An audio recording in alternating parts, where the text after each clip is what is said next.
pop your pussy like this. Shake your body, don't stop, don't miss. All you ladies pop your pussy like this. Shake your body, don't stop, don't miss. Just do it, do it, do it, do it, do it, do it, do it, do it, do it, do it, do it, do it now. Lick it good, suck this just like you should. Right now, lick it good, suck this just like you should. My neck, my back, lick my pussy and my crack. My neck.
Dude, you just touched Christy Boner's hoo-hoo. Shippy! Low five. Yeah. Let's get out of here.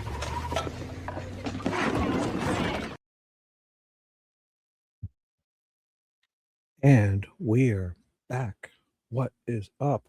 All my Ravaged fans. Oh my gosh, the chat is blowing up.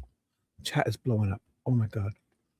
What is happening? All the people out there, check this out. Where is everyone tonight? Let's wake some people up.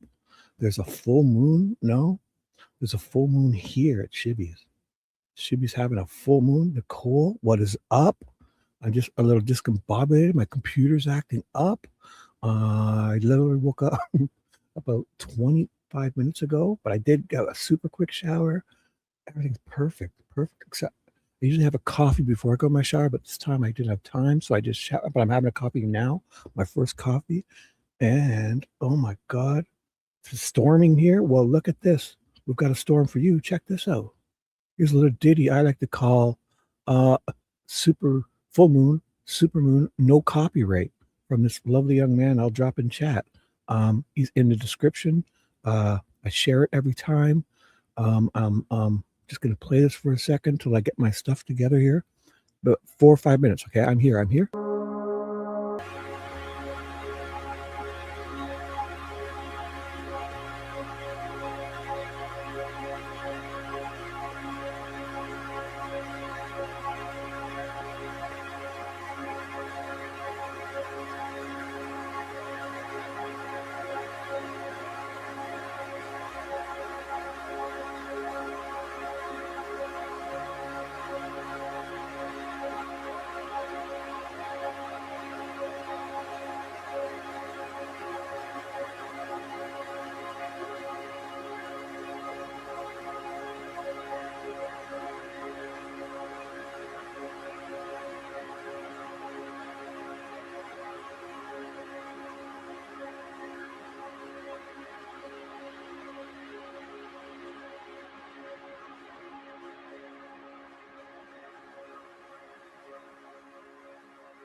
And we are back. Oh my God, I'm ready now.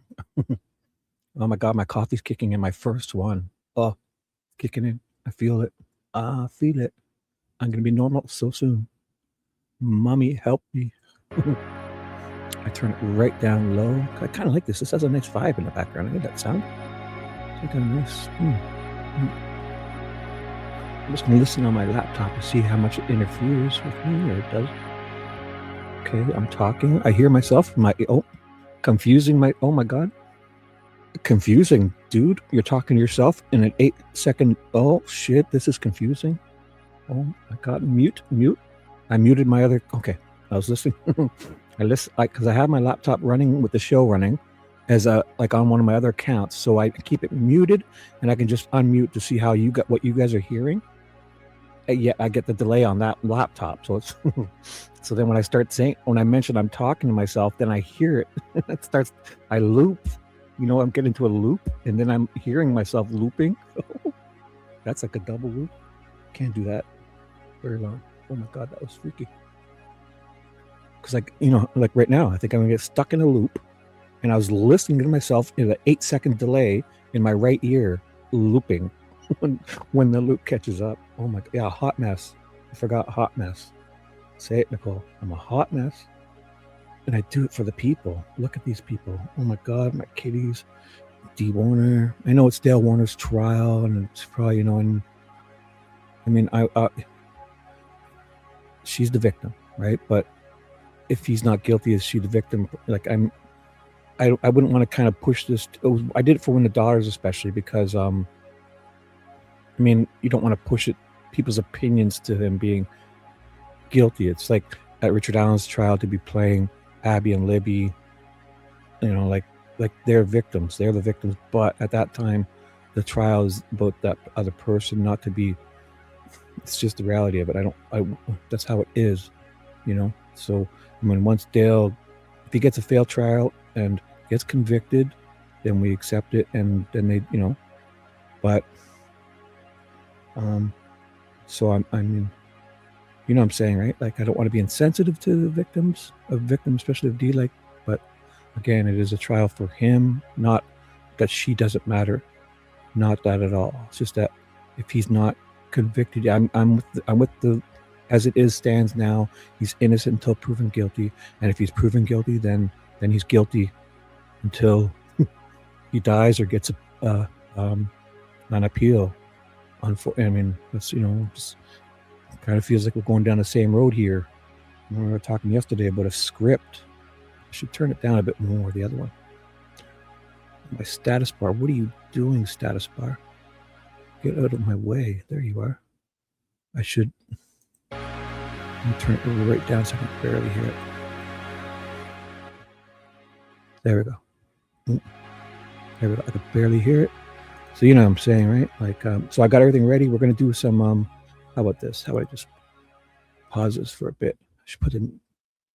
So we can do. Let me get those other things going. Man. So I will pause you. A minute. I will pause you. I think Peggy hates me. Peggy's mad at me, I believe.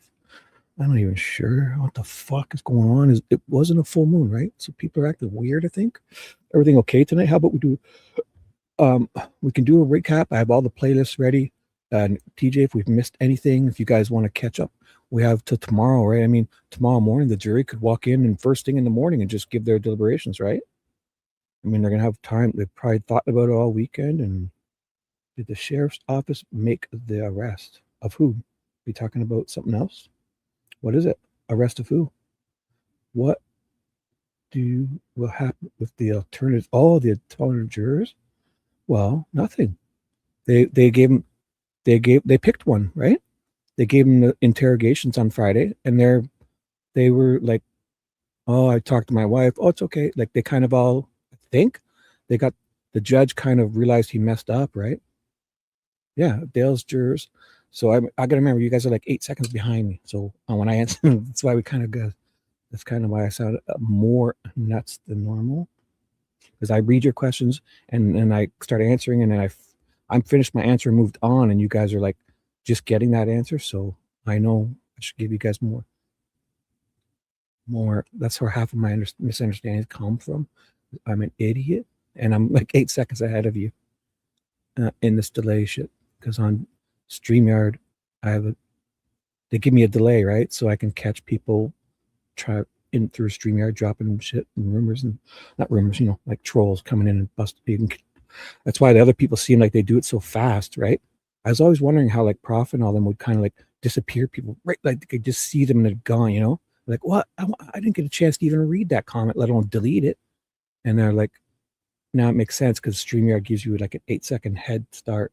I could even set it so these messages for you guys, that's probably what people are doing, because I could set it so there's like a 10-second delay, even more. I can create more of a delay. I never do. So TJ's on fire tonight. Nicole, Critter, light your fire, TJ. Look at this. TJ, light their damn fire up, girl. Where, Nicole? I command you.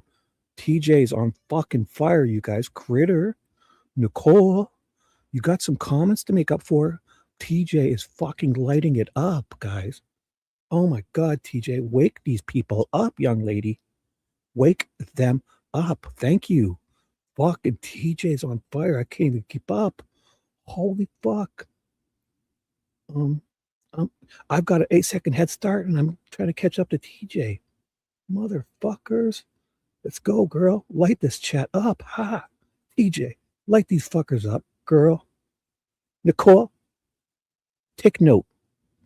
Critter, take note.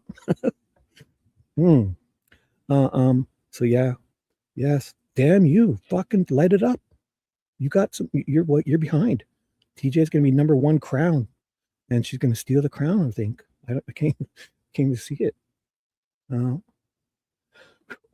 Critter's here. Is she here? I got your new photo. I put it up. I added it. I just noticed it. Everything's perfect. Okay, so let me try and catch up. Oh my God. Oh my gosh. Let's see the video of the alternate jurors. 10-4, TJ, because you're on fucking fire. How about this? I got a gosh dang playlist of the jurors. Oh my gosh. I should rename it TJ's playlist. Look at this, jury. Oh my gosh. So let me just double check. So we want to do a recap of everything that happened. So how about this? I'm gonna go back to W2L, and anything that but the juries from W2L, I'll put on this playlist and we'll go through it, okay? This is the Friday questioning, when they question them and they're like, okay, what did you do? He's like, oh fuck, I went home, I talked to my wife. Oh, I talked to my kids. Oh, I went on Facebook and social media. Oh, he's like, oh, the judge realized he screwed up. Okay, so it's all jury stuff, them visiting the jury, everything. So I got to remember, if I'll go to WTOL, I'll add anything jury to this playlist, but yet it'll show me if it's already on this playlist, so I won't need to add it, okay? I'm going to rename it TJ's playlist, TJ's jury. That's it. I'm going to do that now for TJ. Fuck it. This is it. This is how the show goes. Mimi, what is up? Where have you been, my angel? Oh my goodness, this is renamed. Look at this. This is going to be TJ's. Check it. Can you guys see me doing this? Yep. TJ's MRFN jury selection. Oh, I had my cap locks on, so it went opposite. I'll fix that. Damn it. I'm going to do this young lady justice. Justice for TJ. Take my caps lock off. Let's try that.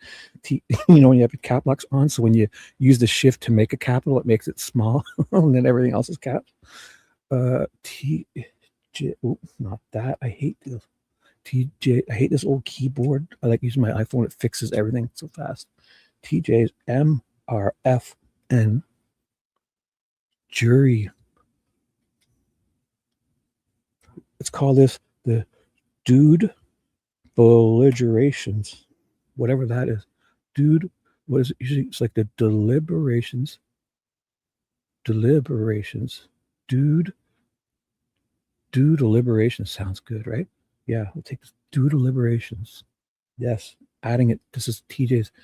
So it's, instead of the deliberations, it's the dude deliberations. Is it ERATIONS? So there we go.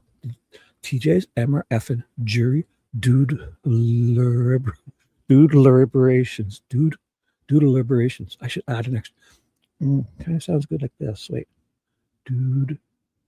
Yeah, I could add the ED here. There it is. That sounds dude deliberations. That's it. Boom. Boom. Okay, fuck it. Now that's here. I'm going to close it. I'm going to go to here and I'm going to go to, let's see if they did anything live. So Mimi, Critter, did you see? Hi, Paula. You're not late at all. Oh my gosh. The shenanigans have just begun, young lady. You are not late. Welcome, welcome, welcome. Paula is never late. If you come here after a month to say hello to young Shibby, then young lady, you are never, ever late. I will appreciate it. Oh, Rebby's here. I missed you coming in. You sneaker. Rebby snuck in. Oh my God. Did I miss anyone? TJ lit up my chat and got me all excited. Wow. TJ fired me up. You guys follow this young lady's chatting. This is the lead chatter. The chatter on the street is that TJ is fired up. Guys, we've got one more day. If you're just tuning in, we've created a playlist. We've renamed it to TJ's MRFN Jury Dude Deliberations. And now, I spelt it wrong. There we go. Justice system is not working tonight. So, oh my goodness, look at this. How do I spell deliberations? Is it an I? Oh, deliber. Look at this. That's got to be it. That's close. I'm not sure if it's an I. Yeah, it can't be that many E's. Yes. Oh, I did it justice. I did it. Okay. TJ's MRFN. I can see Nicole is calling me a hot mess right now. I feel it. TJ's MRFN jury dude deliberations. Boom. Okay. No more screwing around. Let's find it. So, have they done anything updates? News. They're pretty good at this, giving updates. So, if I see anything about the jury, I'm going to check to see that's on my playlist. No, don't want to see that's bad news. Because it's mostly in their videos, and I was surprised that other woman, I forget her name. We played that day, that whole recap. Did you guys see that? That was a great recap. If we watch, and the only problem is it starts on day 3, because day 1 and 2 are really wishy-washy because of that whole stuff that happened. I think I've caught everything for the jury stuff, so I'll go to their videos. What's up, guys? If I missed anyone coming in, I'm so sorry. Nicole, TJ, Paula, Mimi, Rabbi, Critter. What is up? If the YouTube streets are busy tonight, guys, I understand. If you have other places, I'll be here for a bit. I feel I got that vibe back. I think my mojo, I found it last week, and it kind of like, you lose your mojo. Like, at least I go for a good, 3-4 months. Like, I used to have months on end where I felt ugh, then I have like a good day or two, right? And then over the years, I guess things start turning the other way, and you have way more good days. I can go for months, 3, 4, 5, 6 months before I feel like curling up into a ball. So I hope it just keeps moving in this direction. Then, I think it was last week or two when I kind of took that time off. I don't know. Everyone felt, maybe it was just me. Maybe it was just me, but I kind of sensed everyone was acting weird and all that. So I just, I feel it. Then I found my mojo last week, and then I found the manual to it, and I've been reading the manual, the mojo manual, and kind of remembering how to tweak and work it a bit. Try not to do it too much. I'm not kidding. It'll fall off, right, Nicole? Right? If I work the mojo too much, my dirty wiener, and I go to the washroom, my dirty wiener, I got to clean my hands for Nicole. And then I go in and I start cleaning the wiener too much, and like it owed me money, and I'm just kidding. So kidding. Oh, I'm just rambling like a maniac, neurotic idiot. What is up? Okay, so I'm looking for this is to update the jury stuff, and then we'll do any recounts. So now I'm on their videos. They're really good with this. I'm surprised. I got to find that woman's name again because I'm really surprised how much she. Oh, there's Green Dress Girl. She likes green. Oh, I gotta watch this. Holy shit! Oh my god, this is Green Dress Girl. She's not in the green dress because it. Green is her color. Firefighter Marcus Watt deadlifting 1,000 pounds at the world's strongest firefighter. What am I seeing here on the screen? Oh, I'm looking at my StreamYard. Okay. Whew. This one's got me discombobulated. Competition at the Arnold Sports Festival in Columbus, and it set a new world record in that competition this weekend. It's also just 100 pounds less than the actual world record for a deadlift. Oh my god, a deadlift is right. I need to do more working out. Spring's coming. Gotta get my muffin top back in shape. I've lost my muffin top. If I get my muffin top back, everything's fine. If I go to the keg, that's not good. So I gotta get up cutting lawns. I feel it. I went up my backyard today, and I was like, oh my fucking god, it's a mess. It's a mess. The snow melted and there's branches everywhere. Fucking trees are dead. I mean, it's a mess. I must return to my human self and get back outside. Oh my god. She really looks good in green. I gotta move on. I'm gonna make a fucking green playlist for her. I won't get too creepy. I gotta move on. She's fucking freaking me out. Help me, mommy. Videos. Here it is. I went to find the one I like. I mean, I'm surprised. It's obviously mainstream media, and you can definitely feel a narrative a lot of the time, most of the time. But there was the one girl that we were watching in that other recap, and she surprised me a few times because it's almost like, I don't know if she'll get in trouble for mentioning her. This one, she's covering it. Then this is her last one, so let's see what she has to say. Remember Nicole, her hair was moving funny. I gotta find her name. What is your name, young lady?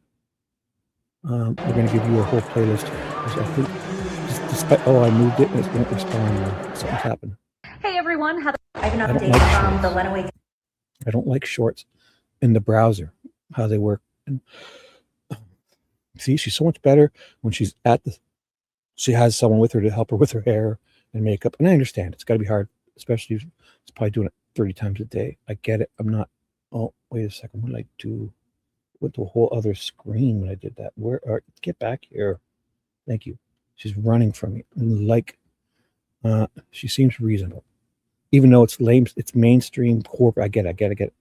And did I miss someone come in? Becky B. Did I say hi? Becky, just in time. The green dress. We found a green dress. I'm going to start a whole new green dress playlist for you guys. Becky's here. So here's her latest update. I don't like these shorts because it doesn't give me any information, right? This is ridiculous. I'm going to read it. I can't even go full screen, can I? If I double click on this. I got to go full screen with this. Where is it? Way down here. There. Okay, so that's full screen. You guys can see this good. I'm there. Okay, so let's see what she has to say. This is like her latest update. It's a short. I can't really see how long it is. The short. Oh, I can. So it's about 1 minute and 50 seconds. Let's see what this young lady with the great hair that moves independently of each other. They're not stuck together in one big icicle. Courthouse. I'm Melissa Andrews, a crime and investigative. Okay, Melissa Andrews, something. You surprised me, young lady. Although I'm sure you need to toe the line for your corporate masters. You did give some insight on your short that I played the other day, that recap. And if I don't get copyright struck, I will definitely go on that date you wanted when you called me. Yes, that's the truth. I will do that. If you don't copyright strike me, I will allow you to take me out to dinner. Okay, thank you. Reporter covering the trial of Dale Warner, who's accused of murdering his wife Dee in 2021 and then welding her inside of a fertilizer tank. So we are all ready for the jury to restart deliberations this morning. They got about an hour of work in yesterday, and we were told that some exhibits that they had requested to see were going to be put into the record this morning. But then we were told that. So I'm not sure what day she's saying this. I hate these shorts. Where do I find info? I want to start clicking stuff. So I click down here. Do it go away? Okay. I don't like using these shorts on my computer. It's weird. It's kind of meant for your iPhone, your phones and that. So this was March 6th. What the hell is today? Today is March 9th. So recent. This is a recent one of her shorts. She's got much more stuff, I think. But Dale Warner murder trial. The judge sent jurors home early today. So she did it on Friday, probably. This will be Thursday, I think. What's 6th? Today's the 9th, 8th, 7th. Yeah, Thursday was the 6th. The court also had to sort out confusion over the instructions on alternate jurors. Yes. Okay, so we know this, but one of the jurors, the deliberating jurors, had an emergency. And so 3 of the 4 alternates were called back this morning.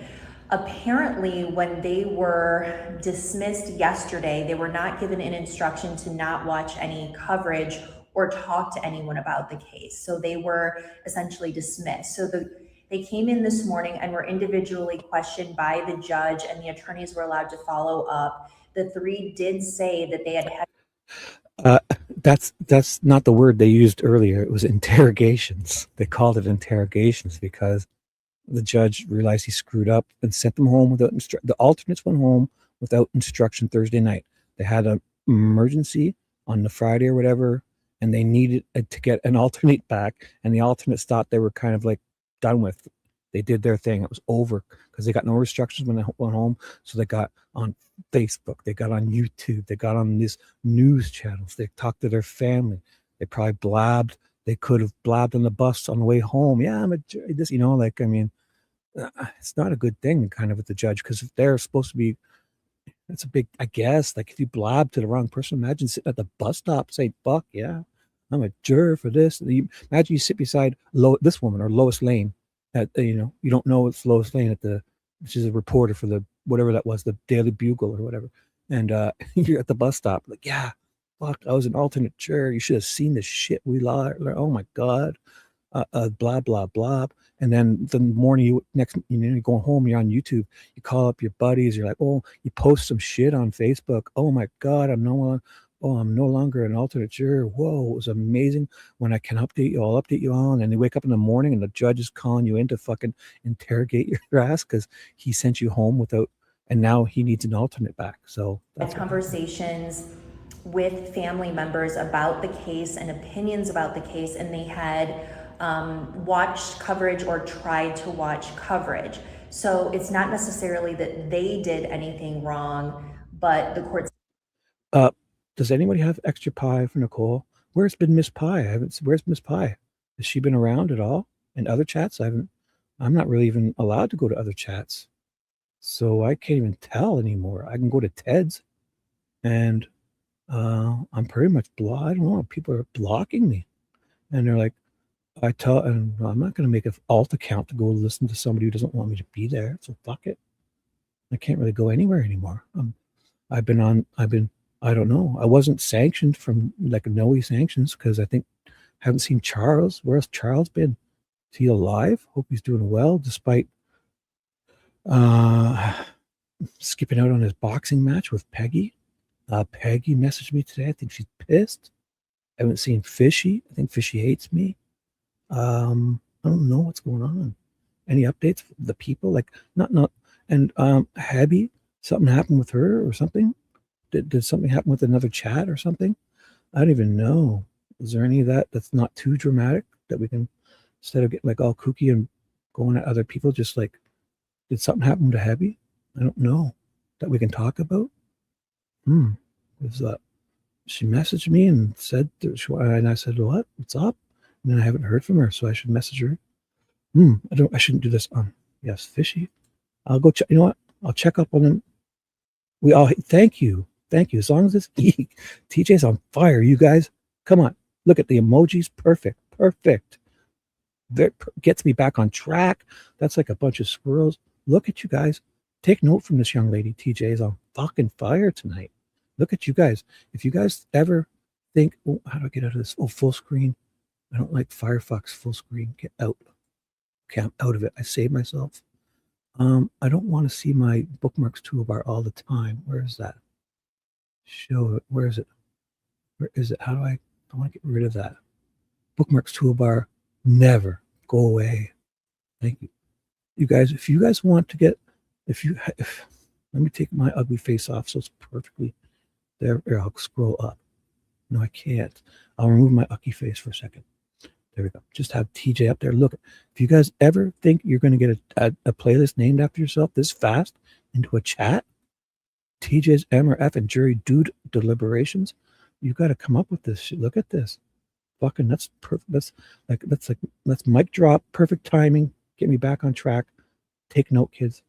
Let's do this. All right. I forget what I was saying now. Oh, we're making a playlist with the jury stuff. Here we go. Says they were not given that. This is a short, and I've interrupted her fucking 3 times already. It's not even got to the end. I'm so goddamn sorry. Here we go. So what I should do is go back to my ridiculous full screen of. I'm going to start over. I'm going to do it and watch this. Let's see if I can get through this without interrupting her. I'm going to mute my mic. I'm going to mute it. So it's only 1 minute and 54 seconds. And I fucking interrupted her 3 times. Wayne County Courthouse. I'm Melissa Andrews, a crime and investigative reporter covering the trial of Dale Warner, who's accused of murdering his wife Dee in 2021 and then welding her inside of a fertilizer tank. So we are all ready for the jury to restart deliberations this morning. They got about an hour of work in yesterday, and we were told that some exhibits that they had requested to see were going to be put into the record this morning. But then we were told that one of the jurors, the deliberating jurors, had an emergency. And so 3 of the 4 alternates were called back this morning. Apparently, when they were dismissed yesterday, they were not given an instruction to not watch any coverage or talk to anyone about the case. So they were essentially dismissed. So they came in this morning and were individually questioned by the judge, and the attorneys were allowed to follow up. The 3 did say that they had had conversations with family members about the case and opinions about the case, and they had watched coverage or tried to watch coverage. So it's not necessarily that they did anything wrong, but the court says they were not given that instruction. We were told that the original juror who had the emergency is still in the mix, but they don't know the extent of this emergency. So hopefully that juror will rejoin everyone on Tuesday morning, as well as the 3 who were questioned this morning. So that is what I know, that we still have 15 jurors, but everyone's going to reconvene here on Tuesday morning to start again.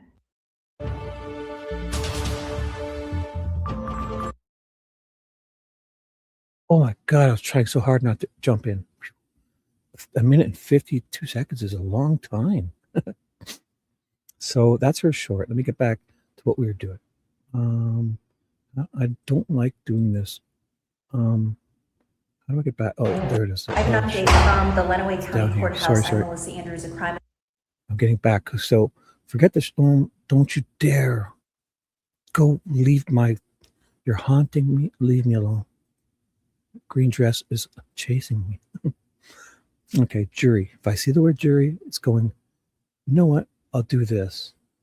I'll search W2L jury and I'll put it all on that playlist. Okay, how's this?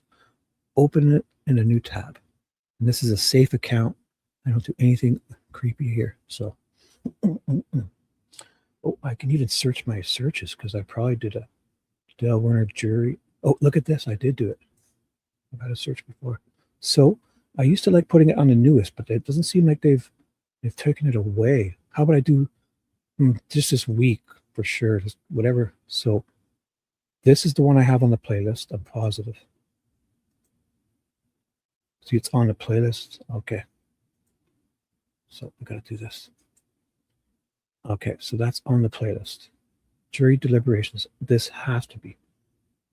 This has to be on. Has to be. Yes. Okay. So I've got to have missed something. What is this?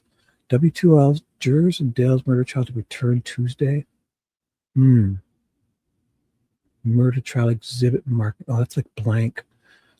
I think we're pretty much caught up on the juror stuff, guys. How about we do a recap?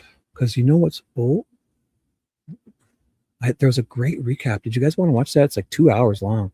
There's a complete trial recap. Why don't we just do that? It was so good. It was really good. It was called, or we can do the defense again. I could watch this over and over. I played this 3 times already. The full defense statements.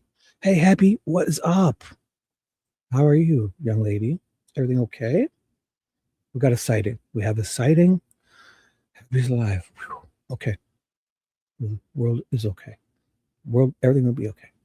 Mom will be so proud. Mom will be happy. I'm not going to jump off the roof tomorrow.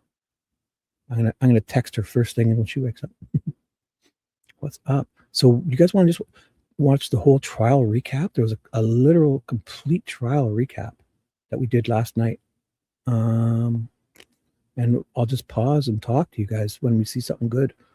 If you guys put something in the chat, let me know. Because I know there's like a 3-hour recap of the whole trial, except it doesn't cover its day 1 and 2. So I will cover that before we start it.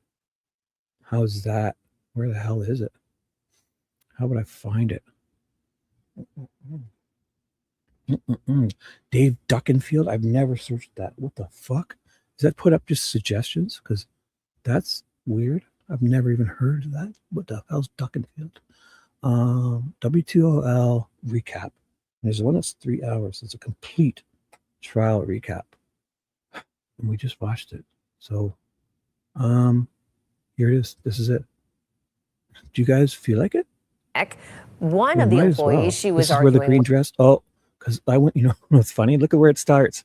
Because I went back, I'll be honest. Okay, I got busted there. So if anybody knows what's happening here, Nicole, TJ, Abby, are you okay? You're here. It's always good. Just to say hello. If you never ever feel you have to say excuses, like not excuse, but like give me a reason that if you just come to say hello, drop an emoji once a month, and you fall asleep or you don't, anything goes. Anything goes as long as I know you're okay and you don't hate me, and the world will be fine. Nicole, I guess if anybody caught last night's show, this is basically where I did finish it, but I kind of outed myself because I did come back to take screenshots of this. I'm not sure if I should have told you what I did, but because I just started this up and again, and look where it started. Oh, it was at 2:43. Look at this. Oh my God. Oh my God, it was. Oh my God, the green dress was 2:43. This is, oh my God, a sign from the heavens. Oh my God. Oh my goodness. The green dress. Oh, I can't even think straight now. What was I doing? Love you too, Habs.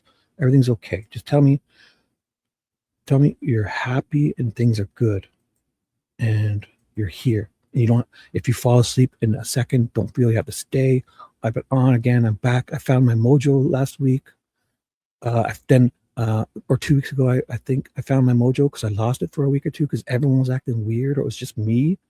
And then I found the manual how to work this mojo. It's one thing to find your mojo, but then to forget how to use it. Oh my God, it's powerful.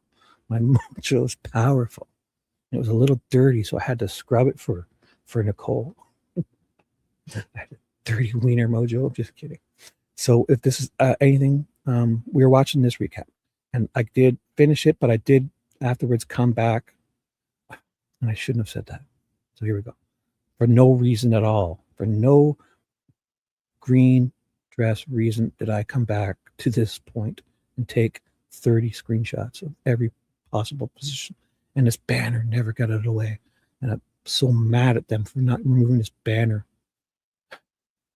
I'm not a big high heel guy, but I wanted the complete thing.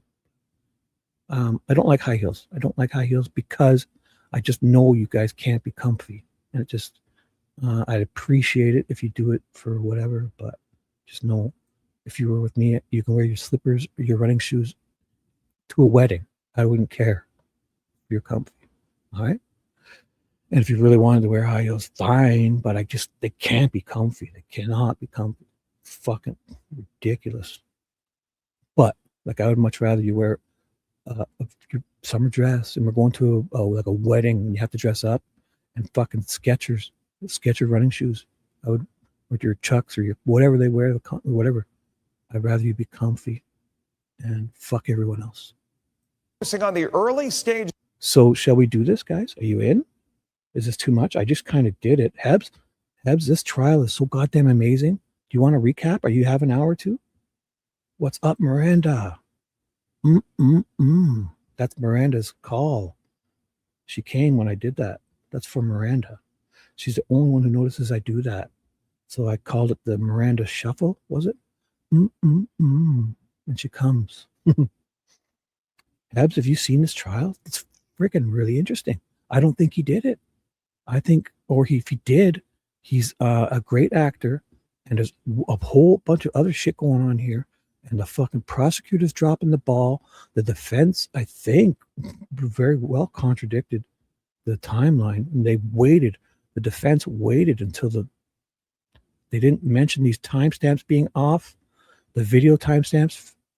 So the prosecution side kind of did a whole, let's put our timeline together. It was so perfect, way too perfect, overly detailed and unnecessarily perfect.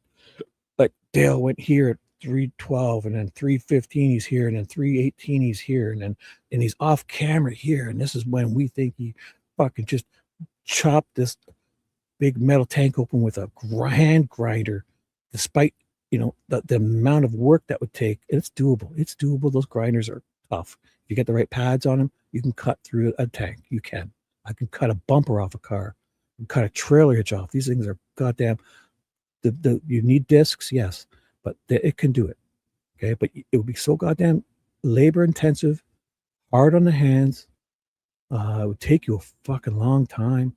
It would be so loud and noisy, and the spark, everything would be going. It would be crazy, especially when you have plasma torches and arc torches, plasma cutters and arc welders and torches on wheels at your disposal. This guy has. He's not going to use a hand angle grinder to cut this tank open with 8 people on this property running around wondering where Dee is. They're all looking for her, and he's going to be cutting and making all that noise, and it would be so goddamn noisy. 6,000-pound tank. He would blow through it with a plasma cutter and didn't do this. And the prosecution acts like it's so easy. He does it all in 2 hours. Gets a forklift, hooks it up, welds a chain to it, holds it up, uses a hand grinder to cut the end of the tank. Oh, I'll show you here. Where is it? Well, it'd be good while I'm displaying it. 1 second, I have it here. It's in my pictures. No, downloads. Where the fuck did I put that? Oh, my iPhone link. Where are you? Oh, it's in my. I made a folder for Dale Warner. Here I go. I got it. So I'll put my thingy up. Not this one. No, I made a new one because I forgot to put myself on it. Check this out. Oh, I'm all discombobulated now. In my thumbnail. Sorry, I'm on my other screen. This will make sense any second. And I do have a juror update. I also have a juror update. Nicole knows what it is. It has to do with Nicole. Right, Nicole? So here, I've got it. I found it untitled, coming up right now. Here's. Boom. Check this out. My new thumbnail. I forgot to add young Shibby. So here's the tank. Okay.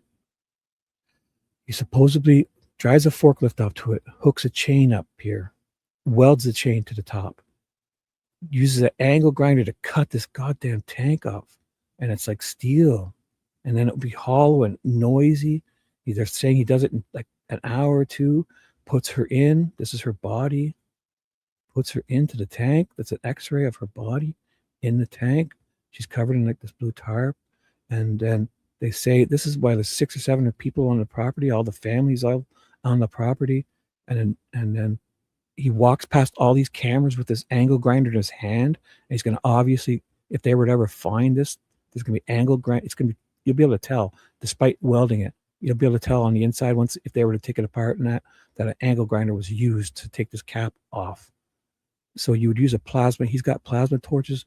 Honestly, this is a hack job but done by someone like, I'm not saying, but Jaron, his son, or if Dale's involved, or they're setting him up, or he has nothing knows nothing about it. I don't know.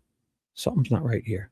So I'm not saying he's not involved. I'm just saying the prosecution went with a timeline that is way too tight, way too perfect, way too dismissive of how much hard work this would be to do.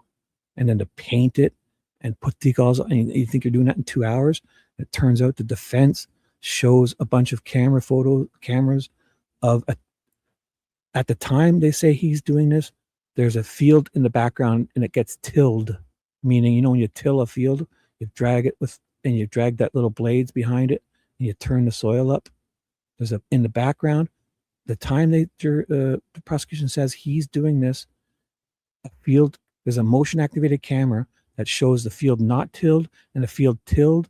And then D. Hardy's brother at trial, I forget his name, he talks about, he saw the field getting tilled. And then the prosecution is they didn't need to be so specific and so cute with their timeline. And the judge allowed it because especially it sounded reasonable because they just changed the timestamps. They put everything together. They presented it. The judge accepted it, especially because the defense never protested once. And now I know why. The whole week or two I was wondering, I was flipping out about these goddamn timestamps. Oh my God, I was wondering why. Everyone was like, dude, why are they letting this go? And I'm like, I don't know. It made no sense to us, right? Well, apparently it makes sense now because look, I won't be ridiculous, but look at this one. This one here. Where the hell are you? Here. This one is one of the timestamps. It's from September 20th, 2012, it says. But look at, okay, so they renamed the file, okay? They've renamed it for Mimi. They renamed it. This is the Windows Media Player, and you see it. And so they're allowed to because the judge allowed it and the defense never protested. And I couldn't understand why. So I got distracted. So this is what brought it to my attention. It's just half of the videos are not the time this woman is saying. And it turns out there's a field back here. And when a truck drives by and activates this camera, they show a red square and the field isn't tilled. And then the time that they're saying he's doing this in 2-3 hours or whatever the time it was, which is it's ridiculous to think if he's doing it in that long, but he also was able to get a tractor, go out there and till the back part of this field. He tilled this field. In the next one, a truck drives by and you see the field is tilled, and they have a bunch of different angled cameras, photos of it from different cameras that show the field.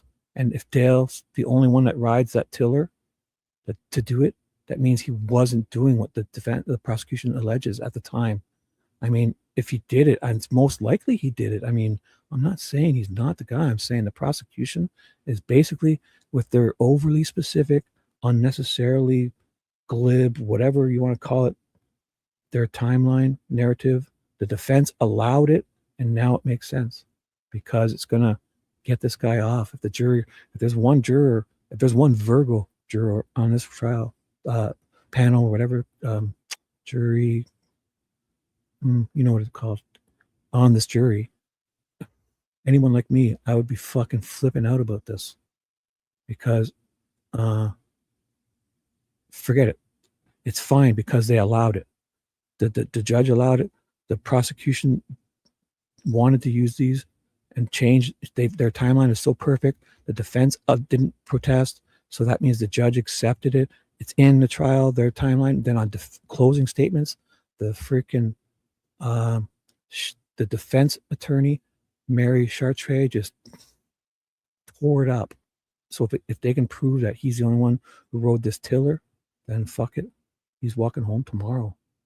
Despite he may be right, he may be the only one who did it.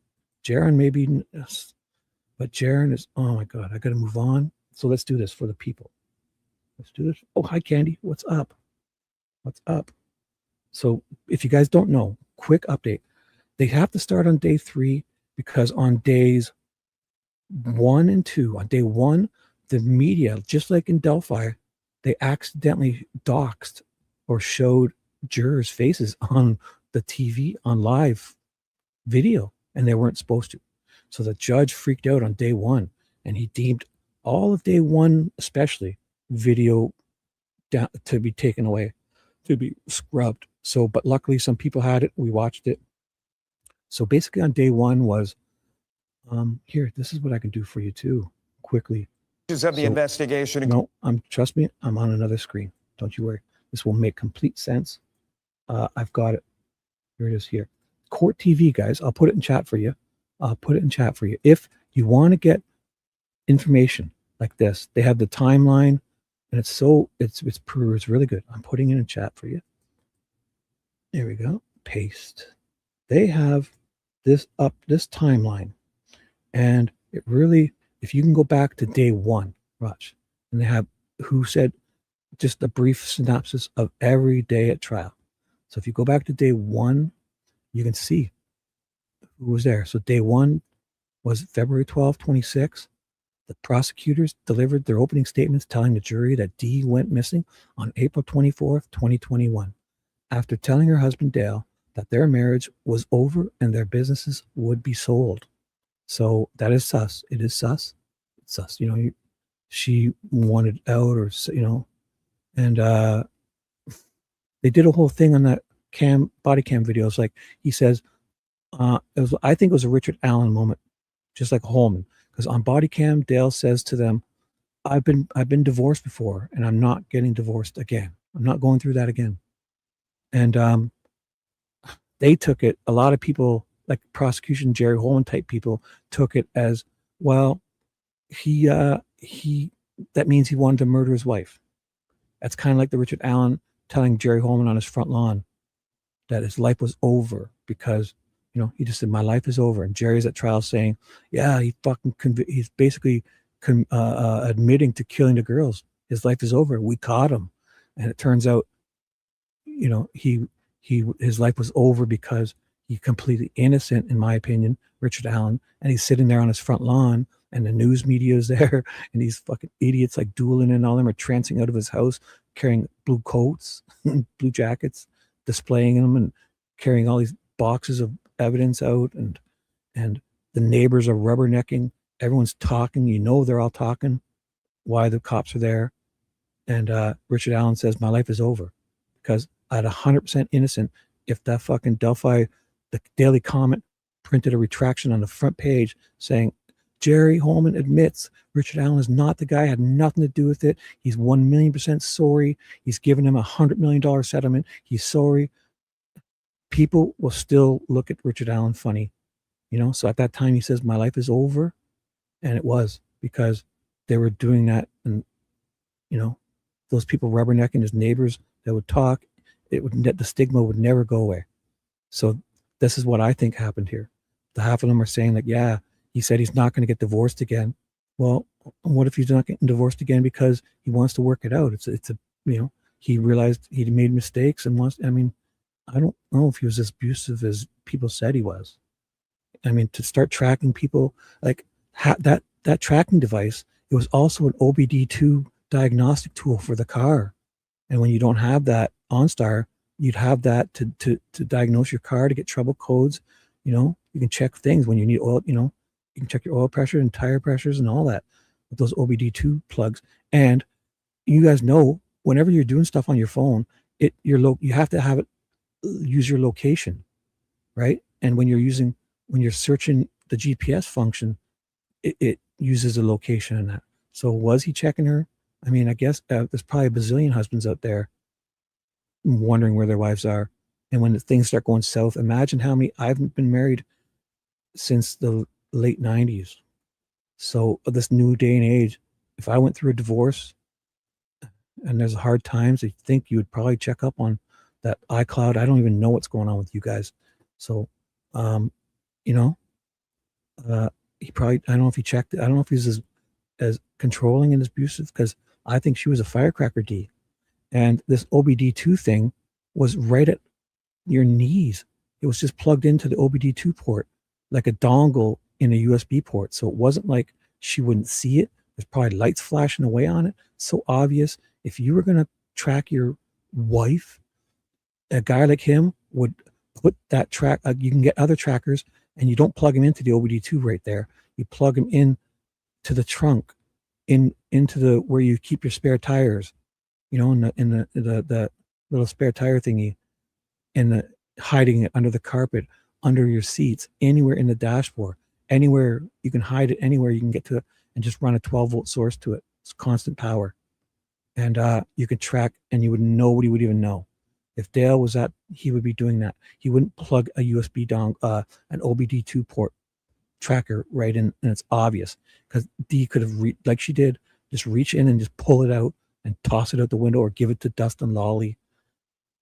So again, guys, I don't think you don't, with this guy's resources, he could fucking hire a private eye to follow her around and do all this to her car, and nobody would even know.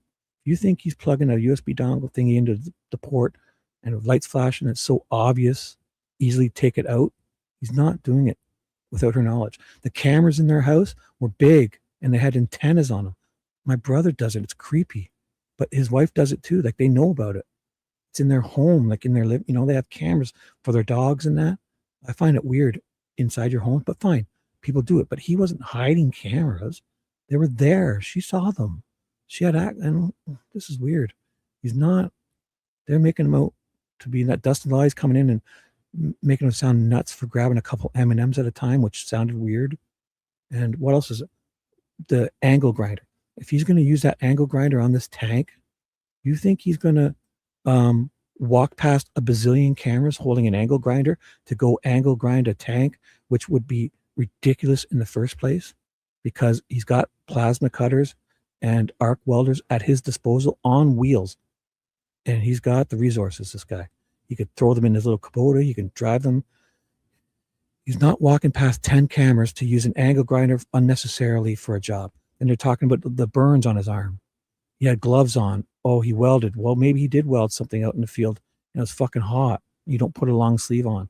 Or he could have been out in the field, the burns on his arm. You go out in the field and you got to fix fences. This fucking guy's walking around this farm fixing shit. He's walking around. I mean, if you put gloves on to do a fence and the wiring, you have to. You got to wear gloves on so that when you're doing sharp stuff and with wires. And he probably got a sunburn too. I mean, none of this is all circumstantial fairy tale stuff. Okay?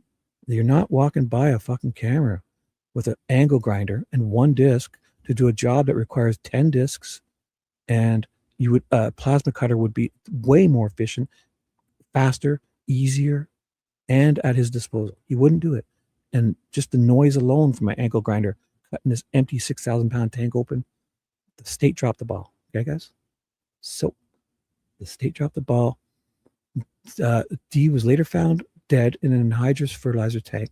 Also, the anhydrous fertilizer, there's got to be implications of like it's a precursors and stuff, and there's got to be something else going on here.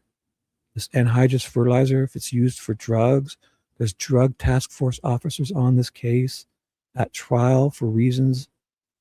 There's more to it. And that Jaron is like mine number one. He's so goddamn suspicious, Jaron. Jaron gets arrested on March 3rd or something of 25. I don't know. Jaron gets arrested, and the fucking cop, Dale's already in jail. Jaron gets arrested, his son, and he's in his body. He's in the handcuffs in the back of the car, and it's a whole bullshit. That whole body cam is just the whole incident in the car with the cop. It's all fabricated. It feels like the cop questions him, and he's going on about inheritance. He's about to get the inheritance for this farm. It's got to be like $20 or $50 million farm. This is a property that's worth a lot of money. The house, and then there's life insurance he's collecting. So this Jaron has a lot to gain by, I'm not saying it's him, but he gets arrested on all these felony charges. He's not supposed to know about the body in a tank. He's supposed to just know about a tank. Yet the next day after his arrest, he calls Dale in a jailhouse phone call because the cop knows that he's going to get to listen to it. So he says he tells him about the tank, but not about the body. He doesn't know why he's being arrested. And the next day, Jaron calls his dad, and Dale sounds oblivious, or he's a goddamn amazing actor in that jailhouse phone call, because Jaron sounds so suspicious, nervous. He's doing that that yawn. He does it like 5 or 10 times, and it's like he keeps tank, trying to get his dad, like he's turned state's witness. I honestly believe they turned him, and they're lying about their whole charade. And then all of a sudden, Jaron's got no charges. He's let go off all his charges, and he doesn't have to come to the trial because they must think they have enough evidence.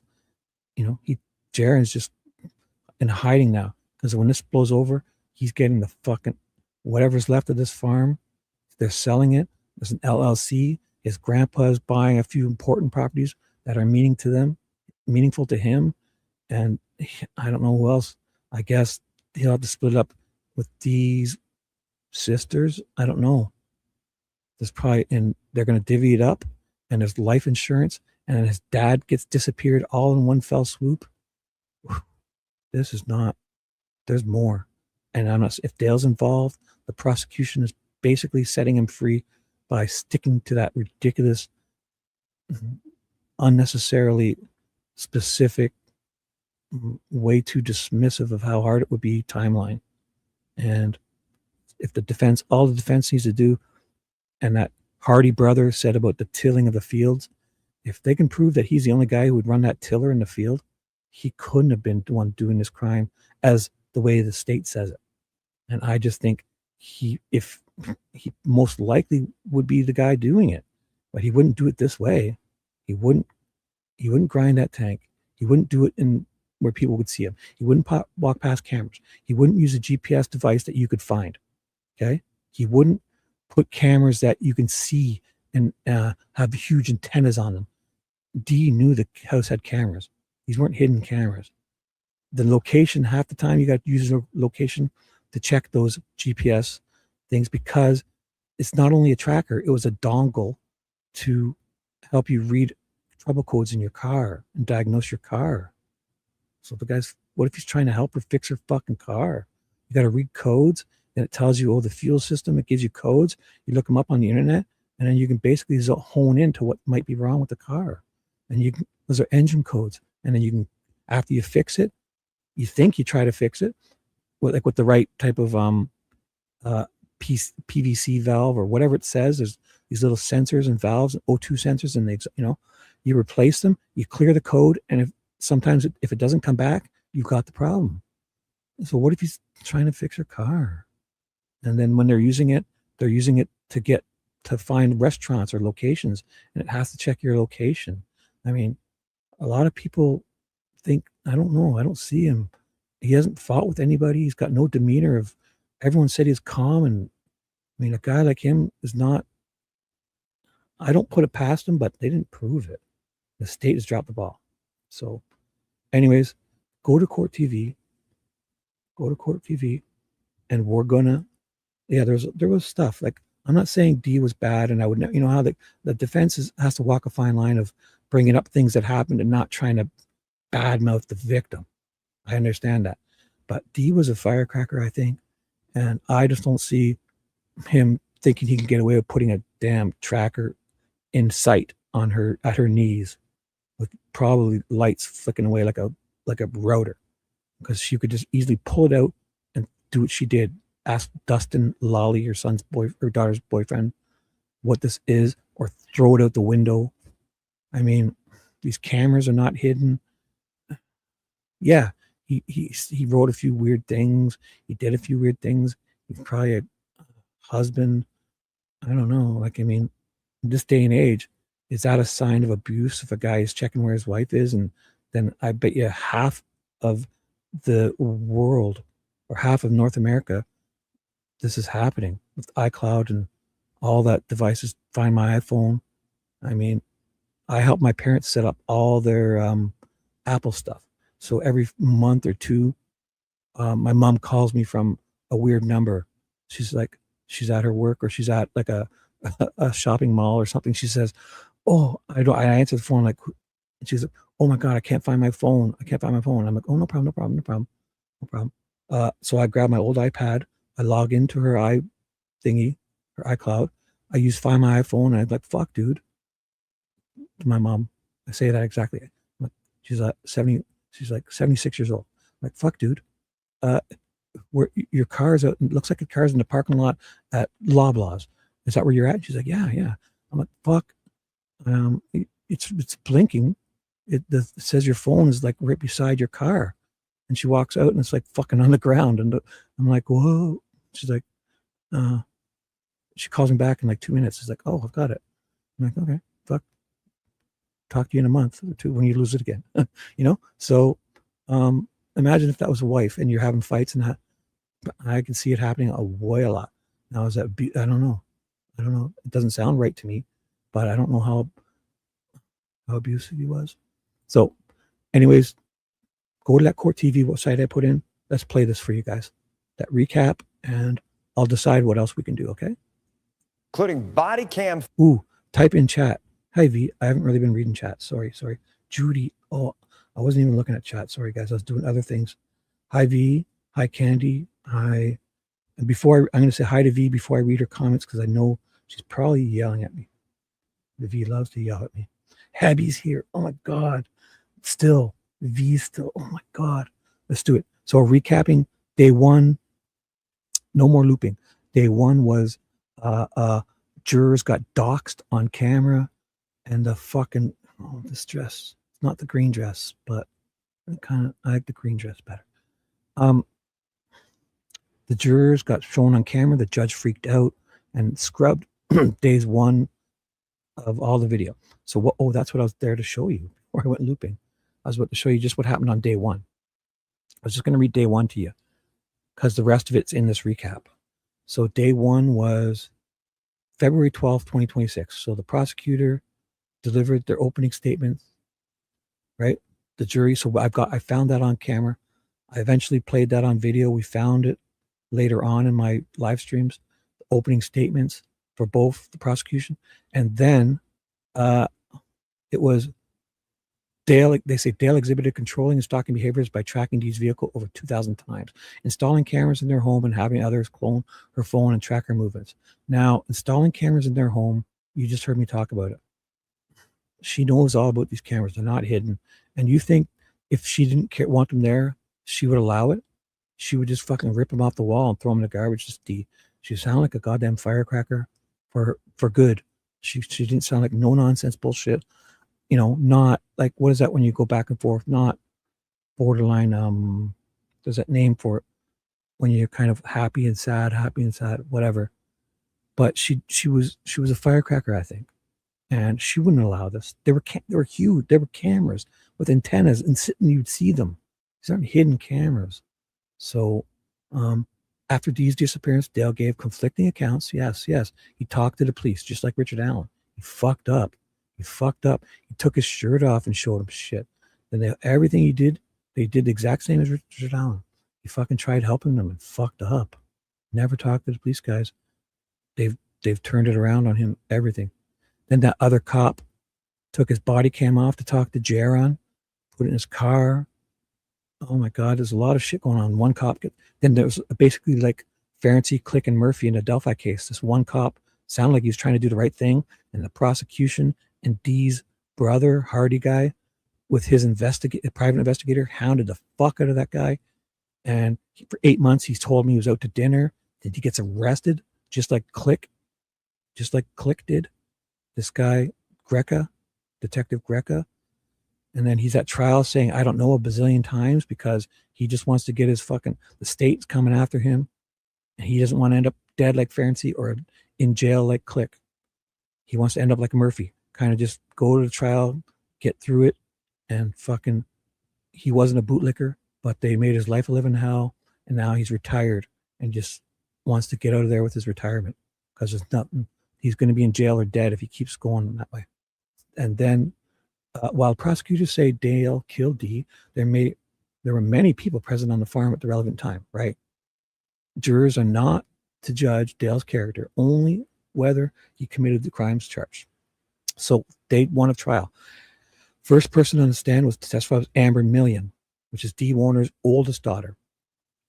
On April 23rd, 2021, Amber spent the day with her sister, Angelina, and had lunch at school. So I'm just doing the day one recap because the judge scrubbed all the video basically. And this recap starts on day 3, and day 2 is just Zachary. So we can go over Zachary's too.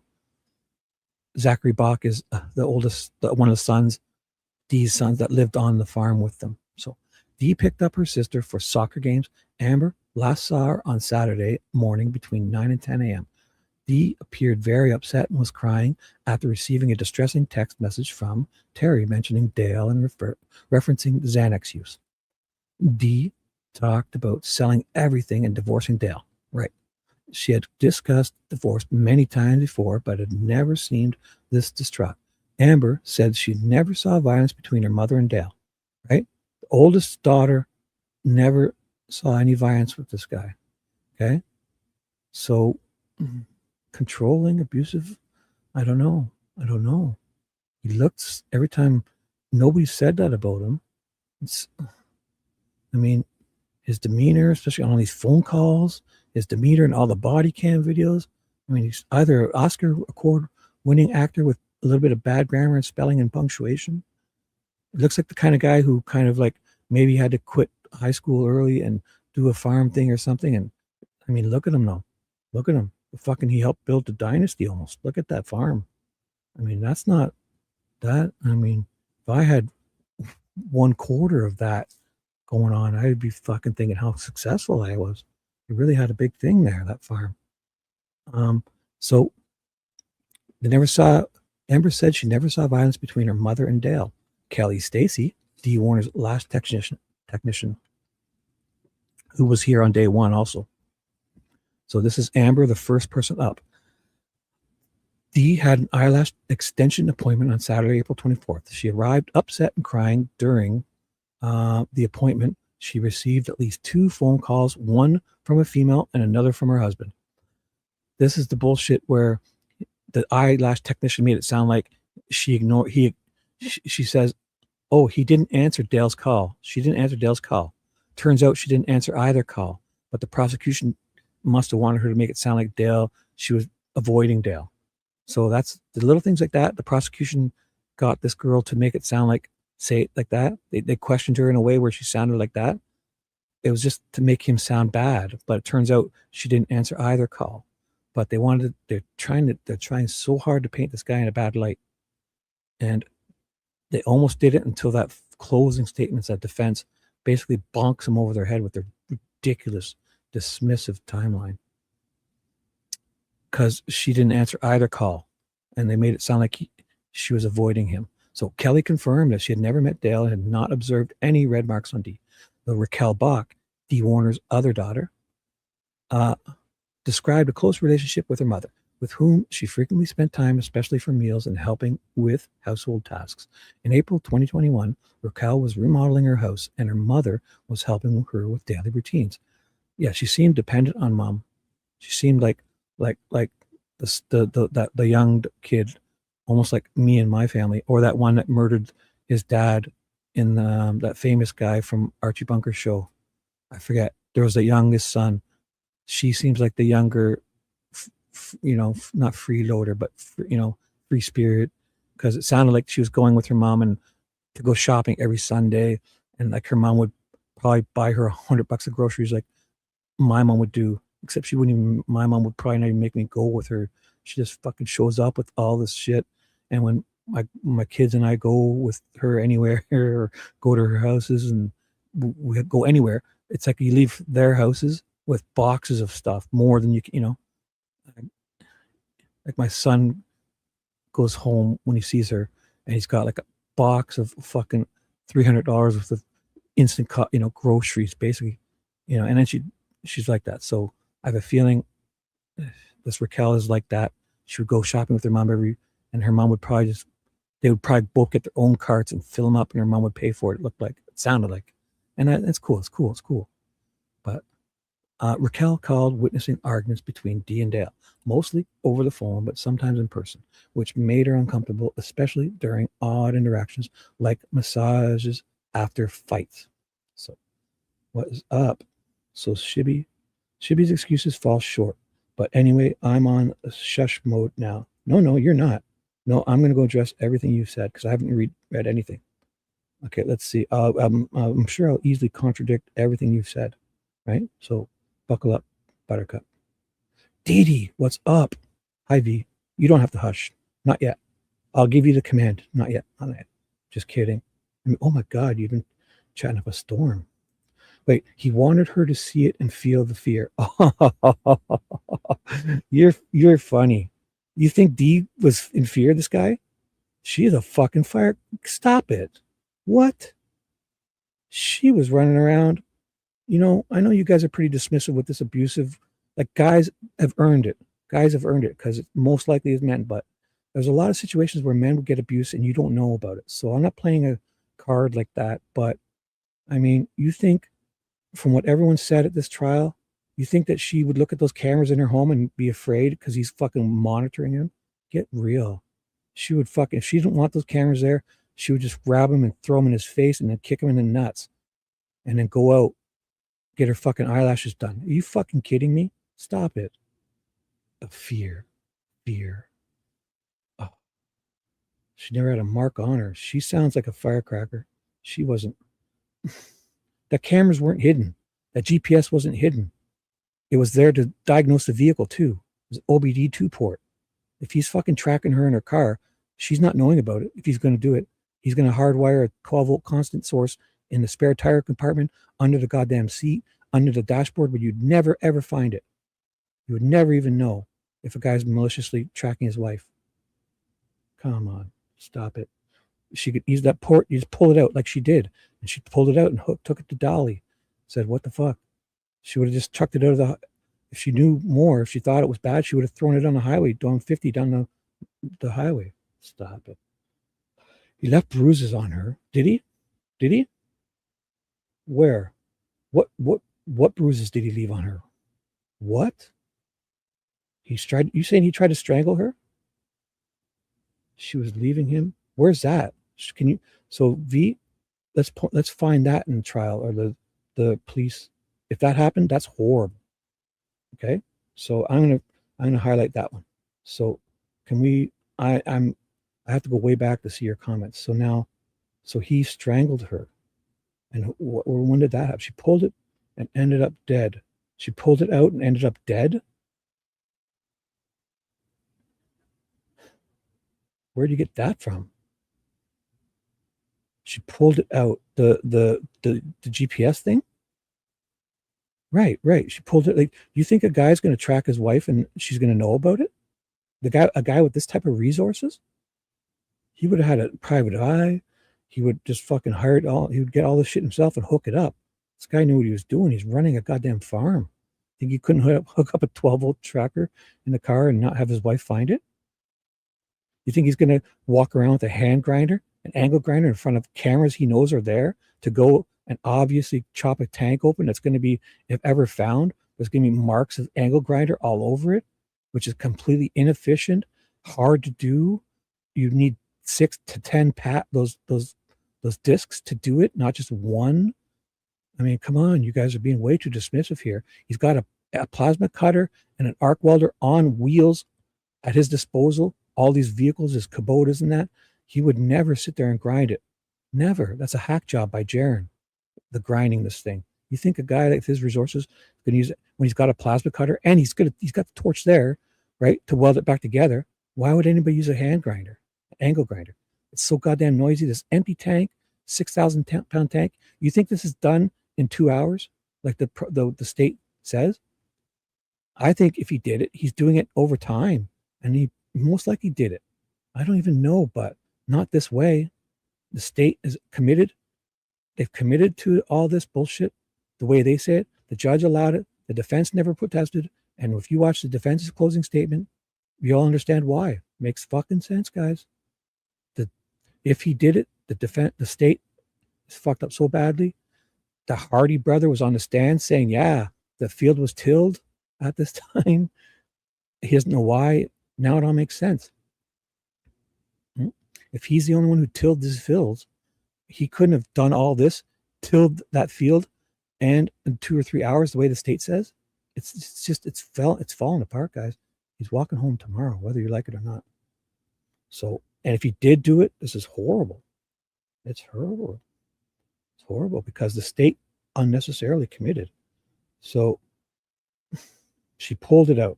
So, okay, V, so you think if a guy wants to track his wife with all these resources and know-how, you think she's going to know about it? You think he's going to just be a half-assed plug a dongle in, which could also be an OBD diagnostic tool, clear trouble codes, check tire pressures, let you know when your oil's changed, help you find restaurants? You think he's doing that? And to track his wife and hide it from her? You think she's walking around her home with cameras and antennas on them, visible and in fear? You think that? You don't think she'd just fucking say, hey, get these cameras out of here? She didn't want them? You think she didn't know about them because they're huge with antennas? You really want to, you're really going with the prosecution, and I get it. You've got tunnel vision, and I mean, I don't think you're being very reasonable, because no guy's going to walk around with a hand grinder and go fucking hide his wife's body with a hand grinder in front of, after walking past 10 cameras holding said hand grinder, when he's got a fucking plasma torch at his disposal. He checked diagnosis 4 times. It checked her location from his phone. Right, but every time you use those, it checks the location needs to be used. So how do you know what he was doing? You're assuming again. You're taking the bait. You're taking the bait with the prosecution. You're doing it because that's not location checking, because every time you use it, you ever see that little triangle thing pop up on your phone or on your computer? Just, you have to have your location, you have to give it your location permissions to do that stuff. So you're making up, you're taking the bait. Prosecution has just got you believing everything. All my locations are out. Jesus Christ himself, who wants to know my location, that's a hard one. You wouldn't know about it, is what I'm saying. If a fucking husband wanted to track you and he had this guy's resources and know-hows, you fucking wouldn't know about it. Simple. If you had your car for 20 minutes when you weren't around, you could just fucking under the seats anywhere. You would have no clue you're being tracked. Those little Apple trackers, you can pop them open and take the speaker out, and you'll never know you're being tracked. Those little Apple, what are they called? Pod things, the little white things, AirTags. You know how goddamn simple it is to pop that open, take the speaker out of it, so it can never alert you. You won't even know. You could have one in your fucking purse. You wouldn't even know about it, really. So stop. You guys are being not very reasonable about this. If a guy is this abusive and that bad with this amount of resources, he's not just half-ass plugging a dongle into a US OBD2 port. It's not. You would never know you're being tracked. So, again, what else we got? Saying the state didn't prove their case. No, but these excuses, I'm not giving excuses. And you don't have proof he's an abusive asshole or too much. Looking at Shibby's, yeah. You can look at me specifically. What proof do you have he's abusive? What proof? What police reports? What person has said a bad thing about this guy? She has done a lot of stuff too that they're laying out. She's a firecracker. She's fucking screaming at him one day, on vacation the next. Is that what you're trying to say? Has he done anything like that to her? Is that what abuse is? So it's all one way for him, right? So saying the state didn't prove their case, fine. Well, that's fine. So you're agreeing with me. So I'll let you go. Yeah, the state, but this is the whole thing. The state needs to prove their case with evidence, or all this other stuff basically didn't happen. Because if it doesn't get proven in a court of law or police reports or, charges of like he would, he wouldn't just get to live there if he's abusive. She would file restraint, I don't know. She's definitely a victim and murdered and wrongly, but I don't think she was so meek and timid this whole time. I'm not saying it's her fault. I'm saying somebody else, or he's done this to her with the help of somebody else, and he's going to get away with it, or he had nothing to do with it. Either way, the prosecution is about the ball. So a lot of things you're saying are just, they badmouth my trial, and you're just going along with it. But here we go. So what? When you're really afraid of a man, you won't breathe a word of the abuse. Okay, not to friends or family or anyone, right? And what do you think when a man does? He's even worse because he's so fucking embarrassed.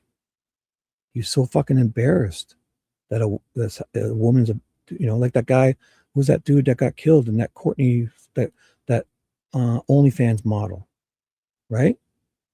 Was he abusing her? Right? You think he's going to run around telling his buddies his fucking girlfriend's beating him up? Or whatever? Yeah. You saw it on camera there. I mean, it's the same. It's 10 times worse for women. I mean, I understand. Men are it's mostly men. And there's a reason these laws exist. And I get it. But when it does happen to a guy, you ain't running around telling people about it even more. So 90% would be men to women, but when it happens to guys, it's a little bit worse because there's a very big stigma as if he will never speak about it. So I'm not saying, I mean, I understand men deservedly getting, because of the history and the, all of that. I understand, but when you're not doing that, guys are getting it too. And I'm not saying she was to him, but she wasn't meek and timid. She wasn't in fear of him. Falls short, but anyway, I want to sleep. Yeah. I await your coming to my reasoning. Once you see the state has spun a narrative here. Failed. It all makes sense now. Fucking Greca's getting clicked. He's lucky he didn't get Ferenczi. He'll be happy to get off like Murphy. Okay? So you look up Greca. I thought he was so goddamn suspicious. Turns out he was hiding from the prosecution. And this guy, Hardy, is obsessive actions, and her boyfriend, her investigator, his private investigator has hounded this guy. That Hardy is way too in it. He's fucking lying on, Hardy lied on the media. He lied to the media about him finding the tank. Meanwhile, I think he probably did find the tank. Who knows? This cop, that tall cop, is lying too about Jaron. There's Ivan Boyd was Zach's boyfriend, and he was all up in this, and there was stuff going on with them. There's a bigger game here. Jaron, that tank. What if it was for drug stuff? And then all of a sudden, Jaron, this whole thing, he gets arrested.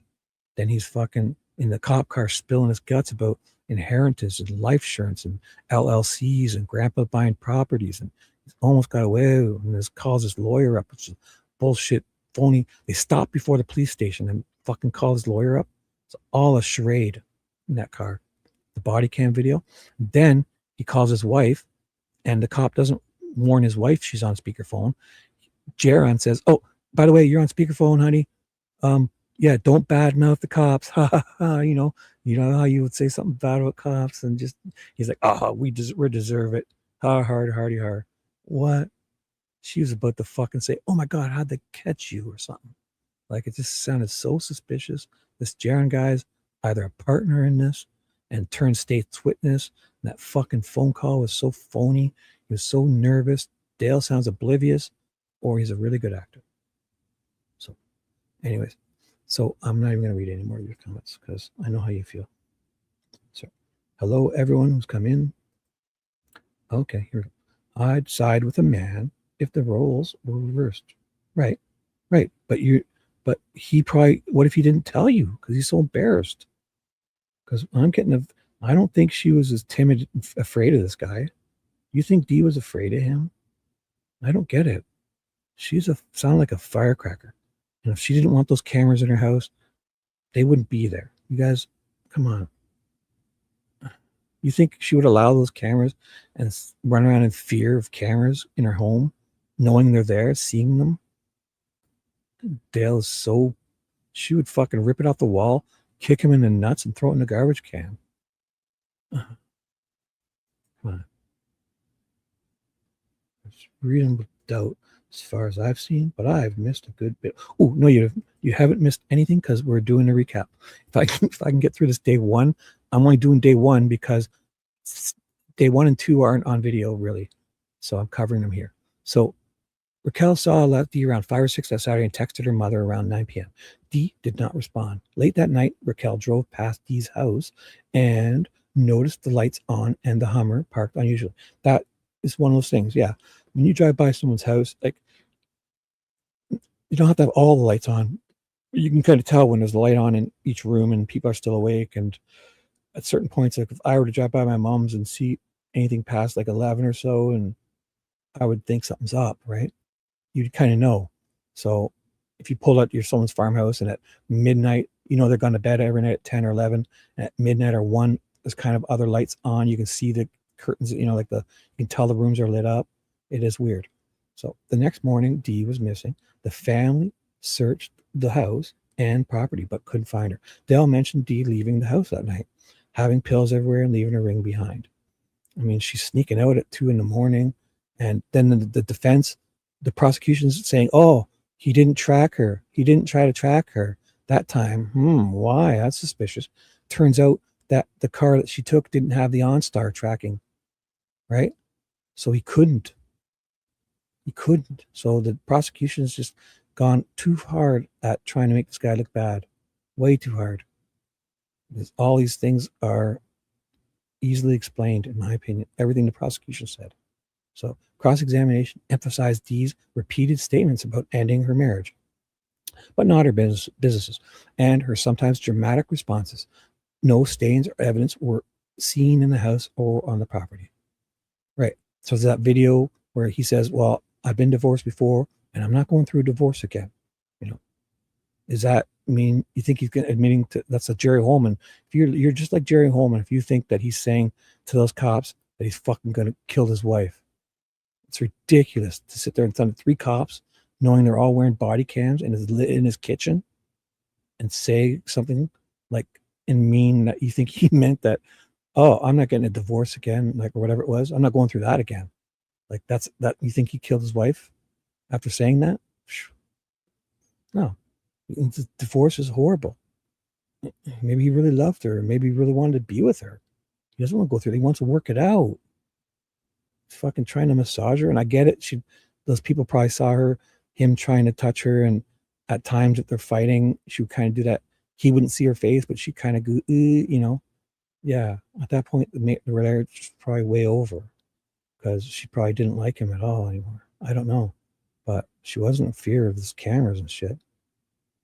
So no stains or evidence were seen in the house or on the property. Amy Jo Alexander, sweet lady, Dale and Dee Warner's sister-in-law, married to Dale's brother. Amy and Dee communicated frequently, especially in 2021, and their daughters were the same age and very close. Amy observed Dee and Dale arguing. On April 24th, that was another thing. That one of the cops gets up on the stand and talks about Amy Dee having had to call the cops or the police coming, and made it sound like it was about Dale, but it wasn't. He wasn't even with her at this time or something. Like, they just tried way too hard to make him look bad. I can picture there's 10 other things that I can't think of now that I will refute. So on April 24th, and it's all the prosecution screwing up. So I'm not saying he's absolved of everything, but again, if they don't prove it in a court of law, what are you to think? Like if Richard Allen were to be proven not guilty, you think you should still be, think he's guilty otherwise? I guess you could, but you'd have to say he's not guilty. Just like I say he's guilty now. He was convicted in a court of law. It's ridiculous. It was a kangaroo court. I think he had nothing to do with Delphi. I think he was the one person who has nothing to do with it. I think he got fucking horribly treated and railroaded to the 10th degree. But they got away with it. And he's convicted in a court of law. But all those other people couldn't before say he was innocent until proven guilty. Half of those guards were fucking treating Richard Allen like they said they don't even want to guard him because of what he had done to those girls. And he's an innocent until proven guilty guy on pretrial detainment. Richard Allen was. Half those guards were treating him as if he was already guilty. So on April 24, 2021, Amy arrived at the Warner house at 7:42 p.m. with her daughter and a friend, but stayed on the deck and did not enter the house. Amy noticed Dee was upset. She had been crying and had red blotchy spots on her neck, puffy eyes, and her makeup was not perfect as usual. Dee expressed that she was done, wanted to sell the trucking company, and planned to ask Dale for a divorce, something she hadn't mentioned before. During her cross-examination, Amy confirmed she arranged the sleepover and arrived at 7:42 p.m. to pick up Angelina, Dee and Dale's daughter. So that was day one. I'm going to recap, because the other recap starts on day 3. So the next day was Zachary Bach. And I think that's another part where the judge got pissed and asked for the afternoon of this. So Zachary was kind of in the morning, then the afternoon disappeared. And that was another part where the judge started freaking out about jurors being seen, and he scrubbed all that video. Although I found some of it, it's not in this recap, so I'm just doing it for you here. Zachary Bach, Dee Warner's son, day 2, February 13th, 26. Dee was often in contact with Zachary, and the only time she didn't respond to him was when she disappeared. And she did have that safe in his room, not that big one. She shared a safe with Zach, which was a little strange.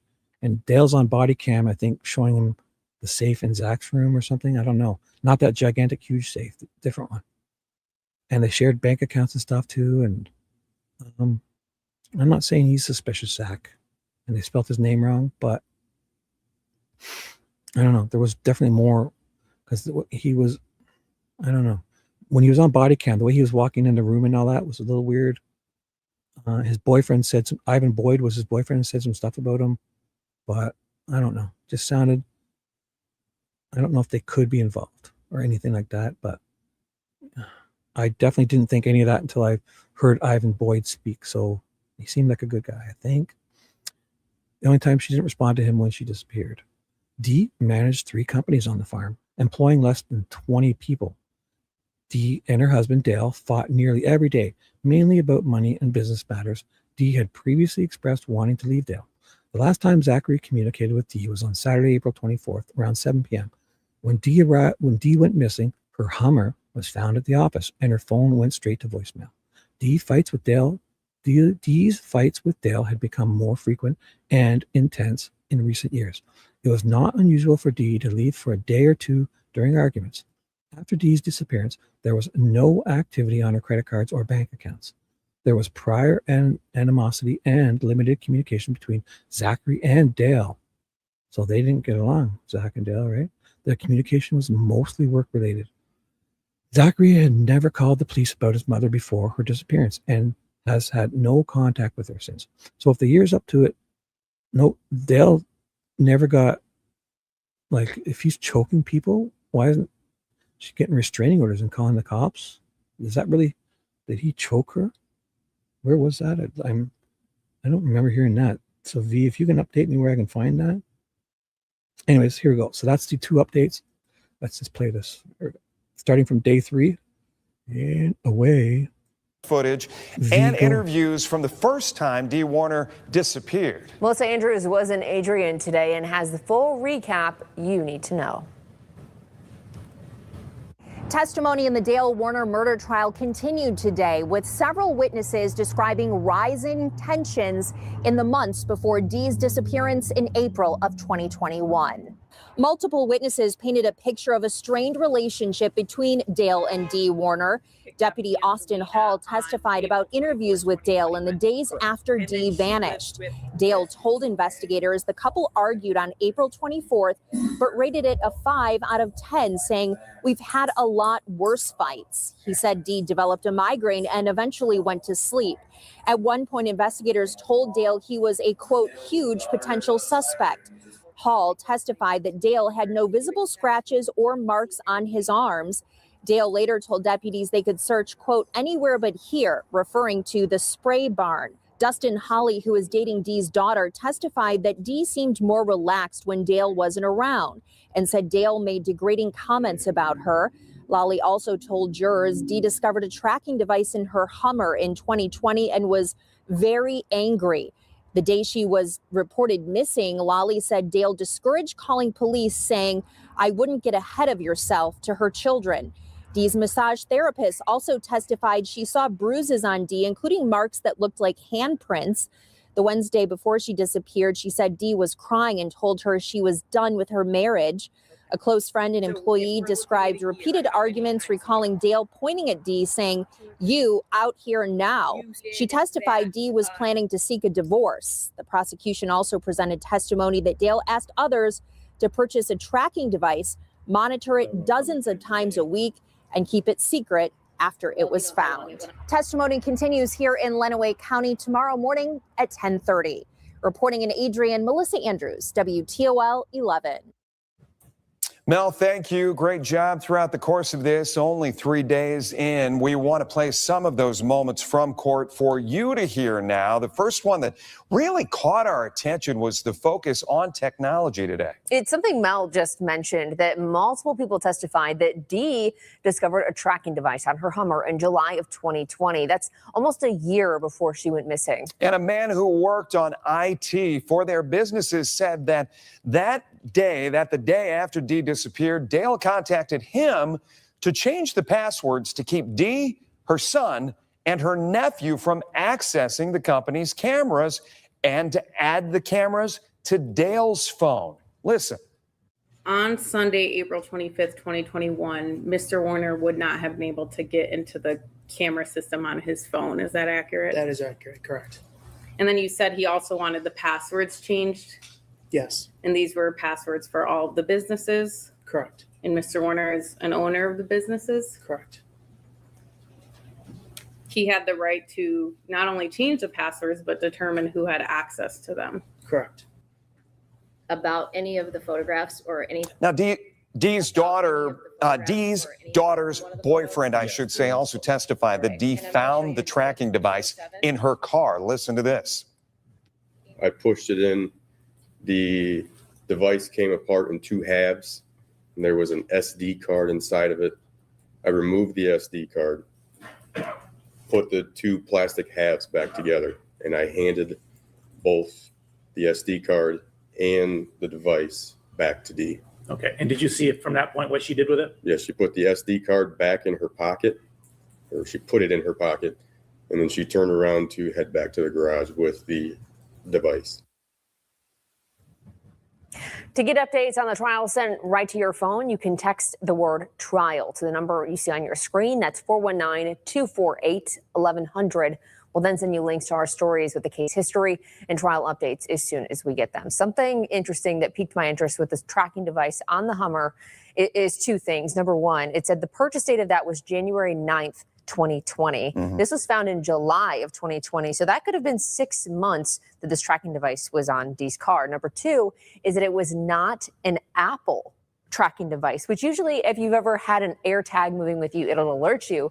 So I wonder if that's something that was thought about beforehand, not getting something that was trackable or would have picked up on her phone that she was being followed. We were talking in the newsroom and we were saying that we've had a lot of high profile cases that we've tracked over the last, just dating myself, 30 years here in the market. But I don't remember one specifically really honing in on technology like this one is. And it may just be a case that we're in that day and age now. Okay, I don't want to be a dick about this, but it almost feels like we were talking about the other night. Nicole can update you, and Critter, when we were watching it, it really felt like a, what did we call it again? Like a blueprint, the way this trial went down. And it's really somewhat reminiscent of what happened to Richard Allen in Adelphi with the police, you know, a couple cops wanting to do the right thing and ending up almost like Ferenczi, Click, and Murphy. And I can go on. Remember we were talking about it, Nicole, just today or last night? Hi, Lola. What's up? I think it was Critter and Nicole and maybe Dewey and them. We had noticed a similarity, a pattern, and it did felt reminiscent of just kind of what's happening in every case. The timestamps being changed. It was just everything. The prosecution ignoring a bunch of things and just really working way too hard. They want to nail people. They don't They don't want to get justice or the truth. They want to close cases, and I don't know. This guy's getting the treatment.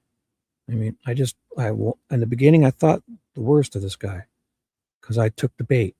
But when I see him walk around that farm that day, fucking Dee's been missing. They're fucking 6 of them. I swear to you, watch that closing statements. They're sitting around. 6 of them are sitting in that little office like it's a clubhouse, and there's like playing with their phones, and he's fucking running around welding stuff, tilling fields.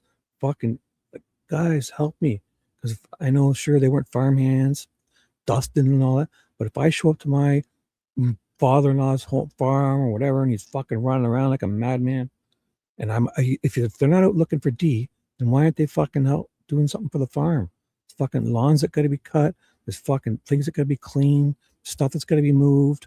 You know, you don't work there, fine, but you're part of that family. And if you show up and you're fucking not helping out, you're a fucking goddamn freeloader.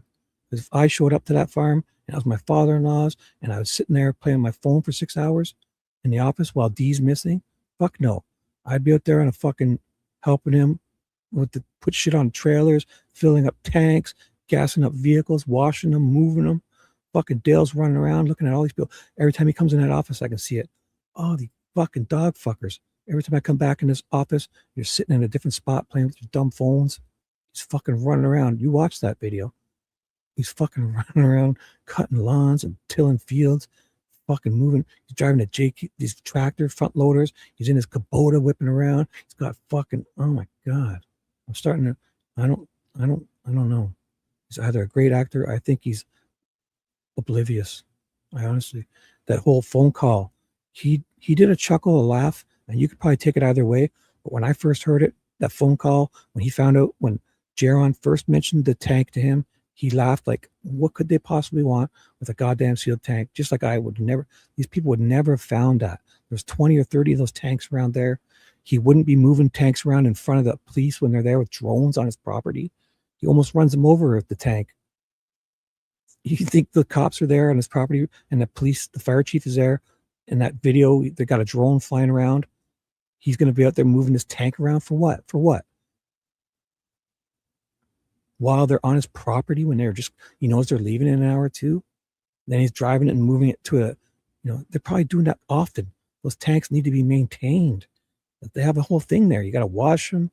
And then the police dog guy made it sound like that police dog guy came into that area where he had the hose washing tanks, and there was a tank there.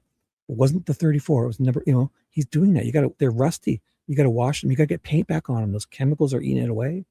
They'll rust out if you don't get them covered up properly. And you can't just paint stuff like you got to prep it. 90% of painting things like that, cars, and I painted my Camaro, my garage. It's fucking not as easy as it looks. This process is 90% of it is preparation. The cleaning and using cleaners. You got to sand stuff. You got to use a cleaner. You got to sand it. You got to use a next step cleaners. You got to sand it. Use a final wipe cleaners, and you got to mask. You just can't start. And then he's got chemicals all over the place because he's washing them with hoses and emptying tanks in that room, that tank barn or whatever it was. Then the cops walking around with the dog, and Dale says to him, "Hey, be careful in there. Your fucking dog, if he gets it on his paws and licks it, he's going to die. These are chemicals all over. We're spraying them. We're washing them off. We're emptying tanks. We've had a dog on this farm actually die this way." And he says it out of concern. And then they go on. The prosecution pushes it just like a Holman would. It says this fucking guy's guilty because he's doing, he's protecting that tank. And then this helpless canine officer just fell for it and walked away, right?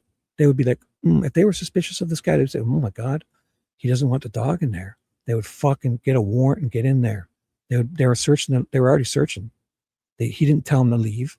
He warned them that there's chemicals in this dog should have some booties or something on, out of concern. So this is what you guys, is exactly like Richard Allen. He's trying to do the right thing in that situation, and they fucking turn it around on him. It's obvious he's guilty because he's and he's hiding the tank because he made the canine officer leave. No, go watch the video. It's fucking like, dude, we had a dog die here a few years ago. This exact situation. He ran into some chemicals and got him on his paws and probably licked him off. He says it. He's out of concern. He's not trying to hide any tanks. And why would he be doing all this when the fucking cops are on his property with drones? They got a drone video from 1,000 feet in the sky at nighttime. He's carrying a tank. Which tank? Is every tank now the tank? He can't. His job is to move tanks, paint them, and use them, spray with them, fix them, put decals on them. You have to update them. There's strict codes with the ministry and all that stuff. You got to put the proper tags on them. You got to write tags for them, and if the decals get eaten away with the spray stuff, you got to put fresh to warn people what chemicals are in them. There's that hazmat stuff because of the chemicals. And he did it 10 years ago. His fingerprint would be on all those stickers probably. Because when you're putting those stickers on, you touch them with your finger on the inside.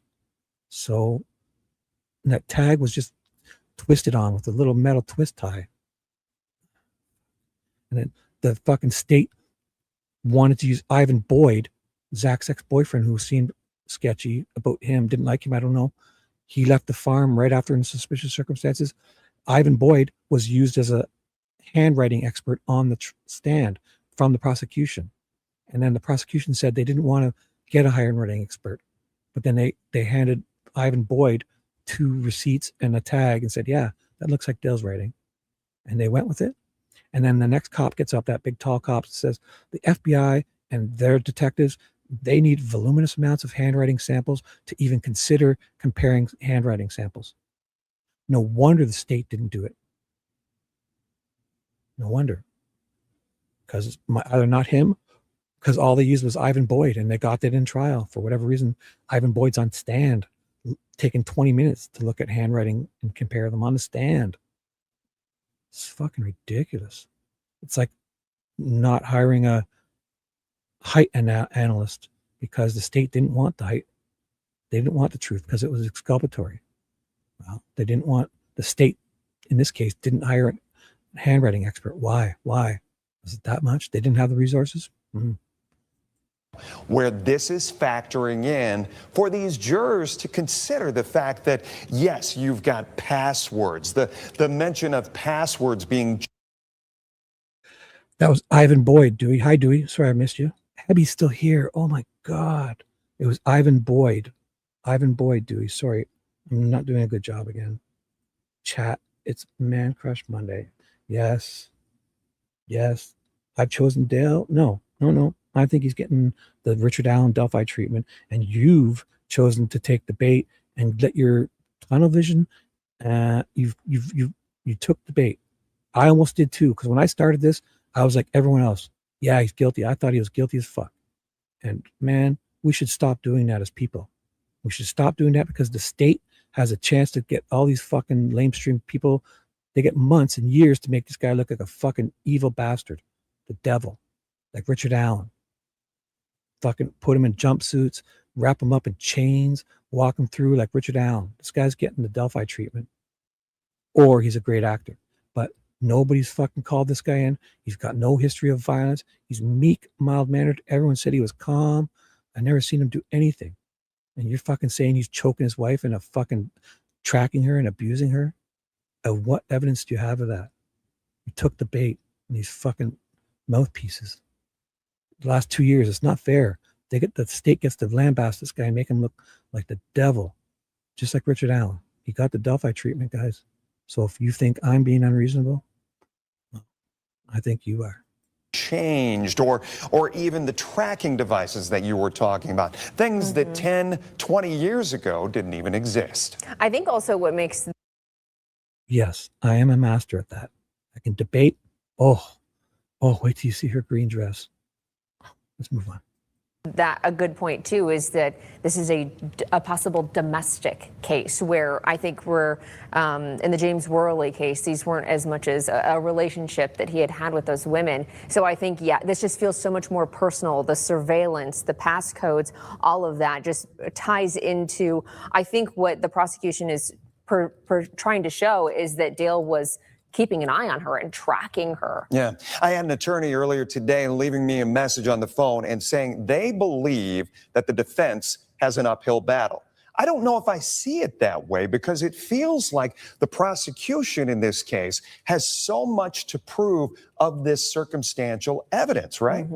I mean, you're right. Yeah, the defense, I mean, I'm not an attorney, but a defense could say he thought she was having an affair and he wanted to see where she was. I mean, people hire private investigators to see if their spouse is having an affair. So I think that's maybe one of the arguments the defense could make, is that he was just curious about where she was. You know, he said that in this case that she was at a Walmart for 3 or 4 hours, and you know, he had said that he thought she was having an affair there. So I mean, yeah, I think I agree with you on that with the defense. And we go back to what Gary, we had former judge, Lucas County judge, Lucas County prosecutor, former Lucas County Commissioner Gary Byers in here in the studio with us last week. And he was talking about laying out. That's what these days, these first few days are all about, is just kind of laying the table, setting the table for the jurors to understand, here's what is coming. And the fact that some technology was introduced today could mean that more is coming, and they could. Novi, because ask Nicole and Dewey. We've concluded, and Critter even too, that he's getting the Delphi treatment. I've got 10 things I can use as comparison here, and it's exactly what we're talking about. So no, he got the Delphi treatment. I'm not using that. I'm not. It's almost like this is a script. Like, this must be happening in every case. It's fucking the same deal. Timestamps make this guy look bad, misleading people. You think he's fucking walking around with a fucking grinder in his hand in front of cameras with one pad to do a 10-pad job where it's unnecessary to even use a grinder, and noisy, ineffective, hard, when he's got plasma cutters and torches at this guy's disposal on wheels. He's got these vehicles he could hook them up to. He could do this in the middle of the night. Nobody would know. He's not doing this on the property when cops are running around with drones. Oh my God, he's getting the treatment, guys. He's getting the treatment. You watch. If I'm wrong, I'll gladly eat my words. It doesn't feel that way. He's getting Delphied. To lay out even more for these jurors to consider. I think we have a long way to go for this trial. Yeah, the courtroom will be packed. We can guarantee. Sure, Mimi, but who didn't? So does that make people guilty? And if they don't go in the searching party, see, you're taking the bait too, because he did the right thing. If somebody's guilty, do they try to help the police like he did? Does he stand there and do the Richard Allen? He fucked up. He was so nice with these guys. They came to him 50 times. He's on body cam video, taking his shirt off, did everything they wanted. Is that what guilty people do? You guys, I think you took the bait. I don't know, he's getting Delphied, guys. And you can think what you want. I'm fine, but the whole timestamp thing, Mimi, you get it now, right? You see what happened with those timestamps. If he is guilty, the state fucked up with those timestamps, and now we know why the defense never protested it. If you can't see it that way, the stuff you're looking up in those top corners is the goddamn. It's the name of the file. When you see up here, this is the name of the file in the Windows Media Player, but the judge accepted it, and the defense never protested, so it's in the record. It's in the record. Forget about says September 20th, 2012, 9.5 years before she was even murdered. They say he's running around doing all this. Fine. But the state put this in, and then everyone accepted it. It's fact, right? I agree with it. It's fact, because I love it. Now it makes sense, because the defense in their closing statement throws it in their face, and that's what's going to get them off. Not that they're wrong, that they've just got the leeway to even modify these by an hour or two. They've just pieced it together. Their little timeline narrative is exactly like the Richard Allen treatment. Exactly. And no wonder the defense here didn't dispute it, because they wanted it, because they knew they would be able to show that he's out here working in the field when they ridiculously say he's doing all this in a couple hours.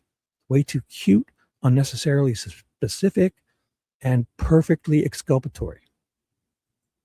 So if he did it, the fucking state is getting him off. The brother that is so angry, he's getting him off. He's out lying in the media, this Hardy brother. I get it. He's hurt. He's angry, but he took it too far. And lying to the media doing all that stuff. He's on trial saying that, yeah, the field was tilled. I saw him. I don't even know if he said it was him or what, but man, he's going to help. So the reason he's getting off is because Dee's brother Hardy and the state female prosecutor fucking dropped the ball. He's going to walk home tomorrow. Guarantee that. Once again tomorrow morning when the trial picks back up at 10:30, we are told that it will be another day of witness testimony. The prosecution is expected to call. So this is a recap starting of day 3. More witnesses, but it's not clear exactly who will be called at this point. Keep in mind, this trial is expected to last several weeks, and the state is still in the early phases of laying out its timeline and evidence, as we mentioned there, with the technology and introducing that. You can watch the entire trial live right here on WTOL 11 Plus starting tomorrow. Right, V, right. I think it's happening. Like we're all guilty of this. Because when I first started looking at this, it was like he was the devil. And the state always gets this unfair advantage, like even in Richard Allen or, they get to make someone look so bad. And then at trial, it's like you've already gone in with the preconceived notions. And I'm guilty of it. I've done it before. And I'm not saying you're doing it. I think we all are doing it. And I think, Nicole, what did we call it the other day? We called it like a template. It's almost like a template. There's good cops do the thing, and they're getting almost their life's ruined or murdered, like Ferenczi, or in jail, like Click. Fucking Greco was arrested in this prosecution. I didn't mean that. Prosecution, and Dee's brother, Hardy guy, and he had an investigator. They probably fucking hounded the shit out of Greco. And no wonder he didn't answer them for 8 months. Every time they called him, he said he was out to dinner. They fucking basically hounded and stalked him, it sounded like. And he ends up in jail, Greco, because he's refused. And then at trial, he's like, I don't know, 50 times. And they try to throw it in his face. Meanwhile, the state, he's going to end up like Click if he didn't do that. So he did the Murphy kind of turnaround. And he's lucky he didn't get Ferenczi, that Greco. So there's a template going on with all these bullshit. And we're all taking the bait. We should stop doing that. The prosecution should stop getting the chance to spend years making a devil out of somebody when we should only be able to go with what's in proven court docs. And if Dee was really afraid, she would have a restraining order against this motherfucker. And that Dustin Lawley guy, his beard alone, Dale would look at it and fucking run. That Dustin, Raquel's boyfriend, would fuck if he had a restraining order and violated or even looked at Dee after having been charged or choked her. That fucking Lolly would have kicked his ass. So if Dee were meager and alone, but she wasn't. Just that her daughter's boyfriends and husbands alone, and her brother. If you think her brother would have liked him up until this happened, there's a good point, B. If he was her brother, that guy that fucking has tunnel vision like to the max. I've never seen it. He said he liked him up until this happened. You think if he's choking Dee, that brother is not doing anything? Stop and think about that. You guys, we got to stop letting this happen. Because he was convicted before this started. And luckily, there's cooler heads will prevail and think, oh my God, when I watched this, I was like, what? You think a fucking guy like this is going to walk around with a angle grinder with one pad to do a job that takes 10 pads to 10 discs? And if he's going to go walk past 10 cameras to go and cut something open to hide his wife's body, you think he's going to walk past 10 cameras with that thing in his fucking hand? Not in a box, a garbage bag, a knapsack? He wouldn't even use that fucking angle grinder, first of all. It's a hack job by Jaren or somebody. Or set up. I don't know. I don't know if she had a boyfriend or the Jaren was selling that stuff for something. There's more to this, and he may be involved. I'm not absolving him, but he's the way it's going down here. It's a template. He's being fucking made way worse. These fucking cameras were not hidden cameras. This GPS wasn't to also diagnose the vehicle. He's fucking trying to help his wife in her car. What if he's trying to fix it? If my wife didn't have the I would put one of those dongles in and I would read her codes.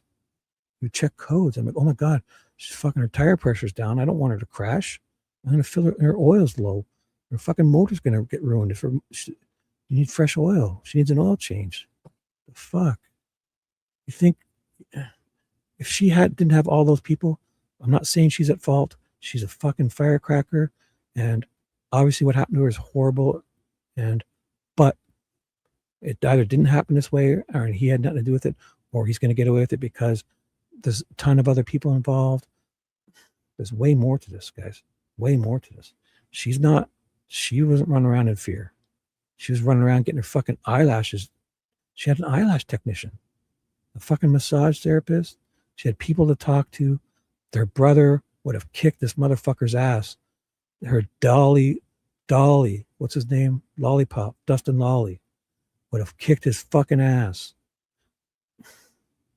if he even fucking thought of, if he grabbed too many M&Ms, Dustin would have kicked his ass. Come on.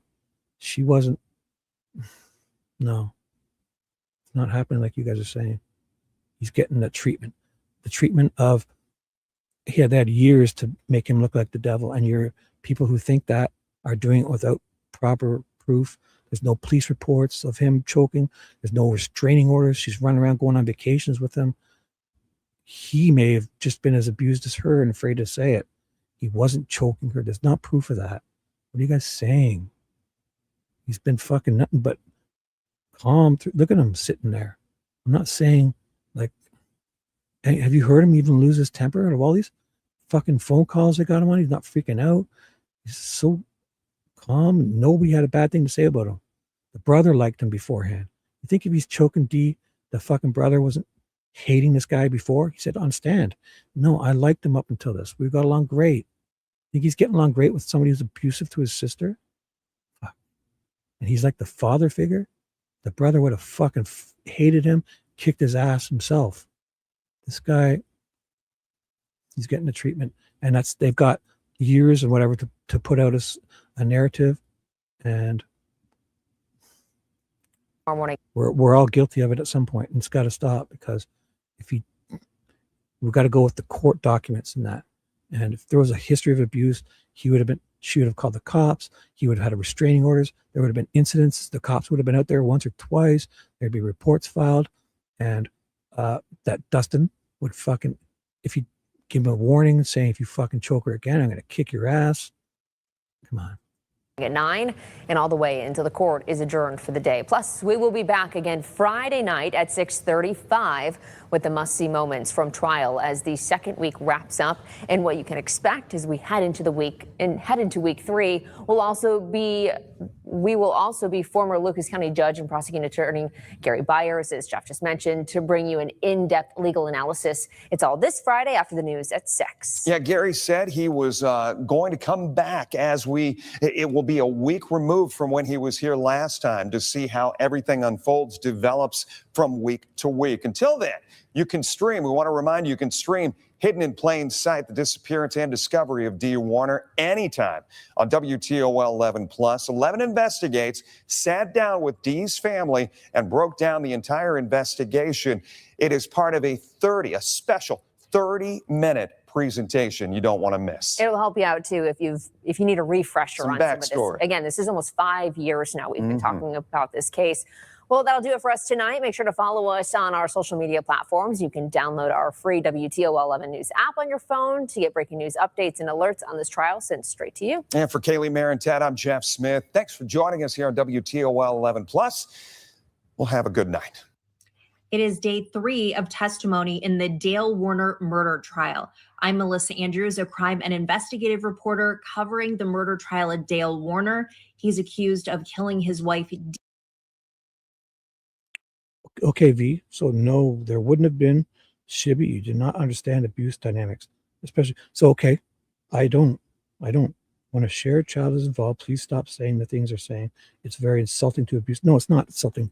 You're insulting me, V, because you think he's going to be running around that farm with all the brother and Dustin and be abusive to D? Do you? Is that disrespectful to me? because I think that's what's happening. So you're disrespecting me. What are you saying? No, I'm not going to stop because this is how I feel. I don't see any record of him being abusive. I don't see any way he would get away with it because Dee was not, sure, she was a firecracker. And at very least, she would fucking grab that camera and kick him in the nuts. No way. He's meek and timid.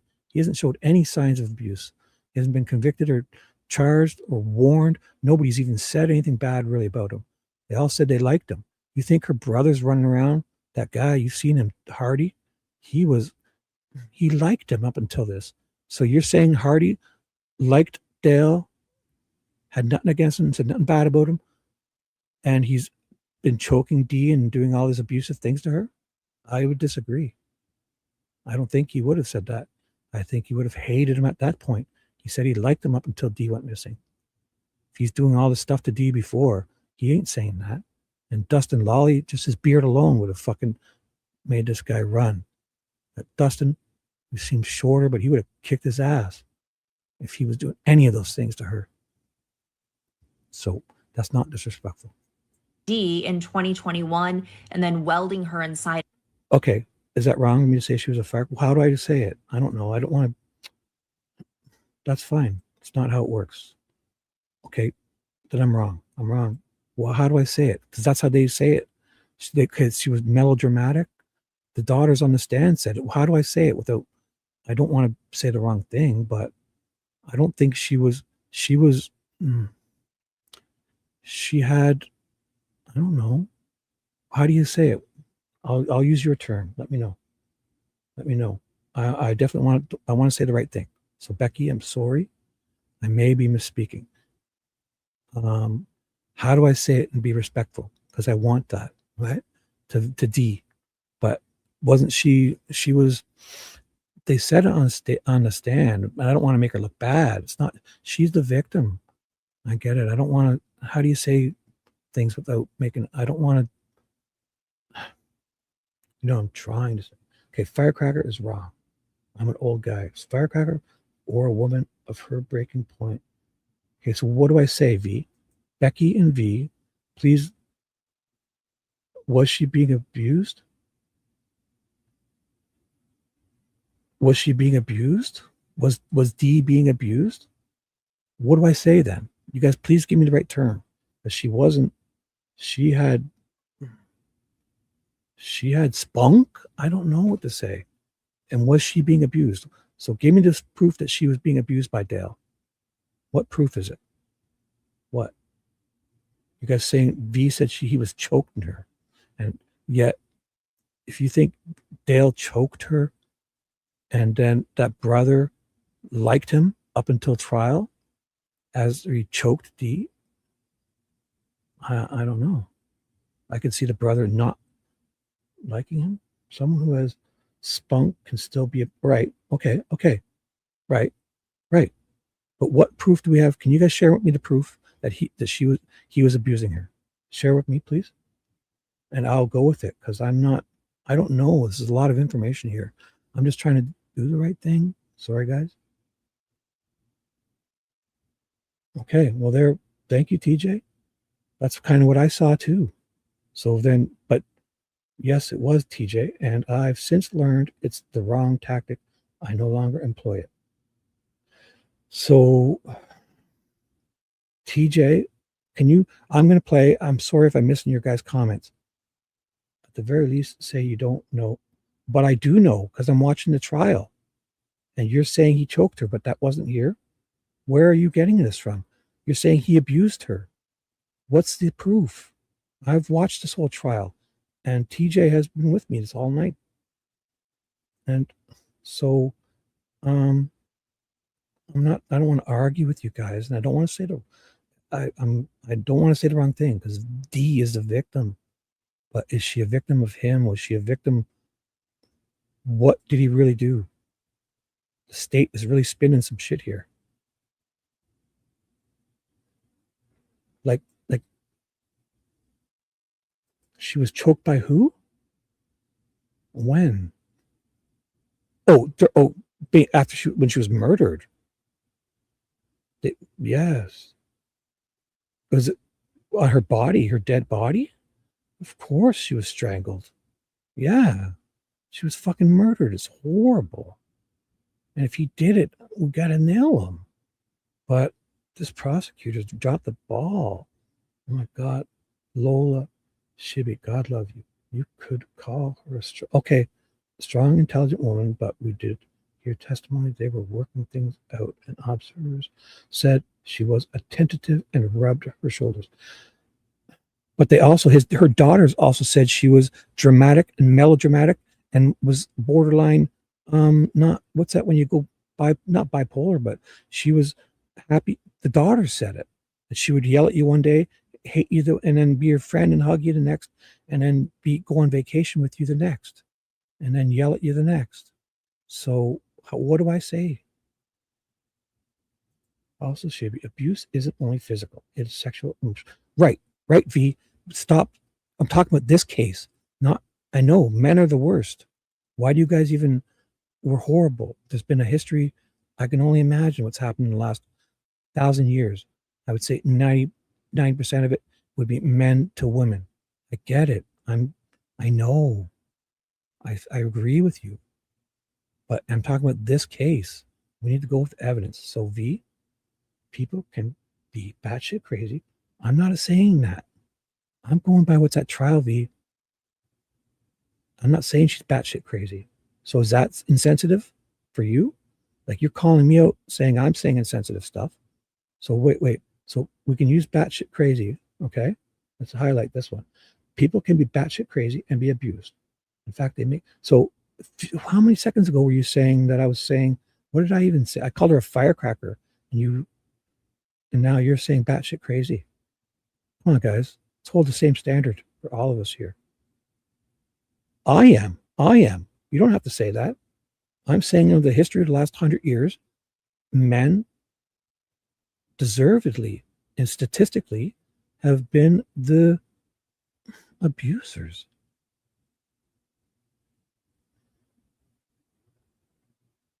Okay, here we go. Thank you, Judy. Thank you. I am relating what's being given as evidence at trial, period. So, batshit crazy, good. Firecracker, bad. Moving on. Batshit crazy, good. I can't say. Type so fast, you can talk faster. That isn't fair. It isn't. It isn't. What should I do? How about this? So I'll say something and I'll wait 20 seconds. I know it's not fair. I know. There's at least an 8-second delay or 7-second delay. And you guys are typing away, and it is an advantage of me having this microphone. So V, call in. Aha. V will call in and have the floor. I will mute myself. There we go. Call in. StreamYard link. Here. V, you want to call in? You want the link? I'm kidding. Hi, Judy, if I didn't say hi. Oh, you guys are giving me a hard time, V. Like, I can't call her a firecracker, but you're saying batshit crazy. Come on. Let's go. No fighting. But stop telling me to say stop saying firecracker, and then in the 2 comments later, you call it saying batshit crazy about her. Okay? It's not fair. I can complain all out comparing. Any case, no, I'm not. I won't stop, V. Nicole, Critter, TJ, what comparisons? I set the template of what's happening to him. So don't you start putting words in my mouth. I said the template seems to be reminiscent of many things. The prosecution had years to make him look bad. They're spitting ridiculous evidence that he would never do. They're making him out to be the worst. There's good cops trying to do stuff, and they're getting the Pharisee treatment almost. They're getting arrested. That Greco, because the prosecutor and the Hardy guy, his investigator, were hounding him. He's at trial saying there's a lot here. I'm saying the template, it's reminiscent. It seems to be all over, not just Delphi, but it's the template. And I'm using Delphi because we're familiar with that. He went and he's been talkative to the police, which was wrong. He shouldn't have been so forthcoming. He should have lawyered up. They're throwing things around his face. They're doing the Holman, turning things around that he didn't, I don't think he meant to imply. just because he didn't want to get a divorce with his wife. He wasn't going through that again. You think he's admitting on to 3 cops in his kitchen that he fucking killed her? I'm not saying it's Delphi. I'm saying it's a template, and it seems to be with everything. I used it as Delphi because we can relate to that. The template of fucking just all this bullshit evidence, timestamps being altered, cameras showing one time, the prosecutor standing there saying, okay, it's 3:15. And when you look at it, it says 8:32 a.m. Here it's 3:45 and it says fucking 6:27 a.m. on these timestamps. Fine. They accepted it. Okay. The defense, no wonder they let him change those timestamps because they can prove it. He was out tilling the field when they say so. It worked in the defense's favor this time, only because they found footage that could prove him. Like, imagine that camera didn't that. Then the reason they found it was accidentally the defense. So the defense, the truck triggered the camera, and in the background, it wasn't running. The only reason it was caught on camera, luckily, that's happened. So there's another reason this is more like a template, because there's probably a million times where that doesn't happen. And all of a sudden, the state's case is fact. Their narrative, their fairy tale narratives, timelines, and what happened is just like Delphi. So I'll keep doing it. I'll do it more. I'm going to call it the V comparison.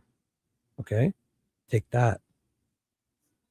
I'm only kidding, but it's very reminiscent. There's a template. I don't mean it, it's a template, and it's fucking happening right in front of our eyes.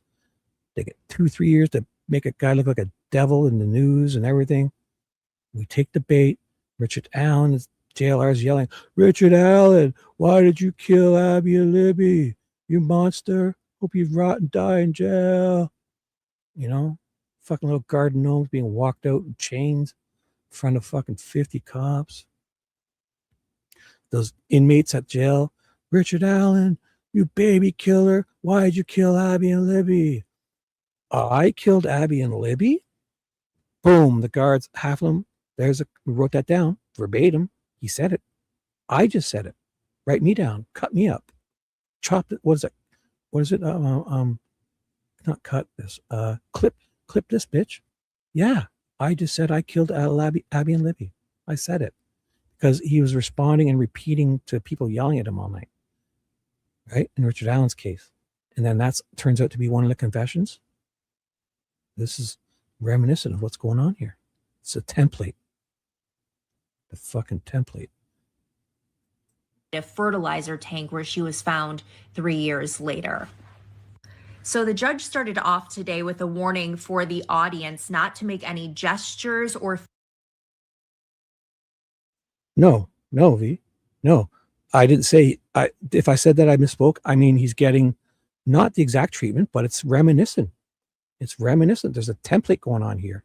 And you can disagree, but you tell me to shut the fuck up, please? Well, I say, you shut the fuck up. Thank you. Facial expressions, because theoretically, this could be seen as communicating with the jury. So we're back on the stand with Deputy Austin Hall, who... Right, guys. Right. But you're taking it the wrong way, because I'm saying the template of what is going on here is reminiscent. I'm not saying he's being tortured and solitary and that. So it's not an exact duplicate, but it's reminiscent. And I'm saying the template, and the template is, let me be clear, the prosecution gets a year or two to make people look like a devil to the media. Then they slap probably a gag order, but in this case, no gag order. He shows up in court. Everyone hates him, right? He's already basically convicted in the public eyes. And I even thought the same thing. And after listening to this, I'm like, whoa, I took the bait. But after hearing this, I don't think that anymore. I don't. And especially not being proven at trial. V, you're calling him an abusive strangler.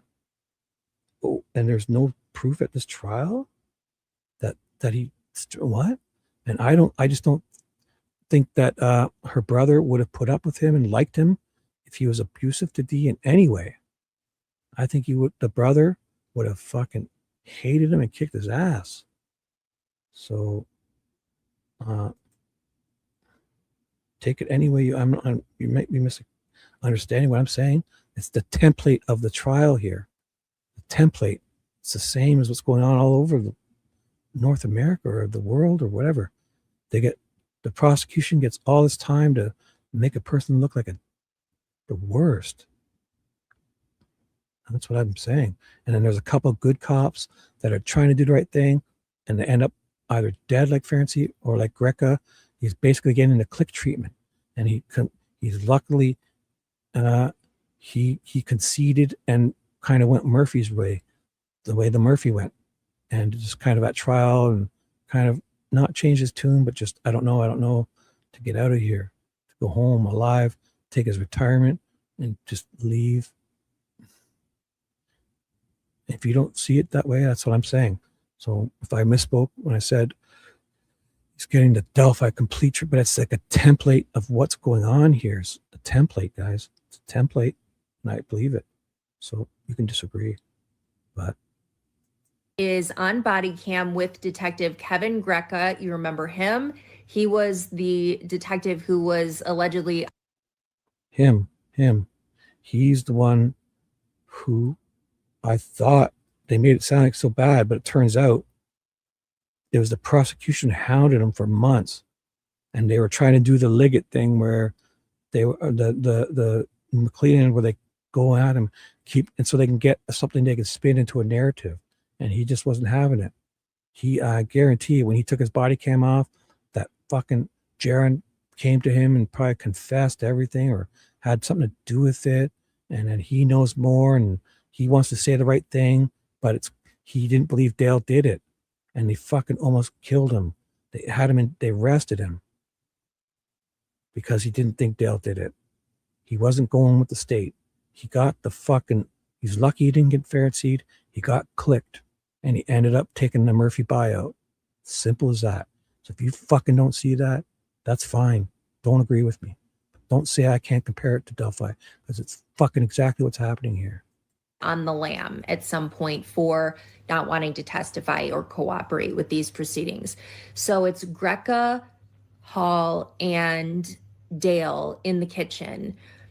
Greca asks if Dale has any questions. Dale says yes, but he doesn't remember them.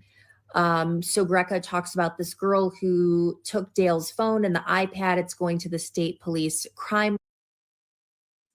Hi, Monday. Sorry if I missed you come in. Hi. Did I say hi to everybody? Monday, what's up, bro? How you doing? I'm sorry. Luna. Oh my God, my Luna's here. Fuck his friend. It's difficult to get you. Yes, it is. It is. I'm so sorry, Luna. Just know I want to do the right thing. Eventually I will. Sometimes I stumble on the right thing. I'm well-intended. I'm a good person. I'm a confused old man. My muffin top is turning into a keg. I need to get back into shape. Spring is here. Oh my God. I'm so sorry. I'm a horrible person. If I missed anyone else, Judy, I didn't properly greet you. Prosecutors, it's a template because the prosecutors in the U.S. all share info on how to, yeah. Like the defense puts, you're true. Yeah, you're right. But it just feels, this guy sat there, he didn't think he was guilty. And then it turns out he got arrested and ended up at trial saying, I don't know. He's afraid for his life, probably. I don't know. There's fucking Jaron's in it. There's much more to this. And he look at this guy. Look at him. He's like, what the fuck? Look at this position. He's oblivious. He's like, my wife's missing and you guys are questioning me. Look, come on. Look at this guy here. He fucking in 2 minutes, he stands up and takes his shirt off for them. Every time he's done nothing but help these people. Give them, it's like cluing into him now. He's doing the Richard Allen. Like they're thinking it's me and oh my God. So he did a mistake here by helping. He stands up, takes his shirt off, Fucking does everything. Then they notice he's got a welding mark, a farmer's tan. Fucking farmer's got a farmer's tan, guys. And then they hold it against him. Can't do anything right. Yeah. Oh, he's got a farmer's tan. Therefore, he's welding his wife into a tank. Or is he out fixing fences? Is he out running around a goddamn fucking $50 million farm trying to keep things afloat and his wife is missing? Come on. Look at this face. Look at him. He's like, you think this is somebody who did it? Sitting this leaning towards. He's forthcoming this whole time. Damn any of you for thinking you should talk to police. Never. This is what Richard Allen did. So if you don't see that, that's fine. You don't have to agree with me. But that's what's happening. He's fucking forthcoming and helped them convict him. He incriminated himself right into jail, just like Richard Allen did. Lab, Dale keeps saying he can't make sense of any of this. She's taken off 100 times. They have 3 businesses. It can be stressful. Lucy in your farmer's tan. The fuck did you just walk into? Oh my God. I called D a firecracker and I got in trouble. Yet a couple comments later, the same person was able to say, what was it again? Oh, I highlighted it. Go ahead, I highlighted that. Batshit crazy. Batshit crazy is okay. Batshit crazy is okay. Firecracker bad. Batshit crazy good. He says what's different this time is that she's had COVID. Zach had said that some charges appeared on some accounts. They'd been monitoring the accounts, but then those appeared to be monthly charges. The deputy says, basically, we're going to square one. It's been over a week. We're just going back through all of this. Dale goes back over that night. He said, we're not going to argue tonight. It was about the altercation between Terry and Dale, Terry and Dee. So she says, let's sell everything. He says, it's not your decision. This is our business. Dee was convinced. Dale was telling people she was on Xanax. This was Saturday around 11 when Dee was at the soccer game. Dale says he got home at 8:30 that night. He went out to Finley.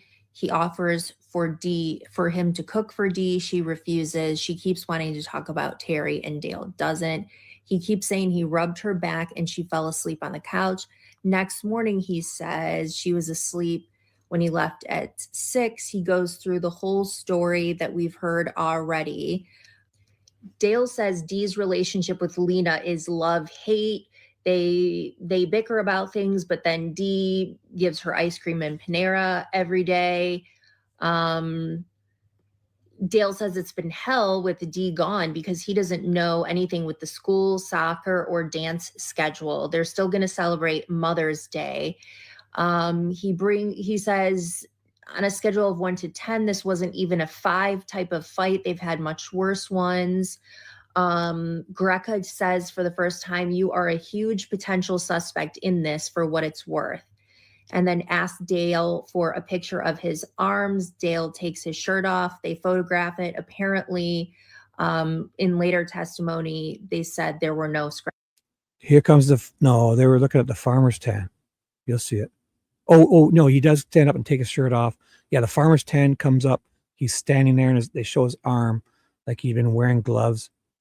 And they say, yeah, he could have been welding. He's got 10 welders. He's probably welding shit every other day on his farm. Different types of welders.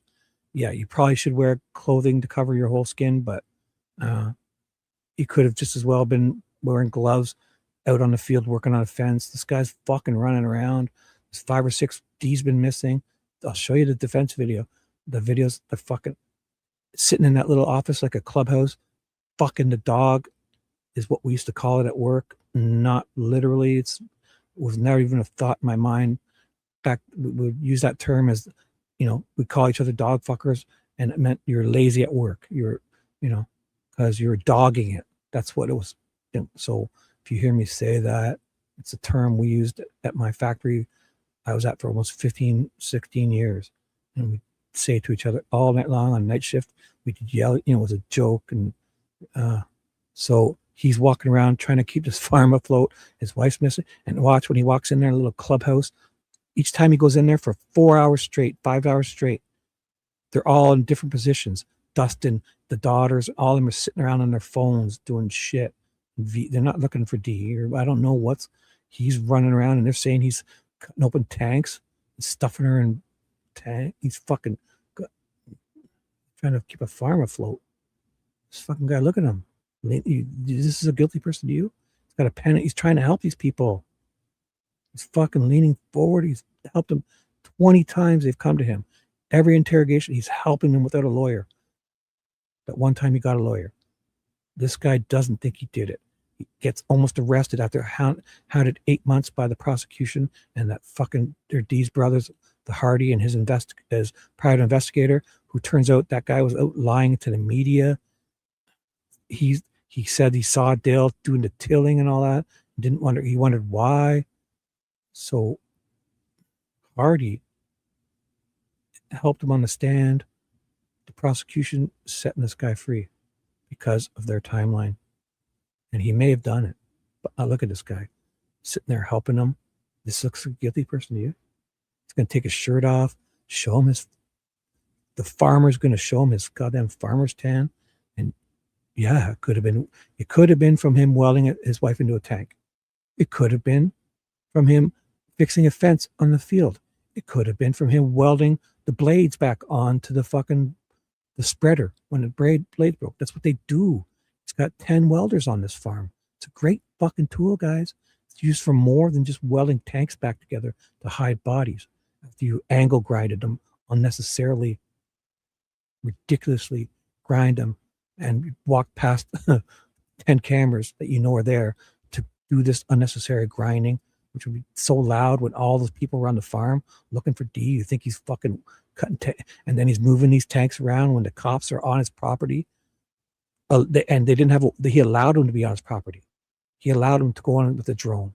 He nicely allowed him to go on his property, and you think he's moving tanks around. He almost runs him over with that loader. They're standing there with the drone, and then he's got a tank. He takes him to a barn. Yeah, they want you to believe it's that tank. You can't even see. It's the same type of tank, but it's fucking nighttime and the drone's like 100 feet in the air, 200 feet in the air. And he's allowed him to be on his property. You think he's out shuffling this tank around with her body in it? And the cops are there on his property and the fire chief is the drone captain is all out there. He let them be there. This makes no sense, guys. Scratches or bruises or scabs or anything. Greca says if someone was going to harm Dee, they wouldn't leave her ring on your desk. Dale says she wears $150,000 to $200,000 worth of jewelry. There was something about a check, PPP check in the car. Didn't quite catch that.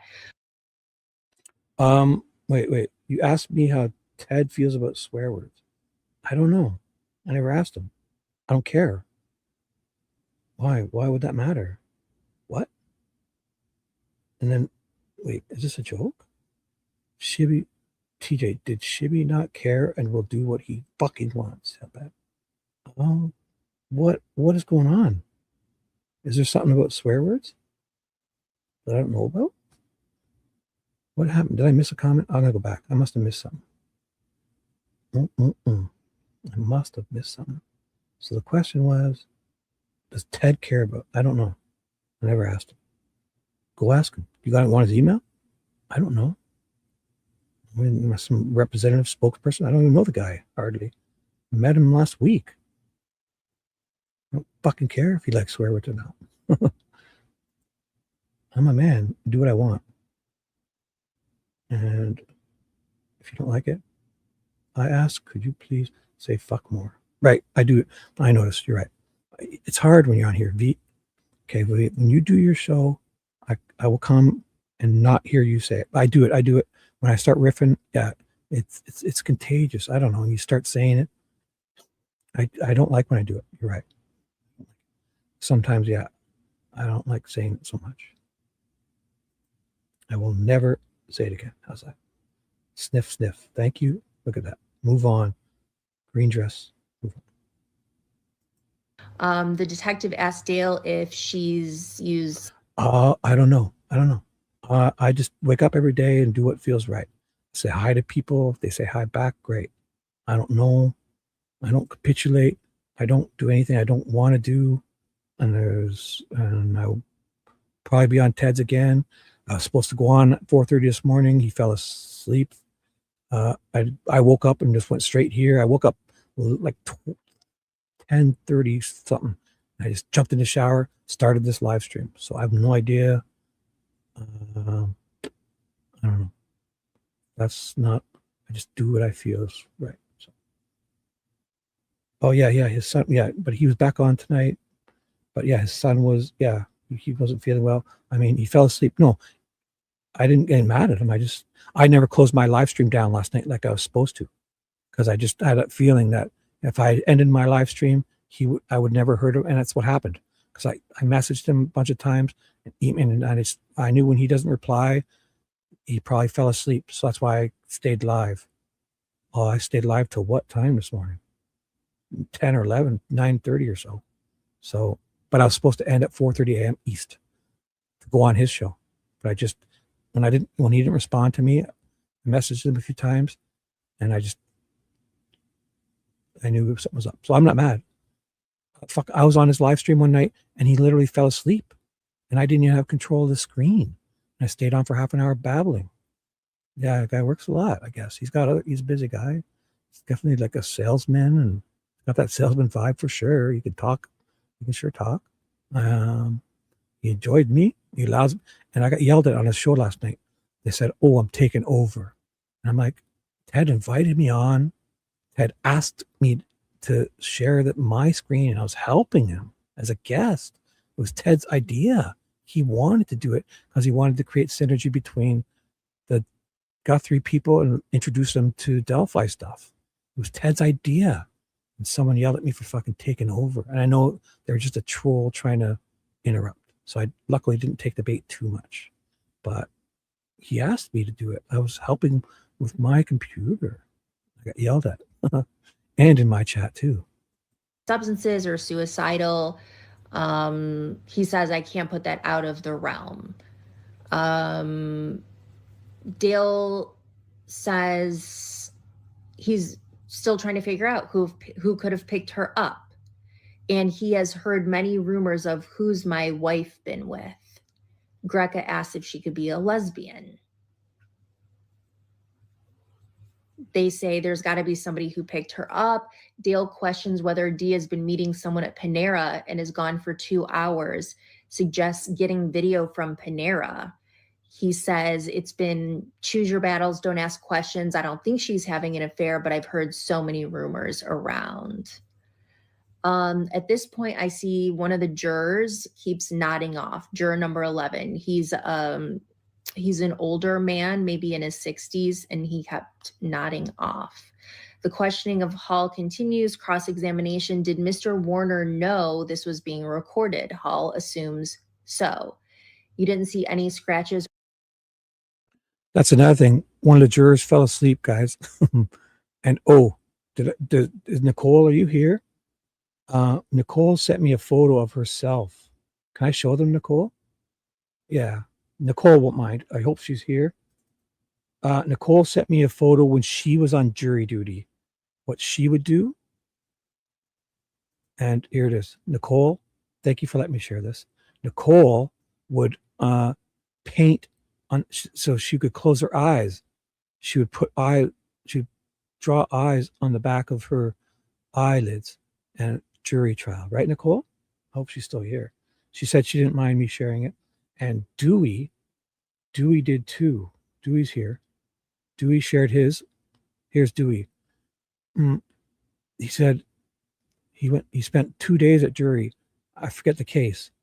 And he didn't want to put the makeup stuff on. So he got some Cookie Monster googly eyes and double-side taped them to his eyelids. And he was able to take a nap.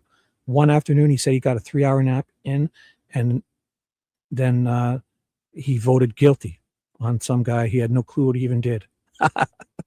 I'm like kidding. Or marks or anything like it was healing. No. All right. And then they talked about some blood. Luna too. Luna sent me a photo. Luna, you're so pretty. Even with your eyes closed, you're pretty, Luna. I'm only kidding. It's not Luna. This is Lucy. I'm only kidding. It's not Lucy. Just kidding. Sorry. Just look at that. This is how you get through jury duty. You just draw. You can get a real good nap and convict the person if you don't like how they look. Blood found in Greg Hardy's barn. It later was confirmed it was animal blood. Okay. Those were not any of my subscribers. I'm totally full of it.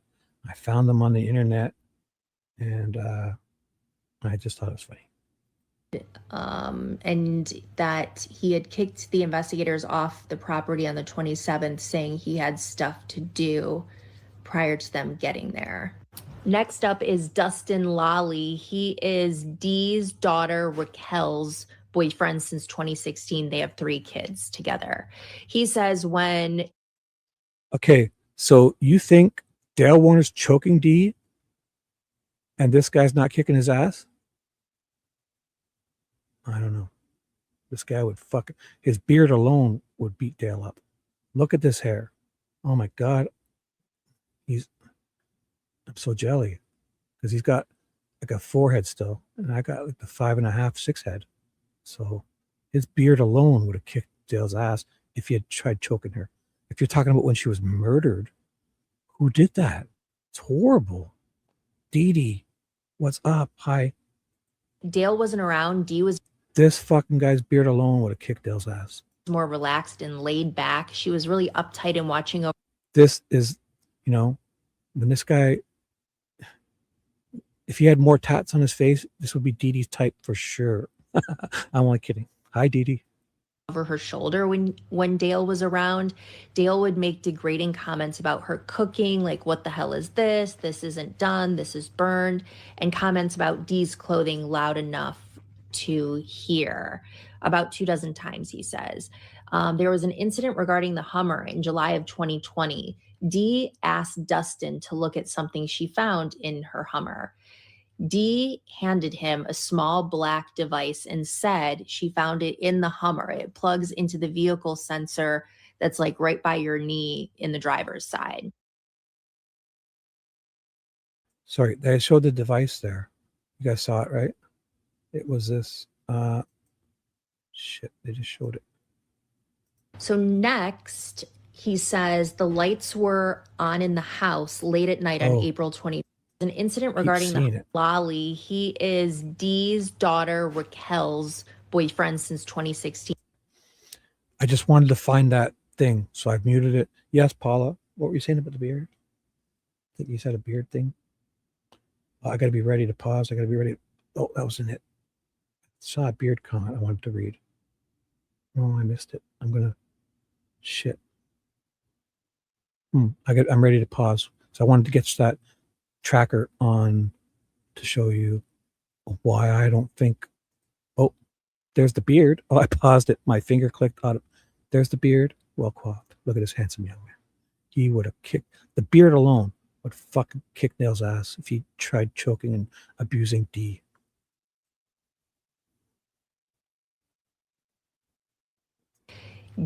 There it is. There it is.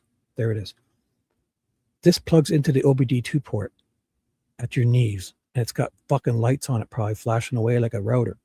You think the guy's gonna fucking try to track his wife and use this? This guy's got resources. He would hire a private investigator or himself, have order, and nobody would know about it. He would install it. You could hardwire those with a 12-volt constant source anywhere. I'll use a test light to find one that's not switched with the ignition. 12-volt constant, and you can find it in your car in a bazillion places. You could get a proper tracker and stick it under the spare tire, like I said. In the back of my Camaro has a spare tire where the wheel well is. You can get from the trunk, and you open up the panel, and the wheel well's there, and you can just put anything in there. Under the seats, anywhere under the dashboard behind the glove box. Like when you open the glove box, you can open it 2 steps. If you if you pull on it a bit, and it falls right down, and you can get right up in the dashboard and hide stuff, like where the airbags and all that are. That's the type of person who is tracking their wife, not this dongle. This dongle, GP tracker vehicles, no monthly fee, real-time 3G car, truck, 1-year plan, location, driving alert, engine diagnostics. See, they wanted to get that out of here. So how does it go from? They erased it. Look at, they erased it. Why would that even end there? Because look at, and then it goes to return. Look at this. The fucking prosecution doing tricks like this. Engine. They don't want you to know what diagnoses engines. They don't want you to know he's probably telling her she needs an oil change, or doing it for her, or checking her air pressure. Maybe he's worried about her. Her fucking car. If an engine light comes on, you connect with your phone. You can use it to clear codes or to find out. You get it. That gives you a number, an engine code. You look it up on the internet and it says, it's the fucking PCV valve intake, and you order one. It's like $10. You change the PCV valve. You clear the code with this thing. And then if the code doesn't come back, you fixed it. And if it comes back, then you do more investigations. It's a diagnostic tool. I use it for fucking my Bluetooth, my phones. I've used it even before phones came out, since computers were around in early 2000s. Cars started getting the big computers in the early mid to late 90s. You had an OBD port. This is the OBD2 ports. It's underneath at your knee, and it's visible. You would see it. It's not hidden. You just pull it out like a dongle from a USB port. Ridiculous to think that this man with this resources wants to use this and is abusively tracking his wife. No, an abuser does it, but not this way. They fucking hardwire them into you would never even know you're being tracked. You would have those Apple AirTags and you crack them open with a knife. I've seen it done on YouTube videos. You take the little speaker out so that it can't alert people they're being tracked. Those little AirTags would be what a person would do in abusive, not this. And they don't want you to know. It's also to diagnose. It's also to help you get to the restaurant you're looking for. It's also to help you find your, and every time you were to do anything, it sends you, it checks your location. It's just a function that apps use. They need your location to do all that communicating and letting you know and recording of stuff. And so if you think that an abuser's doing this, I disagree. An abuser would do this, but not where you wouldn't know about it, because Dee could have just, obviously she did pull it out and showed it to Dustin. I mean, you can look at it either way. State wants you to think he's a big abuser. What if he's fucking helping his wife? What if he doesn't want her driving around with low pressure tires? What if he wants to do the oil change when it's his time? He probably does the oil change for her. He's fucking diagnosing her vehicle, fixing it. And some jealous husbands would use things to find out when they're fighting or what's wrong. I mean, I can only imagine what happens nowadays. I don't know. I've not been in a marriage with all this new technology, okay? But I can only imagine what spouses, mostly men, because they're horrible. When it turns bad, yeah. But this is that. This is a fucking engine diagnostic. And for some reason, suspiciously, they can't write diagnostics because everything above it can be written. So it's not like it's too far. But now the diagnostics has disappeared, right? And I'm sure that's nothing to that. But they want you location. They don't want you to know who could diagnose too and help her. Handed him a small black device and said she found it in the Hummer. It plugs into the vehicle sensor that's like right by your knee in the driver's side. So next, he says the lights were on in the house late at night on April 24th. And then he says the door was always unlocked. That's something that we've seen the defense try to put in there. He said he noticed the Hummer and the front end loader were at the office. They went to the office because they thought she was there. So we've heard this story before about the searching and the searching. No, it's nothing like that, V. Because I'm going with stuff that's facts from the trial. You're like the prosecution shills in the Delphi, and you've got this guy dead to rights already, and you don't seem to care about what happened at this trial. Have you watched every bit of it? Because I have. And I'm not stating anything that's not from this trial. So if you think So if you can tell me where I, like, this is like the murder sheet writing their book, giving their thoughts and intentions of people when there's no way they could know that. Stop fan fictioning Dale. No, I'm not doing that, V. You start using some facts from this trial to rebut me, and let me know. Let me know anything I've said, rebut it. Let me know if you want me to repeat anything. I gladly will. Let me know what you think I've said it's wrong. Dale's inner thoughts of what his intentions could have been are facts. No. But when something is ridiculous, I'll say it. And I'm only saying because I have experience with these tools and stuff. I've worked with cars and OBD2s. And if you want to put, yeah, that's my opinion. You disagree with that? You think a guy is going to track his wife and let her know about it? You think an abusive husband is going to just half-ass a fucking OBD2 plug-in when there's other ways you can easily hardwire and hide it or modify all those other trackers like those air tags to take the speakers out and track her, and she would have no clue he's tracking her. No clue. You think this is how a person tracks people? Then that's fine. Then you disagree with me. But I'm not, that's what I'm saying. And you think a guy is going to use a angle grinder to cut open a tank when he has a fucking a plasma cutter and arc welder at his disposal on wheels? He has fucking 4 or 5 of them. You think a man is going to grab an angle grinder, walk past 20 cameras with one disc to go angle grind open a goddamn metal tank and do it in 2 hours to stuff a body in when he's going to weld it back together half-ass, when that welder would be the perfect tool to actually cut it open too? And while there's 8 people running around his farm that are looking for D, all sitting around in his office fucking the dog with their phones, and you think he's going to do this? How noisy that would be? I mean, I understand if you want to dispute me, because these are things I have experience with. And using that angle grinder on a tank would be so inefficient, troublesome, hard. It's doable, but loud, time consuming. You may accept the prosecution's timeline because you think a man could just get a forklift, weld a chain to it, support that cap, cut it off with an angle grinder, which is absolutely ridiculous when you've got a plasma cutter there, and then stuff her body in. How much with one disc, walk past cameras to get those tools, not put them in a box or a bag and hide them. And this didn't happen this way. So if you accept it, fine. I'm just telling you I don't. And you can disagree. But man, fucking guy, you think he's gonna go grab an angle grinder, walk past 10 cameras, and angle grind his wife into a fucking tank? That's so goddamn loud, that tank. If you cut half of it open, you know the noise that would make. And there's 6, 7, 8 people on this farm looking for D. And you think you just pop it out 2 hours, paint it, stuff her body in, paint it, and then start moving it around in front of the cops when they're on his property for no reason. And he's allowed the cops to be there. They're not even there on a search warrant those few times. They're flying drones, and you think he's just moving his tank around, playing hot potato with it? Or musical chairs with this fucking tank for no reason? Or is he moving 10 of them around? Is this his daily job? He's got a farmer's tan on his arm.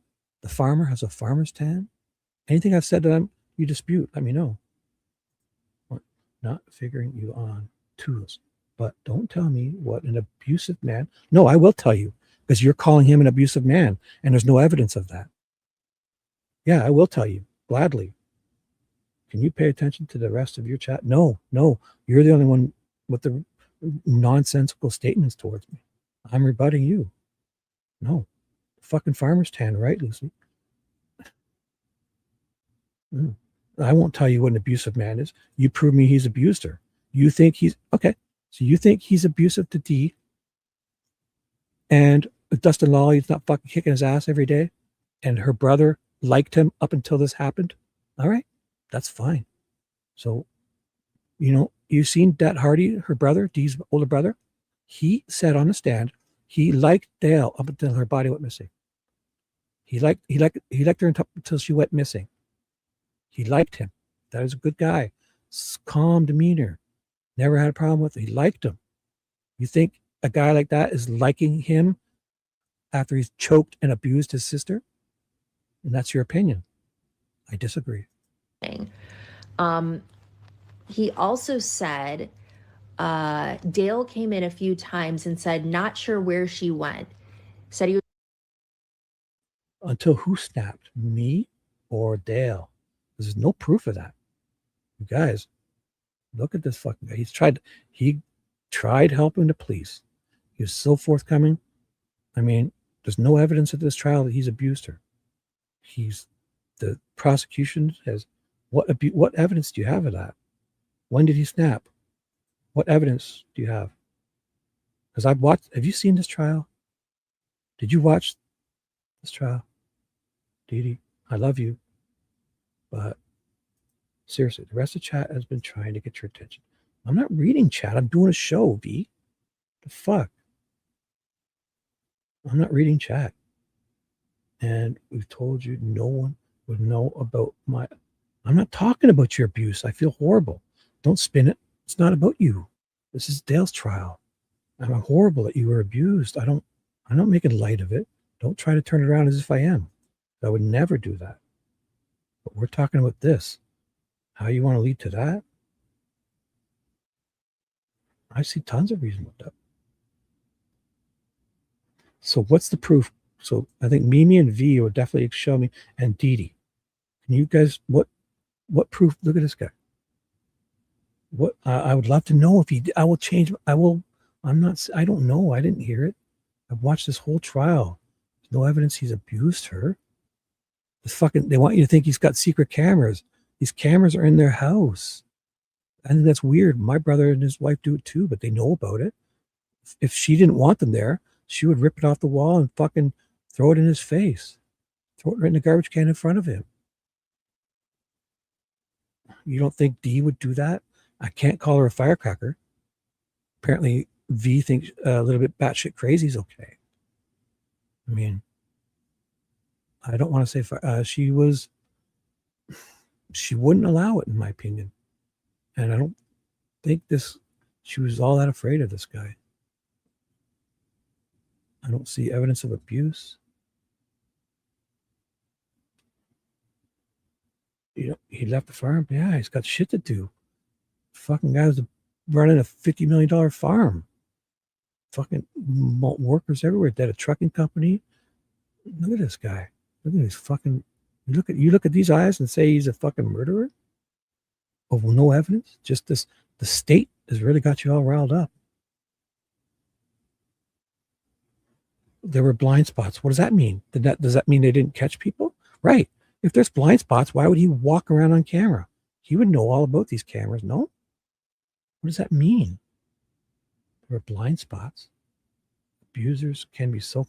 Right. I agree. But at trial, we use evidence, guys. I agree. Yeah. You may not know. It'd be very hard. You may not know it's happening to someone you know well. I'm not saying that. I'm saying this trial, they haven't proved it. And these people would all know about it. And if you think this guy's abusing Dee, and this guy's not fucking kicking his ass with that beard alone, and her brother, Hardy, would never say he liked this guy up until the day she went missing. Hardy, on her brother, he was hurt, upset. I understand. He was also out to get blood because he was convinced, and he took it too far, that Hardy. You think that Hardy guy would say, after hearing him on the stand, that he liked Dale up until her body went missing, if he was abusive to her? I don't think so. So that's a big sign to me. He hasn't been charged by the cops for nothing. There's no police reports on paper. There's nothing. Prosecution wants you to think that the cops were called. Yeah, but it wasn't about him. It was probably before they were even together. But they really want you to believe. I'm telling you, they're fucking painting a picture. Was going to go spray. And there's no evidence. So your feelings, I get it. He wouldn't know. Well, where is the police reports? Isn't this what we've got to go by? But you said that. My abuse. You're not talking about your abuse with me? 2 comments ago, you brought it up. What was it? Set perv too soon, not talking about. Set previews. I said perv. Set preview too soon, not talking about my abuse, my degree, and post-employment. I've given my education experience that you don't understand. Yeah, sure. Whatever. I don't understand. What don't I understand? Can you explain it to me? You got some degree? Okay, does that degree involve, you think a guy like this would have, you think after looking at Hardy, her brother, that this guy is abusing D and he says he liked him up until she went missing? Does your degree include that? Can you please assess that for me? Do you think that her brother would say he liked him? He was nice. He had never had a problem with him about anything. They got along. He lived behind him, basically on the same property as him. The older brother, Hardy. Do you think he would say he liked him if he was abusive to D? Let me know. Does your degree include that type of evaluation abilities? No way. Do you think this beard would allow him to abuse D and never ever fucking kick his ass? Look at this guy. This is fucking probably the ringleader. Who knows? Jaren's all up in this. There's tanks of fucking anhydrous precursors. There's all these DEA drug guys in this. Fucking one of them's a Secret Service agent. There's way more to this, guys. Twice the kids said, let's call the police. And Dale said something like, I wouldn't get ahead of yourself. Yeah, she's been missing a couple of days. It's like they want to call the cops. You think, come on. My adult son who doesn't live with me, if he were to go missing for a day or two, I wouldn't even know. I don't talk to him on a daily basis. So I guess do you live with them? It's suspicious. But you think that they'll, or if anybody were to say, I don't know, she'll turn like, that's not indicative of him not wanting to look for her. They're trying way too hard. You think that the canine officer walked that dog in the farm and he would say, oh, be careful. Don't, we've got chemicals around here. He's washing stuff out with a hose, emptying those tanks. And he's worried about the cop's dog, the canine dog. And you think that he's allowing them on his property. And then you think that he says, oh, well, just, he's trying to scare them off of the tank so the dog couldn't smell it or something. Meanwhile, he says it that a couple of years ago, we had one of our dogs die because they got the same thing your dog's doing, walked in here and got chemicals on his feet and licked it off and died. He was concerned for this canine officer's dog, and everyone turns it around. So, and they weren't there on a warrant. He was letting them search his fucking property. That's his problem. He was nice, helped them. They've spun it, and there's no proof to a lot of this. He has maintained a decent acquaintance ship with Dale at this time.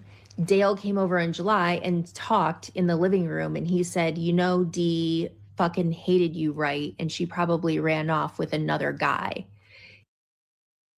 Do you want TJ for you? I will do it. We got time. I could play it. You want to hear the body cam too?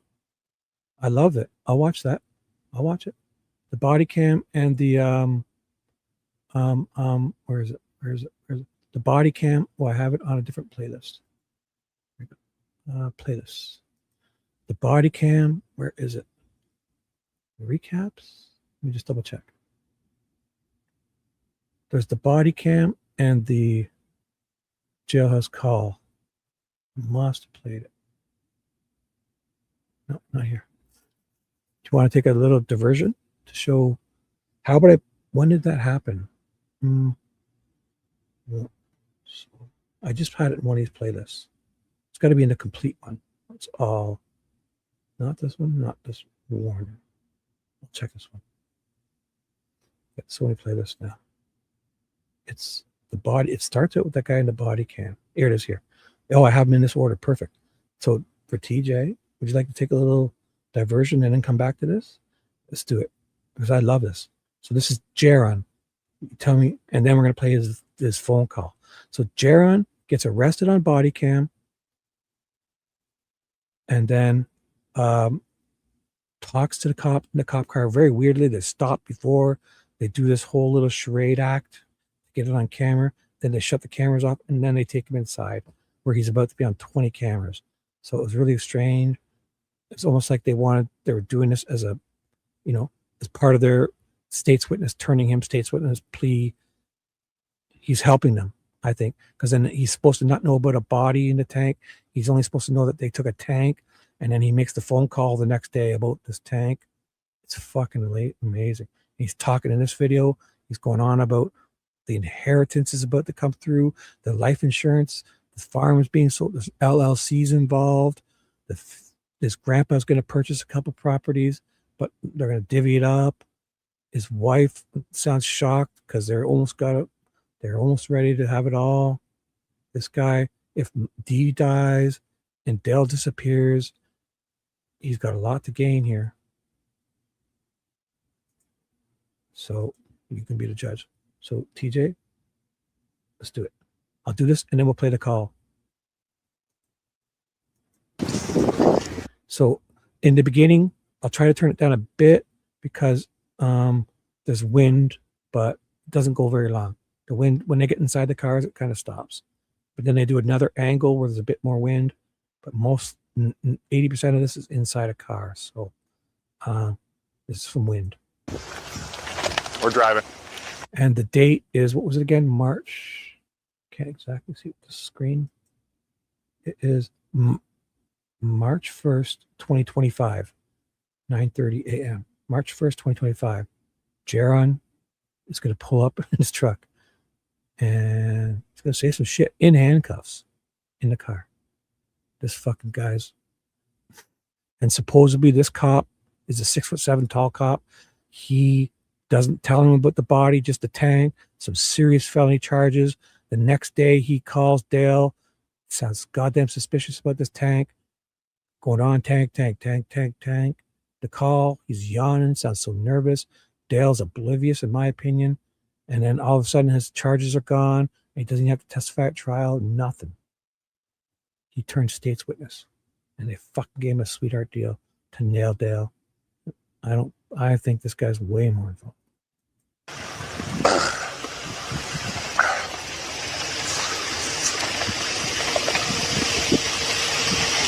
Yep. Hey, Jaron. Yeah, changed up a little bit. Is with you? Right. This is Jaron Warner.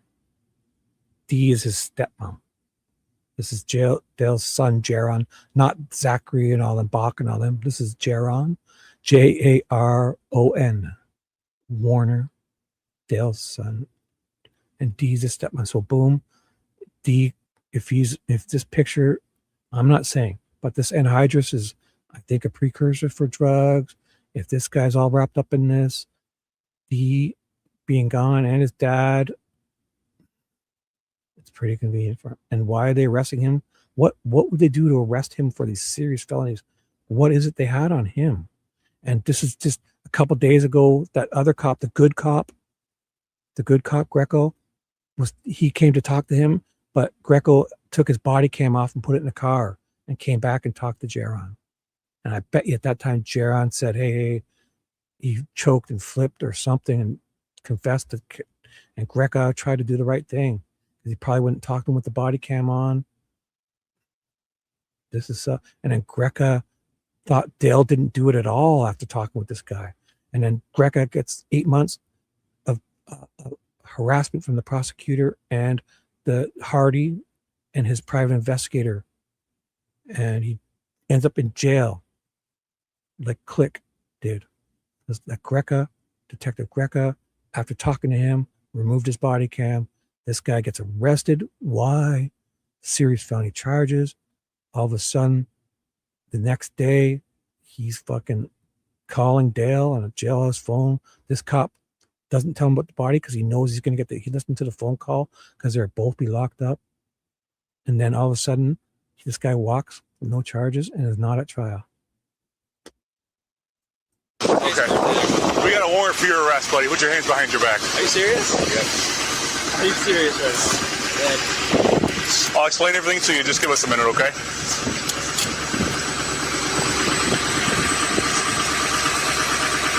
Pop it off if you want, Nick. Yeah. We're going to take that watch off, Jaron, so we don't hit it with the cuff.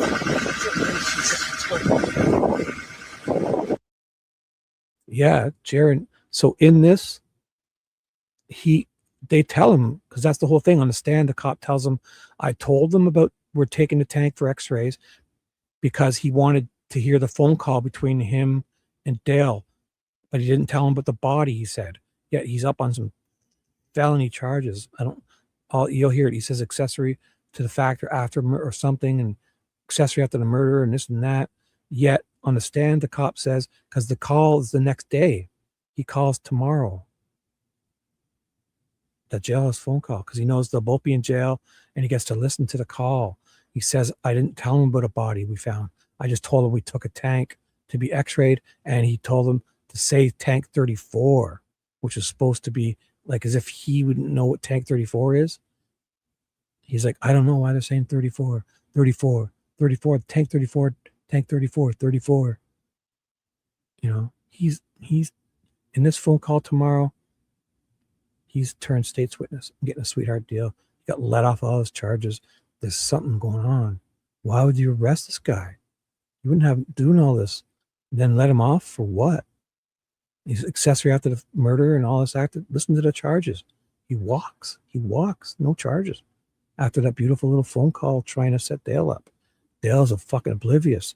And the defense prosecution wants you to think that he's laughing maniacally but when he finds out about a tank, he's like what? Like a tank? Like, why would you want a tank? Or he's a great actor, Dale. I mean, and and the prosecution's screwing up and letting him off.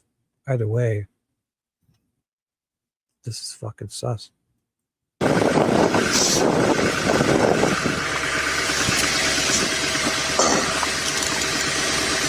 I'm going to talk to you and get you situated. Do you want me to move your truck somewhere and turn it off, or just leave it off here and grab the keys? I'm sorry? I'd like to move it out of the way. Where do you want me to put it?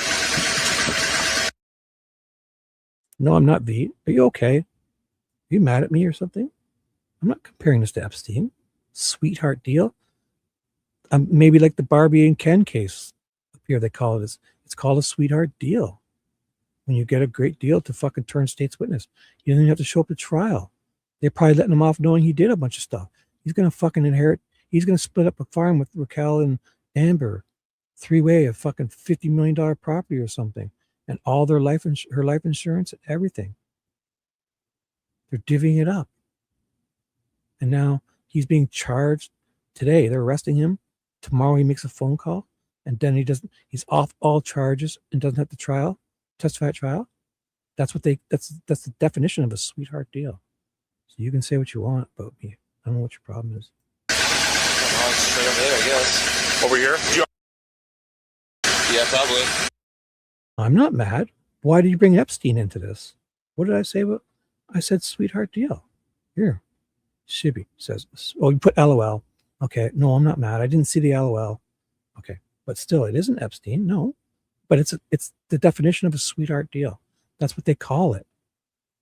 So I didn't see the LOL. I'll take a little bit of my dickiness back. But this is a sweetheart deal. Nothing to do with Epstein. I don't even know.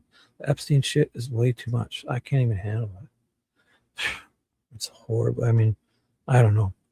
Why? I guess it's a joke.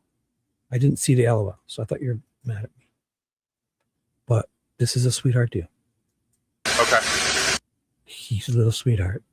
Fucking guys getting felony charges up the wazoo. Look at these guys going to war in Iraq with this stuff. This guy's in trouble. He makes a phone call. Doesn't have to be at trial. He's going to get to walk away with a fucking $50 million farm. What are they arresting him for? Tampering. Well, listen to the charges. They say it here. Tampering or something, arresting or murder after the fact, or tampering with evidence. What evidence? What? And then he's walking home with no charges after that phone call and not at trial. This is the type of hack that would use a grinder to chop open a tank when you have a plasma cutter at your hand available. This hack would do that. I'm not saying it was him, but Dale wouldn't. Yeah. Are you keys or do you want me to bring them with you? I can do keys. Do you have anything in your... Are those the exact? Yeah, because they do say it in here. So thank you, Mimi. How do you know he made it? I don't, D. I don't, V. I don't. Right. So I don't know that. What do you think happened, V? Tell me. What do you think happened? This guy's all up in this. He's got a lot to gain here.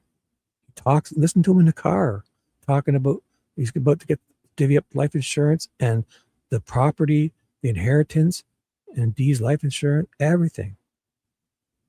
Picture anhydrous tanks. Picture the Breaking Bad theory. Picture this being the fucking. Those tanks would be, if they could be used to make precursors for drugs. Those tanks. Oh my God. I'm not saying, I don't know. But, okay, so what do you think happens with Jaron? It's nothing related then? I could be wrong. Probably. I think that. Yeah. And then what's his face? Hardy went on and lied on media saying it was him that found the tanks. Hardy. And then the cop has to say he was lying to cover up and go with this story. No, the FBI or whoever, the detectives found the tanks. Like, who would even think of that? There's fucking 20 of these tanks around. Somebody tipped it in. How they would never, they walked around for days. Those tanks didn't have open. It's not like there's no way they would have found them. They're sealed. The dogs, I mean, Dale probably doesn't even know about this tank. And if he does, he wouldn't have done it this way. He wouldn't have walked past with the damn grinder and cameras. So if he's involved, it's not, there's other people. I have a feeling he's oblivious and either being set up. Your pockets right now? Yeah, I have lots of my pockets. Any knives? Yeah. Open knives? No open knives. I have a Leatherman in my front left pocket. Okay. Do you have your ID with you somewhere? I do in my wallet. Where's your wallet at? My back right pocket. Okay. I'm going to leave the rest of the stuff in your truck, okay? Is that all right with you? Yeah, it's fine. Let's set all this in there? Yeah. AirPods. That's definitely the better term. Immunity. So that's what I meant. No Epstein at all here. Immunity. Yeah. But immunity to what? What if it's immunity and the cops fell for it that Dale has nothing to do with this? Not just if it's him or other people that are doing this, they could have set Dale up. It's still a possibility because it's just no way he's doing it this way. Dale, picture it. 2 hours. So in those 2-3 hours, the prosecution says he did it. You believe Dale grinded the tank open with an angle grinder, ridiculous way to do it. Oh, he's got a plasma cutter right there and an arc welder about to weld this shit back together. Stuffs the body in, the noise it would make, all in 2-3 hours, and runs out and tills the field. I'm going to leave the AirPods here too. Is that okay, Jaron? Or do you want to take them with you in your pocket? You take them out.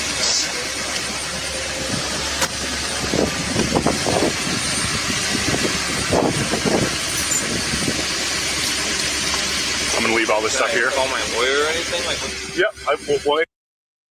Good point, TJ. Because the cop told him about it. This is why he's arresting him. The cop on the stand said, I told them we had tank 34. I told Jaron because he said he wanted Jaron to, unknowing about a dead body, he wanted Jaron to go call Dale and have him talk about and tell Dale about that they arrested him and took tank 34 off the property on the stand. He says, I also chose not to inform Jaron about the body we found. Just that we had tank 34 and we were going to x-ray it, and we have it. We took it from the farm to scare Dale. And he knew arresting Jaron, and Dale was in jail, so they would get to listen to the phone call. He knew it. He said it on the stand. But I don't believe that Jaron in this phone call doesn't know about the body. He's not, because he's being charged for some. I don't believe that cop. But either way, Jaron, well, you'll hear the phone call too. I mean, the cop on the stand says, I didn't tell Jaron that we found the body, just that we arrested him for accessory and all that crap, whatever it was. And when he talks to Dale, I wanted to tell Jaron about tank 34, that we took tank 34. You'll hear him in the phone call next. Because he says, I don't know. They just said they took tank 30. He's pretending though. Because I think when he turns state's witness, he's not a good actor. Jaron's so goddamn nervous. You can tell he's turned, in my honest opinion, he's so nervous in that. He's doing that, that yawn when you're not tired yawn, just nervous yawn. And wait till you hear it. It's coming right after this. After this, I'll play it. The phone call. And then all of a sudden, he's off all his charges and just walking away. Make a call once I explain anything to you.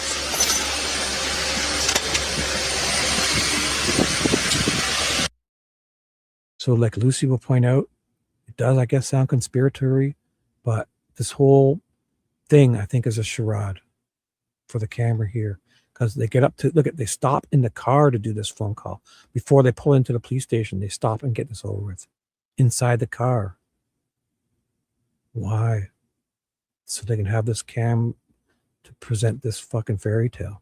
And this is the cop who's been put on now because the other cop, Greca, is gone. He got charged. He tried to do the right thing. After talking with this idiot, he took his body cam off and talked to this guy. And then fucking, that other cop thought Dale wasn't even involved. He says it. He was so he didn't think Dale had anything to do with it. And that's basically a Murphy click fancy deal. And then all of a sudden for 8 months, that prosecutor and Hardy, Dee's brother, hounded that other cop, and he fucking ends up in jail. And he didn't think Dale did it. After talking with this guy, he had to take his body cam off to talk to him. And then he's removed. This lead guy's on, and he's fucking sitting in. He's got the whole safe, 6'7" guy in a safe. You guys fell for it. If you think that's how this happened, there's no proof. It's just exactly like Delphi. It's exactly. There's no proof of her being in that safe. After that video, we don't even know if BG's the guy who did it. It's there in fairy tale. It's exactly what's happened here. They get rid of the good cops. This guy comes in. He buttoned us down, and on the stand, it was a presentation of this fucking fairy tale to the jury. And that other cop, they were turning and talking to the jury. It was just a fucking presentation. Anything else, DJ? Okay. We're gonna walk over to this patrol car.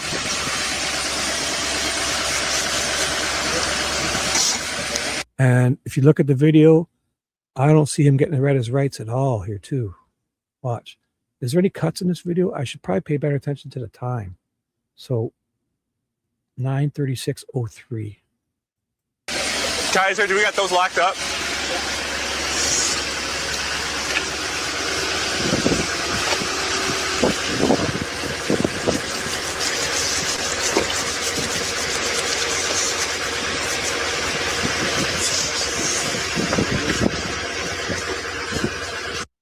Right, Dewey. They did a click to him, and because he didn't want to go along with the prosecutor's narrative. And that's why he dodged that narrative for 8 months. And they made him look so bad. They said for 8 months, he said he was out to dinner. And it turns out it was the prosecution that was hiding him. And Hardy, Dee's brother, and Hardy's investigator. Because he was convinced after talking to this dipshit, he took his body cam off to talk to him. Because he probably insisted it. And that's probably when he confessed to that guy. And to that other cop, after talking to this guy without a body cam, he thought Dale was not involved and he was going with it. But he got clicked. Fucking clicked by this prosecutor. And Hardy, the investigator, Hardy and Dee's brother and his investigator hounded him for 8 months. And then he's just showed up to court and they want you to think it's bad that he's, oh, I don't know on a stand. He's fucking afraid for his life. He wants to just take his retirement, and these people are ready to ruin him. He just wants to get out of there. He got arrested because he didn't think Dale did it. After talking to this dipshit with no body cam.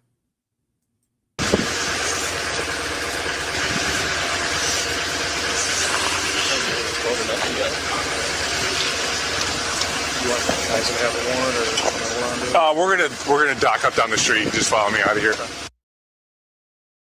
I don't know.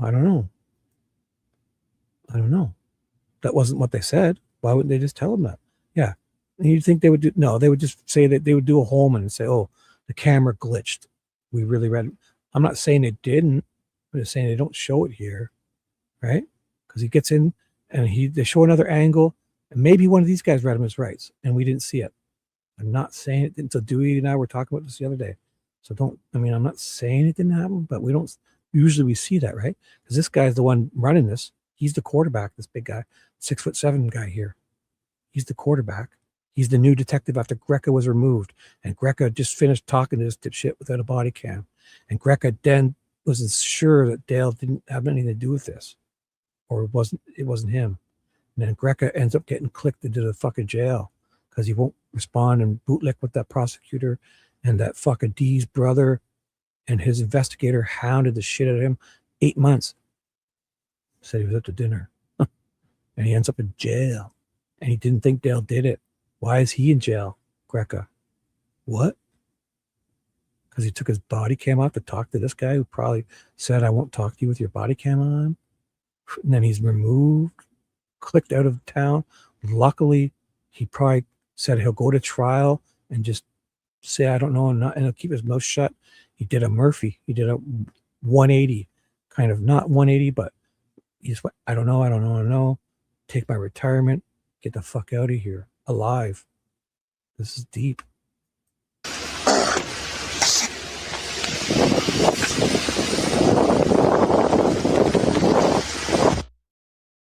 The charges on Greca?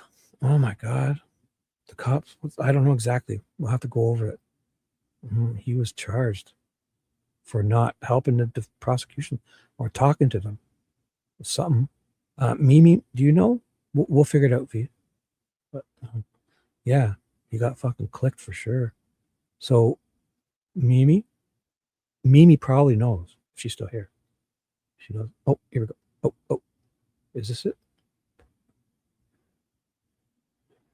Oh, Mimi, what were the Greca's charges? What did Greca get charged for? And I know it's weird because this whole thing lines up. And you saw it in the body cam videos. Greca, Jaron walks up to him at the farm. He's freaking out, looks like. And they say something to each other, and then Greca walks to his car, takes his body cam off and puts it in the back seat. Doesn't turn it off, just puts it in the back seat, and then goes and talks to Jaron. And then all this happens. Within whatever. Can't be far off. Then this cop's in charge with this whole, here, I'll do this properly. Here, let's go, I'll follow the narrative. Greca's gone and they can't get a hold of him, eventually arrested. And this cop, I'll lick the boots. I'll spin this narrative. Here we go. Let's do it. This is what they wanted Greca to do. Greca, after talking to this little dipshit, thought Dale wasn't even involved or wasn't guilty. We're all good? No, we're good, man. That was it. Thank you. You're here just... Right, V? All right, that's what I first thought until I kind of got into this. Yeah. I mean, but the charge was him not responding to the prosecution and Dee's brother, Hardy, who hounded him because he thought Dale wasn't guilty. Yeah. So let's find out what the charges are. Definitely. But it's because he didn't go with the prosecution. Mimi will find out for us, right? Thank you, Mimi. You're awesome. You're my little angel, lurker angel in the sky. Mimi, thank you. But definitely, I mean, what exactly where Recca's, and it's basically he wouldn't respond to the prosecution for 8 months. The prosecutor. And it's because he says he thought Dale was innocent. And it turns out he went and talked to Jaron. Jaron came up to him and asked probably, like, why would that cop move his body cam? I first thought that cop was dirty. Then after I saw it all, I was like completely wrong. I looked at the cover and I made an assumption and I was wrong. I think he got clicked. He's lucky he didn't get fancy. He took the Murphy deal. You know, Delphi, he got clicked. He could have been Murphy'd. He could have been Fancied. He got clicked. He could have been Fancied. Luckily, he ended up doing the Murphy. Just kind of capitulating and showing up and just getting through trial without saying how he really felt. I don't know. I don't know. He said, Court TV wants you to know. He said it 1,000 times or 80 times, 20 times on the stand. I don't know. I just want to live. I don't want my family hurt. That's what I'm thinking. So. In case we needed a bunch of hands. I appreciate you. Have a good day. Survey guys can roll out, hooked up and secure.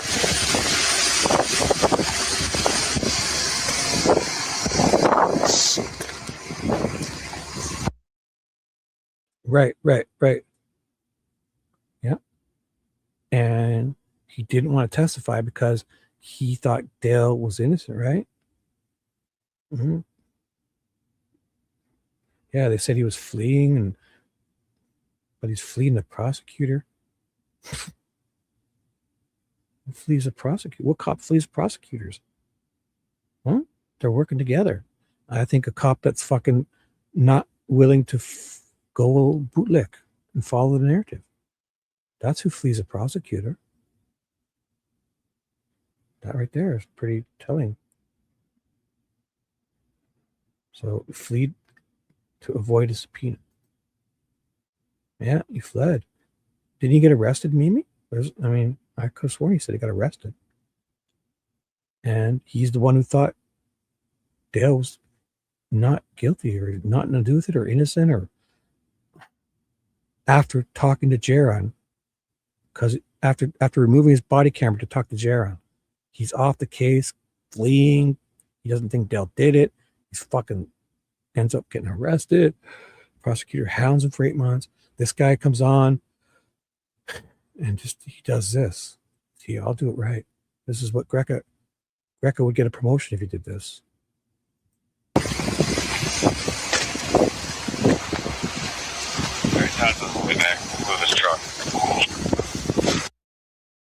Greca's a cop. The bald cop who was kind of the lead in this before this guy.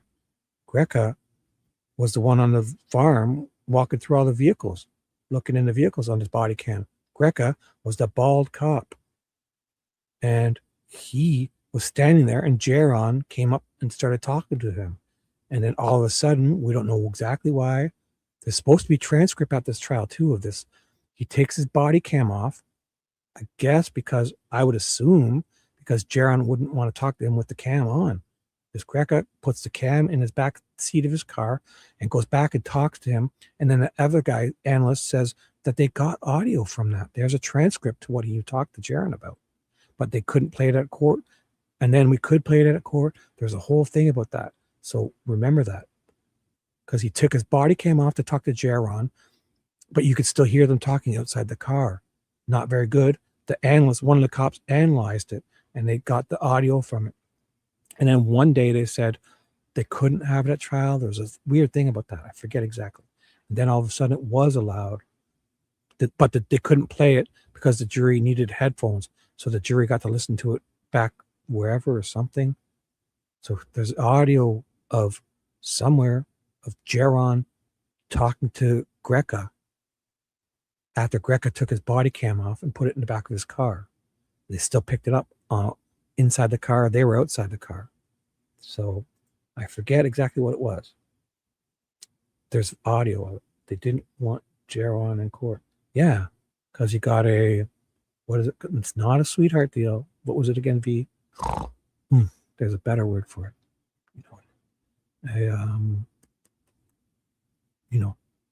V knows.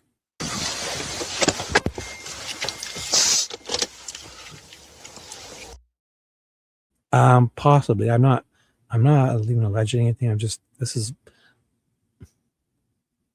is the detective.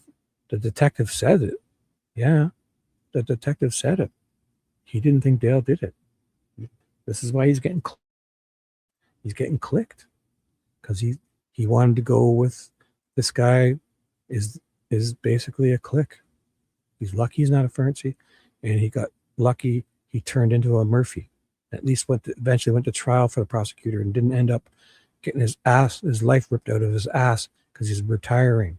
So he ends up at trial, says it's because it was only $10 a day, which is bullshit. I mean, as if that guy's, he said that's the reason he didn't go. But no. The prosecutor's just, if you do this for me and just don't say anything, I'll let you fucking have you won't end up in jail. Basically. You'll end up getting your retirement. And he retired after 8 months of ignoring this prosecutor.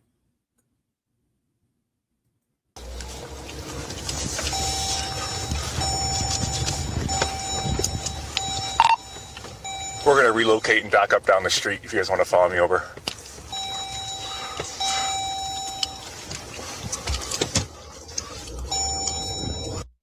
So this cop has his own car, but then he ends up in the back seat.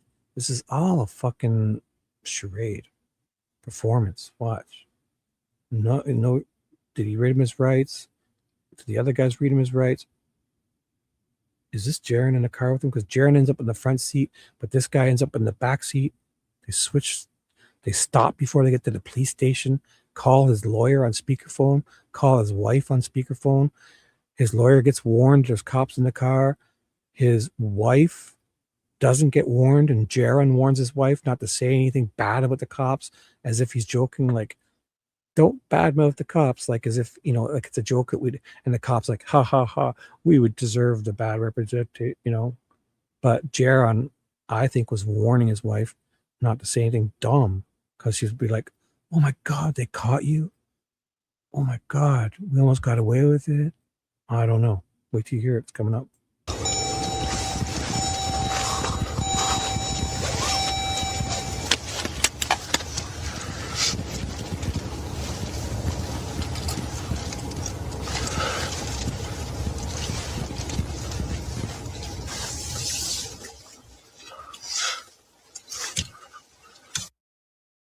Right.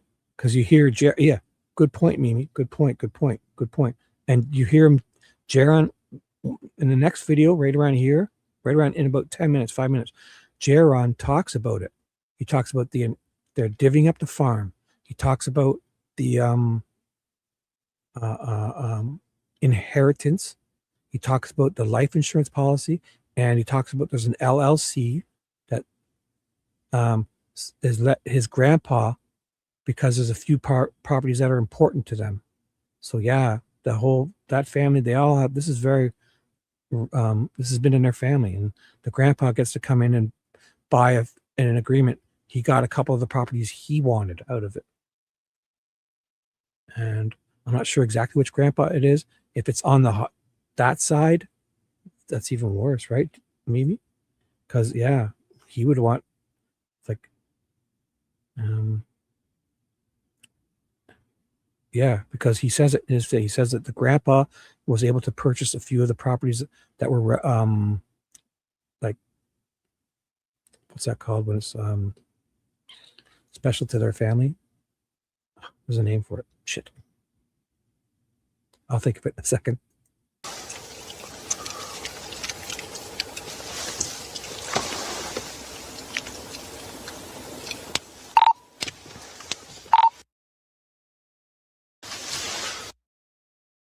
I want to say nostalgic, but like important to their family. And I didn't sentimental. Perfect.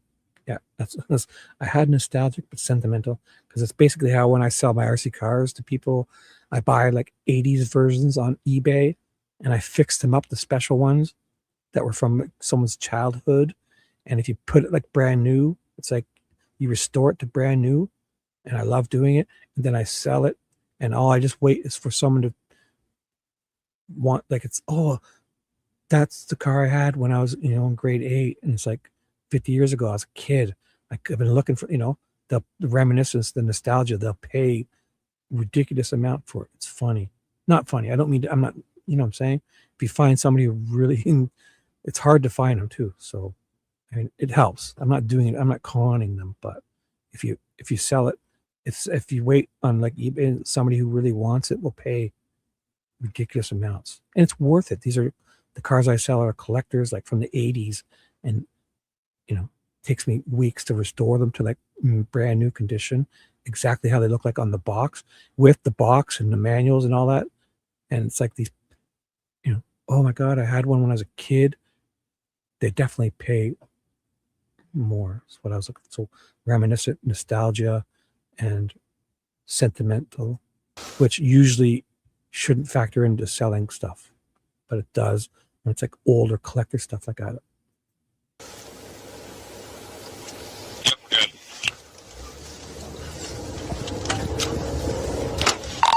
All 4 survey guys clear? We're clear. So I'm just going to run to the washroom and I'm going to let this play, okay? He's going to show another camera angle of it, and then they're going to get the phone call and all that bullshit in the car. Nothing will be on the screen. I'll leave the closed captioning up, okay? I'll be back in 2 minutes. I'm listening. I'm really going to go to the washroom, and I'm going to make a quick coffee, okay? So I'm just going to play it. You're going to hear another angle of that, and then the whole charade in the car. I'll probably be back. Yes, it's clear. I am headed on out. Nice work.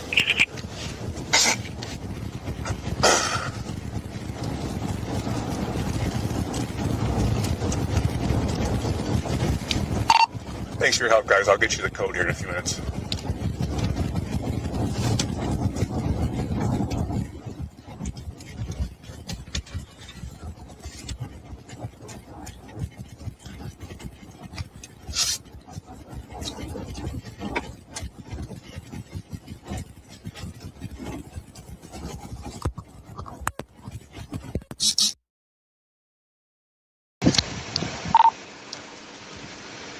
For the others, we made contact. This will be coming up to us. We're still here.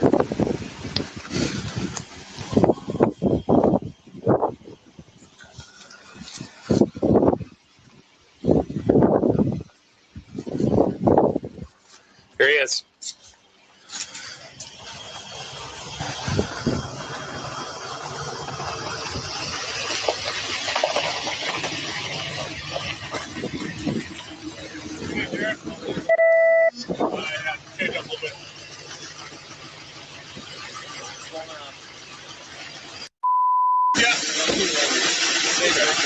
We got a warrant for your arrest, buddy. Put your hands behind your back. Yep. Are you serious right now? I'll explain everything to you. Just give us a minute, okay?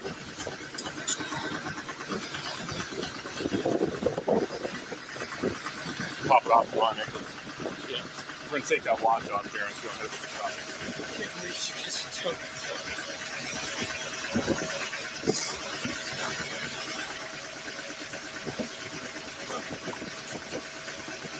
I'm going to talk to you and get you situated. Do you want me to move your truck somewhere and turn it off, or just leave it off here? Yeah, Grab the so you keys. move it. I'm sorry? I'd like to move it out. Where do you have to put it? You want me to call? Yeah, probably. Okay. Okay, go up front.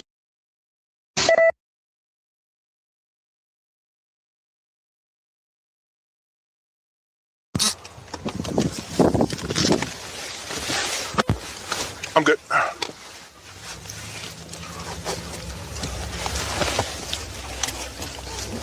I'm gonna move your.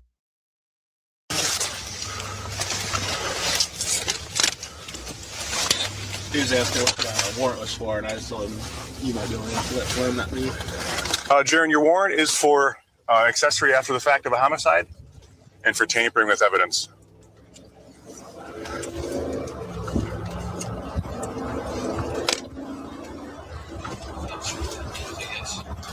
What's that, buddy? I'm not sure what that means, I guess. So essentially, Jaron, when we did this after we found the body, you probably hate me, and that's fine. I don't blame you, but I've always been truthful with you. And I told you that day that you knew certain things about that tank and that it was the right thing to do to talk to me about it, right? And short of begging you, I've done everything I could possibly do to get you to talk to me. And unfortunately, you didn't want to do that. And now we're here, right? So essentially, you took actions after the homicide that you now know and should have known, likely, that it was after a crime occurred. I've been truthful with you. Your dad has put you in really shitty spots throughout this. And unfortunately, you continue to let him to do that. And it's not a position I envy you for, that's for sure. But those are the cards you were dealt. But again, short of begging you, I've done everything I could for you to talk to me and explain this part of the story. And unfortunately, you didn't want to do that.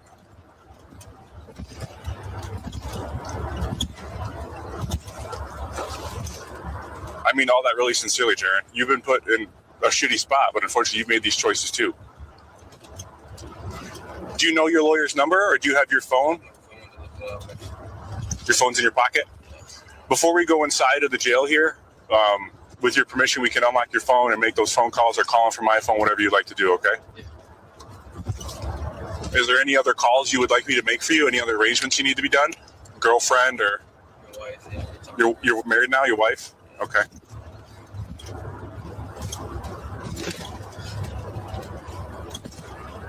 Were you supposed to pick She's coming back tomorrow? Today's her birthday.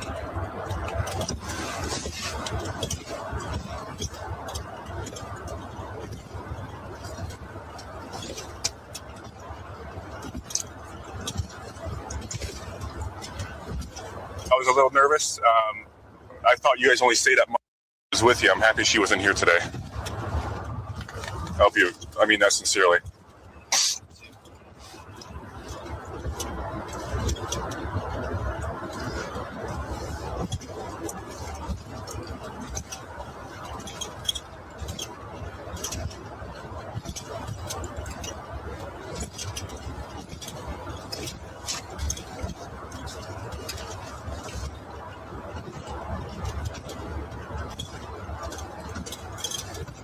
I'll give you that paper, right, Kaiser?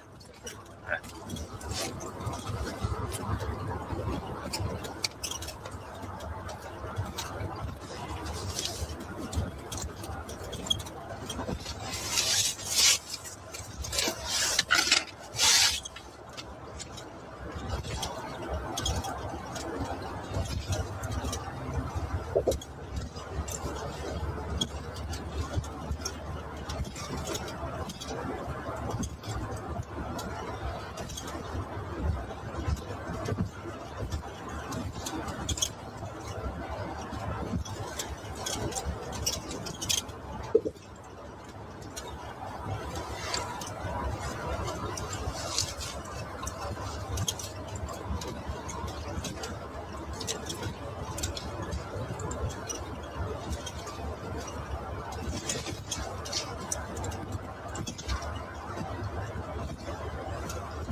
Remind me of your lawyer's name, Jaron? Oh, I'm looking at my phone. I can't think of straight. I can call. I can't think of. I know I've emailed with him. I can't think of his name. Okay.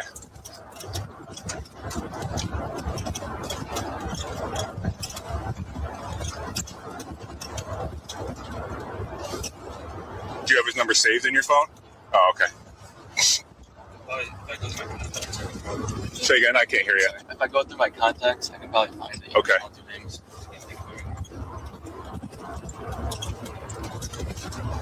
was expecting the day to go.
Colin?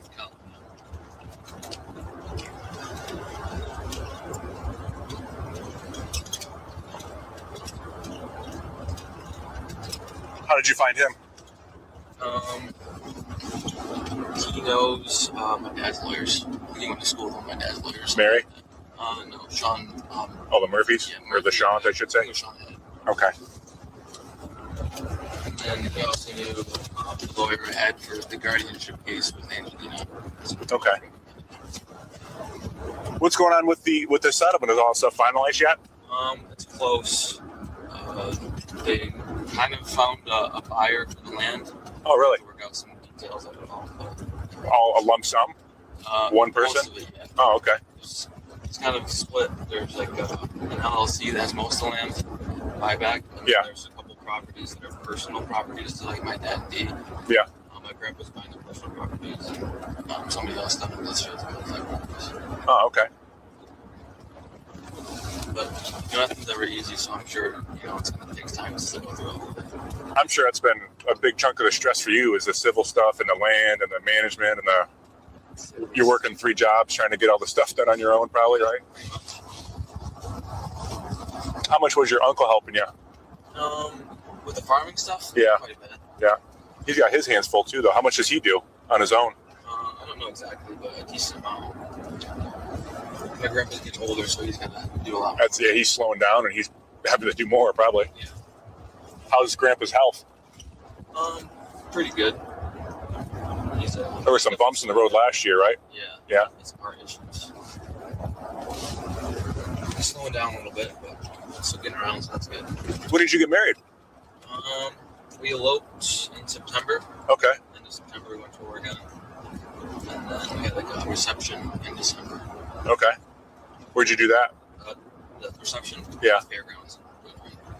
Big group? 200 people, roughly. Oh, really? That's a busy day.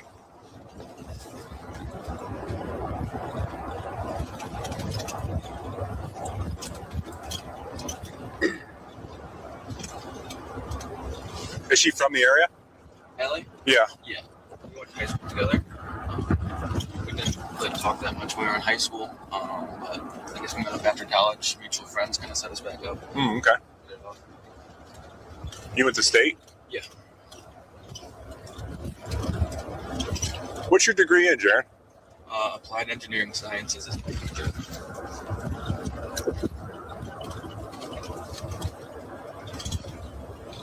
What's your exact role at work? I kind of know what you do, but I don't know what your... My title is a manufacturing engineer. Okay. A lot of process systems and hands-on stuff. Can we just hit the park in the back to do these phone calls? Yeah, we'll just walk them through that. Oh, they might not let us walk them through the back door, huh? Yeah. They're going to want us to... It takes right there, so... Just park over there. We'll make the calls and then see what they'll let us do. Yeah. Once you make these phone calls, Jaron, I'll kind of explain this process at the jail. I know you're probably nervous. I understand. I'll tell you everything that's going to happen before we do it, okay? Are we going to be able to get your phone without getting you out of the car, you think, or we have to stand you up? You might have to stand me up. I don't know if you can get out of my pocket. Okay. That's no big deal.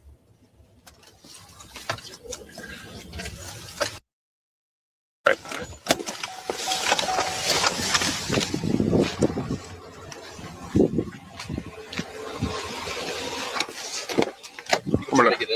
I'm gonna reach across. I just got you. It's in this pocket here. I'm not getting friendly. Sorry. All right. Can I go to your contacts? Is that okay? Yep. So, should be Colin. I'm not sure. I don't have too many of them there. Colin Daniels. Colin? Yep. Do you mind if I take it around just so I'm not in the cold? Is that all right?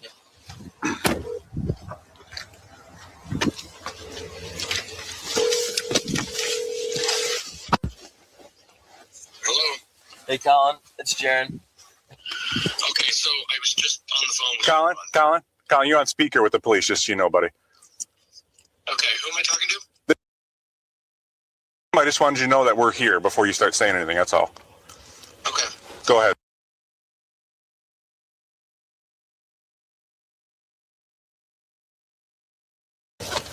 was he arrested for? He has a Sorry warrant about for accessory after. I was trying to do something. Sorry. I wanted to put the, but I don't. Yeah, I guess something happened there. Sorry. I wanted to just have this for people to see, but I won't block the writing. Sorry, just tried something. But whenever I click it, my screen kind of flashes, but it should be out of the way. All right, so here we go. I'm gonna have to play it and then do it again. For the fact and tampering with evidence. Okay, where are you guys currently? We're currently sitting outside the Lenawee County Jail. Actually, I gotta get rid of my status. 1 second, I'm turning my status bar to hide. So 1 second, sorry. Popping up in the way. It's hidden. Can't happen ever again. So I'm gonna play and I'll be quiet. Of course. Jaron asked for a few minutes to make some phone calls. We're just sitting in the patrol car, letting him use his phone for a few minutes. You're the first call that he's made. Okay, so Jaron, obviously I don't want you making any statements. Right. So Lieutenant, he's not going to be making any statements. Understood, yes, sir. Okay. Is he going to be lodged at the Lenawee County Jail? That's correct. Okay. So Jaron, I'm talking to people, so we'll figure out what needs to be done. Okay. Okay. Yep.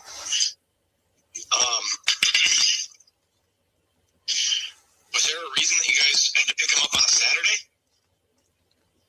We got the warrant authorized and made the arrest, sir. That's just how it happened. When was the warrant authorized? Yesterday. Okay. Do you guys know when he's going to be arraigned? I'm not certain if a magistrate will arraign him today at the jail or if he'll have to wait till Monday. I am not certain on that. Is there a magistrate that's going to be doing rounds at the jail?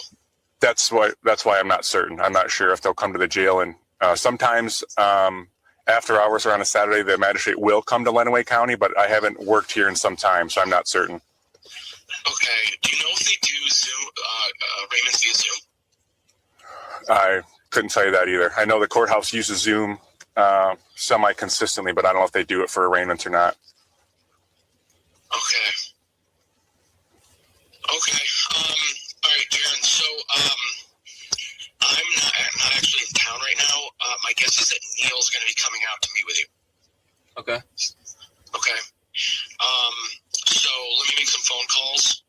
I appreciate you guys calling me. So Jaron, I'll have to talk to you later. Let me make some phone calls. Okay. Did you talk? I did. Okay. Yep, I did. Okay. Yep. Thank you. I'm also so okay. Yep. All right. Thank you. Bye-bye. All right, bye.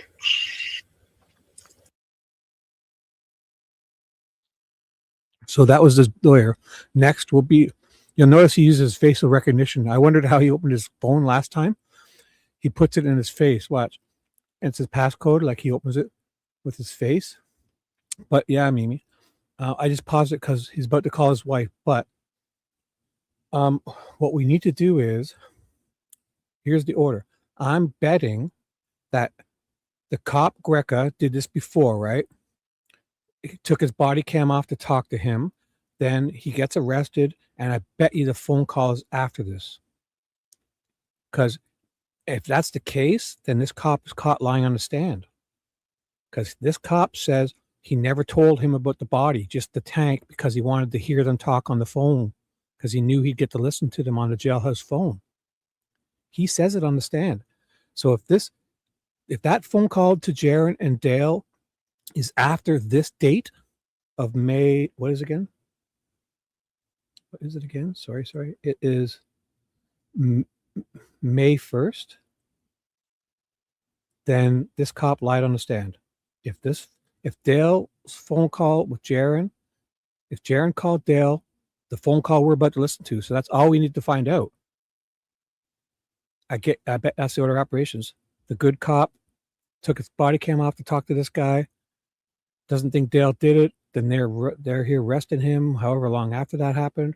And if that call is after this date, This cop on the stand says he didn't know about the body because he said he just told him about the tank because he wanted to hear him and Dale generically, like naturally, talk about the tank, both not knowing they found a body. It has to have been before, because if that phone call happened after this interaction, this cop lied on the stand. Simple as that. He said he didn't tell him about the body, and at the beginning of this video, he tells him about the body. So maybe that's what all we're looking for. Is if March 1st is what? The date of this, right? Right. When was the date of the phone call to Dale? Yes, I see it up here on the screen. Yes, this is the body cam video of his arrest. I see that. That's what I've been pointing at this whole time. I told you that. I just couldn't see it because I had to zoom it back out because my other screen is. But all we need to know is we need to find out, and we're going to play the phone call next. They should say it in court. If they say that phone call between him and Dale happened after this date, this guy lied on the stand. I hope to God they said it before and then arrested him. I don't know.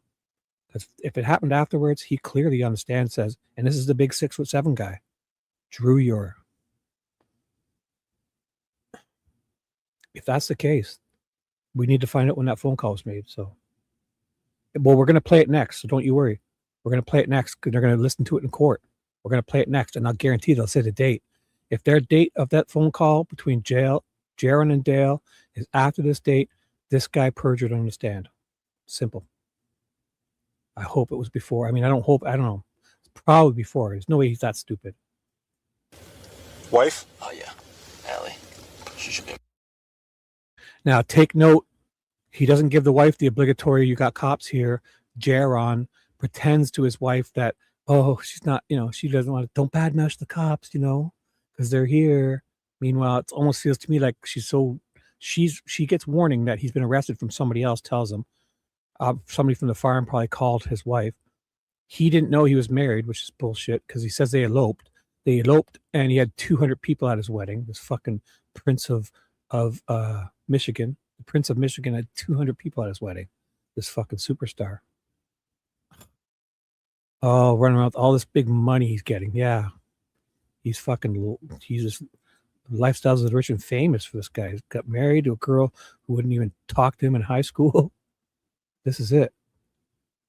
And so he's going to call her, and you're going to hear him, Jaron, say to his wife, oh, the cops are here. Don't badmouth the cops. Kind of, it's almost like she's going to say, even though she knows the cops, she probably thinks he's alone or something. I don't know. I felt like she was going to say, like, oh my God, how did they catch you? Like she sounds nervous they got caught. Not, I don't know. You be the judge. Here it comes. His wife. I love this facial recognition, unless I missed it. Pretty neat. Can you do that to a dead body? Just hold the phone up to their face? Or do the eyeballs have to be open? Watch how he opens the phone. I never had a phone with the facial recognition or used it. Don't let me forget, if you want to write down phone numbers, we can do it before we go in, okay? Yeah, definitely. This one, I'm guessing? Yeah, all right. Speaker again?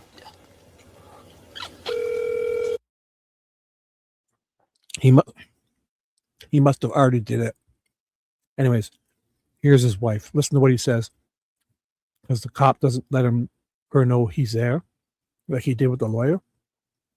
Jaron uncomfortably jokes about it, and this cop jokes back like, we deserve the reputation. Here we go. And they've stopped before they get to the police station to do this charade. It's weird. At first, I thought, why is he in the backseat? But then it's obviously not a caged car. But why would they just put him in a caged car? I don't know. This seems like a whole charade. They stopped like a block before the police station or whatever, in the parking lot to do this before they take him in. So it feels like a whole act, in my opinion.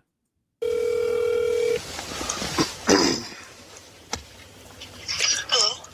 Did Ty talk to you yet? Yeah. What's going on?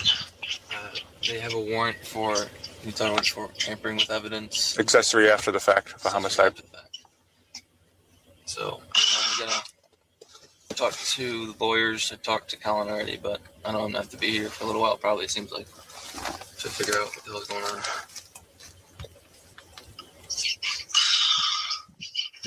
you're on speakerphone, just so you know, so don't badmouth the cops. We deserve it sometimes. It's all right. I mean, all that is really, oh my God. Okay, so I can't get you out or anything. I think that sounds like I have to be arraigned or something, and I'm not sure if I can be arraigned today, so. Tomorrow?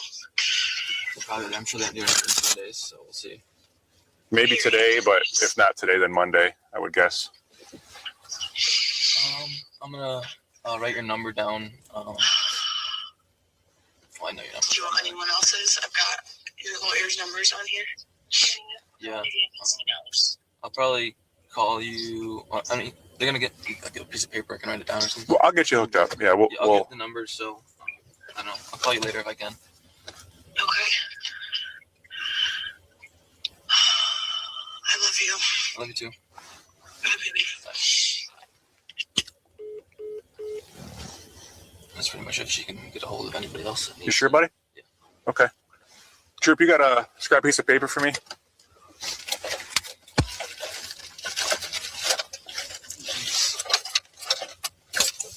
Got any in the printer? Yeah.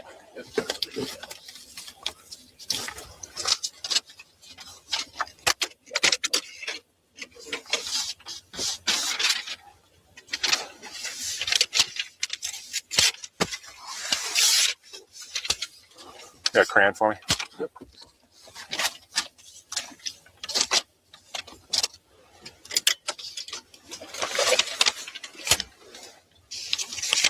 You got to unlock me again, Jaron. I'm sorry. You get it? Yeah. You get her number down, please. And then that Colin also. You got to promise not to make fun of handwriting. Center for routine status check, 462.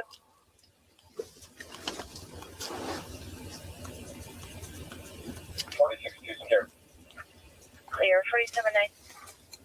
I'm going to go. I just want you to see what I'm doing, Jaron, so I'm not getting frisky. I'm just going to hit recents and go to him, okay? Yep.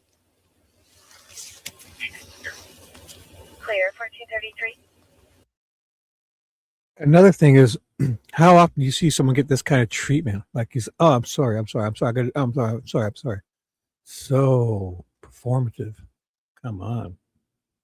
The fucking Prince of Michigan had 200 people at his wedding celebrating fucking, he's going to be rich. The fucking chick who ignored him through high school is marrying him. Life is good. I say we just use just so they don't get annoyed. Clear, 15-4. Can we just buzz? I forget. Yeah, we just buzz that button over there. True. It is sad, but it's also, what if she's crying because they got caught? I mean, it can go either way, and I don't want to be a jerk, yeah. But what if she knows all about what's going on? I mean, is it still sad? I hear you. She sounded upset. It was genuine, but what for? Right? Because she knows he's guilty of something. She's worried. Like, will she be so crying and worried? And she sounded terrified too, because maybe she knows what he's done. I mean, I don't know. I agree with you though. She was upset. But Derek, where's Derek? Hey, Farmer, what's up? Oh wait, what's up, bro? You know anything about this Dale Warner case? We're covering it again. We just watched body cam video because the jury's coming back tomorrow to deliberate. Excuse me. I just wolfed down a sandwich and I hiccuped. We just I'll finish this off. Hey, what's up, Farmer? Oh, so the jury's coming back in tomorrow. After jury drama on Thursday, the judge sent the alternates home without instructions not to do anything. On Friday, they had an emergency with one of the jurors. They need to replace, so they need the alternates back. So they had to bring the alternates back to interrogate them. Turns out the alternates thought they were done with, so they went on social media, YouTube, watched the news, talked to their family, blah, blah, blah. Turns out the judge screwed up. They okayed it. They had a little thing. You'll see it. I'll play it in a bit. And one of the jurors, here, I'll show you. Look, it wasn't Nicole, but it's definitely reminiscent of Nicole. Nicole, she allowed me to show this photo. I think she's sleeping, so it's better. Nicole, let me just find it. It's reminiscent right here. I got it. Got it. 1 second on my other screen. I'm ready to pull it up. Where are you? Oh, here it is. Here it is. iPhone links. Okay. So Nicole was at jury duty and she fell asleep. And her trick was she didn't get in trouble because she painted eyeballs on the back of her eyes. So when she closed her eyes, these are eyelashes, see? Closed eyes, she painted eyeballs on the backs of her eyes. Now, Dewey is in chat. Dewey took a different route. Dewey found an old Cookie Monster doll and ripped the eyeballs off of it, the googly eyes, and he stuck them with tape to the back of his eyes so he could sleep through the trial when he was a juror. And Luna too, or it's Lucy or Luna. Here, right? There's jury duty. You can sleep and then just say the guy's guilty. If you don't like when you wake up, guilty, whatever you want, because you won't even know because you'll be asleep. Juror, this is the way a jurors should be. Paint eyes on their eyeballs, eyelids. And I'm just kidding. None of these are the people I said they are. Just kidding. So I locked your phone, okay? This is going to go in with you. I'm going to put it in this pocket. And then I'm going to put this in your pocket so I don't forget about it. Shit, I didn't even think about Mr. Potato Head there. Good point. Yeah, those eyeballs, but you'd have to poke them. Don't they have, oh no, that's bad. Didn't they have like sticks on them? You'd poke right in your eyeball. Luna knows. Yep, see, she's here. It might not have been Luna. I'm not sure. I thought it was. Maybe it wasn't. My mistake. It wasn't. I think I'm a confused old man, right? Yes. It was one of my dreams. One of my dreams I had a dream. That's it. Here we go. Definitely Dewey did the googly-eyed one, but everyone else didn't. Just Dewey. Okay. When we book you in inside, you just need to ask him to keep this so you can call and they'll let you hang on to it. All right? Oh my, what big eyes she has. Exactly, Mimi. Exactly. Oh, look at Fishy's here. Oh my God, where you been? Is everything okay? Hello. Dewey, your girl's here. Dewey, Fishy's here. Look at that. What's up? You know anything about this case? Jury's coming back tomorrow. I've been covering it extensively. So let us know. We're going to play the video. So basically, here's where we're at. This cop on the stand said when he talked with Jaron, Jaron did that phone call to Dale. Jaron did not know about the body. He wanted to scare him with the tank and that we're going to get it x-rayed. And he wanted to hear them both talk on because he knew he'd get to listen on the jail phone call. And if it's after this cop lied on the stand. And before this, the other cop that got basically almost fancied, he got clicked and arrested after 8 months of running from the prosecutor, and Hardy, Dee's brother, and his investigator that were pushing because he thought Dale was innocent. Prosecution wanted him bootlicking. Then they arrested him. They did a click on him, and he shows up and does a Murphy at trial. So he's lucky he didn't get fancied. The cop, before Jaron wanted to talk to him at the farm, the cop took his body cam off and put it in his car and went back and talked to Jaron. There's supposedly audio of it, even though it still picked it up when they were outside the car. Couldn't hear it, but then we could hear it. The jury, they didn't play it because the jury would need to use headphones to hear it. Oh my God. Then this happens, this whole fucking charade. It's all bullshit. This guy's all up. And this guy supposedly calls his dad, Tank 34. But if this call that happens to Dale is after this date of March 1st, this guy has perjured himself. It couldn't have been. It had to be before. And we're going to play it next. So you'll hear him. He says on the stand, I didn't tell them about it. I didn't tell Jaron about the body because I wanted him to hear it naturally speak between him and Dale to see what they would do. And he told him, it's like he says he wanted to scare him, but telling him about the tank and that we're going to get it x-rayed, like bluffing him. And they didn't say nothing about a body. He says, I didn't tell him about the body to see what they would say. Yet at the beginning of this video, he fucking says, the body. He says it. He tells them we found the body after we found the body. So if he did that on state, he is perjured. So I hope to God, I don't know if it was after or before. We're going to find out. After this date, this guy lied. Before, it's still a fairy tale, but he didn't lie.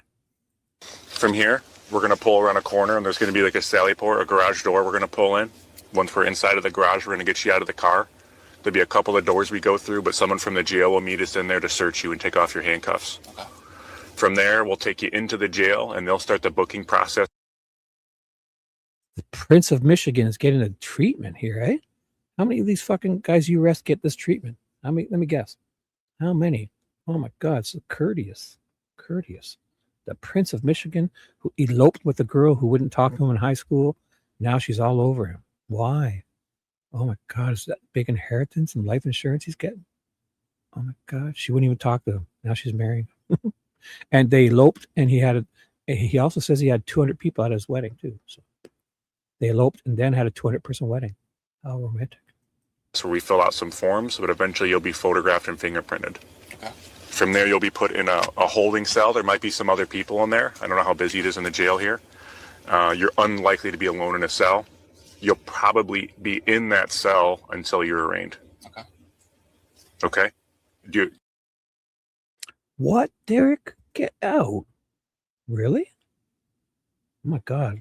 Well, you can you can go share it now if you want, or if you want to do this. Well, I'll be here for a while. Share it anytime. That's horrible. If you want to share it, let us know, or we'll talk about it after. And that's big, dude. I guess did you do it? No. Oh my God. Tell us anytime you want, bro. That's wild. Wow. I didn't know that. So we're going to play it after this. We're going to play the phone call. I'm so curious to know. And I keep pausing. I'm dying to know. I keep pausing. I'm dying to know when the jailhouse phone call was. If they say after March 1st, this motherfucker lied. Do you have any questions I can answer for you? When you go in the holding cell, am I going to start wearing like the orange jumpsuit or whatever? Yeah. They're going to change you out, yep. That's all I got, I guess. Okay. I'm good, Troop. Thank you.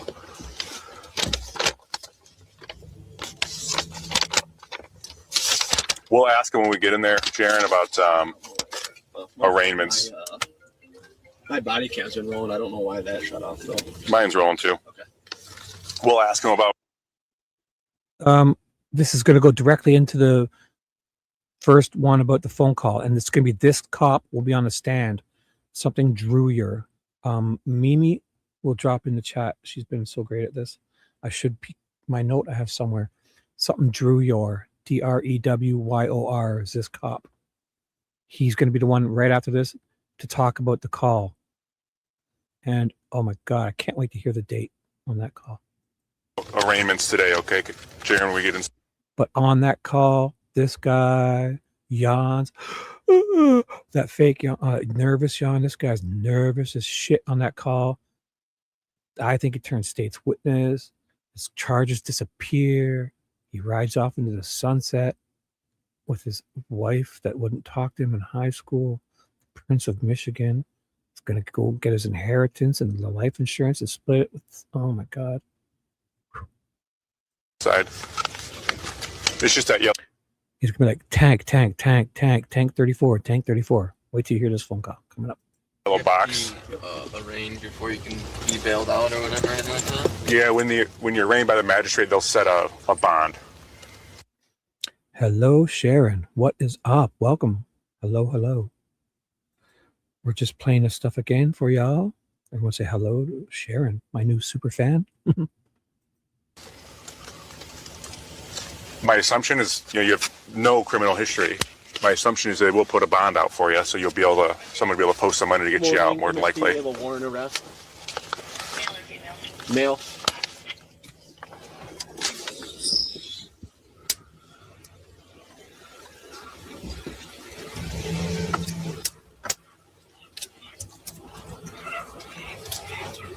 So I drop guns in the car here, don't we? Yeah, everything stays in the car, I think. If we shut the car off in this jail? Yeah, usually I kill it. Thank you.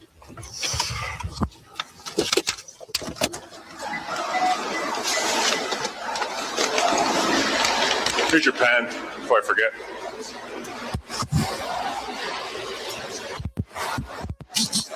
All right, through this investigation, So this, when I find it, it's exactly, I think it's day something of trial. This will be him, the phone call between Jaron. Just pay attention to how he says he doesn't tell Jaron about the body, just about the tank, so we can hear them talk. We need the date of this phone call to jail. If it's after March 1st, the jail phone call between Jaron and Dale is played right now.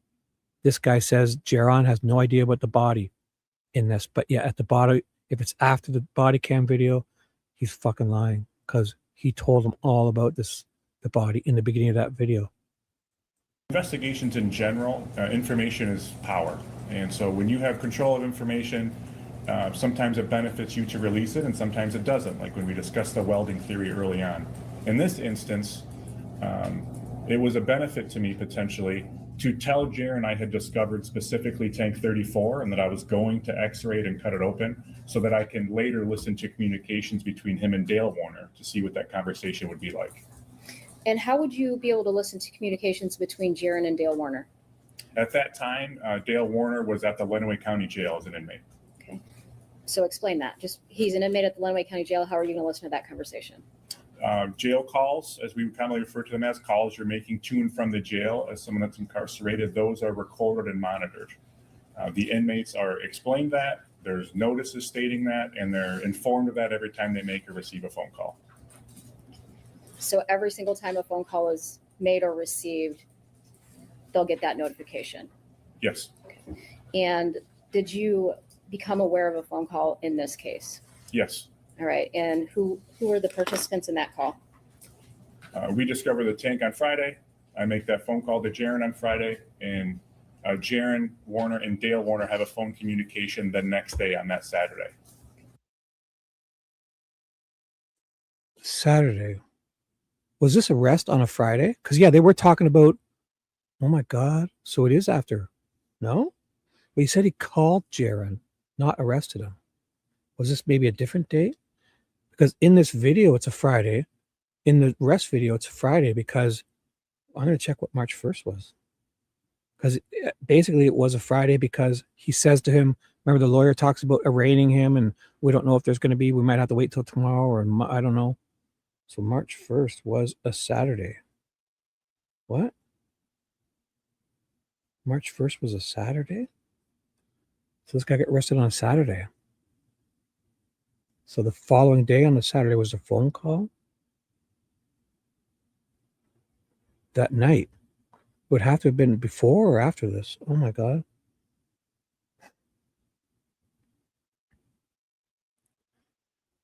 But the arrest was on March 1st. I'm looking at my calendar. It's March 1st was a Saturday. That body cam video was March 1st. So it wasn't a Saturday. It wasn't, the arrest wasn't on a Friday, Mimi. I'm looking at my calendar right now. I went back to March 1st. It's a Saturday. This was 2026, March 1st. It says Saturday on my calendar. The phone call was on the Saturday, so this day. And he just arrested him, so it had to be after this. So the arrest wasn't on a Friday. The warrant, yep. Dewey's got it right. The warrant was approved, yep. March, no, it wasn't, Mimi. I'm looking at it right now. March 1st, 2025. Oh, Mimi, thank you. Oh, I'm such an idiot. You're right, Mimi. I'm so sorry. I'm so sorry. I was looking just like this March. You're so right. See, Mimi, thank you. So God, thank you. Oh, see, I almost fucked up. You're so right. You're so right. This was 2025. Okay, so everything I just said, forget everything I just said. Only listen to Mimi from now on. I command you, only listen to my lurking angel in the sky, Mimi. Never, ever, ever listen to me if I haven't consulted with Mimi first, okay?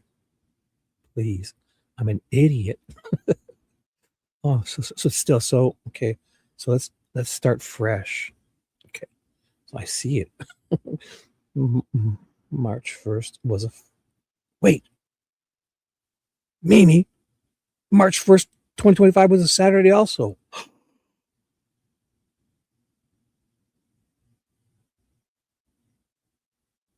It wasn't Mimi. So don't listen to Mimi. I went back and I'm looking at my calendar now, March 2025. The first was a Saturday also. Mimi. Dare you. Never listen to Mimi. She's wrong. You are.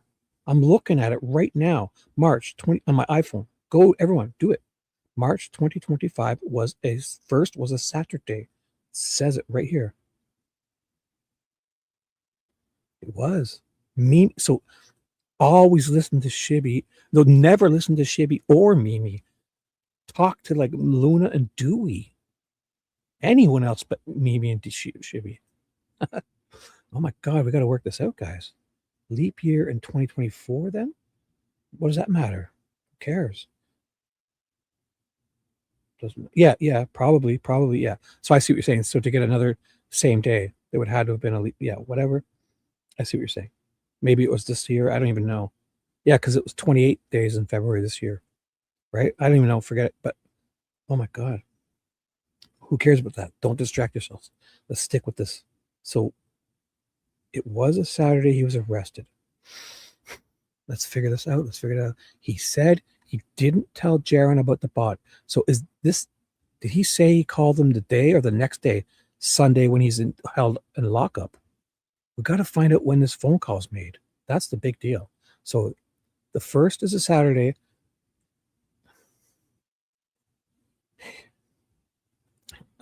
Should we listen to that again? That was important. I gotta hear that again. And did you become aware of a phone call in this case? Yes. All right. And who were the participants in that call? We discovered the tank on Friday. I make that phone call to Jaron on Friday, and Jaron. He makes a phone call to Jaron on Friday. Which Friday? He makes a phone call to Jaron on Friday. So Jaron did this call before his arrest then? That would make sense. Is that what he's implying? That he called Jaron on the Friday to scare him? We got to find out when this phone call was. Because he's saying he told, so as long as the phone call happened before the arrest, then he's not lying. It sounds like he says he called Jaron the Friday to maybe scare him about the tank here. He says, oh, we're just taking a tank. And he's going to say it right now. We took a tank. We're going to get it x-rayed. But he didn't say anything about body. So maybe this is all for nothing. If he called it and then turned around on the Friday to call his dad in jail, and Jaron wasn't in jail, but he still knew because Dale was locked up, he'd get to listen to the call. So we need to find out when the call was. Still possible, but I think it's less likely now that what I'm thinking has happened. I'm not accusing, it's just we need to do this. Most likely I'm wrong. Not wrong, just it feels like this might be nothing. Warner and Dale Warner have a phone communication the next day on that Saturday.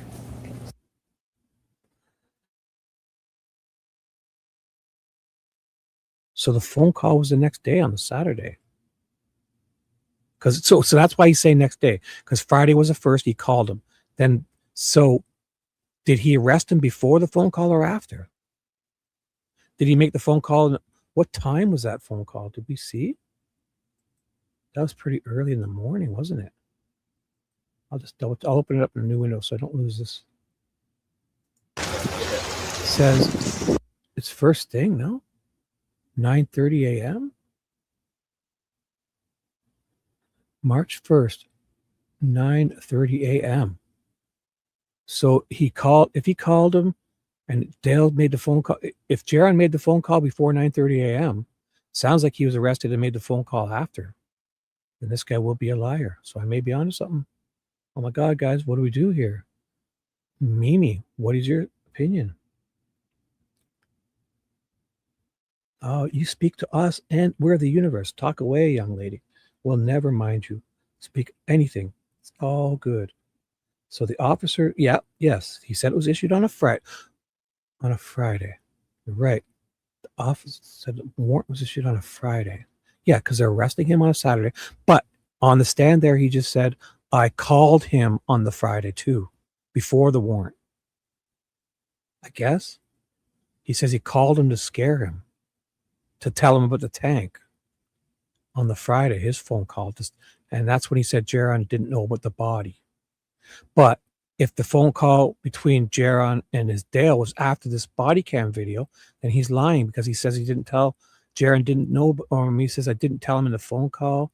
He might be getting off on semantics. This may be how they get out of the lives.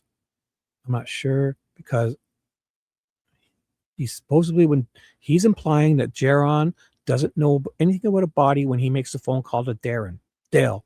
So if this phone call to Dale was made after this arrest, the guy's fucking lying. I'll play it. Did he say it yet?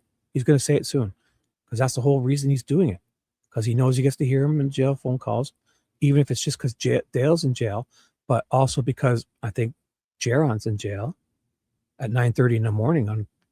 So either that phone call was before 9:30 a.m. because he says he called him on the Saturday, so maybe he called his dad before he got arrested, which sounds unlikely. Whew. I have a feeling we're onto something here. I've solved it. This guy's a liar. If the Jaron and Dale call was after the body cam arrest on the 1st, and he says, so the call was this day. So he called Jaron on the Friday. The warrant was issued on a Friday. But if he called Jaron and said he didn't tell him about the body, and then Jaron called his dad this morning before he gets arrested, that's the only way this could make sense, because he says Jaron calls his dad on the Saturday. If it was before 9:39 a.m., he's not lying. If it was after 9:39 a.m., he just perjured him on the stand, literally. So August 17th, 24? Correct.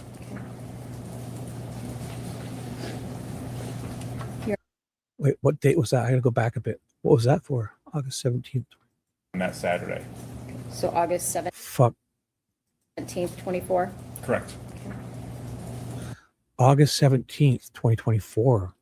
Is that when the call was? What? Next day on that Saturday. So August 17th, 24? Correct. We discover the tank on Friday.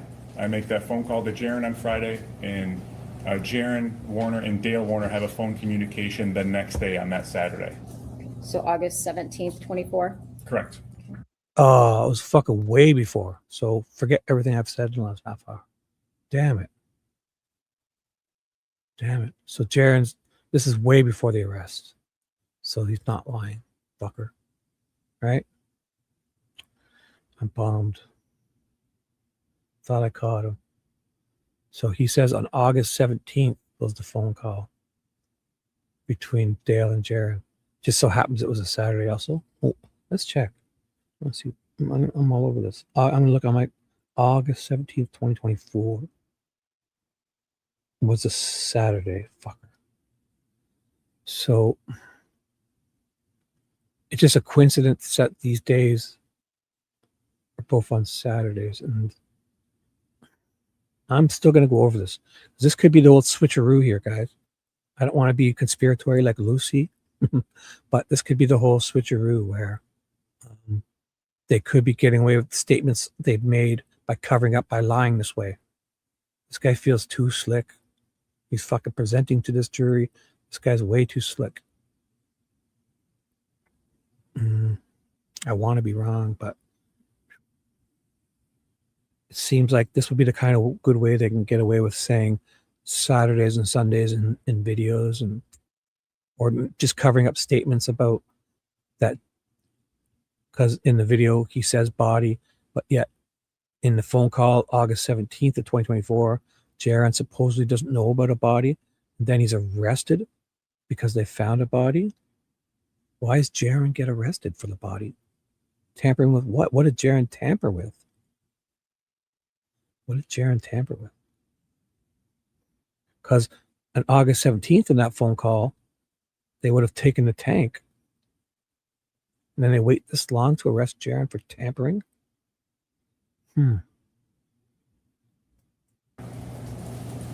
Hey, KB, what's up? I missed you come in. Hello?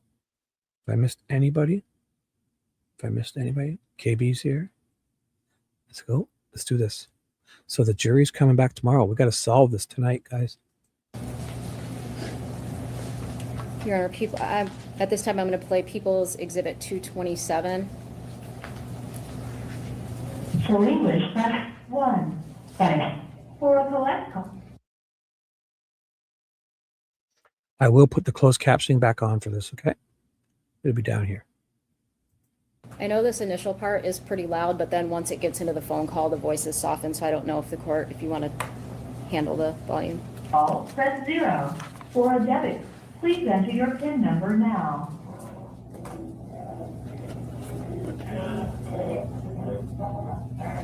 At the beep, repeat the phrase.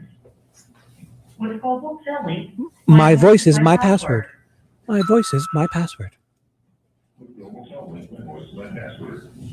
My voice is my the password. area code and phone number you are calling now. My voice is my password. That was Shivy throwing that in. Ignore me. I'm muting. Please hold. Please wait while your call is being connected.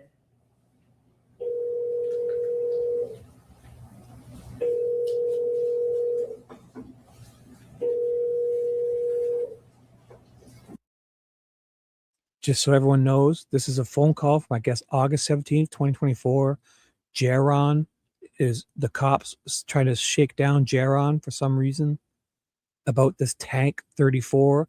He calls Jaron up. Dale's in jail. Jaron isn't. He calls Jaron up to say, ooh, we're taking a tank and we're going to get it x-rayed. It's tank 34. And then he doesn't tell him about a body. Then Jaron makes this phone call to his dad. And I feel like he's trying to get him to turn state's witness, and he knows all about it. But I could be wrong because Jaron sounds nervous as shit, and this guy does not. And there's a reference about the tank, and he kind of chuckles. And the prosecutor wants you to believe it's maniacal chuckle, like ha ha ha. But to me, it sounds generic, like why would they take a tank? We got 30 of them on this farm. What? I have a feeling he doesn't even know about this. There's no way this guy's that sadistic to chuckle at that on jail call while awaiting trial. There's no way. He knows he's being recorded. This is fucking bullshit. I have a feeling he chuckles like, what? The tank, you can barely fill it with a garden hose. Why would you want a tank? That's what I felt. And Jaron is so goddamn nervous in this phone call. I think he knows the body's in the tank. You probably want to put it there. Who else would put a hack job and use a grinder? Walk past 30 cameras to use a grinder when you got a plasma cutter at your disposal or an arc welder you're going to be able to use? It sounds like a whole Jaron inside job, man. He may know about it. I don't know. This phone call, he doesn't sound like he knows anything that's going on. And he chuckles at this tank because Jaron is trying to get him to talk for the cops. I guarantee it. He's turned state's witness here and knows all about it, everything. In my opinion, do this. You hear Jaron's doing that, that nervous breathing and yawning. It's all Jaron. This guy's an amazing actor or oblivious.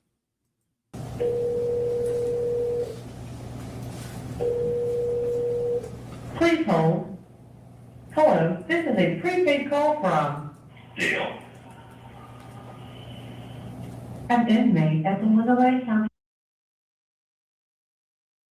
It was a prepaid call from or for? Wait, what? Call from Dale.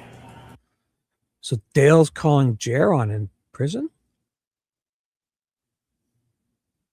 It's a prepaid call from Dale. Please hold. Hello, this is a prepaid call from Dale. An inmate at the Illinois County Jail.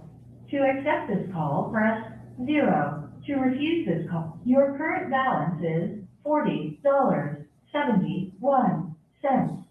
This call is from a correction facility and is subject to monitoring and recording. Thank you for using GTL. Hello? Hey, Jim. Hey there, how's it going? Oh, just got to eat lunch, so. Yeah, great to call me to talk to you separately without being around. So yesterday, the detective texting said that they had a search warrant to search the Paragon property, and Did he say he texted him? I thought he said he called him. He just said he texted him? Going back. He said he had texted him. And the cop said he called him. Might be nothing. detective texting said that they had He did say it, texted. That cop said he called him. He called Jaron the day before. Is that something? detective texting. The detective texted me. Yet a few seconds ago, this detective said he called Jaron the day before. Yeah, these fuckers are slipping up. I'm going to bust them. I'm going to catch you guys. And then when the jury comes in the morning, Shibby will have this solved with everyone here. Let's do it. The detective texted me. This motherfucker said he called Jaron. Said that they had a search warrant to search the Paragon property and at the farm, shouting out buildings again. I'm like, again? He said, yes. So long story short, they took an hydrous tank from the Paragon property and they're taking it to get x-rayed. And if they can't get results of the x-ray, they're going to cut it open to see if there's any samples inside of it. Okay. That was a laugh. That was a laugh like, why would they do that to me? That's not a laugh of guilt. Who heard, what did you guys hear there? I can play that again. How do you guys take that? Am I off? Honestly, how do you feel there? Did you hear his little chuckle? It's almost like why would this guy's pushing tank 34 in his face? Because obviously the detective must have told him, but it's almost like these are the things he's been told to say to him to get him to talk. But he did a chuckle there, like he's like, great, like I don't know. It can go either way. You could take it either way. It's almost like he was like laughing, like they're not going to find anything. What? You can barely fill it with a garden hose. Those little tank. He's not even thinking about. I don't know. I'll play that again. So that's at 3:53. So I'll put back. There's going to be that little chuckle, okay? When he hears about a tank. This fucker's pushing the tank theory. I mean, I get it. He's nervous. Jaron's nervous, but I don't. Let me know what you think. That was a guilty laugh, or I don't feel it was a. It was a chuckle, but it's what do we take it as? It's definitely a chuckle, but what is it to you? To me, it implies that it's like he has no idea there's a body in there and it's oblivious. I guess people can see it either way. This is that whole left-right, cup full, half full, empty. Depends how you interpret it. But for me, I interpreted something different. I interpret it as him being oblivious. I don't see him as being that maniacal to laugh. He's in jail for this. Why would he laugh on a recorded call about them looking in a tank? He's like, you can't fit a garden hose in there to clean it. I know. There's a little tiny hole. What are you going to find inside a tank? That wasn't here. I'm going to play it again. You guys decide. We'll play it again after, probably. Please hold. Hello, this is a prepaid call from Dale. an inmate at the Winnebago County Jail. Exactly, Luna. Like he's not nervous. Imagine you found out that they just found out the tank. You just put your wife's body in. They're going to go X-ray it and cut it open. He just said it to him. And did he sound like he was? He didn't sound like he was worried at all. That's the way I took it. Luna, no wonder we get along so well. You're awesome. My superstar from Sweden. My Swedish superstar. What is up? Let's do it. No more interruptions. And away we go. To accept this call, press 0. To refuse this call, your current balance is $40.71. This call is from a correction facility and is subject to monitoring and recording. Thank you for using GTL. Remember, he texted me. He texted me. Hey there, how's it going? I just got to eat lunch, so. Yeah, great call. I wanted to talk to you separately about me around. So yesterday, detective texting said that they had a search warrant to search the Paragon property and at the farm he's trying out buildings again. I'm like, again? He's like, yes. So long story short, they took anhydrous tank from the Paragon property, and they're taking it to get x-rayed. And if they can't get results of the x-ray, they're going to cut it open to see if there's any samples inside of it. Okay. Yeah. And take anhydrous tank number 34 is what their search warrant said. Tank number 34. Yeah, I don't know what the specifics of that is or what, but like this is fucking. See, he's pretending he doesn't know. I don't believe that. He's fucking Jaron's. He's. I can tell he's lying, Jaron. He said he doesn't know, and then he does this whole idiocracy or bureaucracy or idiocracy. Listen to what he says here. I'll go back a little bit. I don't believe Jaron didn't know. He sounds like he's just reading a script. They're probably sitting there with him to do this. You know when the cops sit there with you? He's there with him. He's doing this. I bet you he got arrested. What day was this again? Is there any way they could change it? Maybe the arrest was, there's no way they'd change that body cam video. I'm getting too conspiratory, but I'm going to catch them if they're lying. Specifics of that is or what, but like this is fucking idiocracy.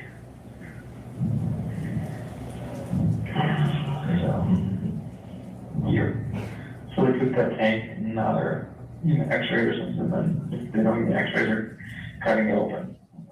Now with Dale though, the one thing is like, I would think is like, why would they take a tank? So that he hasn't really questioned, like neither of them would be questioning why they would take a tank. So this could be that they're both in it. I'm not saying this guy's being absolved in my butt. Right? He's not said yet, like, why?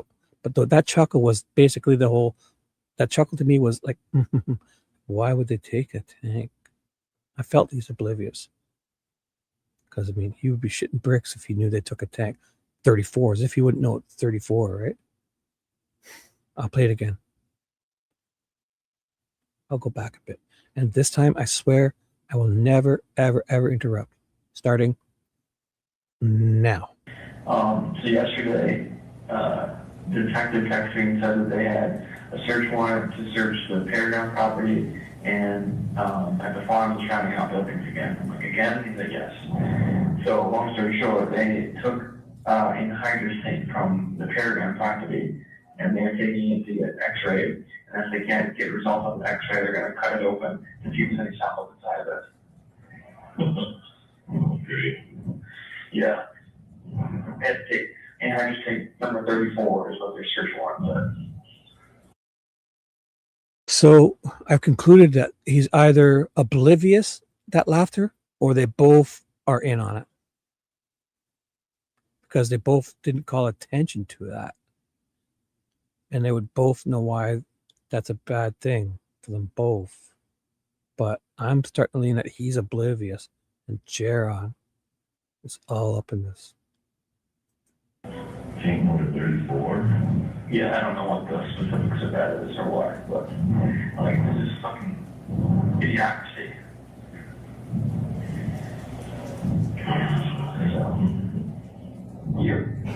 So they took that tank and now they're x-ray or something, then if they don't get x-rays, they're cutting it open. Like, what the fuck would always this fucking time? Okay. Yeah.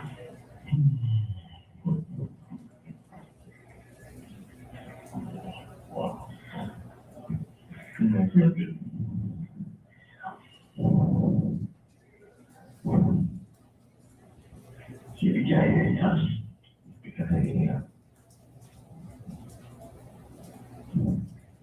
So, Grandpa, so you saw something on the news about it. They told me yesterday they were keeping it low key or whatever. It's only 2 to 10 because they were coming out, but I guess it wasn't low key. I bet you this is the day after Jaron talked to the cop. So this is probably a whole Greco thing back then. When did Greco retire? It sounds like this will be like the day after, because it just sounds like the day after. I have a feeling this feels like Jaron. When did Greco retire? This guy start? Because they came out yesterday.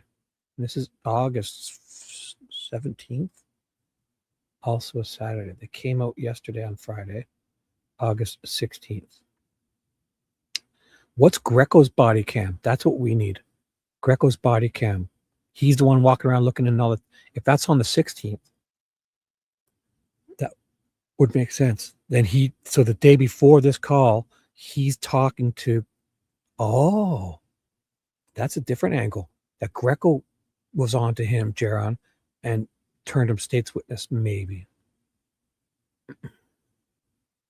If that's the case, Mimi, someone remind me, next time we see Greco's body cam, which is all over this Greco's whole, we'll go look for it. Greco's whole testimony is 80% of it is that body cam.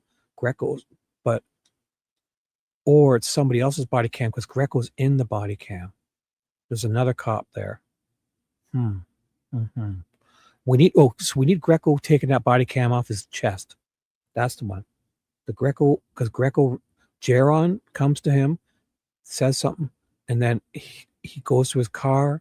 Greco, the one that got arrested, the one that the one that thought Dale was innocent. Greco went to his car and put his body cam in his car. We need the date of that video, and I can find it. So Mimi, my lurking angel, I know you're on this. When I forget, remind me that we need Greco's removal of body cam into the back seat, talking to Jaron date. I bet you it's the day before March 17th. I bet you it's on March 16th, 2024. Yeah, 2024. Because it's like the day before. He said 3 detectives came up the day before. This morning, yes. Okay.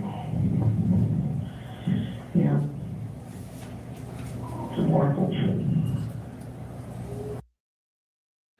I'm starting to think that too, Dewey. I'm like, what if all the other characters are involved? And it's like, say, that's just really conspiratorial. And I'm just making a suggestion, a hypothesis, just one example, maybe like there's the boyfriend of Zach might be involved. He sounded like he left after this, and somebody was taking money out of Dee's account.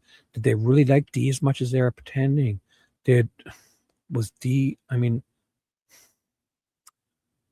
I don't want to talk bad about victims, right? So all these other people though, that Dustin Lawley, were they all like mini Breaking Bads selling tanks of anhydrous behind Dale's back, and Dale didn't know, or maybe Dale was or Dee found out about it and she had to go? Oh my God, there's something to this. And then they all would think, like when they show that video of the statement of them, the defense closing statement, and there's like 4 or 5 of them sitting in that office just doing nothing all day. And this guy's running around trying to keep this farm afloat. His wife's missing. He goes into the office where he probably goes to get a break and take a coffee break or whatever. And they're all sitting around the desks. And each time he goes in there, these daughters, that Lolly guy, the other guy, they're all playing on their phones. Then he goes 2 hours later, he comes back and they're all sitting in different spots playing on their phones. Then an hour later, he comes back doing the same thing. He's running around this fucking farm. He's got work. I don't know. He's starting to look really innocent or a great actor. Oh, Greco testing with day 10 says, I don't recall. Right. Yeah, because he doesn't recall. Because he wants to just he doesn't want to go to jail. The prosecutor's trying to ham him up. So he doesn't want to end up like Ferenczi or Click. He wants to get the Murphy, I don't know, just don't say anything too bad. He didn't say on the stand how he felt about Dale, right? That came out earlier. And that was the reasons why he was running and all that stuff. But yeah, he just wanted to, he was evasive because the prosecutor was going to fucking ruin his life. Take away his retirement, everything. They would have arrested him. He would have got. So Greco, yeah. But I don't think it was to not help. I think it was to just not get clicked. To not end up like Todd Click in Delphi. To get off like Murphy and kind of just not say how you really feel and just get out of there. He didn't want to lie. That's why. He didn't want to lie because it wasn't what he, but he just did it to appease this prosecutor. He's not, he can't. I'm sure he would have wanted to try to help this guy. He probably feels bad about that, Greco, but he can't save the world because if he does, if he says the truth, he'll probably end up in jail again or even dead like Ferenczi. Come on. That's what's my opinion. That's what's happened. Greco said, I don't know, because he didn't want to lie. Sure, he didn't go to any vigil. I mean, he's trying to help these cops and they're fucking arresting him. Which vigil? I understand that. How soon was the vigil after? Did they invite him? Was the family was probably pissed at him, telling him not to come? I understand what you're saying, but we need to kind of look at both. I see what you're saying. When was the vigil, Sharon? And was his family and all them pointing fingers? Was that Hardy, Dee's brother, hounding him with investigators? You know, I wouldn't go neither. Those people hated me, think I did it. He couldn't do anything right. So I see what you're saying. But how long? Yeah, everyone was invited, but were they accusing him of this murder? Was the whole family accusing him and all that? And is that indicative that somebody murdered somebody? They don't go to a vigil? I think there's more to that. And obviously it can look bad, right? But there's also people that go to vigils and have done it too, right? Especially those people that you see, those husbands in the search party, running the search party, head of the search party, right? It turns out they're the ones who did it. And we look back on all the video and think, oh my God, this guy was, yeah. Even that, KB, the guy that got murdered. I watched that English guy that hurt those two girls. He was running around trying to save the world. And the teacher, his teacher wife or girlfriend, the teacher, those two girls in the soccer jerseys that got murdered, the Ian guy, he got off in prison the other day. Exactly like that. That Ian Huntley, he was all up in those searches. If you're innocent, you look and support efforts to find D, in my opinion. Right, you think so. But also, you've seen people try to do the right thing, and these cops are hamming them up. That family, all of them are probably fucking hated this guy because they're trying to say he did it, or they think at the time. I see what you're saying. I agree with you in that point. But also, you have to look at it the other way. By not, so if someone pleads the fifth, does that mean they're guilty? Right? That's kind of the thing. I get it. If you're innocent, you look and support efforts to find you. So are we sure? So what didn't he do? Just go to the vigil? He fucking tried to help these guys out. If you're guilty, do you do as much help as you do? He, on all those body cams, was taking his shirt off without a lawyer. If I was innocent, yeah. But if I was innocent and their family was had an investigator following me around, Hardy, Dee's brother, was hounding me. The people were accusing me, saying I did it. They probably hated him, saying he did it.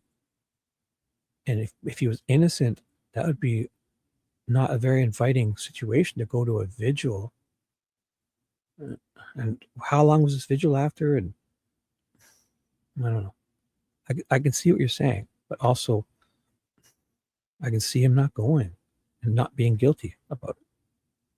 Because, man, this fucking Hardy, the brother alone, had tunnel vision, had investigators all over him, I'm sure, telling him to pay money out, billboards, and just hounding him, probably reporting him to the cops, and stomping around the farm and everything. Did he never go to ever a vigil? Are you sure about this? Where do you hear that from? How do you know? Where do we find this out? Did he never go to any of the vigils or a funeral?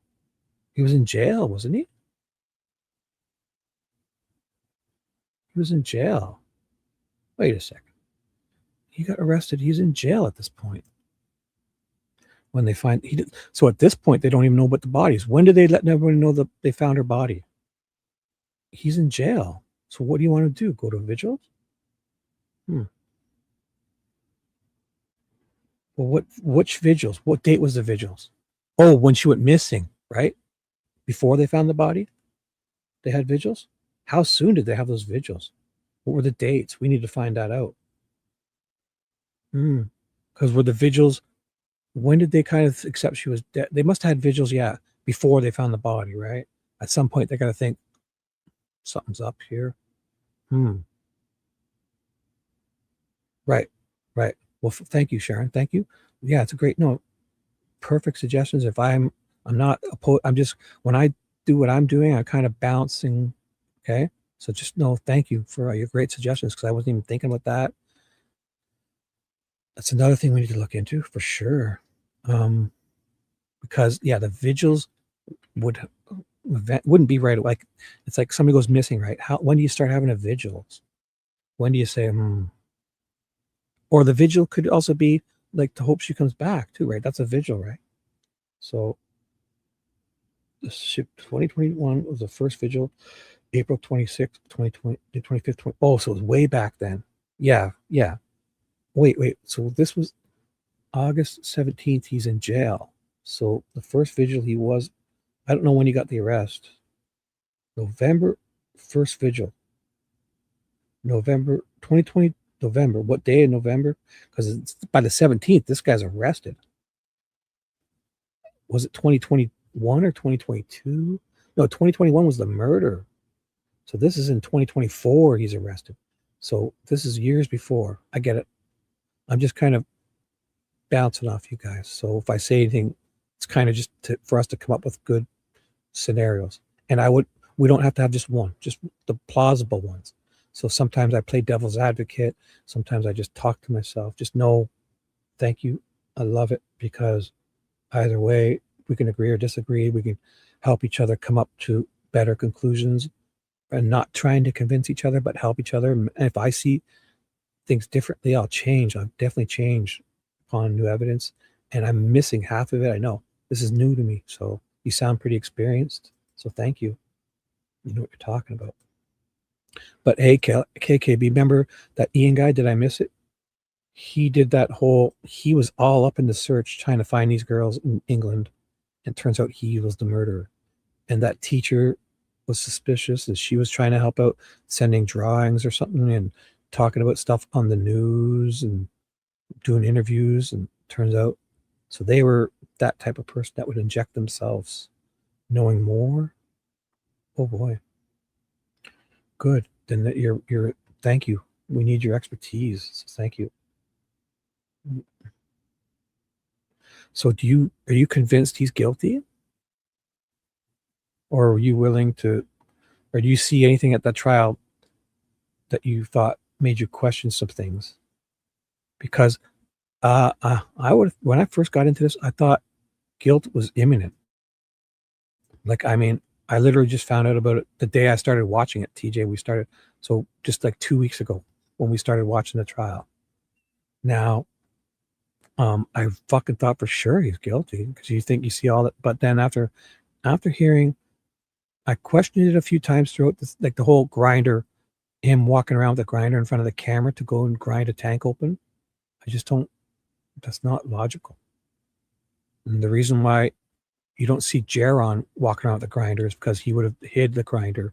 If, you know what I'm saying?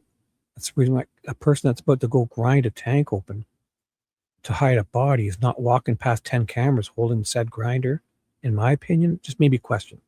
Just, and the GPS thing, why would you put something at where people can see it? If you're really trying to track your wife, you would hide it in the car anywhere. This guy's knowledgeable enough about stuff. You could easily hardwire that to a 12-volt constant source anywhere in that car, hidden. Or those air tags, you could pop the speakers out and track people, and they won't even know that the air tag is there because the air tag is supposed to alert you by audio, beep, beep, beep.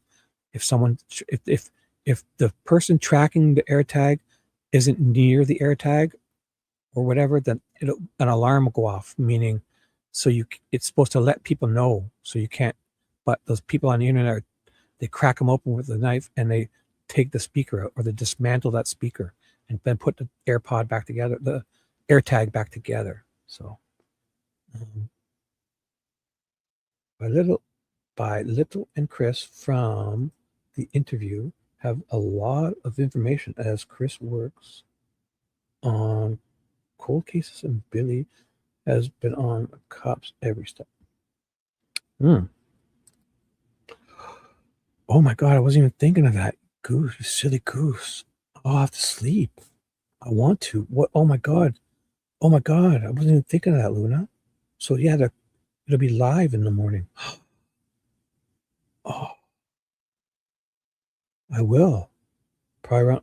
I have to stay up. Oh my God. Because I'm working night shift. I will. I wasn't even thinking that. Good point. Depends. I guess they'll start at like 9 a.m., right? Where are they? Michigan? So they're east or central. So 9 a.m. will be what? If it'll be 10 a.m., that's getting late. I'm going to need to sleep. I could stay up till noon, my time, east. If I could stay up till 1 or 2 p.m. in the afternoon, but at some point I'll have to sleep. Because I work night shifts, I usually try to go to bed for 8 or 9 or 10 a.m. But then if I start my shows at 11 p.m. at night east, if I can get 6 hours sleep, I'm good. I like 7 or 8. So I'd have to go to sleep by at least 3 p.m. 2 p.m. Oh my God. Wasn't even thinking of this. Thanks, Luna. You just ruined it. I'm not kidding. Okay, so let's play this. What were we even doing? I forgot. Okay. We're going to play this. We're listening to the phone call. Right. So when did you do this yesterday? Yeah, yesterday.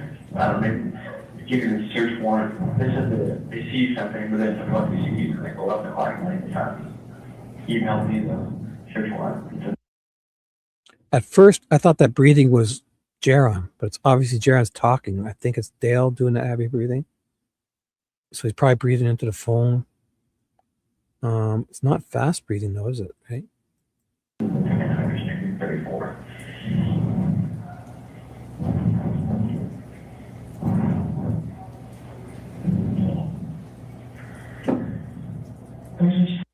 That's Jaron, right? Because he just said, well, he doesn't sound like he's got that. That sounds like Jaron breathing heavy like that, right? Like a nervous breathing. Don't be sorry. It's a good point. I wasn't even thinking about it. I'm so caught up in this.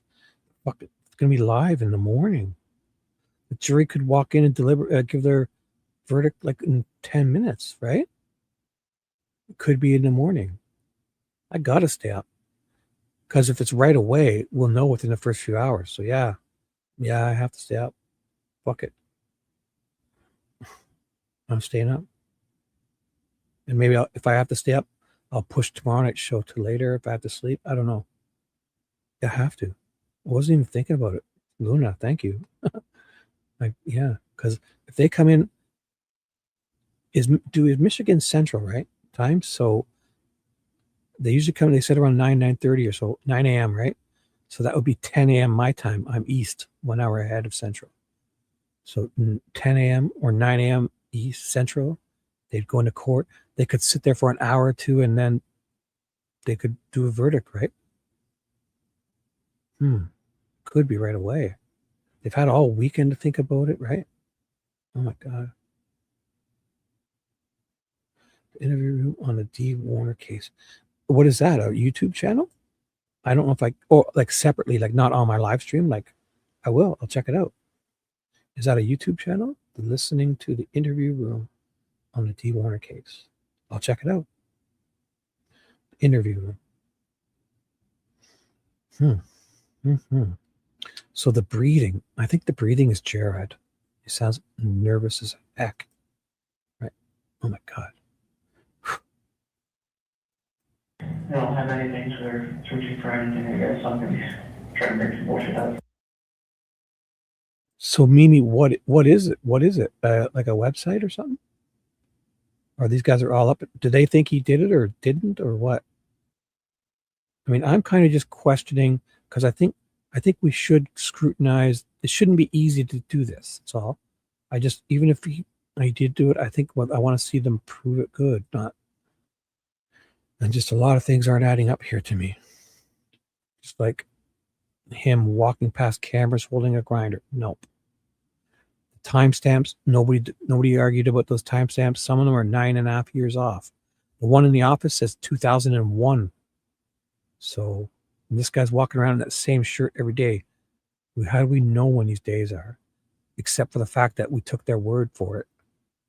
Right? Because then the dates are all off too. Some of them say different dates. February 13th, March 18th, September 20th. But they named, the defense never disputed it. They allowed it. And I was wondering why. It makes total sense now. Because they could say that he was tilling the field. I mean, he's the only guy driving that tiller. The state screwed up by trying to be so specific and cute with to nail him. And they just didn't need to. True. But did you hear the defense closing statements? What do you think about that tilling the field?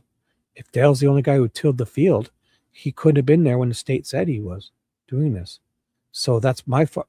And if he was the guy, the state trying to get so cute with the timeline, acting like you can just chop a tank open in 2 hours or whatever, and you'd walk around in front of a camera with the tools you're going to use to do that, and you do it while everybody's there on the farm, and then you do it's so noisy using that grinder on an empty hollow tank, the resonance that resonate a mile away.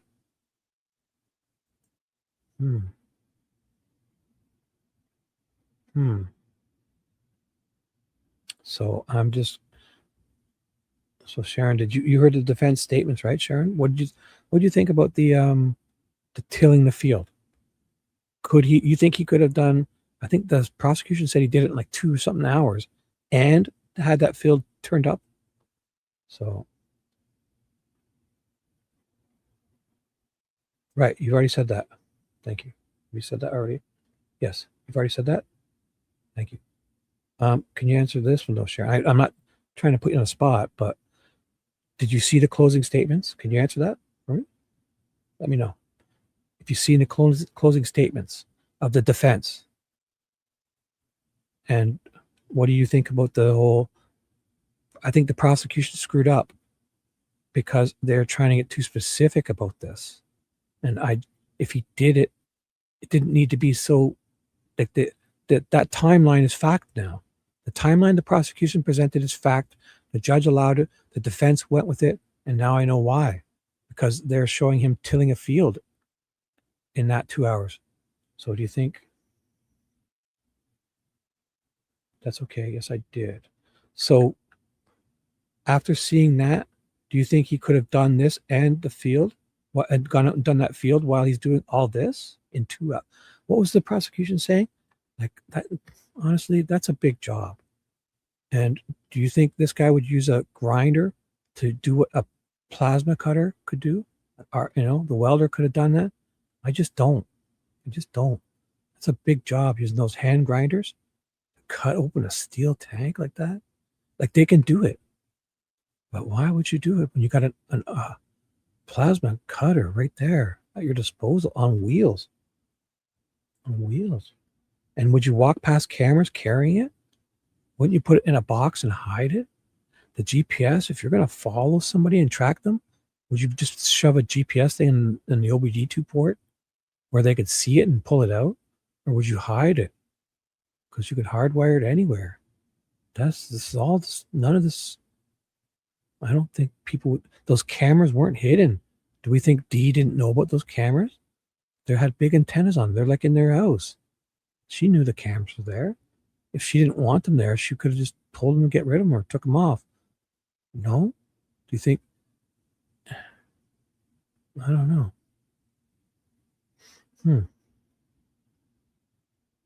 Right. I'm still learning.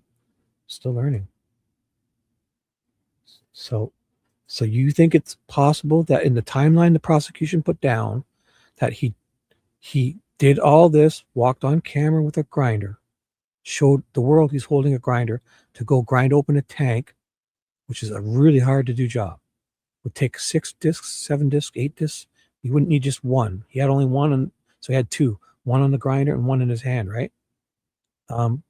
So if you think that makes sense, that he'd walk past all these cameras to go do something, grind something open to place a body in, while he's got plasma cutters and arc welders at his disposal. There, he's got a welder there to do this job. Wouldn't he just use that welder to open it up? It would be much more efficient. The plasma cutter would just right through that. And then it would make it nice so you can... Or the grinder could have been used to clean it up, to get it welded back together. Maybe he didn't. But they said he ground the tank open because you can tell by the marks after they took it apart. So they said he used the grinder for the person, him or whoever, used the grinder because they said you could see the grind marks to cut it. So it would be obvious if you, even though the welds would be over top of it. I just don't see him using a grinder. And the timeline the state made it sound way too easy. A 6,000-pound tank, get a forklift, support the end with the chain, weld the chain on, use a hand grinder to get that cap off, wherever the body is from the safe, get it in there, weld that back on, paint it, put new stickers on it, then not get anything in those paint, no paint anywhere, and then just put it out, start moving it around when there's police on your property for no reason, shuffle it like a hot potato. The drones are there. So many questions. Why would you use a hand grinder when you got a plasma cutter or a welder? Why? And those are his arms. I mean, what if he's welding stuff? Yeah. Does it mean he welded the tank with his wife, or did he weld 30 other things on the farm with short sleeves on and gloves? I mean, this guy's got welders. It could be a sunburn. That's why they call it the farmer's tan. He could have been up working on a fence with those big gloves on. When you're twisting those wires, you have to wear the gloves. You got a sun tan from the sun too, or burn or whatever. Just because he's got marks on his arm, and the state wants you to believe that that's when he welded his wife in. Oh, when I have so much more. What do you mean more information? That wasn't in trial? Oh my gosh.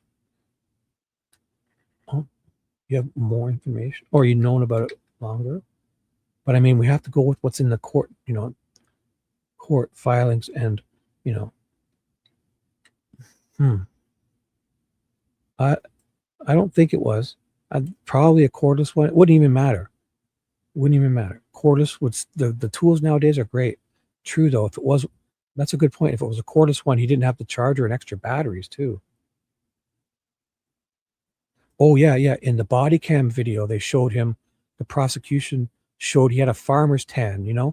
Like it was. He said the prosecution said it was because he was welding his wife in the tank and didn't wear a long sleeve shirt. Because in the body cam, you see his arm. The sunburn is like halfway up his arm, up to where his t-shirt would be.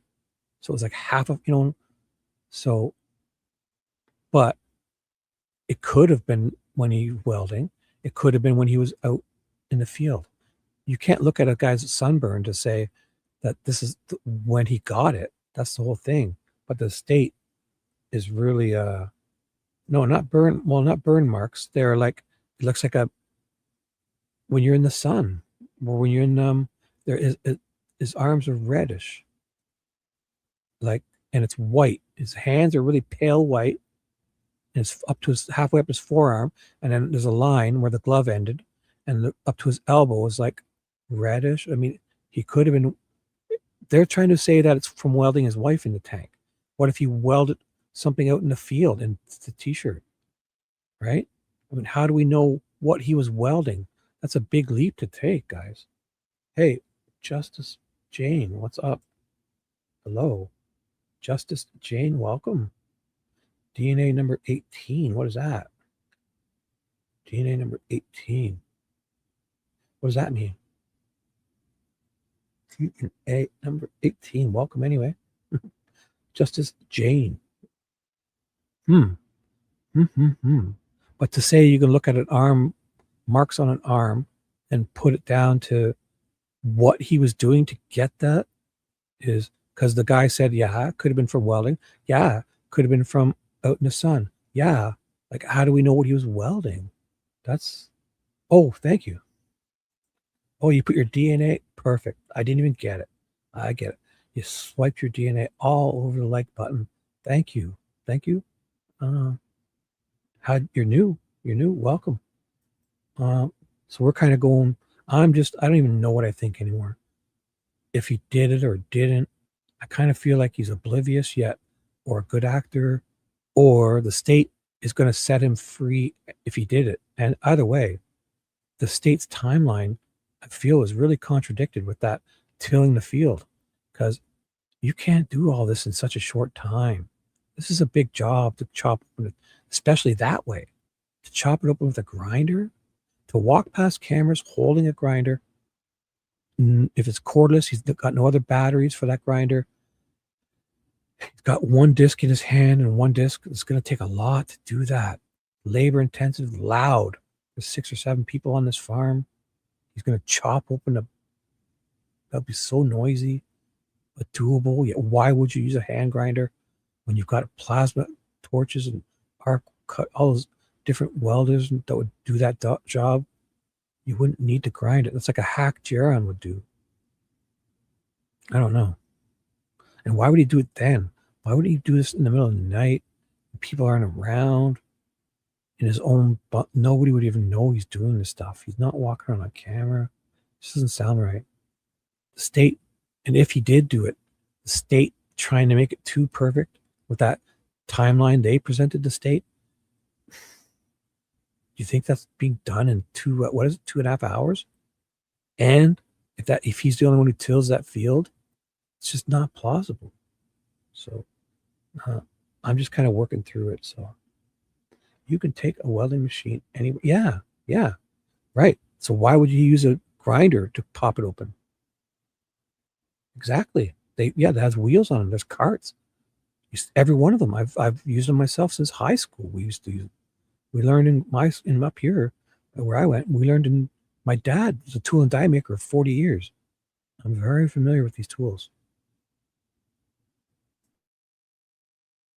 Ever since an early age, I've used these tools, and they have wheels on them. They're mobile. He's got that Kubota thingy. You can drive them around. Definitely. He's got a bunch of them on this farm because it's a great tool and they're using them often. They're well used, those tools. You see them, they're covered.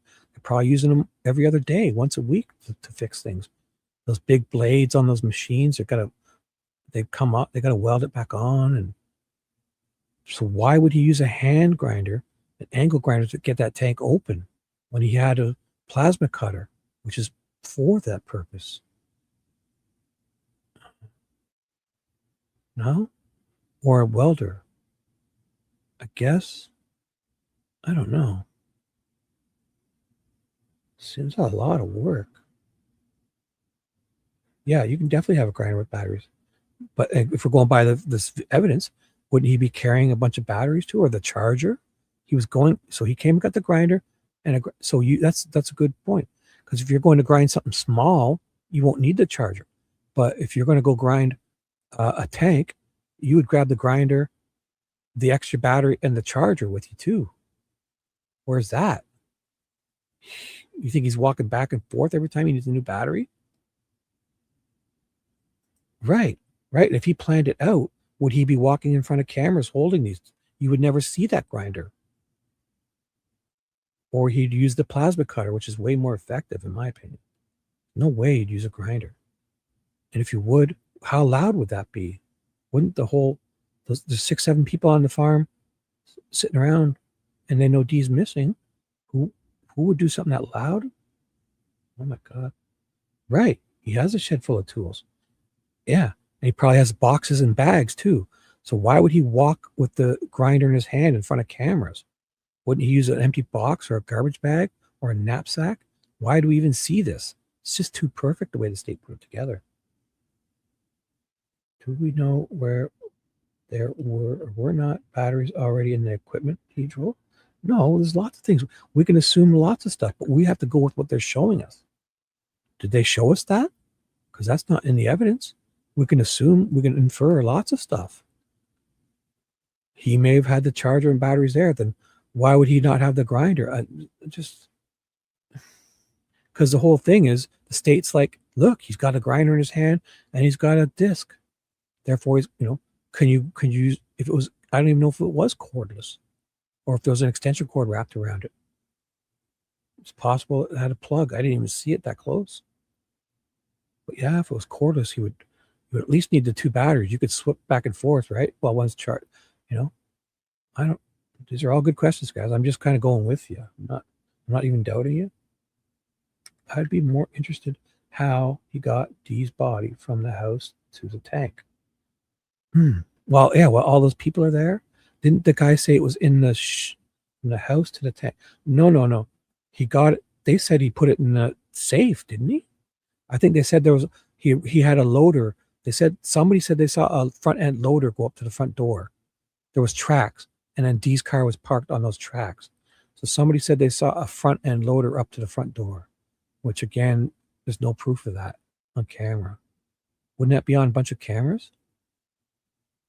I think that's what they said. Something about a front end loader was up at the front of the house. Again, why don't we see, was that, they showed photos of it? I don't know if they did that as a reenactment or it was the actual photos, because yeah, the defense showed him with that front end loader and nothing in the bucket. Why would he do this when all these people are here? I don't know. And when the cops are on his property, he allowed them, the drone, the fire guy, the fire chief, and the whatever police. I'm pretty sure there were fire guys, the drone team. I think it was from the fire department.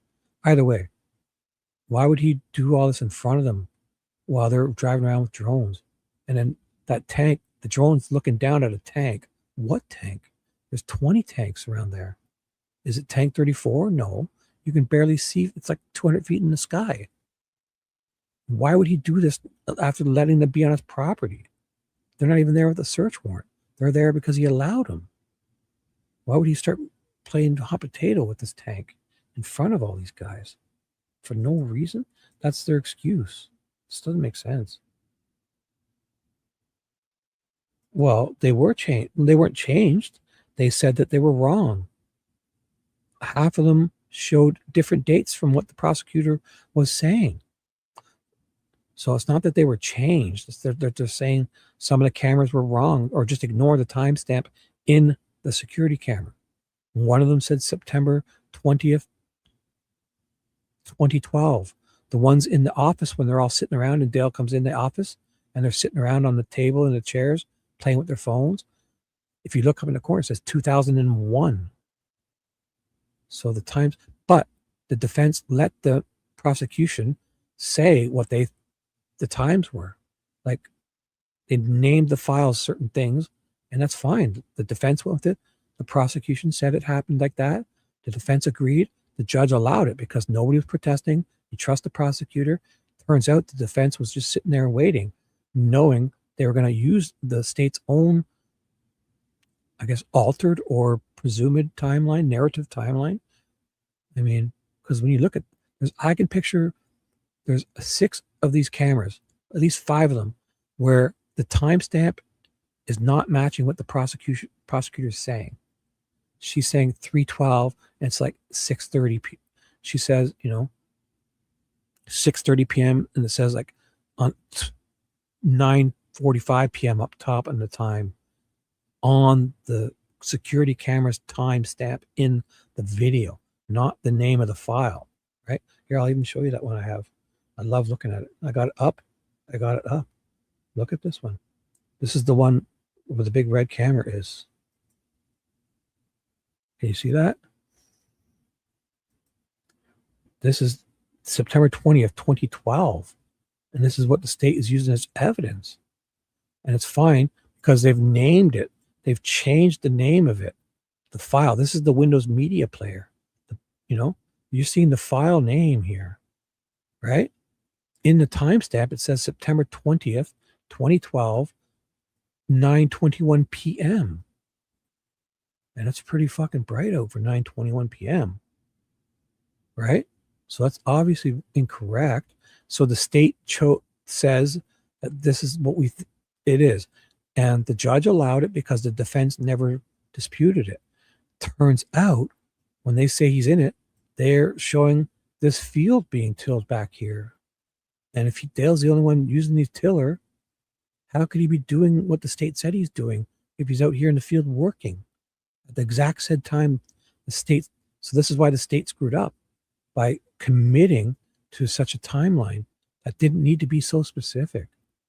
Because if he did do it at a different time, the state is committed to this one. Not so forget what's on the screen. That the state's committed to the one up in the corner. This the one they say it is, the one they named the file. The state's committed to that. That they doubled down. The judge allowed it. It's in the record. It's there. The defense never protested it. They allowed them. And at the time when this was going on last week, everyone was bugging me like, "What?" Because I was freaking out about these. As I'm a Virgo. I'm a little neurotic, and I notice differences like this. And there's 3 other camera angles that showed other than what the woman was saying. And they're off by 6 hours. Some of them are off by the day. Some of them say 2001. And so this is but fine. If it's incorrect, who cares? Because this is in the record. What they chose to name it, what they say it was never protested by the defense. The judge allowed it because, so this is now the defense makes sense why they didn't protest it. Because in the timeline, when the state says Dale was doing this, in their timeline, they're showing this field gets tilled between when a white truck drives by, activates the camera, and another truck drives by. The time the state's saying this is being done, a field gets tilled. Now, if Dale's the only one tilling the field, it's just not likely that you can be doing it in the time the state says and be out here on a tractor and chop a tank open and weld it back, zip a body in. It's doable. If he did it, he didn't do it at the time the state said. And by them being so specific and overly simplistic about how easy this job would be to do, he could have done it himself. And their timeline is going to free him, I think. Honest to God. So Dale is the only one that had control of everything to make it look in any way he wants to. Are you sure? What control did he have? What did he make it look? What? Dale is the only one who had control over everything. But what did he control? I'm going by the prosecutor's timeline. He's not in control here. The prosecutor laid it out. And if a guy's going to use a grinder to grind open a tank, stuff his wife's body in it, he's not walking past 10 cameras with that grinder in his hand. Doesn't make any sense. Or if you're tracking your wife, you're not just plugging a dongle into the OBD2 port. You would hardwire one in the trunk, under the spare tire, under the seat, under the dash, deep inside where you'd never find it. You would hardwire one to a 12-volt constant. You wouldn't just plug it in where somebody could see it. That's not how. It's not very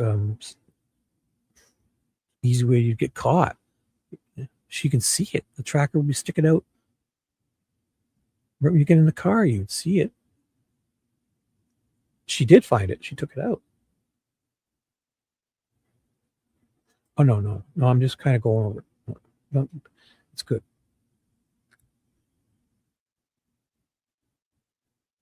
But it does, Luna. You're missing it because the timeline, they let it in because the timeline in the video shows him elsewhere. So they loved it. That's why they didn't say anything. So you're missing the point, Luna. I know once you think about it, just think about it for a second. The state, the timeline they say it all happened is in the record. It's in. The defense never protested it because they've showed video that contradicts the timeline to say that when they say he's doing this, he's not off camera. He's on camera back here tilling this field, not cutting up a tank, what the state said. So that's why they didn't protest it, because they have video of this field being tilled. And the only one who does it is Dale. So this is why they never protested. And it makes sense to me now. I think I'm not trying to convince you, but this is what happened. In the closing statements, the state's narrative, it may be true. I don't know. The state, I'm not saying they changed these maliciously. Whatever they chose to do for their narrative, they didn't need to do this so specifically, though. But what they're doing is they're giving them an out, in my opinion. They're going to free him if they can, because during this time, how you can't get a tiller hooked up to a tractor and drive around out here tilling a field in the 2 or 3 hours they say, and cut the tank open, and get her body and put it in, and weld it closed, and paint it, and put stickers on it, clean it up, whatever, and move it around, and go out here and till this field, and the field gets tilled during the timeline they say he's doing all this. That's the rub. This is why they never protested it. They allowed him to just say what they wanted. And it, we could probably work out the angles of these, right? So we know it's not 9/20 of 2012, right? It's not 9/21, September 20th, 2012. It's 2021, first of all. It's what, January, February, March, April, May. She goes missing, and so it's got to be afterwards. Either way, I mean, that's why the defense never protested any of these, what they chose to say that it was. And the prosecution didn't need to commit to such a, because what they've done now is they've committed to this timeline, the one they presented, then the defense gets up and shows you that in their timeline, a field gets tilled, which would take time. So you take what, an hour, half an hour, an hour? He's not off camera. He's working. They're saying he's off camera, therefore our timeline makes sense. Well, I'm looking at the abuse arguing and the fact D was leaving him and wanted a divorce to sell the business, which Dale did not want any of this. Right. But what is, and is that proof? What abuse? Oh, maybe I don't want to be insensitive. What abuse was there? And if Dale was abusing D, why did D's brother Hardy something, whatever, his older brother, D's older brother, he said he liked Dale and he was a good guy up until she went missing. So when did this abuse happen? Obviously before she went missing, right? I don't see that guy saying he liked Dale as a good guy if he's abusing D. No? Is that far-fetched for me to think that? So what abuse is there? Can you point me to that? Because I'll definitely, that's horrible. Did he get charged? Was there calls to the police, incident reports, anything? Who said abuse? What abuse was it? Can we let me know? Because I mean, it's horrible. If that's, but in trial, that didn't come out, right? Was it in trial? Not everyone follows true crime. Oh, sorry. How many cases are there when it's known the most dangerous time for a woman is when they're leaving? True. Does that mean Dale did this? I'm talking evidence though. Family and friends report this abuse. Which abuse? Can you be which family, which friends, which abuse? Did anyone call the cops? Was he charged with anything? What? Abuse. What was the abuse? Which family and which friends reported what? Because I listened to this whole trial And nobody said he abused her. They said there was a few questionable things, like when he massaged her. Obviously, she cringed. When she was murdered, that's definitely like somebody strangled her, right? It's horrible. I'm just trying to make sense of this. But I didn't hear the abuse at trial. Wouldn't he be on, like, if he abused her, was there not even a police reports, incident reports? That's what happens when there's abuse, no? But I mean, also, yeah, it doesn't necessarily mean it didn't happen. But the argument, the bruising, I heard them talking about in the trial. Right. But also, that wasn't it the massage therapist didn't mention the bruising in her first time, right? She does then add stuff in the trial. So doesn't that make you suspicious?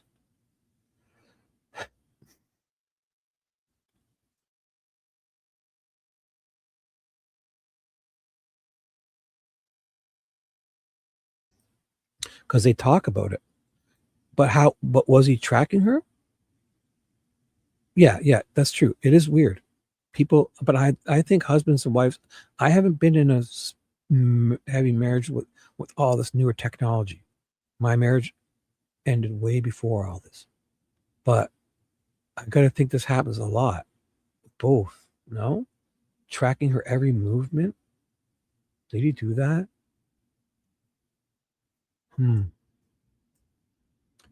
And why would he do it with the dongle, the one in the the OBD2 port? She wouldn't know about it if he was so, in my opinion, he would hide that. Or, like, don't husbands and wives have their own, like, they know each other's iCloud and stuff? I don't know how it works nowadays. I can just imagine. But yeah, there's definitely lots more ways for an abusive husband to do stuff. Is knowing where your wife is abusive. Strangulation and blunt force trauma were ruled causes of death. Right. But I'm talking about stuff before, because we don't know Dale did this. You guys are all saying this. She was murdered. It's horrible. That's fucking strangled. Yeah, I heard all that. I'm talking about stuff we know Dale did. If he's so abusive, why isn't Dustin Lawley kicking his ass around this farm? Does Dale have a restraining order against Dee? Where's the abuse?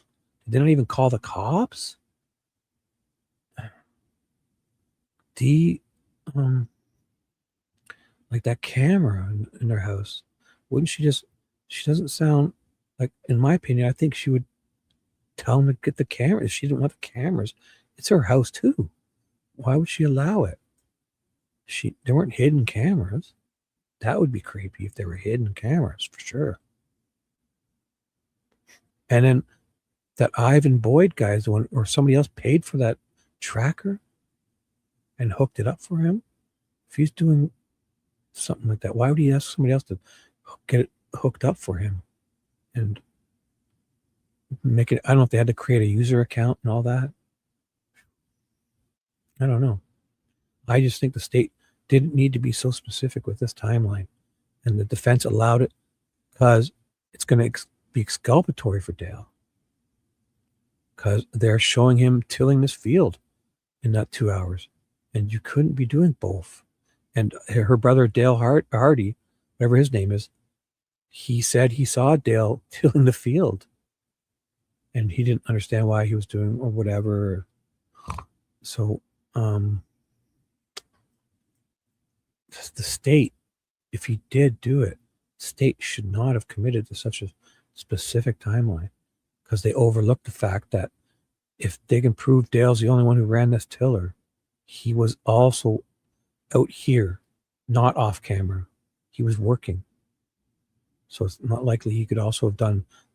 I don't think you can do that tank, cut it up, and do all that in the little time they gave him as it is. And I don't even know why they felt the need to commit to such a timeline.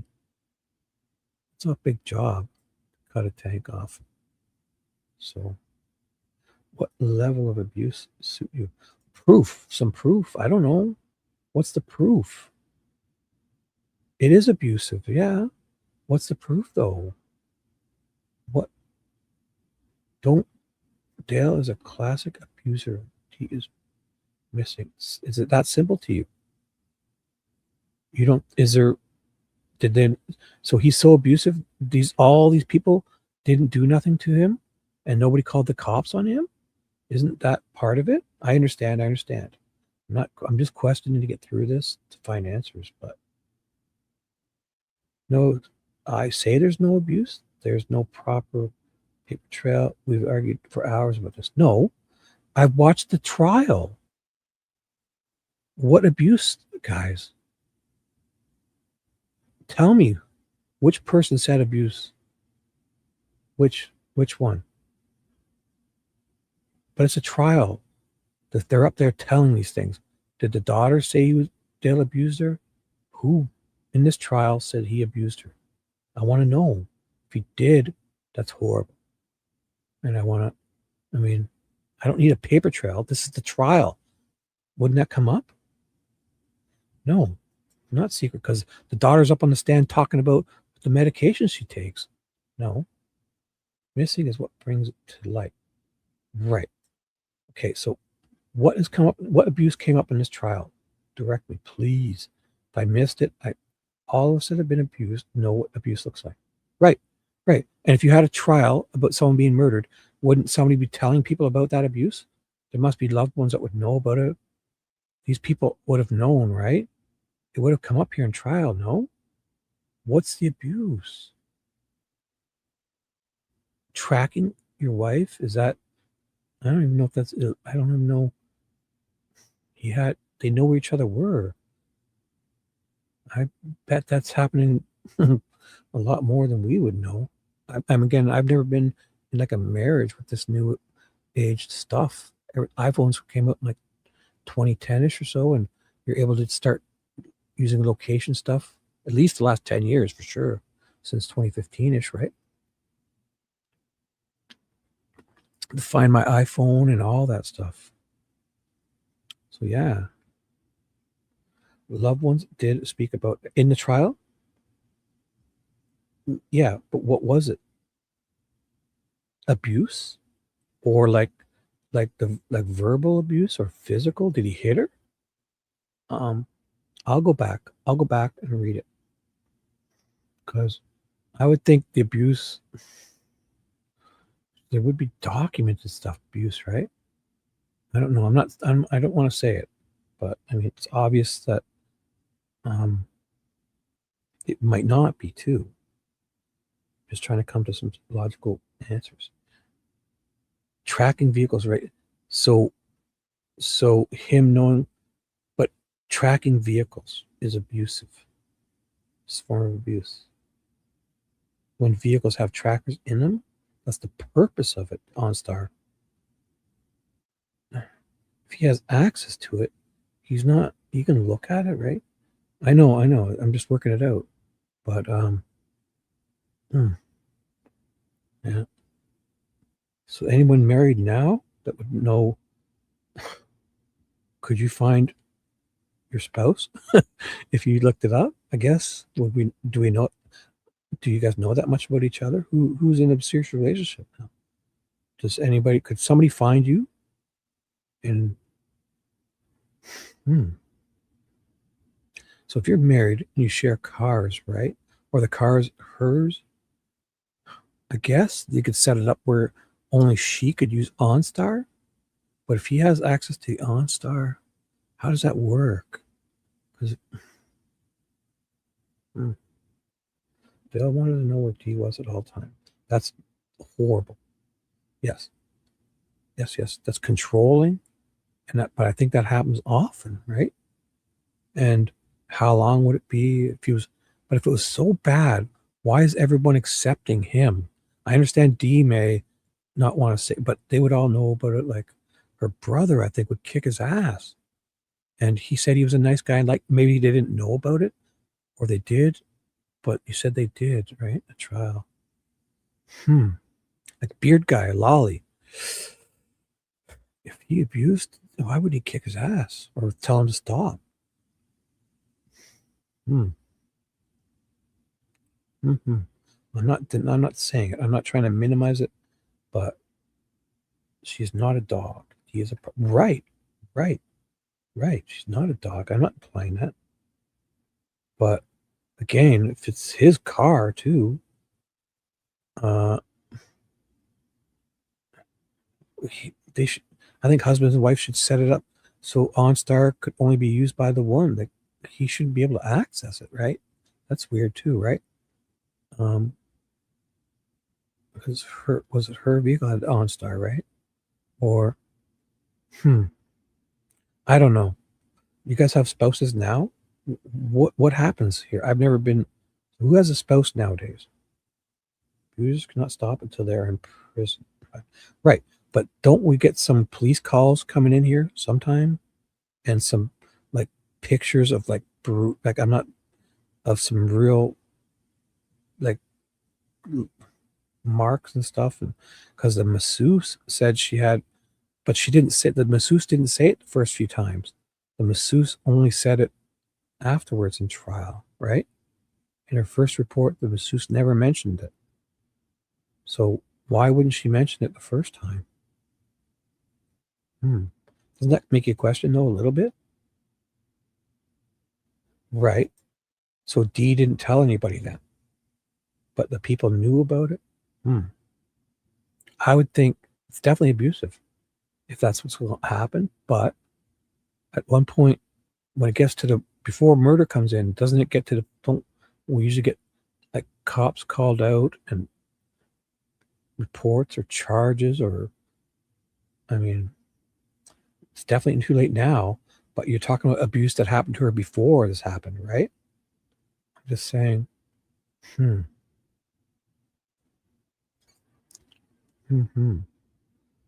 when, if you're getting physically abused, I think at some point, I know it would be hard, but to have like photos, like would you kind of have photos for the evidence? Not saying if she didn't do it, it didn't happen, but because the masseuse talked about marks on her body, but not in her first few times, right? In trial, she said it, that it was afterwards. She added that before. So see where the abuse landed deep when she tried to escape her abuser. But how do you know? You see, Mimi, you got him convicted. He's innocent until proven guilty. Why would you even think that? You're so sure. I don't know. Is that, I don't feel it. Doesn't an abuser have an MO? Don't they have like a history of a murderer, person who murders and abuses? Is there not history? His ex-wife, did his ex-wife say anything bad? I didn't hear her say it. She would have been the perfect one because she was fighting him with custody and all that. She would probably gain, I don't know. The ex-wife was in trial. Did she say he abused her? She would be, if she's out of the relationship, she would be a good one to listen to. It could go to the police level, but look at Dale now. He's being very low and don't look at me. But did the police get called out? I'm barely in true crime. I'm just babbling on the internet. I don't know.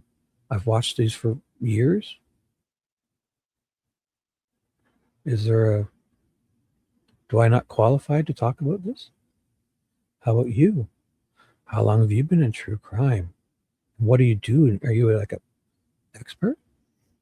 I've watched a lot of YouTube videos. I've always watched that first 48. I've always been interested in this. Is there a minimum that one has to meet to, I don't know. I just started reading the Delphi documents and then I saw this. We were getting bored of it. I'm just a dope. I'm just a guy working night shift security. I'm a grandpa with 2 grandkids. I'm just doing my other jobs here, staying up all night, just rambling away, sort of. So,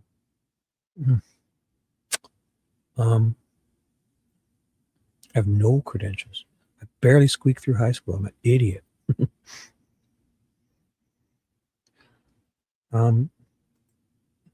So what would that matter? Do I need a minimum time?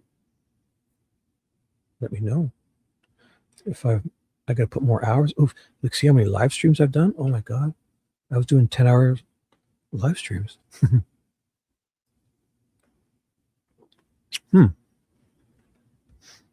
I have been following for 5 years. You're not an expert, but followed a lot of cases. No, not an expert. No. Awesome. Yeah. I've been following cases way longer. So just not this specific one or the Delphi one. I've been watching these.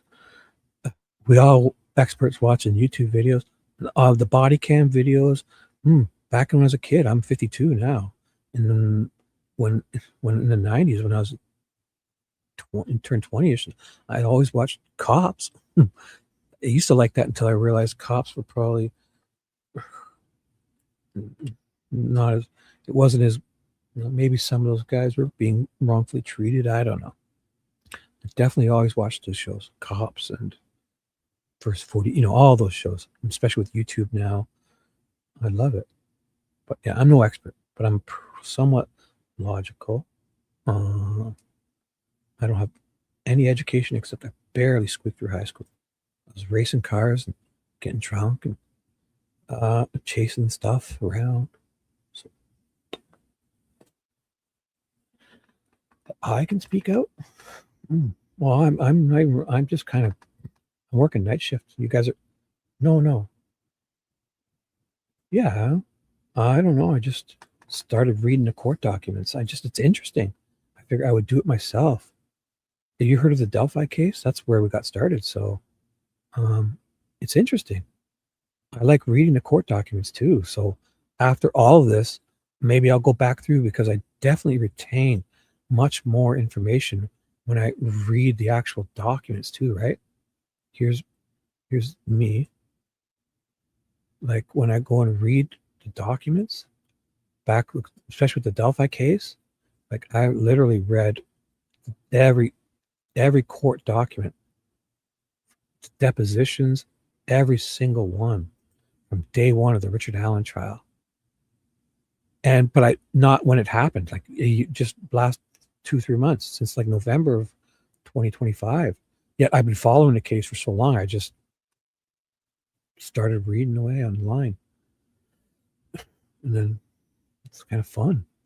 I like reading these by myself, so I thought if I'd read them to people, like the court documents, like the depositions, I read every freaking page. Some of them took me. This one, there was 1,200 pages here. So this was the non-confidence motion of Richard Allen's Delphi. The people are hungry. I read every Shibi's bedtime stories. Ignore that guy. I kind of jumped, I read everything to this Richard Allen's case. Look at this. 7 hours and 43 minutes of nonstop. I read as the prosecution, as the defense, as the witnesses, as the law enforcement, the judge, affidavits, depositions, reports, evidence, every inch of that case, pretty much. I might have missed a few things. So Richard Allen is where I really just started reading it. So that's what I like. But now we got the video, so it's kind of cheating, except that the fact that I'm lucky I kept with it. So I did like, how many live streams did I do to catch up? Luckily, and then the jury took time off. Or, well, they deliberated and they had that drama. So I got a Dale Warner, here it is, my Dale Warner murder trial playlist. Are looking into it at all? So basically, day one, right? I didn't even know what was going on. We just kind of stumbled on this case. And then I've watched every second of it. I finally found opening statements because day one, I didn't realize that the judge got pissed because a couple of the jurors got shown on video. So the judge got pissed and ordered day one, and I guess the afternoon of day two or something was scrubbed. So when I did the trial, I thought it started with Zachary Bach right here. See, so the prosecutor did their opening, and I didn't even realize we missed the day one was the four people, Dee's Amber Million. Then who was it on day one again? Amber, both daughters, the eyelash tech, and Amy Jo Alexander from day one. And the judge ordered it all scrubbed, and I didn't even know what happened. So we stumbled on it. Amber was first, Kelly Stacy, the lash technician, Raquel Bach, Dee Warner's other daughter, Amy Jo was Dale and Dee's sister-in-law. So when I found that out, I definitely caught up with that. So we did the opening statements, and then I thought this is where trial started with Zach, until we heard the say that they introduced him as their next witness. I was like, what? So I realized we missed witnesses, and then we finally clued in that we missed those four people. So I did make that up eventually one of these days. I found the missing ones. So basically started out with Zach, and he wasn't the beginning. And there was also stuff, because basically it started on day 3 with the video, because the judge kind of scrubbed day 1 and 2 because of that juror faux pas thingy. So the day 2, when I read, I did day all, so it's so much easier, right? So I've also timestamped. I'm trying to timestamp these. So if you wanted, like Dustin, say you wanted the massage therapist, the one that said, I got it timestamped. Any second. Oh, and I do interrupt, or sometimes when they're muted, I try to talk or I pause it. Not too much. Mostly it's all trial, and sometimes I add commentary. So you slept a bit? Right on. But most of the time, it's charm, wit, and humor. Sometimes I'm a 52-year-old man. I try not to be too creepy, but I can't even say hi to people now on the street without being creepy. If I don't say hi, I'm creepy. If I say hi, I'm creepy. I don't know. I'm only human, just a dude. It was very interesting, this trial. Very interesting. But I do retain more. And I did play some, if you see photos, these are my subscribers sent in their photos. So I wouldn't have done it with the daughters or victims, but I took advantage of the times to kind of show. So if you don't like cute animals and stuff, might not be good. I was just trying new stuff. I don't know. That would be funny. Not funny, but somebody showed me their hamster.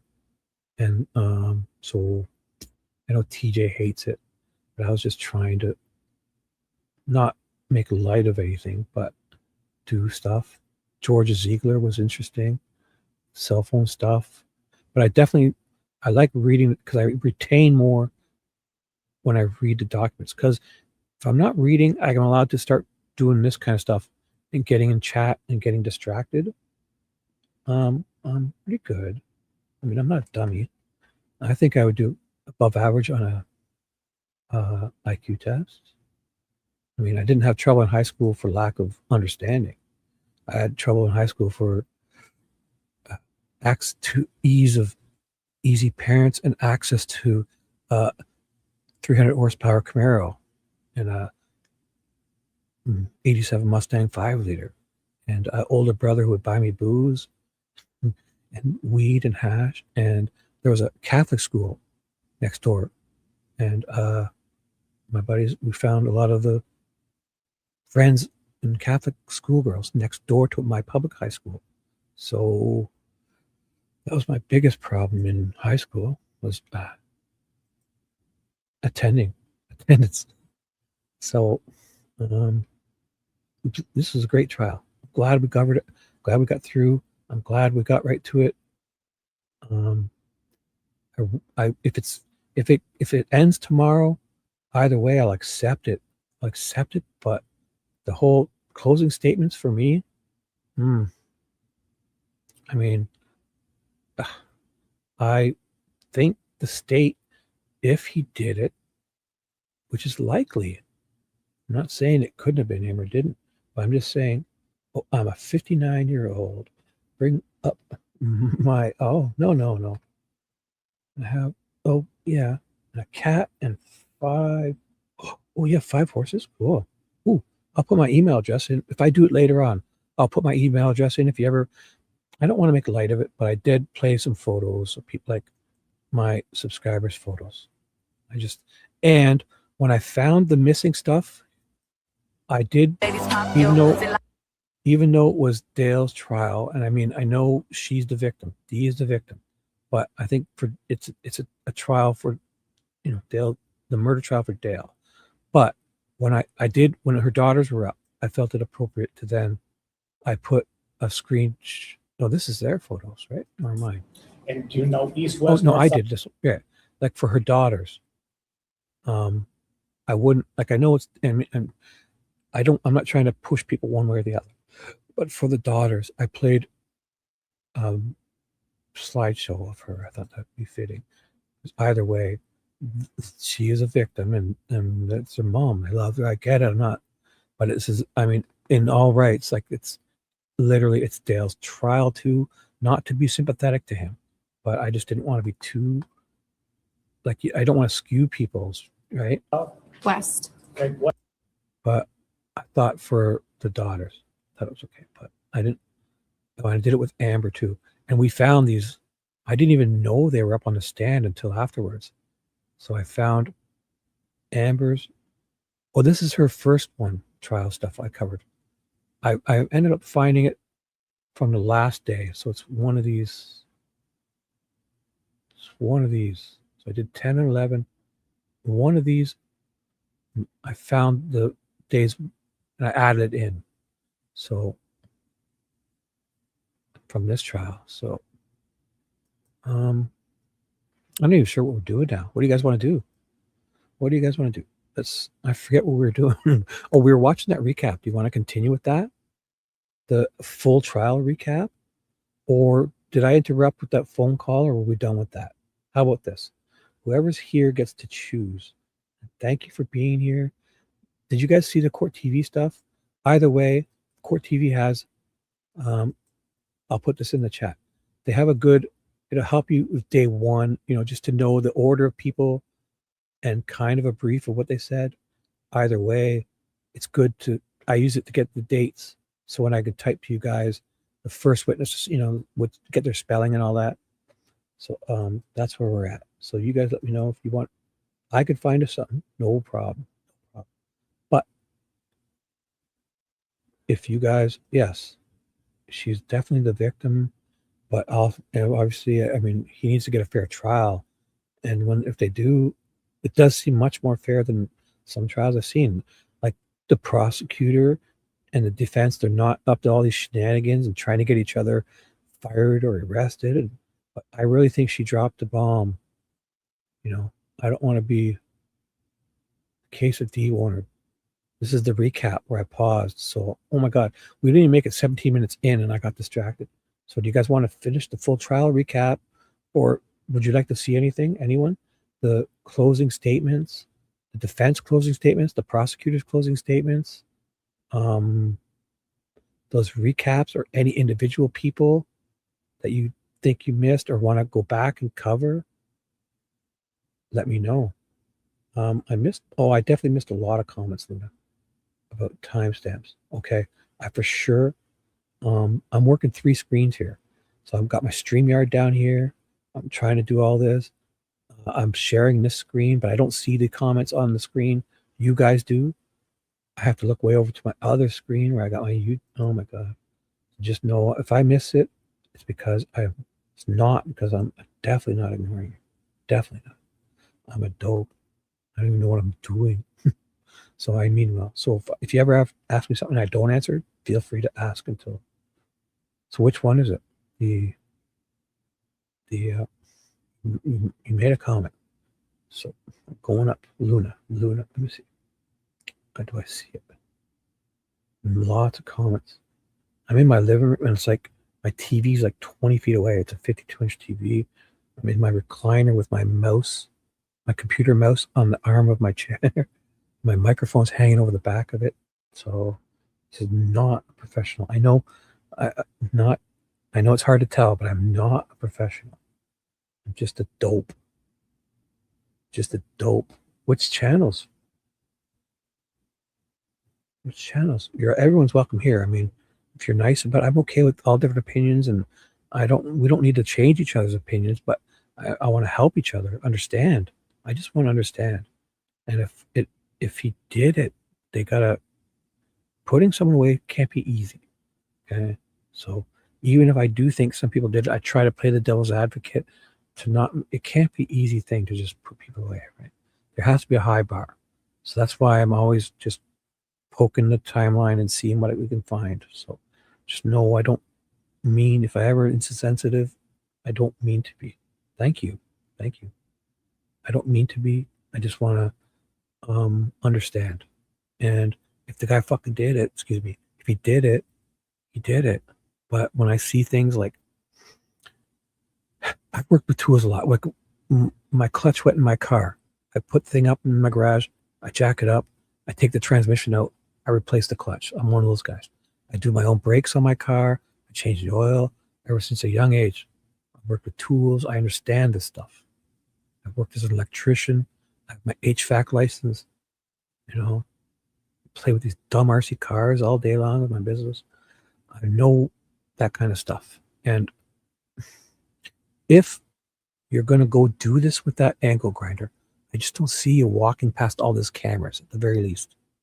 So, or the state's timeline, like if Dale did it, like he could very easily have done this and hit it and did it when nobody's around, under cover of night, and not when the police are standing around flying drones on his property. Just seems all a little too convenient for the state's timeline. But again, so I could accept that he did it. I could accept that he's in it with other people. But the way the state has put it, I think they're making a mistake by committing to an unnecessarily, hey, what's up, Carol? I love you found me. Well, thank you. Thank you. I enjoy it. That helps. No, did I find it? No. See, I almost forgot. See? Oh my God, I did not find it. Who cares? I don't want to know that stuff, Carol. So please, you can retract that one for sure. I'm not into any of that. I could care less what that guy says. Trolls always trying to break me down. I could care less. So if you definitely go, feel free to retract that. Does Carol retract all her message? Look, she already retracted. Carol's my little dirty deleter, right, Carol? She loves it. She types something to me, and I type something back, and then she deletes her message, and I look like a maniac, and I love it. So what's up, Carol? Oh, if you don't know, don't you be sorry. No. Don't ever be sorry, Carol. You're wonderful. Lita Joe is Carol, by the way, if anybody doesn't. Don't you be sorry. I could care less. And if the mods were allowing it over there, whatever. I didn't even know Ted was on. Who cares? I got an important show to do because tomorrow the jury's showing up. Luna has reminded me, oh my God, in the morning they're showing up. And I guess they're Central Time, so they'll be showing up at 10 a.m. my time East, so 9 a.m. probably. It's going live. Like they may deliberate right away. I don't see this being difficult. Trial. Boom, gone. Don't you ever be sorry, Carol. You're wonderful. So let's have some fun here. So did I miss? So Luna, I missed your comment again. Here is it. Kyle Wagner, day 3, about timestamps, why they are wrong. Well, it's not that they're wrong. Don't get me wrong. They're right. The timestamps, just like when you have a video, sometimes the camera thinks it's in another time zone and gets the incorrect one on the screen. So what they've done is they've adjusted them to say that this is the time. This is the time. Right? They've adjusted the timestamps, and the defense didn't protest it. So it's in the record. But the problem is the defense also showed that a field was tilled at the time, they're saying he's off camera doing this. So the state didn't need to commit to it unnecessarily, because it's almost like they're giving the defense an excuse, an out to take, and they took it. They didn't say anything. The judge allowed the time that they chose. So here, I don't know if I'm explaining this well, but look, I'll show you this one. This is one of the ones I love, and just I didn't know why it drove me nuts, because I'm my Virgo, overly neurotic specific. When I see videos and that woman, the prosecutor, was like, okay, so on May 13th of 2021 at 3:15 p.m., this happened. And when I look at this, I see September 20th, 2012, 9:21 p.m. Okay, so that always irks me. Yet, fine. The problem with it is, forget about what it really says, and we don't know exactly what it is. The one that they've chosen to go with, that they say it is, and they may be accurate. I don't know. But this is what they've chosen to go with. 4/25/2021, 4/34. Then the next one is wrong. And it's kind of like they built the timeline. And the judge allowed it because the defense never protested. And it makes sense now, because there's video from the prosecution's timeline saying this, and this happened, that dispute their very own timeline. Because in the back of here, when they say Dale is off camera doing all this stuff with the tank, hiding her body, cutting it open, hiding her body, getting her body, hiding it, welding it back closed, painting it and moving it wherever, I don't know, painting it and all that, and put stickers on it within a couple hours. The time they say that happens, there's video showing a truck, a field not tilled. At the time they say Dale's in this doing this stuff, then a truck drives by, and half an hour later, this field has been tilled. Somebody's doing it. And Dale is the only one that does that work. So it contradicts their timeline. So this is why they allowed them to go in. So if it's off a bit, whatever it is, they've put this together, their timeline. They've named these files, what they say the time is. They've pieced it together. The judge allowed it. The state, the defense never protested. And I get it. Because the defense has proof in the video that Dale was out here working. He couldn't have been doing, this is the whole timeline, bro. So forget that they're a little bit off. Someone could have helped them. Yeah. This is why the state's made a mistake by committing to their timeline, because the state should come in tomorrow and say, listen, we changed it. We think you did it in the middle of the night under dark cover. And I'm not saying, I'm just saying with the state's timeline that they presented, the defense has pointed out that during that 2-hour window or whatever, when they say he's off camera doing all this, alleging it, because they show him walking around here, he's got the grinder, he's got this, and then boom, he does this. I don't know why they needed to get so specific with that. They didn't. I think they got too cute. And the defense allowed it. And the judge obviously accepted it, because the state is the state. They're trustworthy. Forget about, like, if you look at this and then turn around and say, oh, we have metadata in here that says this is an accurate timeline, fine. This was just a distraction that catches my eye. And I was just kind of being facetious and entertaining, going with it, because it catches my attention. Because when I'm listening to her talk about this, she's like, and then he walks out of the barn on May 13th. And at May 13th, 2021, he at 3:12 p.m., he does this. And then I'm looking at September 20 in the video. I'm looking at, so September 20th, 2012, 9 p.m. at night. The fucking sun is out at 9:21 p.m. So September, late fall. So these are the things, again, it just caught my attention.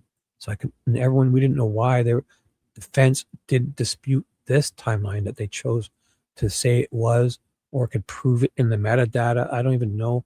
This is fact. And the reason why the state is screwed up, because the videos will prove in their presentation they missed a field being tilled in the background. And that would take time. That's a half an hour.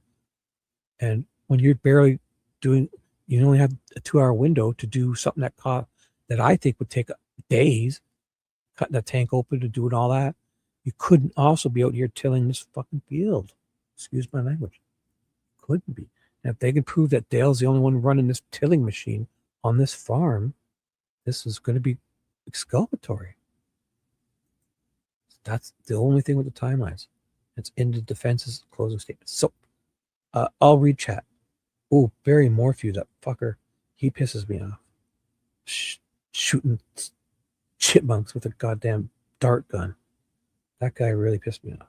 Now he's doing some really bad things on camera, right? Like throwing her clothes out and stuff. And is that the one I'm talking about?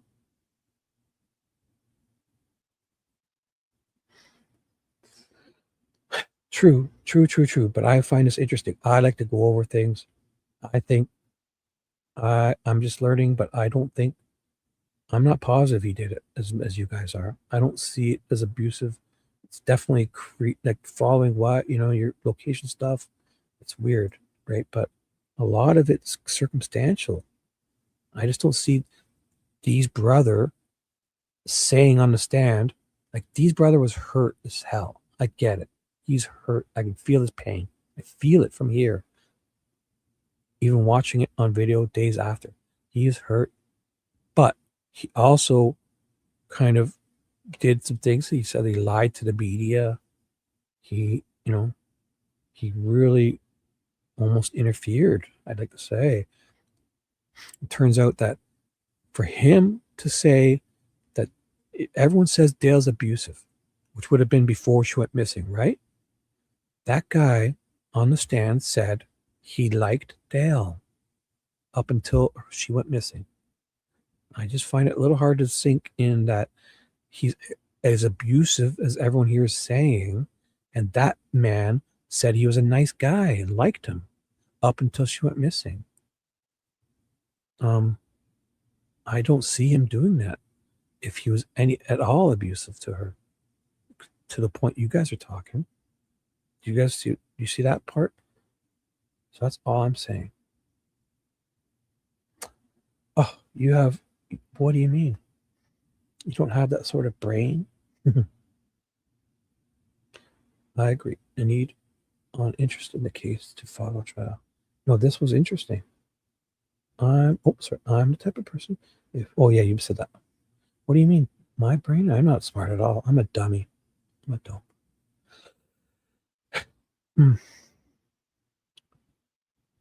Yeah. It's been a while since I covered that. Yeah, didn't he go to the edge of the road and chuck her stuff off the edge to make it look like she'd fell off or something? That was the deal. Barry Morphew chasing. Yes, the chipmunks fucking pissed me off. He says it. Like, could you imagine those I got chipmunks here. They're goddamn adorable. Chipmunks are so cute. Oh my God. The squirrels. I have a family squirrels living in one of my wooden sheds. And I had a hole and I fixed it, but I left them room to come in and out because they were sleeping on that top shelf. There's an old lawnmower bag and I put that white stuffing in for them to sleep in. They love it. I give them peanuts. Unsalted shelled peanuts. Every morning I throw a handful out. They come out of my maple tree onto my deck. I love the squirrels. They're adorable. My dad has done it in the old home there for since I was a tiny kid. Chipmunks are cute. And I have a red squirrel in my tree he's awesome.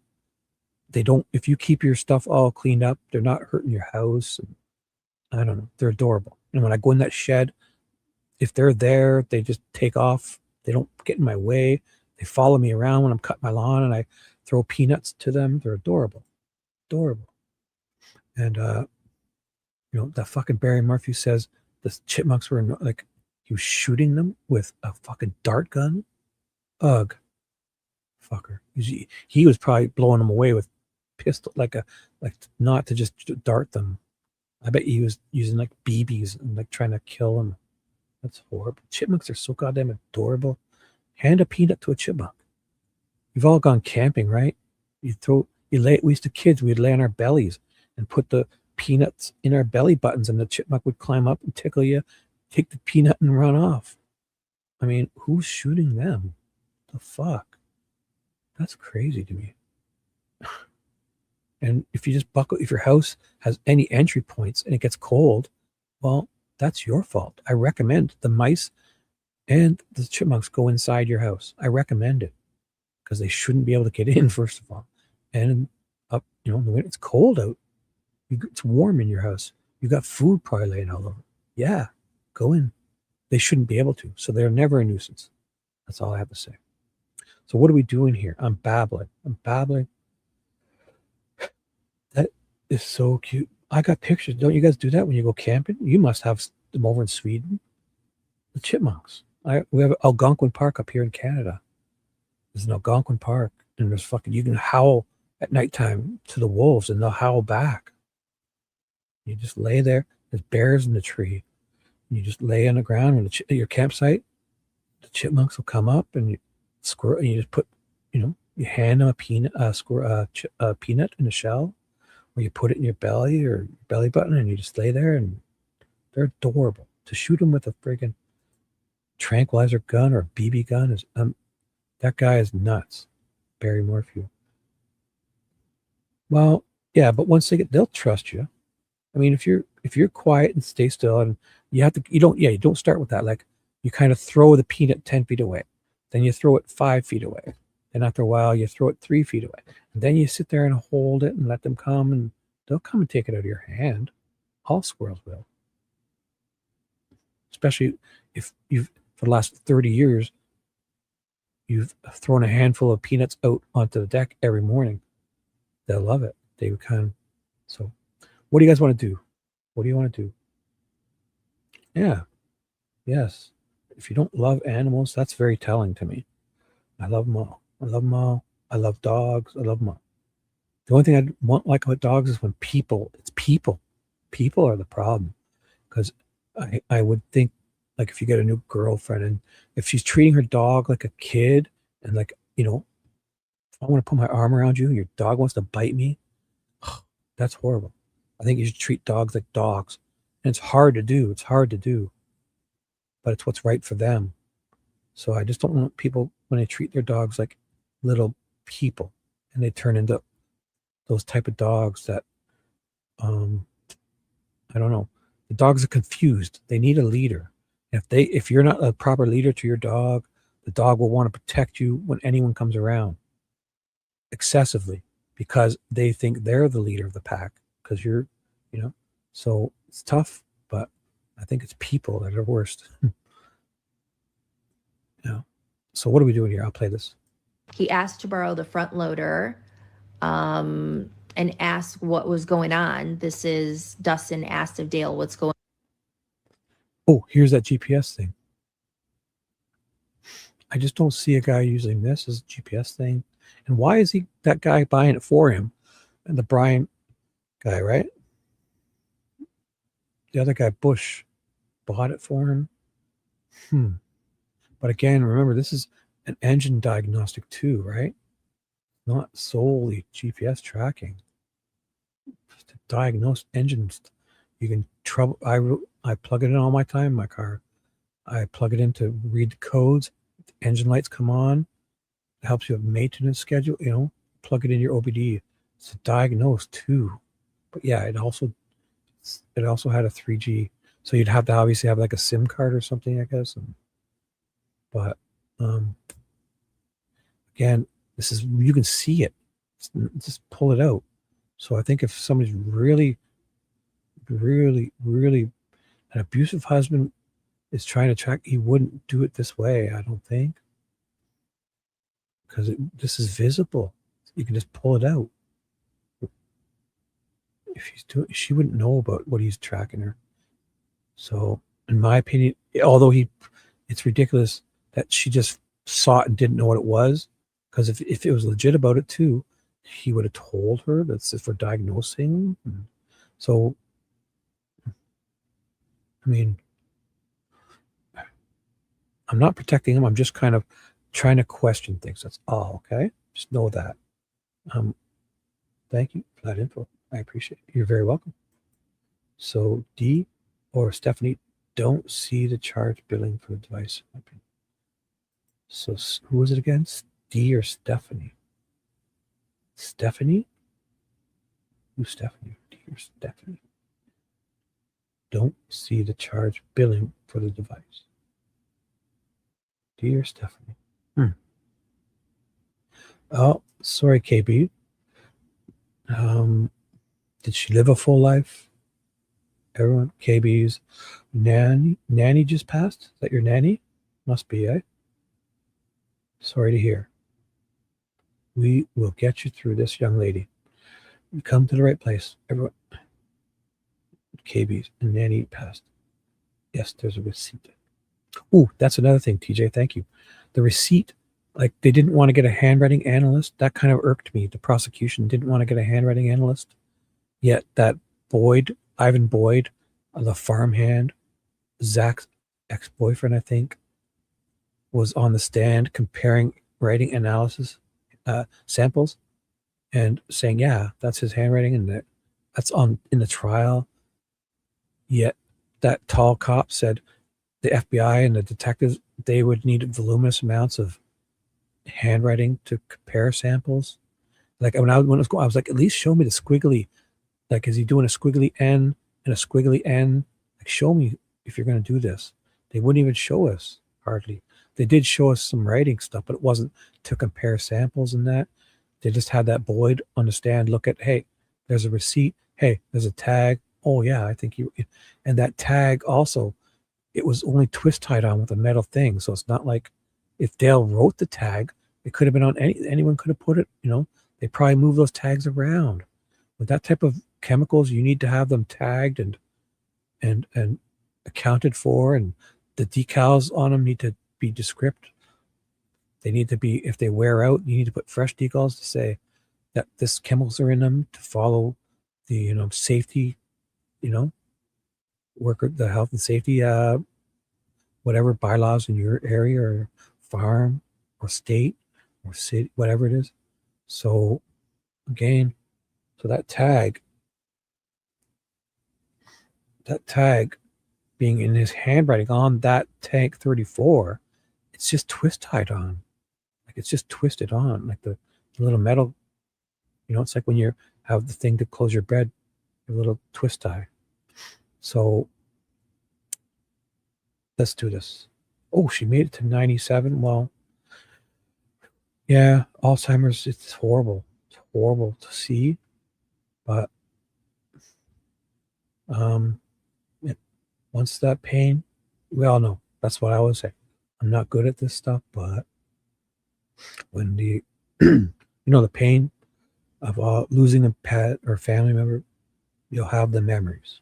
So just know it's fresh, but it always gets to a point where the memories will stay and the pain will be gone. Hopefully sooner than later. Not tonight, but we're here for you. So let's get you through it. So how about this? She did have a beautiful long, perfect. See, I should come to you guys for the right things to say. That's what I mean to say. What a beautiful long life. Boom. Thank you. Perfect, perfect, perfect way to word it. So talk, everyone. KB. Oh, here, I got something for you, KB. Here, let's make, look at, here we go. I have the solution, part of it. Let's make Kelly feel better. I got it. I'm fine. My folder. I have it. It's right here. Boom. Oh, where are you? There we are. How about this? This little guy make you feel better? This is KB's hamster. There. He says, don't you worry. Is he still alive, the hamster? Wherever, if he's not, he's with you. This is her hamster. She sent it to me. Hey, what's his name? Gandalf? Boom. Is he alive still? Or passed? Because I know they don't live that long. I've had lots of hamsters as kids and that. I had a hamster. They're great. So here we go. We're here. Gandalf is still here, or he's here in spirit. He's with, if he's passed, he's with your nanny. She's up there feeding him right now. If he's up there too. If he's still down here, then forget everything I just said. So sorry. So here he is. Let's do it. Just for you. We're here for you. Hope you feel better. I'll keep him up for a bit. This is for you. Oops. Try to get him off to the side a bit. So, how do I move this stuff? There we go. He's here with us. All right. Let's do this. Should we just watch this? So what will we do when I forget? So the choices are, I'll put it back up in a bit. We could watch anything you want. I feel I've covered anything. Is there anything we've missed? Or is there anything you guys think you need to review before we get to this jury coming back tomorrow? Because it may be, do you want to review anything?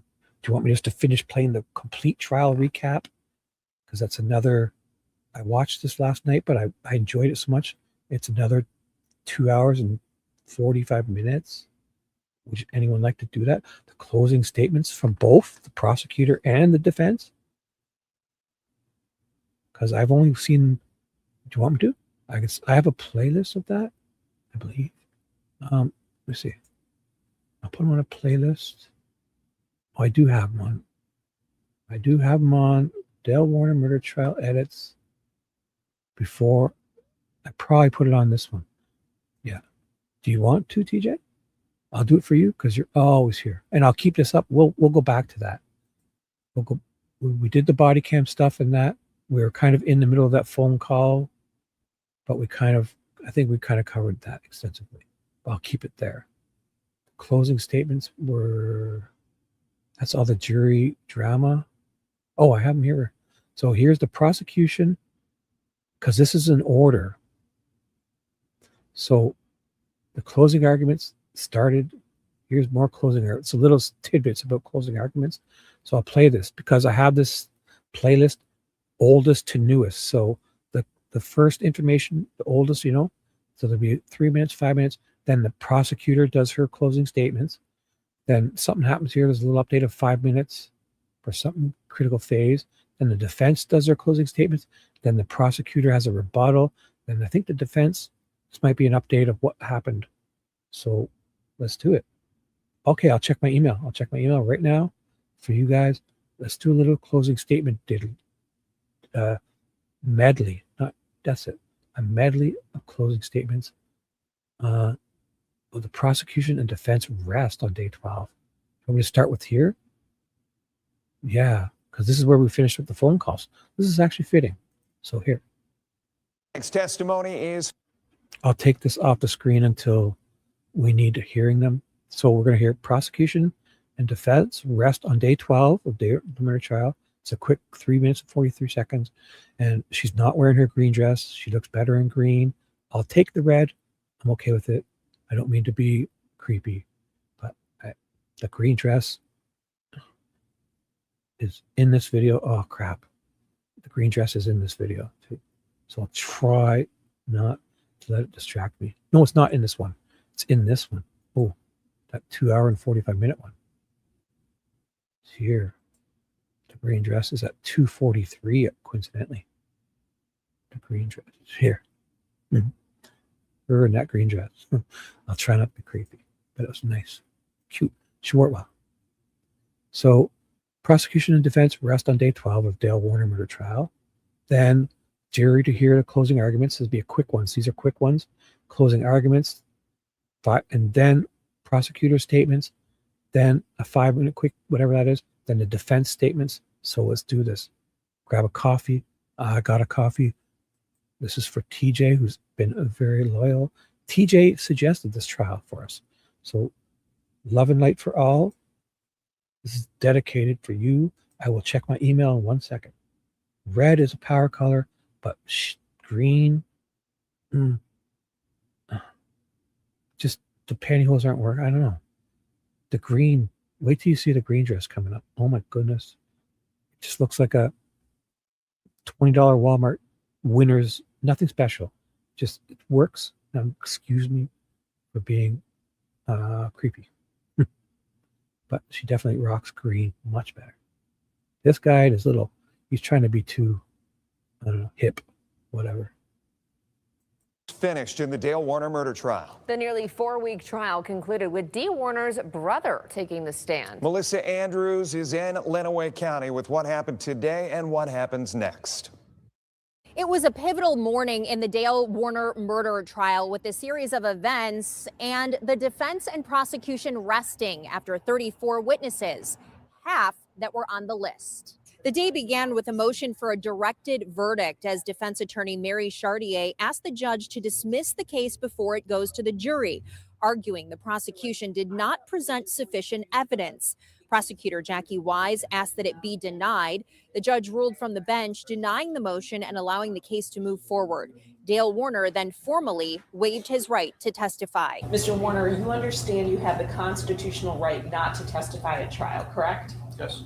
And that right means that if you choose not to testify, the jury cannot hold that against you when they are deliberating. Do you understand that? Yes, At this time, is it your decision that you will not be testifying at trial? that's correct. Yes. The defense called 3 witnesses before resting. First was Warner's ex-wife, Julie Bach, who testified briefly about their nearly 15-year marriage and described their divorce as civil. On cross-examination, prosecutors highlighted custody disputes, child support payments, and a call Warner made to her shortly after Dee Warner disappeared. Next, former employee Todd Nehring testified he last saw Dee on April 23rd and described her as agitated and dressed unusually casual. He told jurors he was at the farm early the morning she was reported missing and saw lights and televisions on inside the home, something he said was normal. The final witness, Dee's brother, Greg Hardy, gave emotional testimony describing their 19-year age gap. Well, as you mentioned, I was already in school when my mom had my sister, and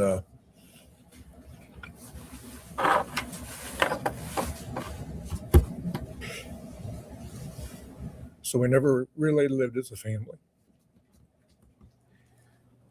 Did you take on a kind of a father role with Dee? Yes, unfortunately. Hardy told jurors Dale said Dee left after a fight and was picked up by someone, but Hardy said he never saw significant effort from Dale to find her. I requested Dale to come to my office on Sunday morning, and a Sunday morning, which he did do. And I, by this time, was getting pretty stern about this.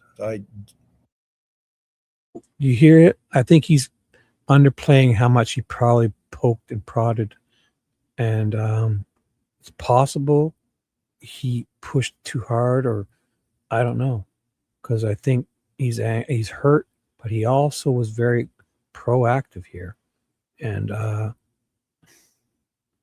bet you when he found out that the Greca thought maybe Dale wasn't completely or the only one involved, or I don't know, he probably did some stuff. He said he lied in the media. He was trying to he was really pushing almost too much, where, you know, like, he's the brother. But, I mean, he really not interfered, but, I mean, he has the, I guess, but he really, there's some leaked info from law enforcement. He was really, I get it, he's hurt. But I think he may have done some things that may have harmed stuff, no? Because I could see, and he was very competitive, but rightfully so. There's some questions where, you know, like, I'm going to answer them how I feel fit, not how you want to. But then the judge did have to kind of say something to him, and he turned. So there was one time he was kind of like, took it a bit too far, but he's pissed. I get it. He's hurt. But he may have inserted himself sometimes. And then to say, oh, he's acting now like, you know, he invited Dale to the vigil, but yeah, he probably really pushed and pushed and pushed. You know, I think he's downplaying some things probably, but so I think he might have interfered a bit. And then to say, oh, then Dale didn't want to talk to him when he probably was obsessed with it. And I guess it's good for trying to get answers in that, but I don't know. I'm just guessing. I feel he really, because he was out, said he lied to the press and was pushing. He really pushed. And he, it's fine, I guess. I don't know. Told him that I thought he should offer a cash reward for the public to find his wife. Okay. And did he agree to that? No. Did you end Like he's the one that would be like telling, do this, do that, and then like to law enforcement. I bet you some of those law enforcement got sick of this guy because he probably was, really, really into it. I could just feel it. Like, and then to turn around and think that if you're not doing it his way, but he's not. He's a brother. He's not. He's her. Dee was his younger sister of 19 years. He played father figure role to him. He's hurt. He's hurt, and I understand he was close to her, but you can't just go around poking law enforcement and people and inserting yourself. I have a feeling he was way more than he's playing it off, almost to the part where if he's really hounding people and then they don't talk to you, then it doesn't mean they're guilty because they don't want to talk to you, right? He's got private investigators. I bet when we find out all the things he did, he really pushed. And I mean, maybe he'll get the answers. But I don't know. Some of it with law enforcement could be detrimental sometimes if you interfere too much and do things outside of the law, right? I'm not saying he did, but. up doing it? I did. After less than a full morning of testimony, the defense rested at 10:45 a.m., setting the stage for closing arguments and jury deliberations to come. The attorneys have tomorrow off to prepare their closing arguments, so we'll be back in court on Thursday morning at 9. Closing arguments will happen. The judge will deliver jury instructions after that. It could take about an hour, and then the jury will have the case. Reporting in Adrian, Melissa Andrews, WTOL 11. Melissa, much appreciated. You can watch the trial as it happens live in the courtroom on WTOL 11 Plus. The WTOL 11 team recently sat down with a former detective and private investigator to discuss the case. You can watch that right now on WTOL 11 Plus for free.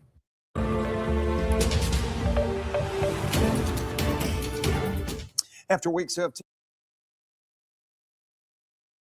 Update. I should have been in full screen. Why did I leave? Oh yeah, because I was trying to check my email. So this is the next one. testimony, the jury in the Dale Warner murder trial expected to get the case tomorrow following closing arguments and jury instructions. Warner is accused of murdering his wife, Dee, in 2021 and welding her inside of a fertilizer tank. Melissa Andrews has been covering it from the start for us and is here now with what we can expect to happen tomorrow. So, Mel, first, let's cover why no court today. Well, the court gave the prosecution and the defense time today to prepare their closing arguments.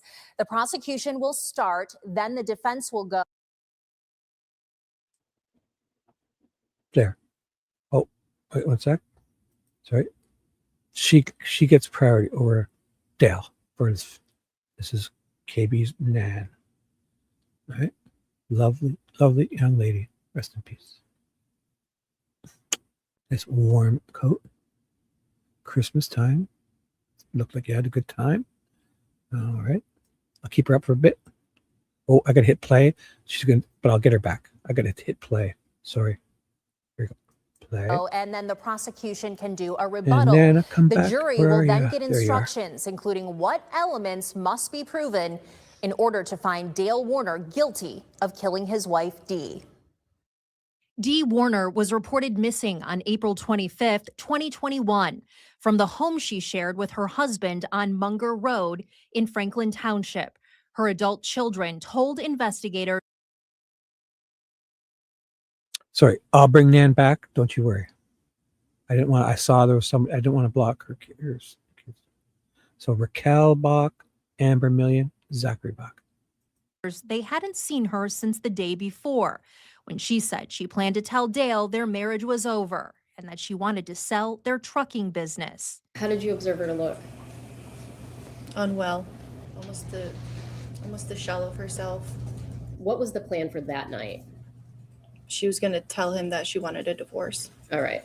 Was she going to tell him anything else? that she was going to sell the trucking company. Prosecutors say Dale Warner was the last person to see her alive, had a clear motive, and lied to investigators. Warner told police the couple argued on April 24th, that Dee developed a migraine and fell asleep, later claiming it wasn't unusual for her to leave for a few days. She was sleeping on the couch, and then this morning around 6 o'clock, I got up. And, she was snoring away. I was gonna wake her up and tell she was, not up all the things. Right. And I went out and run. So then I went out and got my chemicals and got the sprayer loaded up and sprayed the batch. 3 years later, in August 2024, investigators with the Michigan State Police executed a search warrant on the couple's property. Inside an anhydrous ammonia tank, they found Dee Warner's remains wrapped in a tarp. There was the body of an adult female. The legs were bound with duct tape. The arms were bound to the torso with duct tape. Now, there is one thing he couldn't. I think a lot of people were pushing the fact that she was in her pajamas. Yet it turns out that they couldn't tell if it was pajamas. But still, I'm not sure. Even if we knew she was in her pajamas, that would be indicative. But I mean, it would be. I don't know. But yeah, I think they're not sure if it was pajamas. So I don't know what that means. Just letting you know. There's duct tape over the nose, mouth, part of the head. There were what appeared to be pajamas, contusion on the left shoulder, contusion on the back of the head as well. The Oakland County medical examiner ruled her death a homicide caused by strangulation and blunt force trauma. Jurors also saw surveillance and drone video allegedly showing Dale moving Like this. I find it hard to believe. So how many tanks are on this property, right? Like, is this the tank? Is he moving a tank? Because these people are flying a drone with his permission on his property. He's just driven past them. He knows they're there. The drone captains and the police chief and the fire chief and whoever's there, and he's allowing them, like, as if he's playing. Why would he be shuffling us around when they're about to leave in an hour or two? Like, what is this? Is just I don't know. This is just to make him look bad, because are they assuming this is the one she's in? He's moving tanks on this property. I get it. Why would he do this when the cops are there? He almost runs them over. They're out there. On the other video, they're standing there. He's got to drive past them. Why would he be shuffling this tank around? And they got a drone out there, like, or maybe he is doing it. Maybe he's thinking because they might have the FLIR to see through this, and he wants to put it inside. But this isn't telling. You can look at it many ways. But what tank has he got here? Is it tank 34? We don't know. So that's all. And like, why would he do it when they're on his property? Yet, what if he thinks they'll see it through their cameras? I don't know. Because he's allowed them to be there. They're not there on the search warrant. They're flying a drone here with his permission. that tank with heavy equipment days after Dee disappeared. Investigators testified he searched online about disposing of large tanks, chemical cremation, and dating sites for widowers. The prosecution says the evidence paints a calculated cover-up. The defense has challenged the state's timeline and interpretation of that evidence. And also, we talked about this, like, okay, you're 6'7". She could fit in there. Is this what happened though? Like, they have this theory, and without proof, it's all circumstance. It's their theory, but wouldn't there be evidence of the dogs hitting in here? Could you clean it if you had a dead body in here? Could you? There's no proof to it. This is a theory. It's plausible, but the fact that this guy's in here is really, like, it's his theory, but he's got no proof. Nobody said it. Nothing. It's like, this could be. Yeah, but there's no proof to that, right? They said he said it, but also if you keep playing that, he couldn't tell if it was pajamas when he talked to the defense. So the prosecution wanted him to push, because, ME's a state worker. He wants to do what the prosecution wants. But when the defense questioned him, he couldn't answer. He said he couldn't tell if it was pajamas or a tracksuit. Right? He just said that she had her earrings on and she was wearing underwear, I believe, too. I don't know if that's indicative if you would take to go to bed, or would you wear your earrings to bed? I guess some people would. She had earrings in. But the state just wants to, this is how it goes with trials nowadays. The state prosecution, that was him being questioned, that ME was being questioned by the prosecutor. But when the defense asks him, he can't tell if it's pajamas or not. He doesn't know if it's pajamas or tracksuit, and he says she's got her underwear. She said she's wearing underwear. She's wearing earrings too. So if he's doing that when she's sleeping, has she got her earrings on when she's sleeping? I guess she could. I don't even know. So D would have to walk other ground. Walk? No, they're saying he put her dead body in here. What?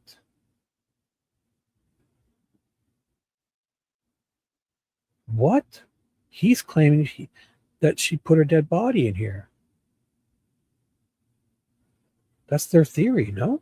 And then he went to get her out of this later on and took her to the tank.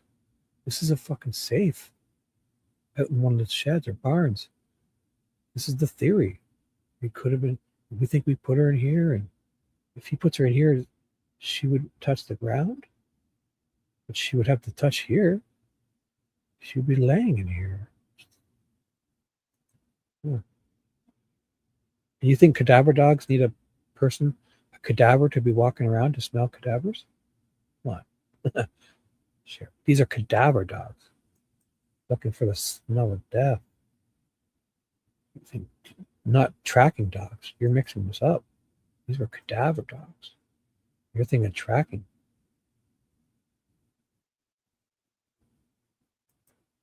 Are you been following this case?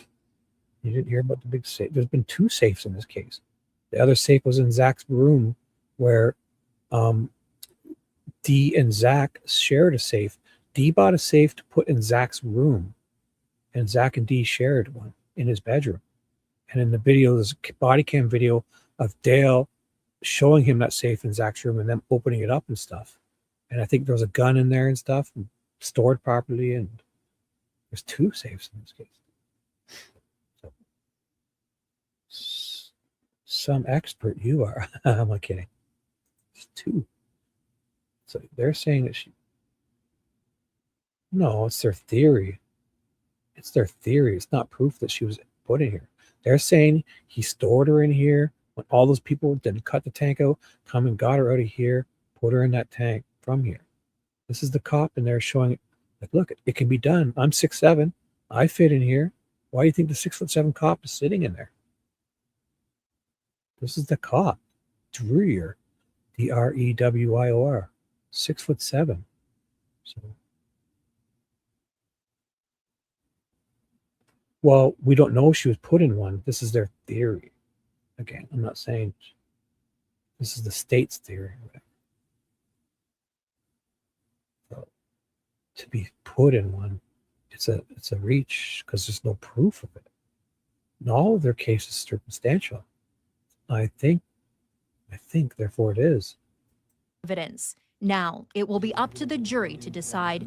And for whatever reason, it's pretty good, except for the fact that I think they should not have committed to such the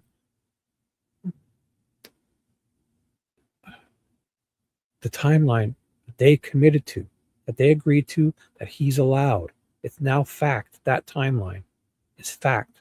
And it turns out that the time they say there's 2 or 3 hours or whatever, they say he's doing this crime off camera after grabbing the grinder, going here, this, and this.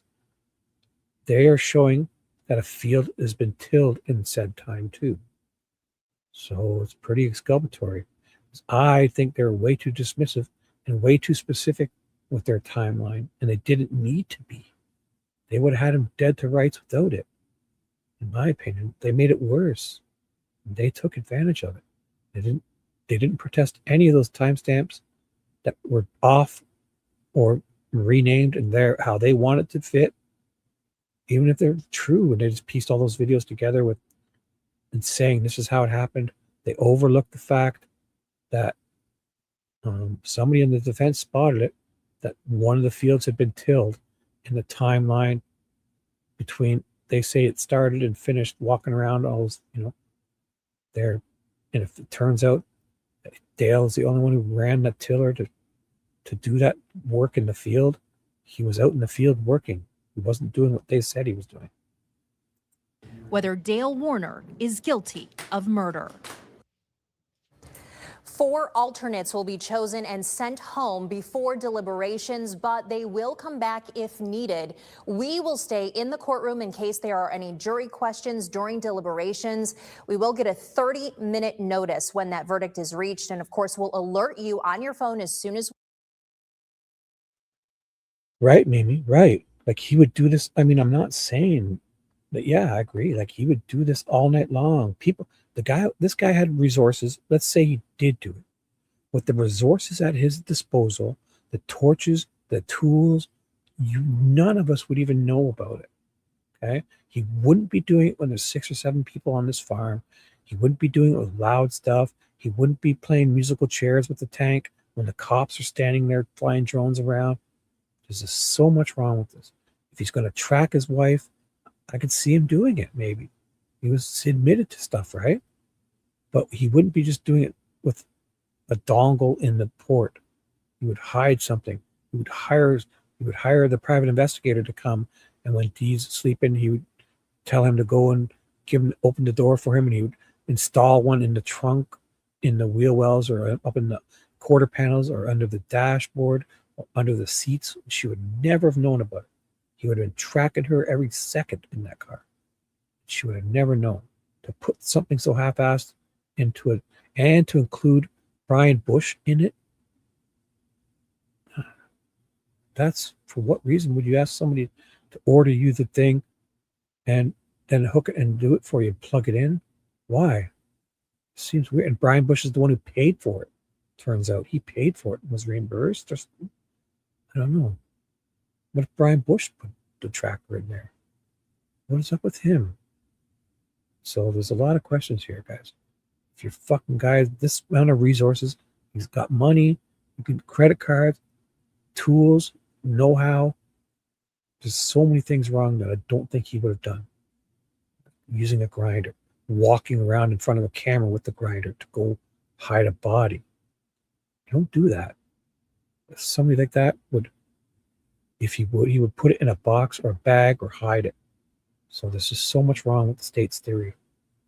It's just not logical sense. Okay? In my opinion. But I accept everything. I could be so wrong. Could be so wrong. I'm often wrong. We know, and we will stream the verdict live on WTOL 11 Plus, WTOL.com, and the WTOL 11 YouTube page. For 11 Investigates, I'm Melissa Andrews. Right now, we are just 4 hours away from closing arguments in a high-profile murder case we've been tracking for years. The Dale Warner murder trial enters a critical phase this morning. Attorneys for both sides are set to lay out their closing arguments. Prosecutors say Warner killed his wife Dee back in 2021, then hid her body inside a fertilizer tank on his property. That's where investigators found her more than 3 years later. The defense argues there isn't enough evidence and asked the judge to throw the case out. Well, the judge denied that request, and court is set to be back in session this morning after just under 2 weeks of testimony. Jurors are now preparing to hear the final words from both sides before ultimately deciding Dale Warner's fate. Laura Sandlin is live in studio this morning tracking what we can expect. Laura? Yeah, Tim, Sophia, we've been following this case from the... No, I disagree. You're being a little simplistic for me. I need details. I need proof. Circumstantial gobbledygook that doesn't make sense is not enough. So I'll just pass this by it quickly. Do you think a guy who's going to go use a grinder to hide his wife's body walks past 10 cameras carrying a grinder in his hand? Does that make sense to you? If it do, let me know. That's okay. I'm not trying to put you in a spot. But You sound pretty convinced, and I know a lot of people. You got to remain open-minded. I've worked with these tools. I just picture whenever I see this, I think always, what would I do to do this bet? Like, you're gonna go grind a tank open. You don't walk past 10 cameras with a grinder in your hand. It's pretty basic to me. This doesn't sound at all. I mean, to say he did it, fine. But the way they say it, it's just, they were way too convoluted of their timeline, overly simplistic on how easy that would be to cut that tank open and weld it, put a body in and move it around from a safe. It's way too convoluted. And if he did it, it would be much simpler. Nobody would know about it. You wouldn't see him walking around carrying the tools on camera. And he probably did it that way. But the state is messing this up. See what I'm saying? He would do it in the cover of night. He has access he controls this farm. He's gone. People would be gone at nighttime. He'd be up. He would do it. He would never even know this happened. So I'm not putting it past him. I'm just saying the way the states put this together, it's just a fairy tale. They need to do it better. Because if he did it, they're going to get him off with this ridiculous, simplistic timeline. The fucking tank. You think you're just cutting that thing open in 2-3 hours like nothing? Throwing a body in, welding it back, cleaning it up, I guess, with the grind, painting it, moving it around, putting decal. You think that's a 2-hour job? I paint RC cars. It takes me days. It's fucking. Some people, if you think something's going to take you a day and $100, well, it's going to take you 3 days and probably $400 when you're doing construction and renovations. People are. It's just no. I will not accept that. It's not easy. I'd like them to show me. Let's get somebody to do a test. Fucking chop that tank open, stick a one of those fake persons in there, a doll, anything, and then put that cap back on and weld it back up, paint it, clean it up, paint it, put those decals on it, move it and hide it, and we'll try to pick out which one it is. And or it's going to take the guy 3 hours, 5 hours, 10 hours. Oh my God, that's a lot of work.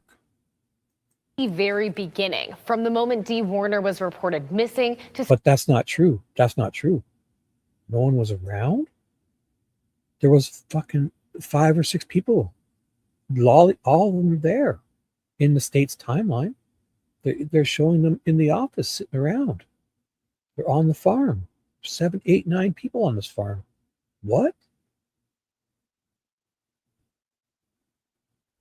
Right, but you sound pretty like really pushing your narrative, and I get it, but you're convinced. I'm not trying to convince you. You think no one was around? That's not what the state says. Prosecution said there were people everywhere. What do you mean, not where the tank was found? What does that have to do with anything? Who was Dale there? Was Dale where the tank was found? I'm talking about cutting it open and him walking around with all these tools in his hand. Cutting that thing, you know how loud that would be? Come on. Oh my God, it would be so loud. That empty tank, especially when you got half of it open, and it would be so goddamn loud. There was 8 or 9 people on this farm and nobody sees them doing this. State timeline shows people in the office. Dolly's there, Dustin's there, the daughters, they're all, Dee's missing. This guy's running around doing farm work. Tank was found on their other property. He did it there. No, he didn't do it there. Or if he did, that's not what the state's alleging. Did you see the state's timeline? The state has it all written out for us. So I probably would agree with you. And the state is messing up by going with their convoluted timeline. Because I've watched them do it. It's in this trial. The prosecution presented it. Didn't you see the prosecution's statements? Are you really watching this trial? I don't think you're watching. That's the whole trial. They presented this. It's in evidence. They admitted it. The judge allowed it. defense never protested. This is their theory. The prosecutors thought, what? Did you watch the closing statements? Oh boy.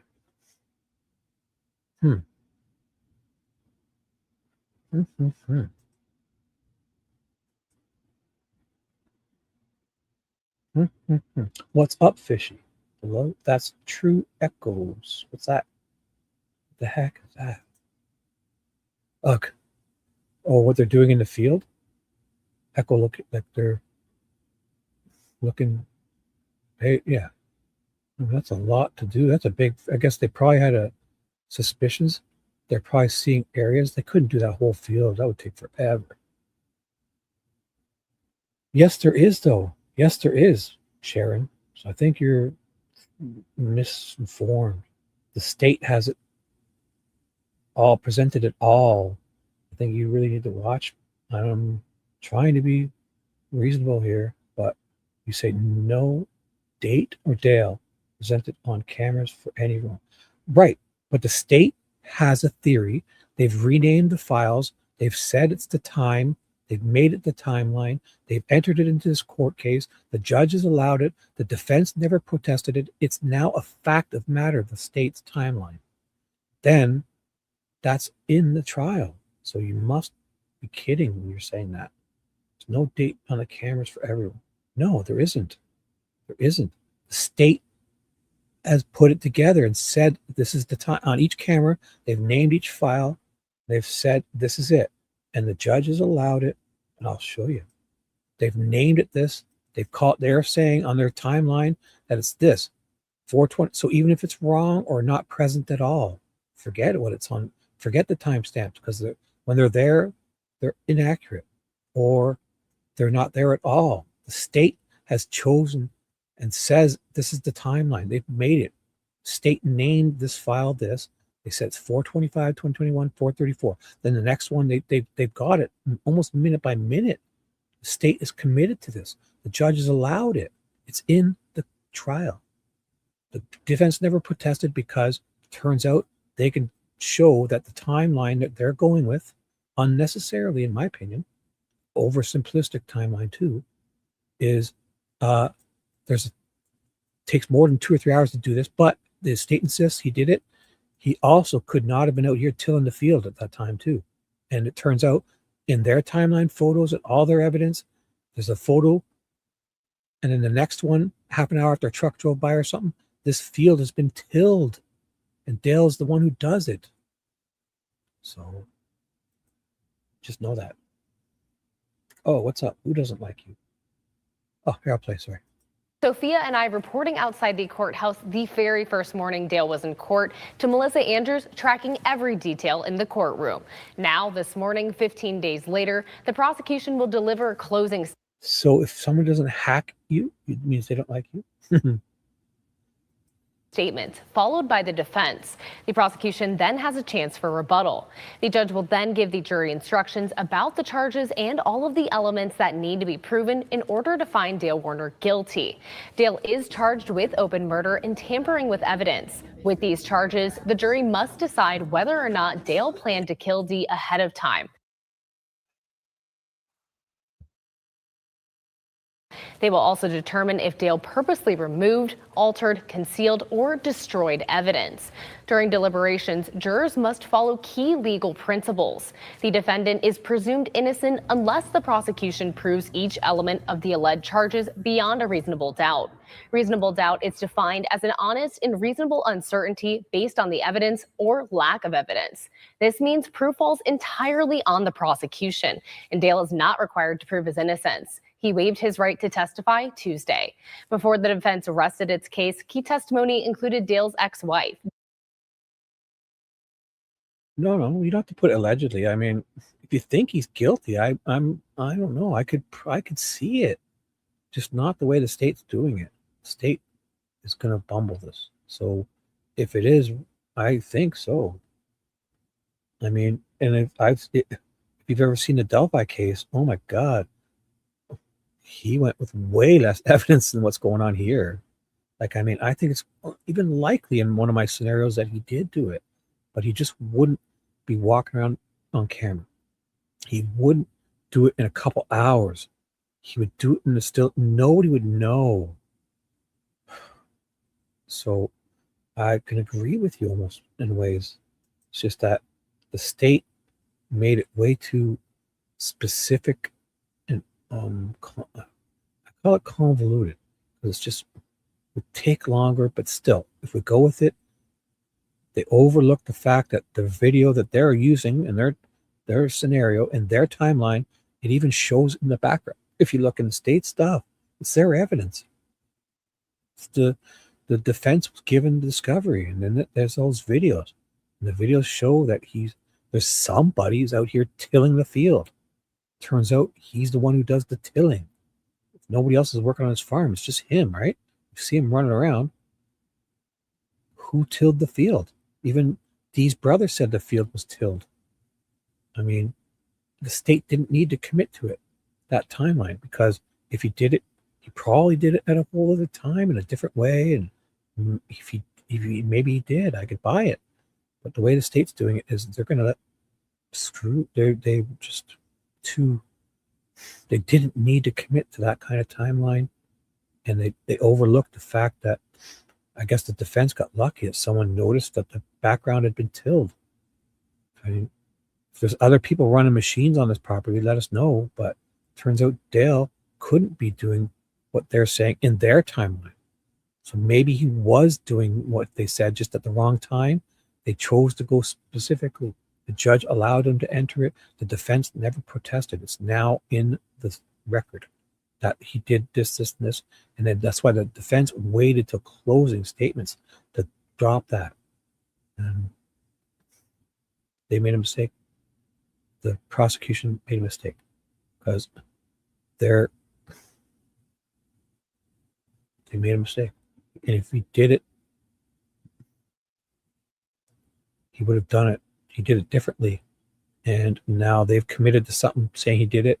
And it's going to turn out that they contradict the evidence themselves. They're going to prove him exculpatory. Julie Bach, who discussed their marriage and described their divorce as civil. Other witnesses included family members, investigators, employees, and friends. The final witness. Right. And he most likely did. For whatever reason, the state went with this convoluted, silly timeline. It's in the record now. So if the jury see anything, it's not the way they said it happened. And then the state, they didn't need to commit to that because I think he would have been convicted without that convoluted timeline. I think the state is getting it. So he's off. They're screwing up. They got overconfident or overlooked that field in the background. Or the defense got lucky and just stumbled on it and noticed it. Because I don't know. But yeah, if he did it, he'd be doing it cover of night. Nobody would know about it. He probably did do it. I don't know. It's pretty likely, I guess. But with the state's case, we'll never know the truth now, I don't think. Something's got to happen today. State's going to go in and say, oh, we changed something, or I don't know. Jury's going to out deliberating this long because they know there's probably at least a bunch of people like me. They're like, dude, I think he did it, but the way the state's doing this, I can't say guilty because in their 2-3 hour timeline, the window, you can't be out here working in the field too. You can barely get all that shit done in the time they said anyways. But if you could, you couldn't be out tilling a field too. So state dropped the ball. Was Greg Hardy, Dee's brother, who outlined their relationship. Hardy said he didn't see Dale putting in any effort as the search for Dee continued, and that he had concerns about Dale's behavior following Dee's disappearance. And I decided that perhaps we should take a search party with family and members of the community who are willing to and walk the properties just to make sure that something wasn't out there somewhere. Did Dale participate in that? He did not. Prosecution has proven every required element of a charge beyond a reasonable doubt. They must return a guilty verdict on that charge. If they find the prosecution has failed to meet those standards, they must return a not guilty verdict. Tim? The jury will decide whether or not to convict Dale of first or second degree murder. With the previous wife, there was some child custody stuff. The previous wife is Dale's first wife. And so that's what you heard, probably. Charges. Can you break down the difference? Well, first-degree murder and second-degree murder both involve intentionally causing someone's death. But the key difference is premeditation. First-degree murder means prosecutors prove the killing was planned and deliberate.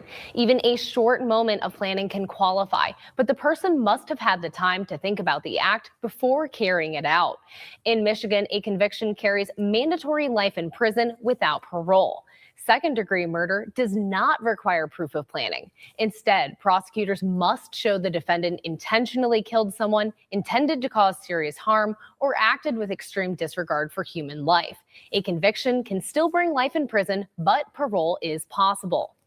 Now, jurors will have to make that decision once opening statements wrap and they officially get the case. Reporting live in studio, Laura Sandlin, WTOL 11. And we've been tracking Dee Warner's story from the moment her family reported her missing. That was April 25th, 2021. Family members last saw Dee after she dropped off her daughter in Lenawee County. They say she planned to meet her husband, Dale Warner, but never came home. Volunteers and investigators searched for months. State and federal agencies joined the case, but found no signs of Dee. By March of 2022, her family offered a $50,000 reward for information about her body, saying they no longer believed she was alive. In November 2023, prosecutors charged Dale Warner with open murder, even though Dee's remains had not been found. On June 7th, 2024, a judge ruled Warner would stand trial on murder and tampering charges. Just 2 months later, investigators found Dee's body welded inside a fertilizer tank on Warner's property. Jury selection in the murder trial finally started February 12th of this year. WTOL 11 has been tracking this case. I haven't heard that for a while, eh? What's up with that Sebastian Rogers kid? Oh my God. Is there any chance he's walking around still alive? Any updates with that? Feel free. You guys don't have to talk. You can talk about anything. Let us know. If there's any updates on other trials, if you went to Florida in 1992, you went on a Florida vacation, you want to talk about it, feel free, guys. Just know you don't have to talk about anything you want, okay? Screw the politics bullshit, but if you must. But I hate it. We're all sick of politics. So, Sebastian Rogers, any updates on other trials? Let us know, okay? It's awesome. Thank you for being here. You guys are great. Here we go. I'm going to play the rest of this. Since the very beginning. You can watch all of the previous testimony in the Dale Warner murder trial right now on. So we're jumping into this, okay? You guys got an hour and 20 minutes to kill. We're going to do the prosecution's opening statements. Closing. This is closing argument. Close enough.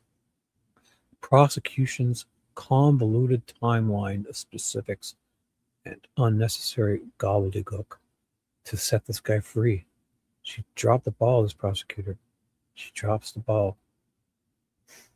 The other guy was, I don't know. This just wasn't her case. She's dropped the ball, in my opinion.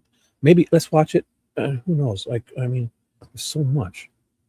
Let me know, guys. We're going to watch it. Let's do this. Because the fucking jury's coming soon. What time is it? Oh my God, this jury's, oh my God, 6:30 a.m. Let's go. Welcome back, ladies and gentlemen. We are ready to proceed with closing arguments at this point. So, Ms. Wise, you may proceed. Good morning. Would you guys like me to put it to 1.25x speed or leave it at 1.0? Oh my God. First, I just want to start by thanking you for your time and attention. Everybody's been listening to the evidence, taking notes, and paying attention. So I just want to thank you for doing that for the last couple of weeks. We're going to end where we started off. I want to talk about Dee Warner. We've heard a lot about Dee Warner over the last couple weeks. She was loved by her children, by her brother. She was married at the time. We heard that she was also kind of difficult, right? She was a woman. She owned her own business. You could love her. At times you could hate her. That was from the prosecution. She was difficult. You can love her or hate her. So if she's saying that at closing the prosecution, what she could have been. Oh my God, that's the prosecution saying that. But we've heard what an amazing mother and sister Dee Warner was. I'm going to go all the way back, starting in 2019. We've got evidence that from January 2019 through April 2021, Dale Warner checked Dee's location over 2,100 times. 2,100 times. We knew during the course of that, they also took vacations. They worked together 2,100 times. This was the application that was used to find that location. You'll see he had to go into it. He had to hit view more, vehicle locate, and it would bring up the map. When the FBI agent was here, he showed you a handful of maps that the defendant kept with his handwritten notes on them of where Dee was and what he thought she was doing. We heard from Brian Bush, who was the ex-son-in-law of Dee and Dale Warner. Brian Bush indicated that starting in 2019, Dale approached him and asked him to purchase this small safe on Amazon. And the point of that purchase was because he knew that Dee and Zach had a safe upstairs in Zach's bedroom, and he believed there were documents in there, banking information in there. And he wanted to switch the safes out so that he could access that safe and see what was in it. Brian Bush purchased that safe on June 11th, 2019. He indicated it arrived at his home, and he took it and gave it to Dale so that Dale could switch out the safe. Brian Bush indicated that they purchased some trail cameras originally to keep an eye on the anhydrous ammonia on the property, but that Dale wanted them placed inside the home in a location where he could observe who's coming and going with documents that he thought were being placed in that safe. The defendant sends Brian Bush a number of text messages, places for cameras. And this final picture is where Brian indicated that that camera was placed, where that would have a direct view of the door of people coming in and coming out. He also indicated that on January 9th, 2020, he purchased a GPS tracker off of Amazon at Dale's request. Dale asked him to purchase this tracker so he could find out where the Hummer had been going, because Dee's vehicle was seen parked at Meyer for too long, and he didn't know what she was doing, if she was having an affair. So Brian Bush purchases this in early 2020. Dee finds it in the middle of 2020. She has Dustin Lally and Raquel come over. They remove that device from her vehicle.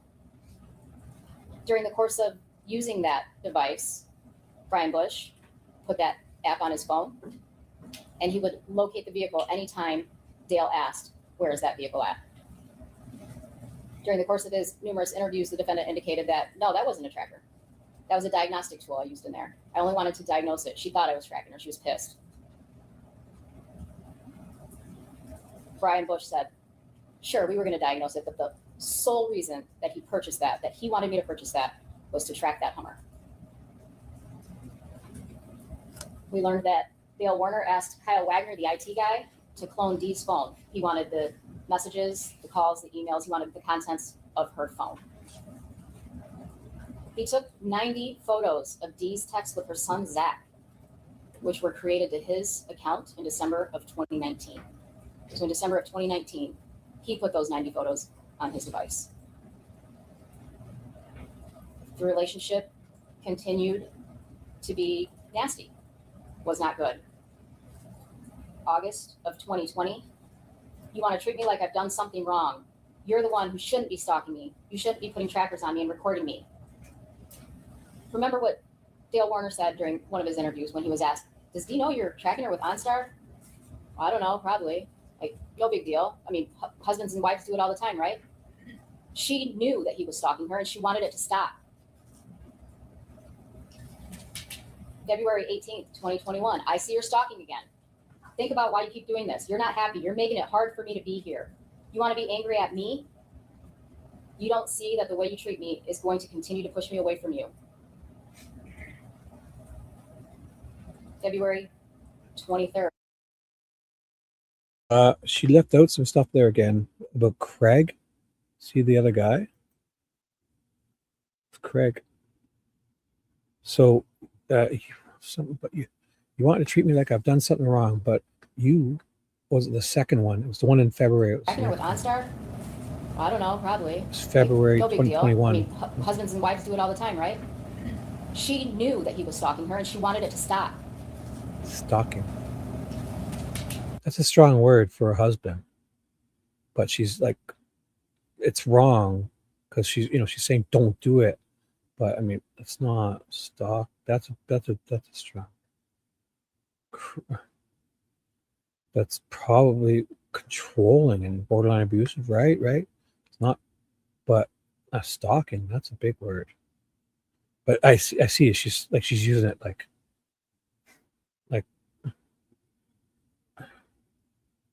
But then she's like, if you keep it up, I'm going to leave. So she doesn't like it. Obviously, it's wrong, but she knows it's not. I don't know. It's stuck. For her to use it, I get it. But this prosecutor, it's a strong word, but she's kind of throwing it in his face. And I get it. Dee has all the right to say this. But to classify this as stalking, that's a specific term. And she's like, you're going to push me away from you. So, but she says, if you continue, so try and stop and we can get past this kind of thing. So she's trying. I see. I'm not saying like that's a strong. But I think D has all the right. But this prosecutor should, anyway, sorry. Think about what you keep doing. So you're not happy and you're making it hard to be here. You want to be angry at me, but you don't see it that way. That the way you treat me is going to continue to push me away from you. I agree. You think about how you flip out at me, this little stupid shit, and then wonder why I have nothing to say to you. Good point. She has all the right. You must see yourself doing this because you will realize it and stop for a while. I'm not going to Craig because I'm the one that's making the effort. All you're doing is finding fault. It's never your fault. Craig. Who's Craig? And she's, I'm not going to Craig. Like she's like, I'm not going to leave you to go back to him or something. Is this an ex? No husbands and wives do not track each other. I would, you sure about that? You think that's stalking? If you're looking where your wife's location is? You think that's stalking? You know what the term stalking is? That's like illegal. So, yeah, stalking leads to death.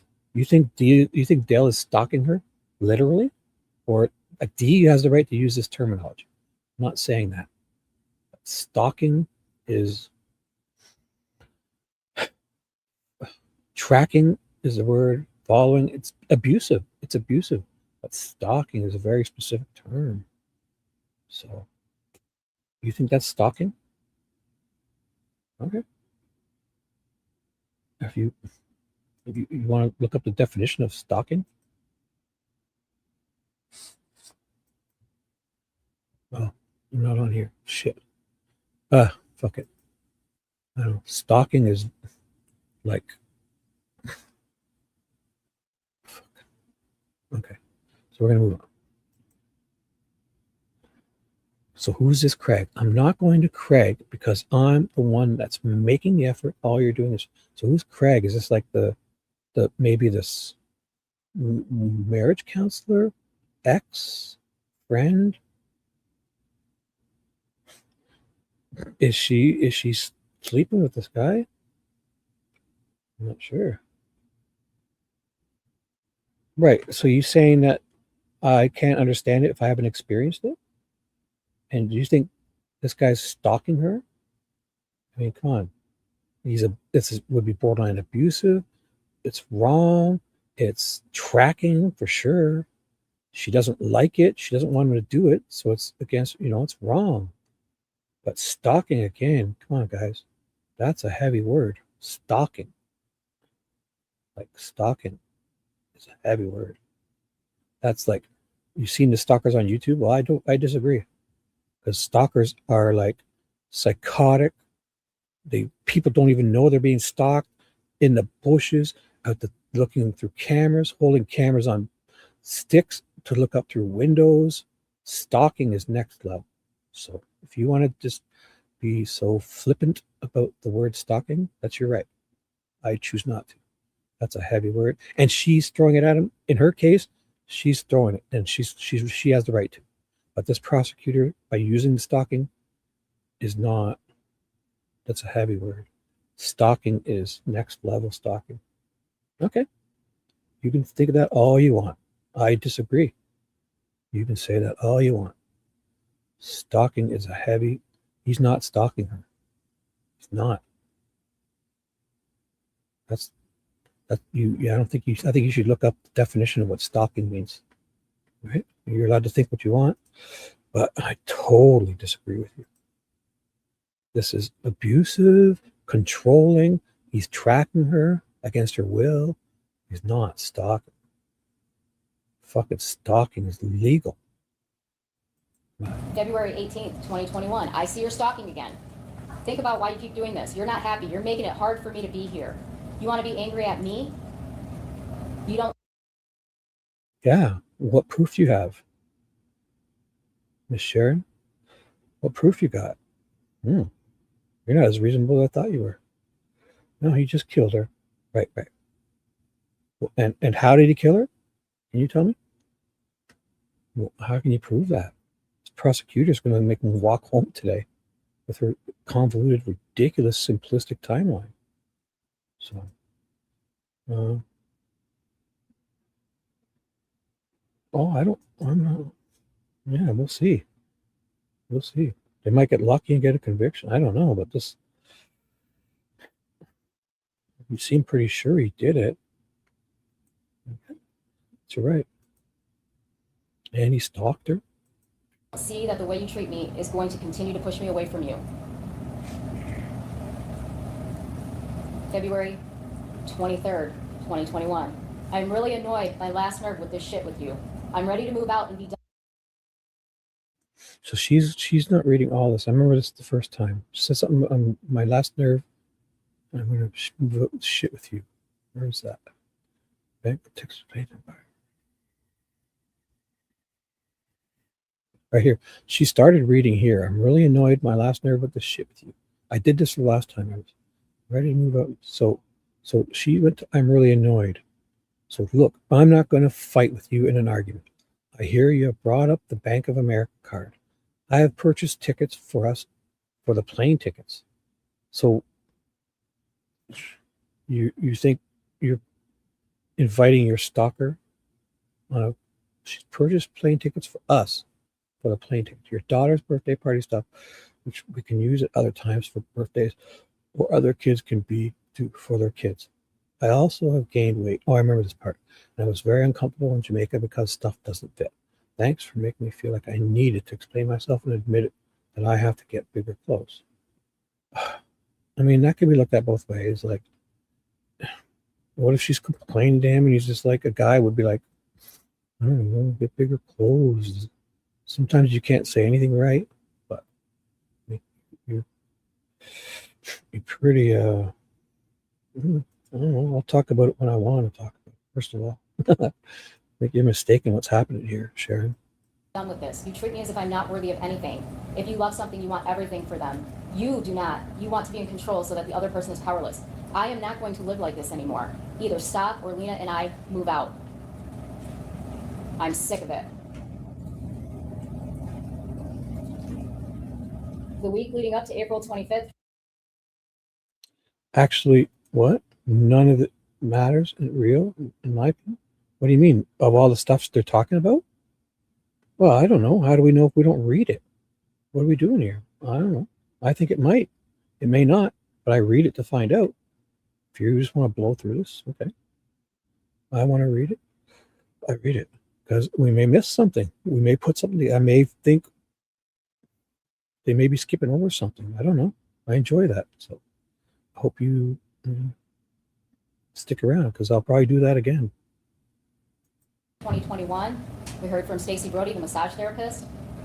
Stacey Brody indicated on a number of occasions, 8 to 10, she observed bruising on the body of Dee Warner that appeared to be a handprint, and she, in fact, grabbed her arm.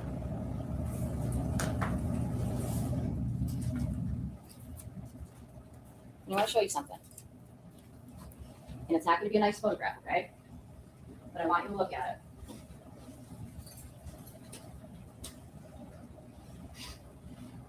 Dee's left arm. You guys all see that?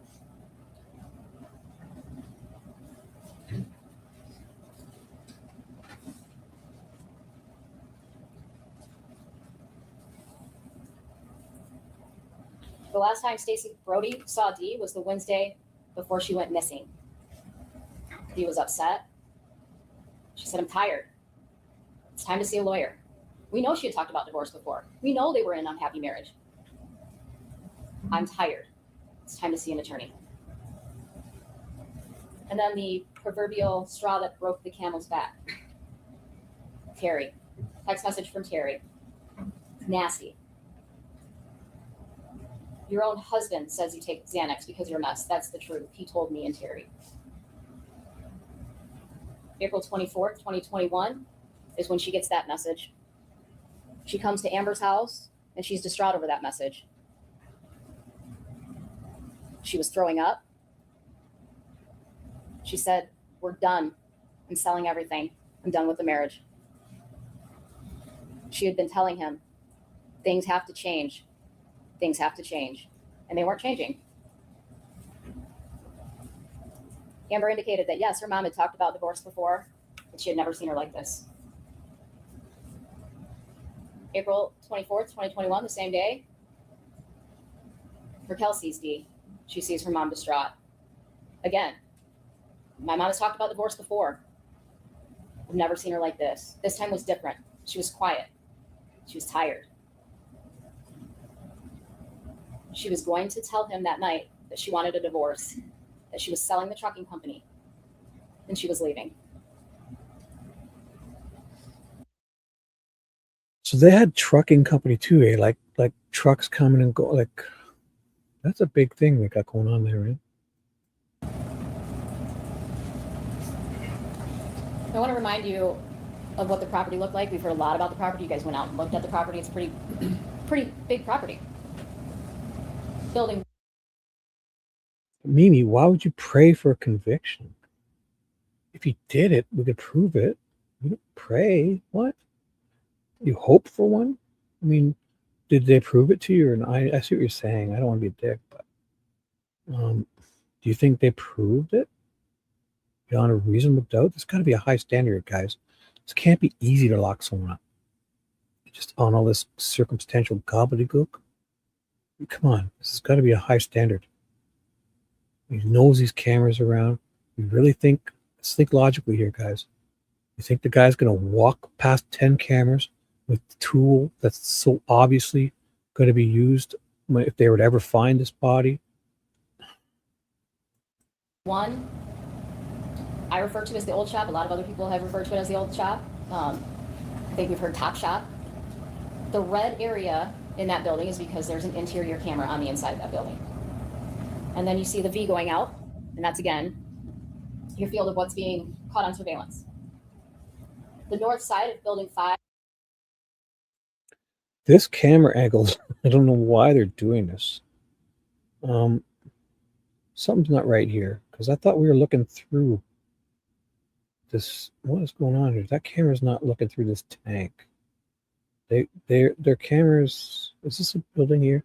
It's probably over here more, because it kind of squeaks through, but we see vehicles here. So they've kind of just put this off a little bit, because if it was here, you would have to look out here. See what I'm saying?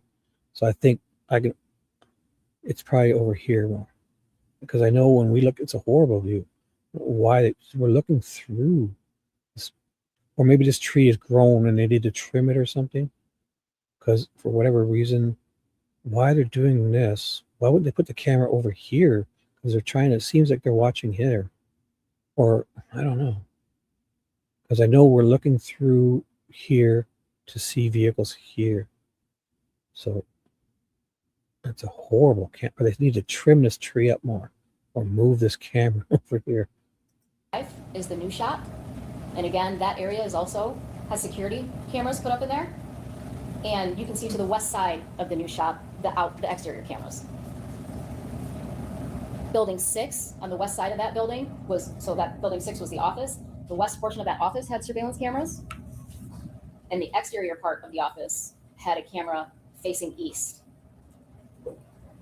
Building 7, the spray barn, does not have surveillance footage. You can't see what's inside, you can't see what's coming inside, you can't see what's leaving.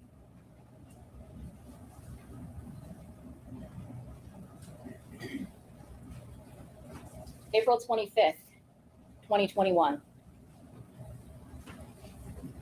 Todd Narrett came in here and testified that he arrived at the Munger farm approximately 3:25 and left the property around 3:45 a.m. for a scheduled haul. He indicated that the Hummer was parked on the north side of the house. So there's trucks coming and going at all hours, eh? Why were you thinking that? The truckers are picking up at 3:20. You said 3:25 a.m. Coming and going at all hours. This is a busy business. The trucking guys, obviously, the trucking guys are doing stuff in the middle, all hours, especially in the middle of the night. It's great. No cars, less cars. Directly behind those doors. He indicated that it was right there on the X marks the spot.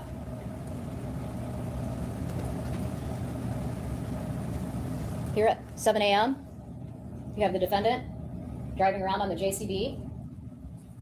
So this will be in their own evidence. I don't even know if they noticed it happened. At this field, when they say he's doing this, cutting this tank open, that afterwards, the next shows that this field has been tilled back here. Somebody's tilling it with one of these big machines. And he's the one who does all this stuff. Nobody else is doing it. So they must have overlooked it. So anytime you see these photos, look back here. You might see differences. And the state must have just missed it. To go do his farming chores. Every statement Dale has given is that Dee is snoring away when he gets ready to go spray that morning. You see, that's... He meant, she's like, yeah, she's sleeping on the couch. She's like, I don't know if he meant literally snoring. It's just the way he said it was like she's... On 4/26, when he's walking through the home with Kevin Greca, he points out where she's sleeping.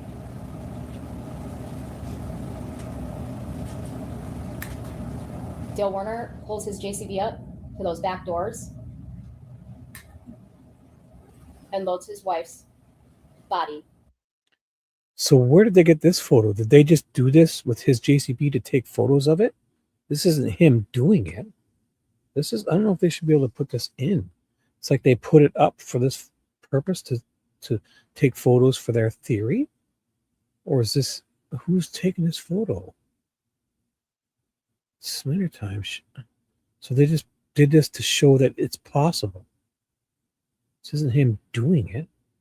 Because I remember they said there was, I don't see the photos, but they said that there was tracks from this vehicle and her car was parked in front there, something. But they're just doing this. I don't know. This is weird because it's like their cops are moving this thing to here to take photos of it to use it against him. This isn't him doing it. It's their theory of what he did. Into that bucket. Wasn't that weird? I don't know if they should be able to do that, no? I mean, I get it, but like here, Dale didn't put this thing here.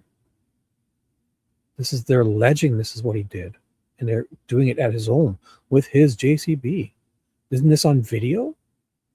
Him doing it? Show us him doing it. Not you guys recreating what you think he did.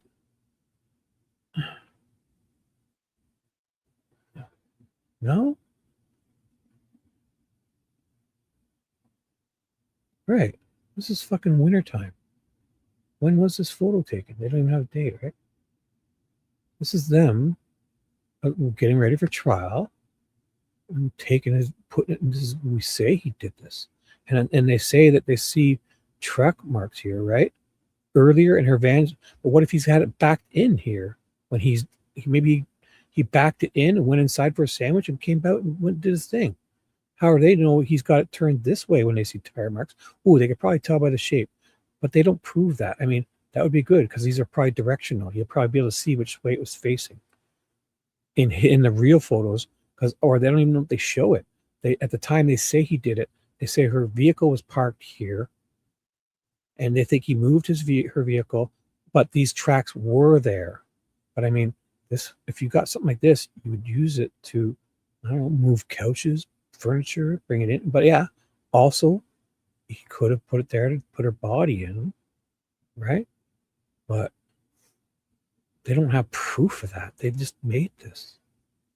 This isn't, you can't reenact it. Well, then they should say it's a reenactment. They're implying that this is, I don't know, where do you see reenactment? You think that's how this, you think you can reenact it with his own JCB on his house, on his property? You can just go to, so they and then I'll come to your house and just start doing examples on your property. And they don't have proof he did this, though. They should let that be known. That's all. Reenactment? Well, it should say reenactment. It's misleading. Dale Warner pulls his JCB up to those back doors. And so maybe he did do this. Because again, the tires are directional, right? So they're probably pointed forward. So if they have the tracks, I want to see the photos of her car there, and there's dirt marks. I want to see the tracks with these facing that way. And then it happened. I mean, it's pretty simple for them to prove where those. I think I've seen him. I just didn't even think about it. So I've seen him. They have the photos. So let's see. Maybe he did, but maybe he was moving a couch. Maybe he was moving her body. Right. And loads his wife's body. Did he though? What proof did they have of that? I mean, if I had this fucking vehicle, my God, I would fucking move everything with it.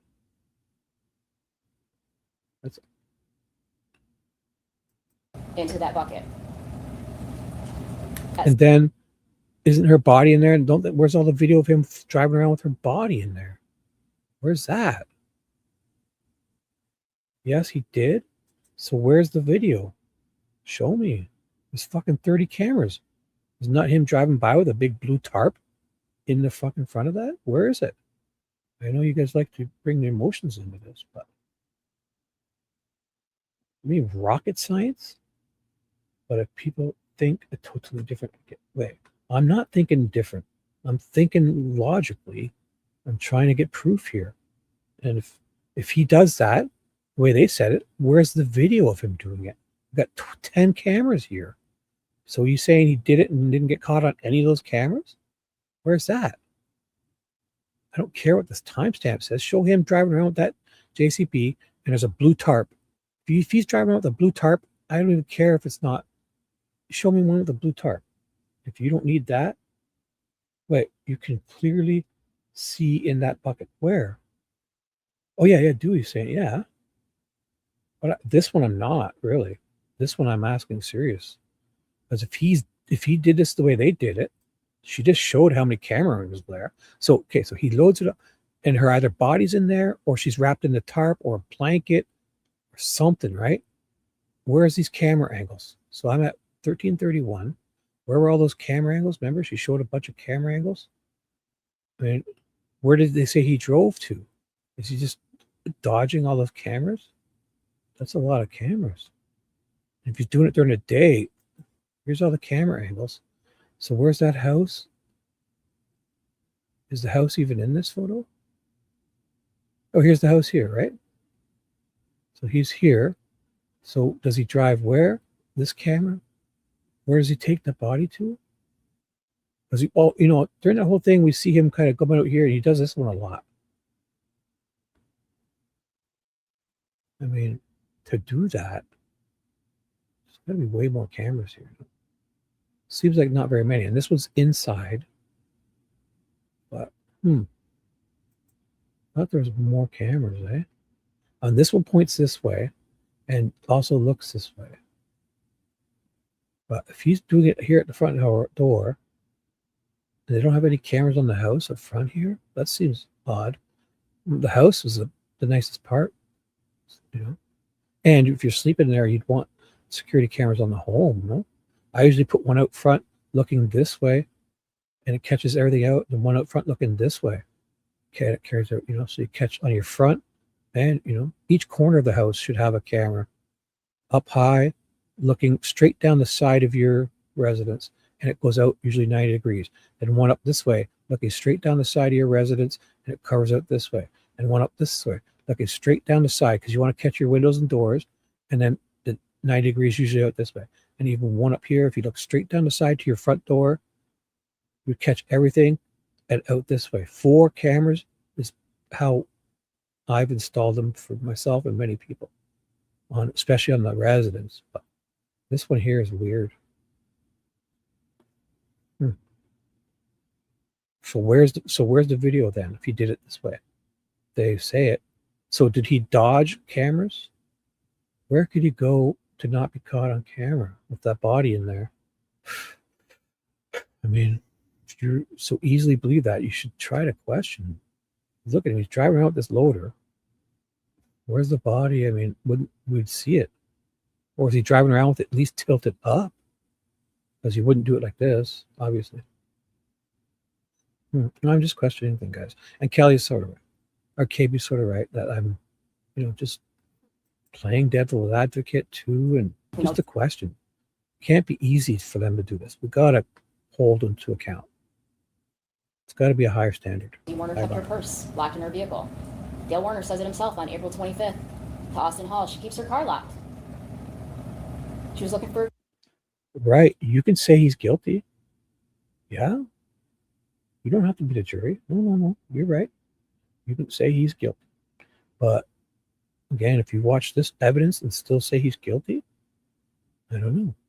I can't see how she's not proving it well. She could have. Keys. It's locked. Everything's a secret. Her purse has never been found. The next thing that happens is at 7:14 a.m. and 21 seconds, Dee Warner's phone stops communicating with the towers. It's dead. No service.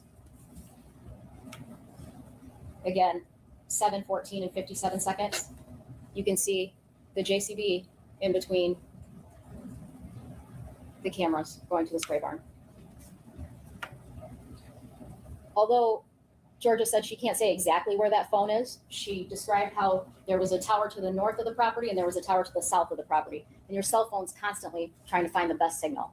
And so the signals are bouncing. I'm sorry, am I getting too far? I wonder. The signals are bouncing.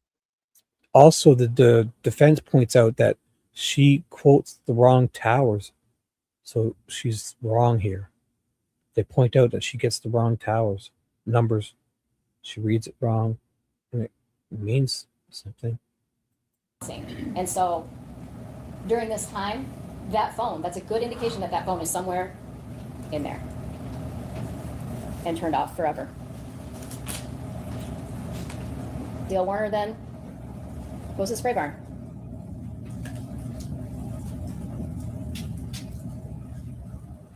We heard that it takes 30 seconds to remove those inserts. He places her body inside there because he knows that she's not going to be found in there. Now this photograph Graph. You look at that, and that doesn't do it justice. What did Detective Dreyer do? Found a similar safe at the store. So Dreyer didn't even use their safe. He went and found one at a store. But they have no proof of this. Nobody said it. They saw it. There's no odors or evidence. There's no proof of this in the safe she pointed out, which is similar. It didn't look this big, actually. Let me see the one that they showed. Yeah, I mean, the body could still, it was nowhere near the other ones. This is thinner, much thinner. So again, they're going so hard to so that guy, the safe that guy's sitting in, that picture they showed us isn't the real safe. She said he went to the store to show you a safe. He didn't do it with this safe. Do it with the actual safe. Where the fuck is it? Is it gone? There's no proof she was in here. Because he knows that she's not going to be found in there. Now this photograph, you look at that, and that doesn't do it justice. What did Detective Dreyer do? Found a similar safe at the store. 30 seconds to remove the inserts.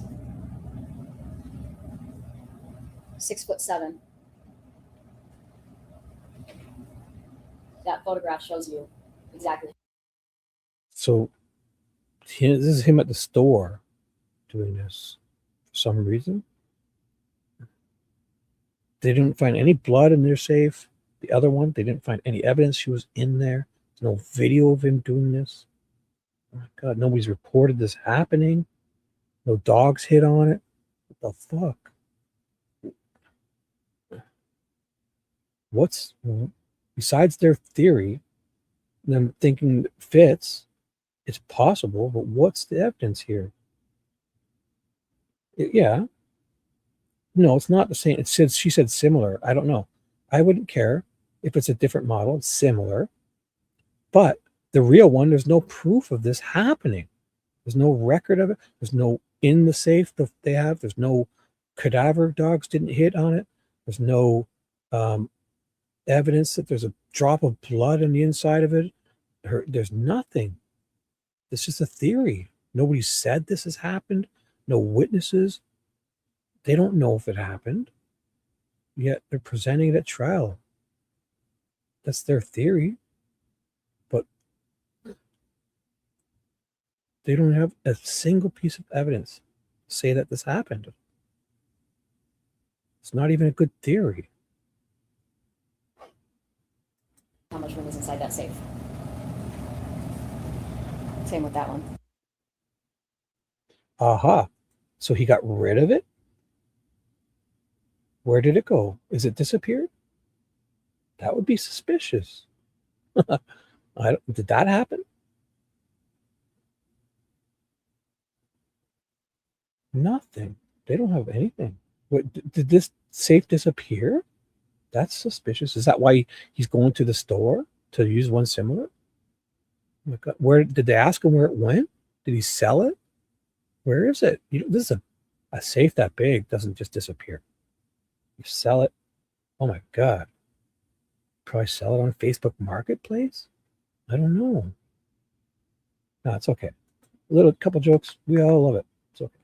Unfortunately, some of us will never be jerks. Well, you're in the wrong place.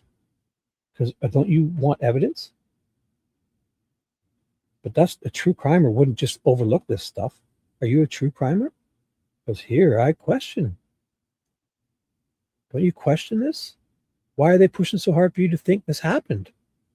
What proof? Don't you want a one piece of proof that this may have happened, Sharon?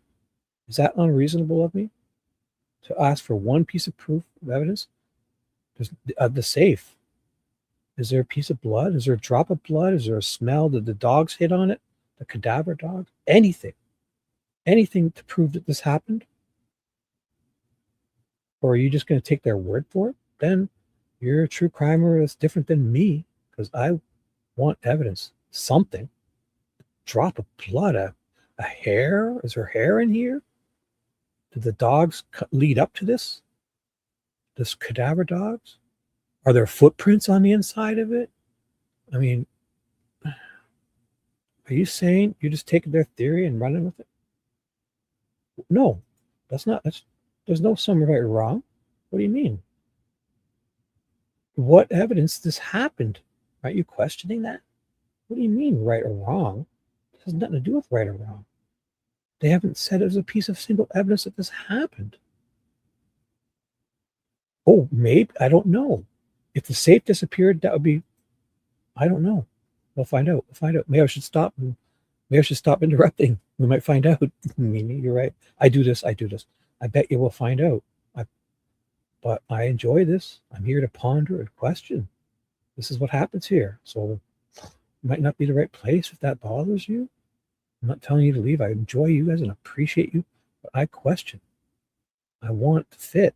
If we're going to put this guy away for murder, it's got to be evidence, not manufactured. You don't start driving JCBs up and saying this happened without any proof. We want evidence. A drop of blood, a footprint on the inside, her, anything. Her hair in that other, they're safe. This is a theory. Nothing more. No proof, no evidence, no witnesses, no nothing.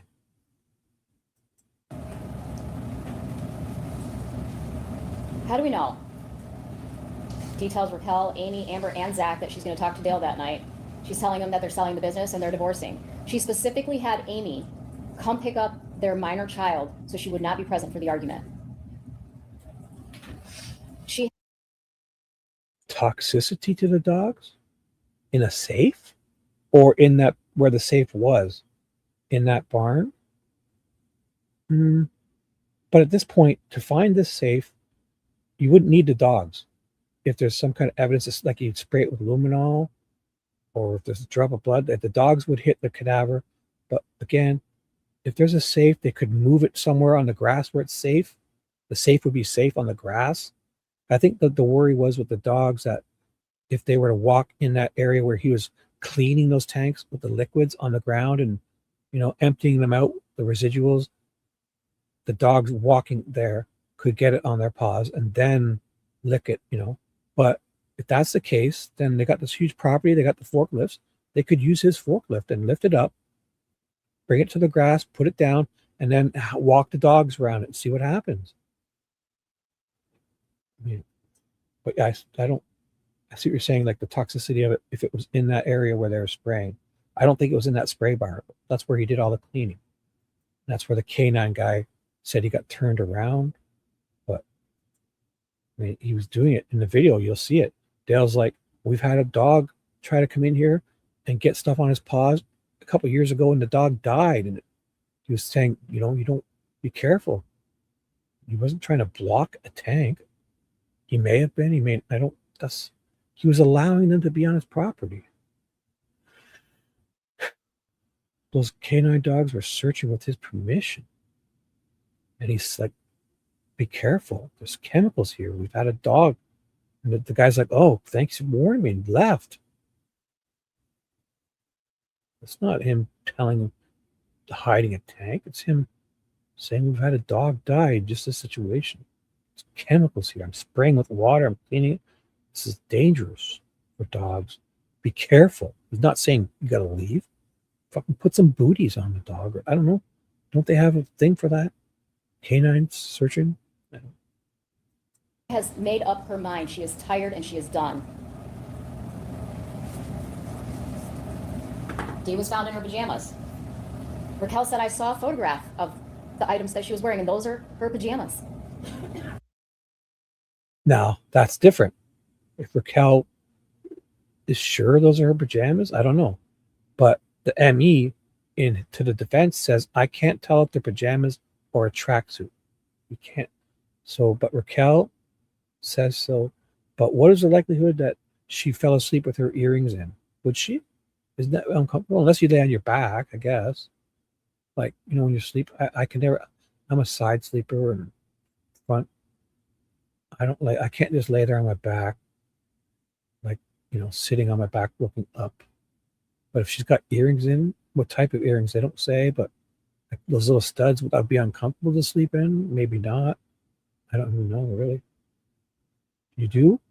Right. I guess it would depend on what type, eh? I wonder if they tell us. But the ME can't say conclusively if those are pajamas or track pants. Now, that's the first time I remember her saying, she says Raquel said they were her track pants, her pajamas. I mean, do they then show the track pants? Why don't we see a photo of them? They do it in all these cases, lay it out, show, and then show the pair from like Walmart or wherever beside it so we can compare the two.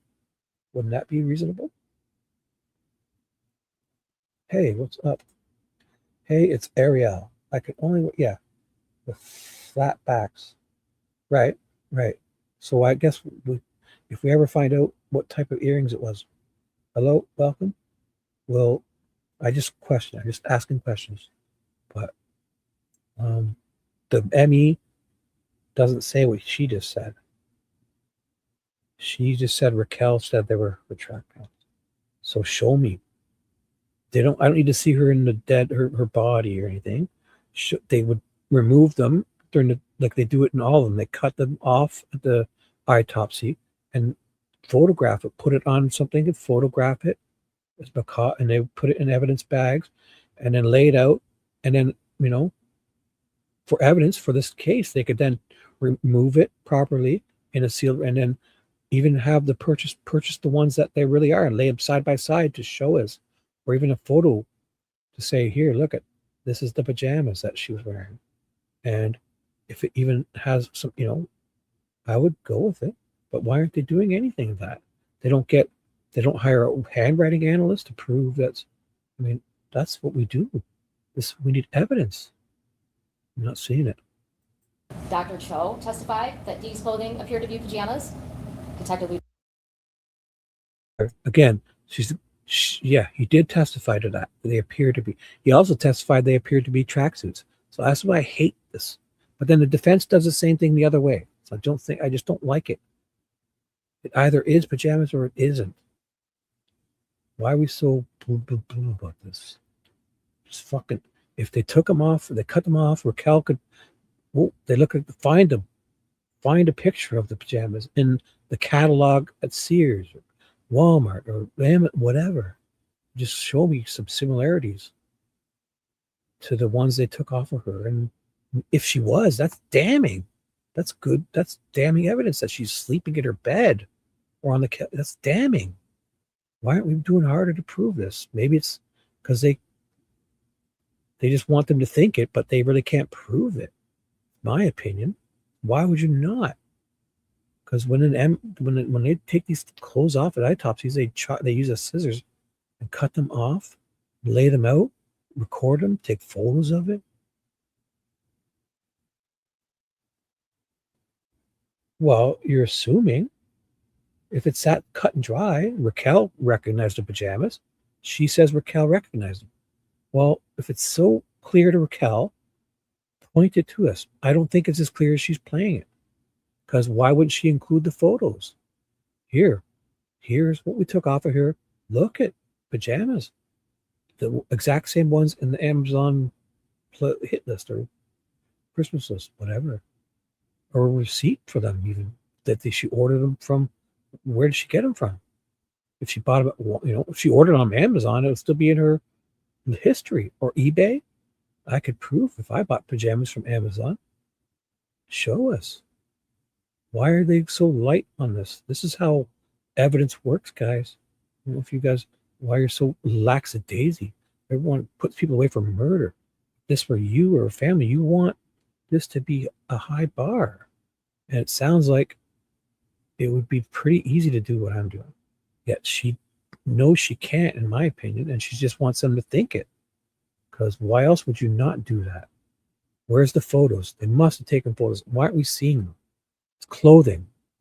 We saw it in cases. Show us. Lieutenant Dreyer testified they appeared to be pajamas. Dee would never leave her house in her pajamas alive. Again, I'm going to show you another photograph. Oh. most likely they're showing them her body. I mean, I don't need to see it. I just would like to see the pajamas. They must have taken them off, right? That's what they do in an autopsy.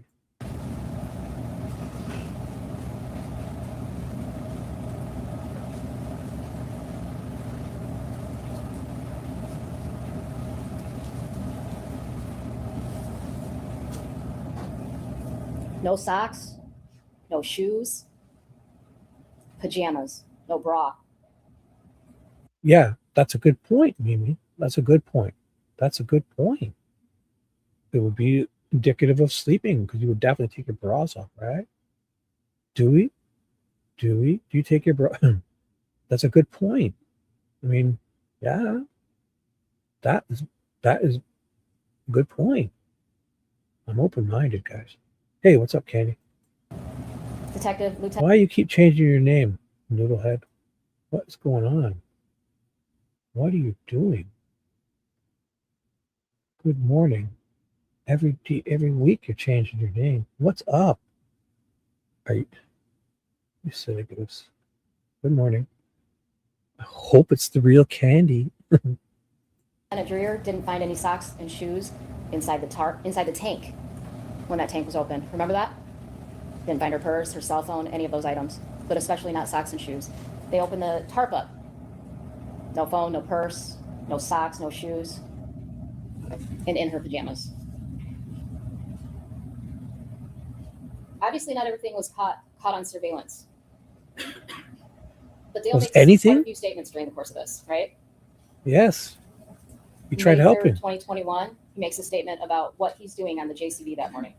Don't talk to police, kids. Tire marks out front, so on Sunday, when someone comes over here and they see the tire marks from the JT, I'm sorry, video up to the porch, you can call, I mean, you know, this rest of their, you know, the deep treaded, so do you remember, did you do anything? You did it for us the other day. I told you, when I went out, I forgot, I thought I was JCB, I went this way, I forgot someone running to the house, great. I forgot my tool left, you know, this, so. You said you dropped that over there, but you didn't say so. I didn't ask you. So he said that he forgot something in the house. He drove the JCB back, parked in front of his house, and came inside. They had that boom extended out to the door. That was misleading because he could have parked it there with the boom. He's just parking there. So that was misleading for the state to do.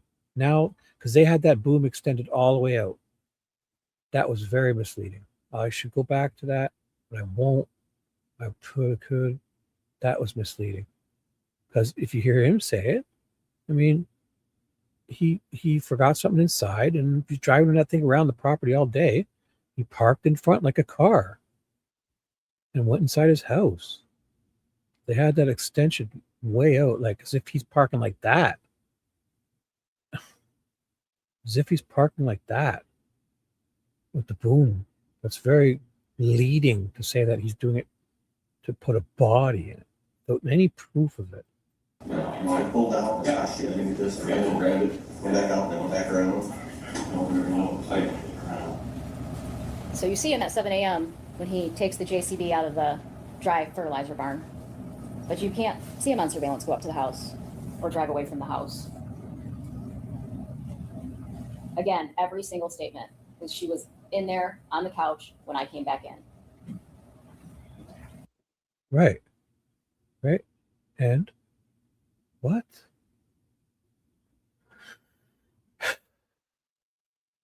So she's at 20 minutes and 19 seconds. Gotta see that fucking thing again. He points out where she's sleeping. Remember 2019. Here it is. You think he's fucking parking with that boom out like this? That's a fucking fully extended now. That's so goddamn misleading. So goddamn misleading. Show me the fucking day he parked there. The tire tracks, where he parked. Was he facing this way? Maybe. Was the boom out? The fuck are they doing? Come on, guys. Dale Warner pulls his Look at JCB this up thing. to those He's back driving doors. around like that. It's a fucking extension. Yeah. He's got it right up to his front door to run inside, right?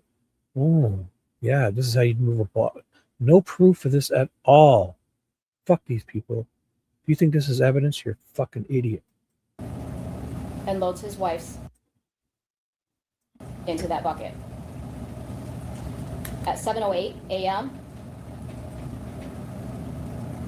my Cadillac app shows that it's being accessed at 7:08 a.m. by Dale. Again, every single statement is she was in there on the couch when I came back in.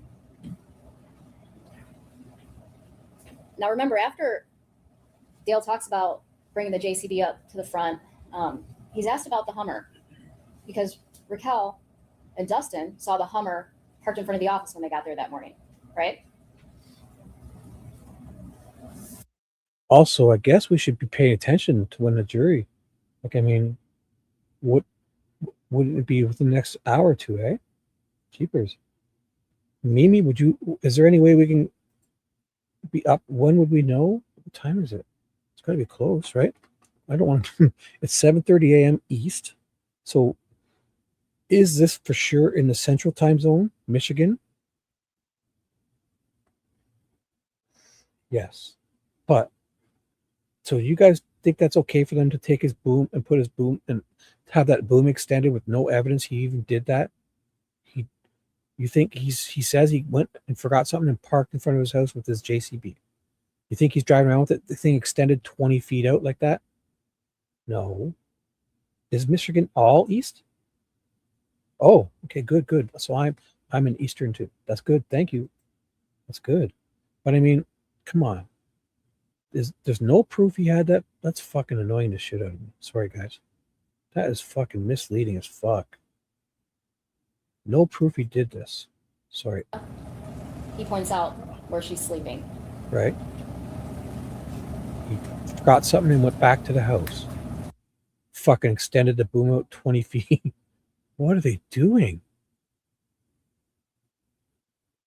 This thing comes in and out. It has to. No way it's out this far. How does this drive around? It's got to be extended, right? Looks like it probably goes in and out. It probably goes in this whole way. This whole thing is probably extended out 15, 20 feet. 15 feet at least. Extended. And then when they do this one, they don't show you. They act like he's parking here. Because the wheel marks, prove to me the wheel marks were even this close and facing this way. And then they put this boom out. Fuck, this is so goddamn misleading. You can't create evidence. Dale Warner There's no proof he pulls his did JCB this. up to those back doors. And what, extended the boom out 20 feet to his front door? Did he do that? Or did you guys do this and take a picture of it and say, this is what we think he did? The And loads his wife's Did he? body Maybe. into that bucket. At 7:08. Okay. I'm moving on. Sorry, guys. 20. Here, this is where she was. This guy's trying to help find his wife. Statement is she was in there on the couch when I came back in. Now remember, after Dale talks about bringing the JCB up to the front, he's asked about the Hummer because Raquel and Dustin saw the Hummer parked in front of the office when they got there that morning, right? So Dale then explains why Dee drove the Hummer the morning of April 25th, 2021. You really, the reason for that, you don't, that's right, the Hummer not going down there, is what I was on the track, or was it? It was actually down there, so. I think she was paranoid, thought there's still track running. Yeah, I think she knew that this one could be tracked. She went up this one, then she pulled out, went down there, put the ring on my desk, went back out, and said, oh, fuck, you can track this too, because he knows where I go. How did Dee get the Hummer to the office the morning of April 25th, 2021? I mean, yeah, about the vehicle, the Hummer, would that, it made the camera. So cameras, because, while the Hummer went on there, she went that way, when the Hummer came off and went this way, and the cameras in the shop don't reach out this far.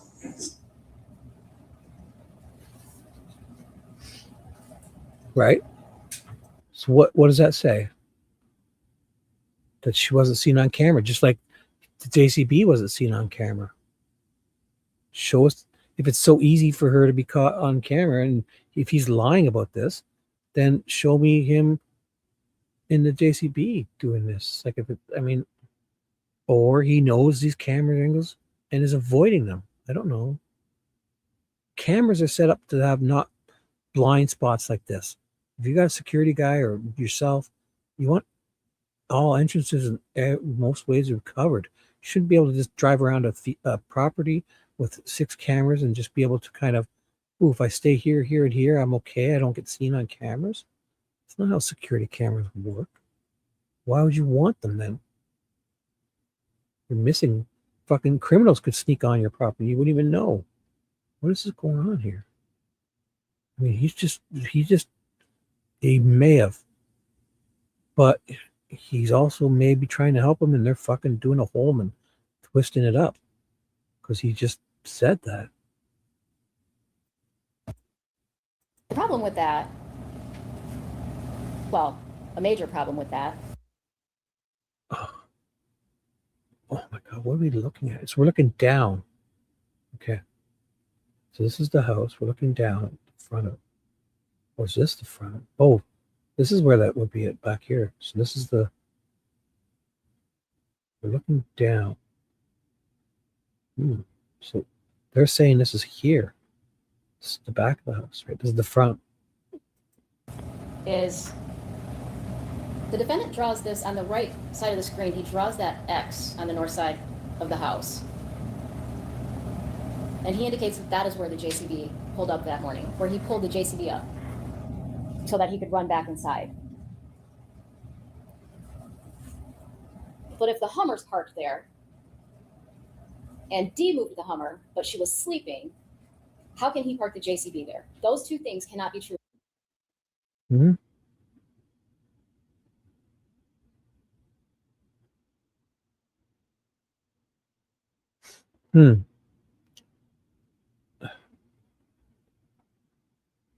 Did she wake up at any point?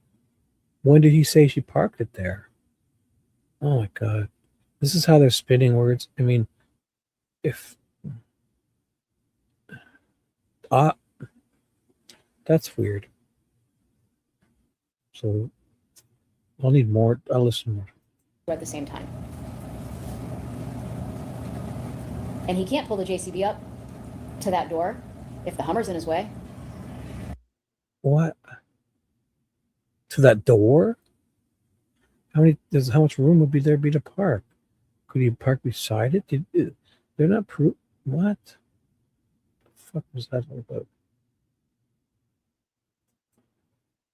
They're saying the Hummer couldn't, like, they're both in the same, can only be in the same spot. Look there's a car here. What if this car wasn't here and her Hummer was here and he parks here? Or the Hummer was at what? That's not proof. Look at how much room there is. There's a truck here too. He says he pulled up back here. That's not, you can fit 5 cars here. What's going on? This looks like a vehicle, right? Or shadow. It's a vehicle. It's like a black truck, probably. So you'd probably be able to park it here, another car here, this one. Probably fit 5 or 6 cars. JCB there. Those two things cannot be true at the same time. Is it back like if her thing is there, he can't be there unless they've showed us that the tracks were literally on top of each other? And just show me the photos, so I'll believe it. Where are those photos to prove it? Did he park on top of her tracks? And then that would be damning.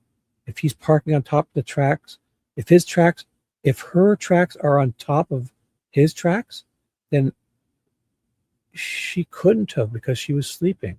He couldn't have gone there, and she could have gone there after him because he says she was in there. So that would be damning evidence. But I want to see the proof. Same time. Right. And I'll take it. It'll go against him, but not just her gobbledygook saying this. Show me a photo. Because if her car was not here, she's inside sleeping. If he comes here and then moves her body and then takes her car back and puts them on top of his marks, and they show me a photo of her vehicle parked on top of where this vehicle was parked, and she's supposed to be in there sleeping, yet she's the one who said he said drove it back. That's damning. That's almost, that would be one of their best pieces of evidence. But I want to see it. She's saying it. It's a great theory, like the safe. Show me. Just show me some fucking photos of this ground. Do they have that? That would be damning. If this guy's parked here, and then if you can show me that he's moved this JCB to take her body, and then when he's over there, maybe jumped in her car and brought the car back himself, and he says, and her marks are on top of his marks, because these are thick, huge ones, right? You'd be able to see her truck marks, any of them cross over top of this one, and then this possibly happened. But this is so far a theory. Like, just show me the photos. Do they have that? That would be fucking damning evidence against Dale. Damning. But it would be easy to show, because he's saying she's in there sleeping this whole time. If he came back here and she's sleeping, and then he left with this, and then she's still in there sleeping, and then her car, he says she parked her car here, his tracks would either be, should be on top of hers, even if she drove, show me that. But if her tracks are on top of his, she couldn't have parked that car there. Was he? And he can't pull the JCB up to that door if the Hummer's in his way. To that door. Why does she have to add that? To that door. The Hummer was in his way. How does he know he went up to the door? I'll need track marks. Come on, because 5, 6, 7 vehicles could be parked there, and the JCB would fit there. I'll need more evidence coming up. Dale, the defendant then leaves the property at 7:48 a.m. to go spraying. Here it is again. Real time says 7:48.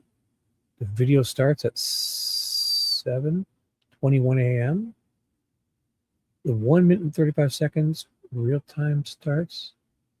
Get it. What are we saying here? The video's off. What is going on? It says 1 minute and 35 seconds real time. So the offset is 1:35. Real time video starts at 7 a.m. 21 minutes. 21 seconds. Sorry. 7 a.m. 21 seconds. But the real time says 7:48, 24.08. Or is this into the video, like at the 7-hour mark of the videos? I don't even. That's probably what's going on here. That the time is, no, it says a.m., 7 a.m.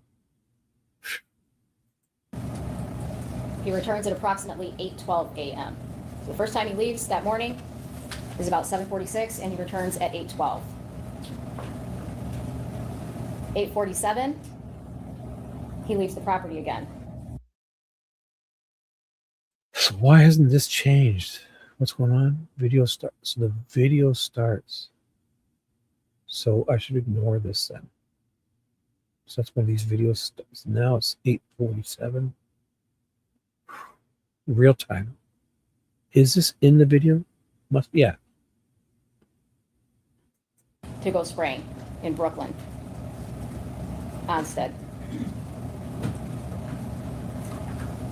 Between 9 and 9:30 that morning, Raquel. Hey, Nicole, if you hear anything about this jury coming back in, because they're in our time zone east, let me know, okay? Or I'll go watch the live thing. You know what? I should have it playing live. I'll have their channel up. I'll let you know if they go live. Because, I mean, we should watch them live, right? So the jury's coming back in. We're going to watch live today, guys. So we're caught up. Just kind of farting around here until that happens. Dustin and their kids arrive for breakfast. Mimi, if you see him going live, let us know, okay? Do you want me to put the link into that W2OL channel? We may be missing it. What if they went extra early? I'm just kidding. I mean, we need to know. Is there a way? Are you guys following Twitters and anything? Are you guys following Twitter or anything? That can you update us if they go when the jury comes in? I'll just do an update now before I'm going to find out first. So here I have it on my other TV. I should shut some shit down before I get out of shutting the shit down because I have way too many things open. So if we do watch anything, it'll be here. Here's their channel. I'll shut this down. I'll shut this down because we don't need it. I'll even shut this down because we're watching this. So we're not watching this, but here's their channel. So live. See if they have anything scheduled. No. 1 day ago. Any posts? 6 months ago. No. Wait. So any updates from this other girl? She must be close, sitting out front of the court. No views? What? Latest. Home. Anything, guys? Let me know. We have. Okay, so for sure, did they put out a time? It wouldn't be before 9 a.m., right? Right. What is it? 7:58. Yeah, it definitely wouldn't be before 9 a.m., right? So that's perfect. So just if you guys hear anything, let me know. Or maybe if you see any updates or anything elsewhere, because I'm running this, just let me know. We'll go to it. So I'll continue with this because no way we're going to even make it halfway through this. Ugh.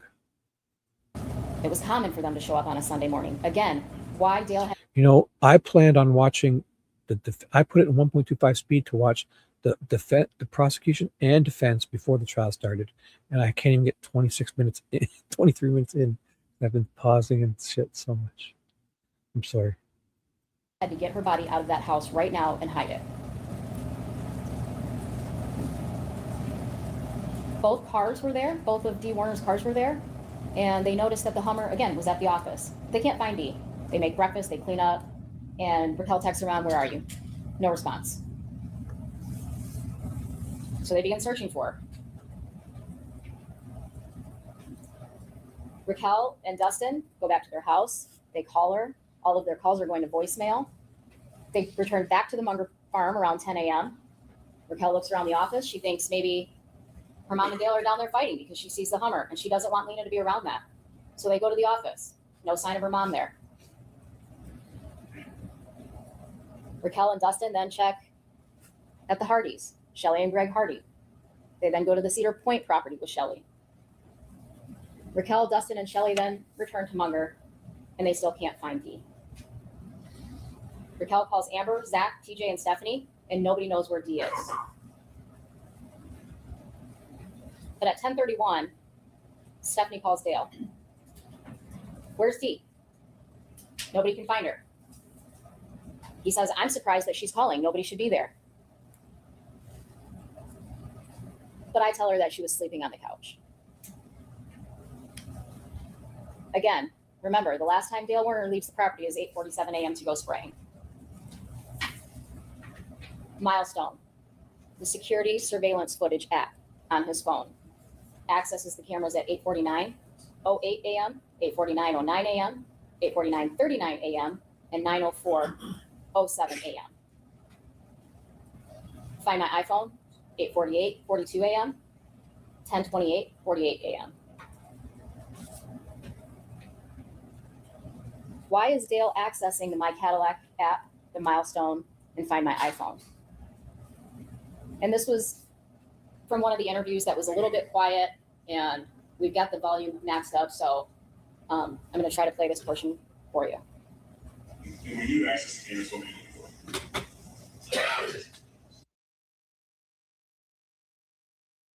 you do? 1 second. I just thought I'd put the closed captioning on here. Sorry. Yeah, so why is he? But aren't people looking for her? And they're asking why he's searching for her. They're all asking him, "Where is Dee? Where is Dee?" Or no? Am I missing something there? Then he was like, well, I would look to find my iPhone for my. And he goes, you guys are concerned? I haven't seen. You should not have helped these people because, I mean, if he's guilty, I mean, thanks for talking, but if he's not, they're just doing the whole turning everything he says into evidence, even if he meant it sincerely, which is not. I don't get it from this guy. His posture, his demeanor, he's never seemed temper. He doesn't seem. Nobody said anything bad. If he did it, they're just. I don't know. I mean, if he did it, I just want to see some proof, good proof, not a totality of a bunch of gobbledygook that they're creating. Their theory with no evidence, any of these. If you want to add all these up, they've got to have meat behind them. The safe. There's no reason. There's no proof she was ever in a safe. They've got a safe theory. No blood drops. There's no hair. Dog's never hit on the safe. He goes to the store and lays down in a whole different safe, which is, I mean, whatever. I'm sure the other safe was big enough to put her body in, but what's the reason you think that? Because it could have happened? Or did they have anything to say that that's happened? Where is the other safe? Is it not on the? It's still there, and all the body. Actually, you know what, Mimi? It's there because it's in the photos of the body cam. Cops are going up. The safe is there. Are they implying that she's in the safe at that time? And then if the dogs were around, wouldn't the cadaver dogs? Oh, this is weird. A totality of proven circumstantial evidence is good. Not that JCB has no proof of any of this. Yeah, when you did access the cameras, what were you doing? I know it's a silly question, but.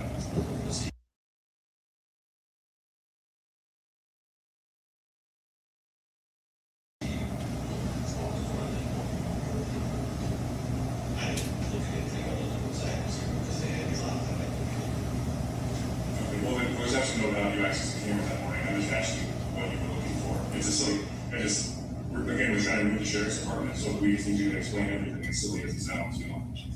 They were looking to see what cars were buying. Okay, and that's what you didn't do access on?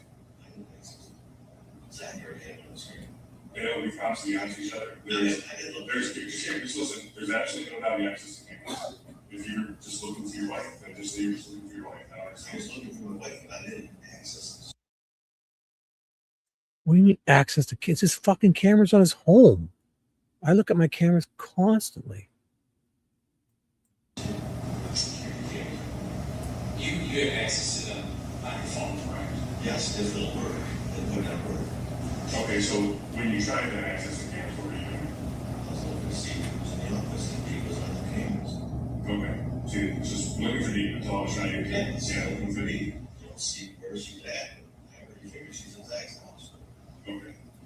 And that's specifically from your phone, that's what you're attempting to do, right? Okay, and is that, I think it's called milestone. Milestone. Is that an app you typically have problems with? I'm not familiar with it, is it? Yes, Okay. What are you supposed to be able to do from the app? you're supposed to look see the cameras and see what's going on in the cameras. Okay. And how often do you try to use it? I would try to look at it.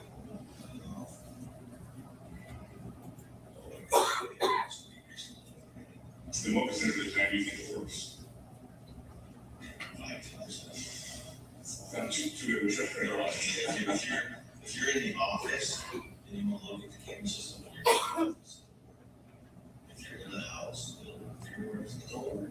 If you have internet access against it with your phone, you should have it. It'll work.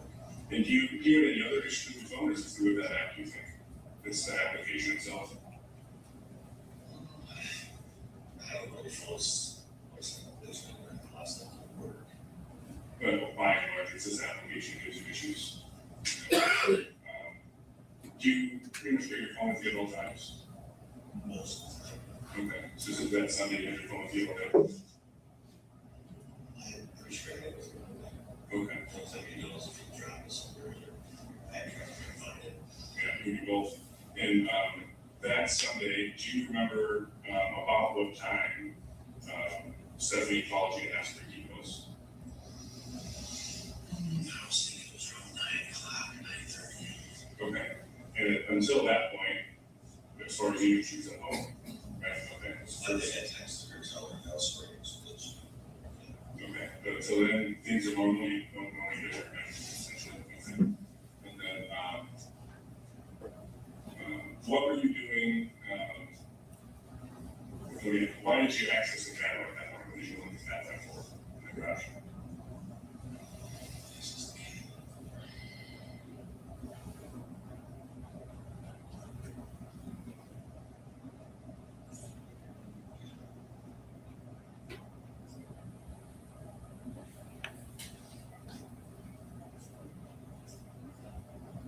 You access the camera. You can do what you do that.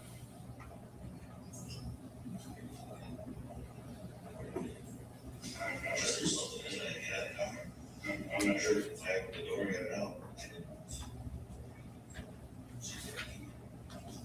I'm not saying you drove it, I'm just saying you access it for some reason. No one's all on. Access it, I got it in the email. I would have to look at it on my hand on the phone. I'm not certain what you did physically with the vehicle, but you had access to the car. Okay. Okay, I'm not familiar with what you can do with that. So I'm sorry, okay, and tell us about that. Yeah, tell us about that. I'm not familiar with that.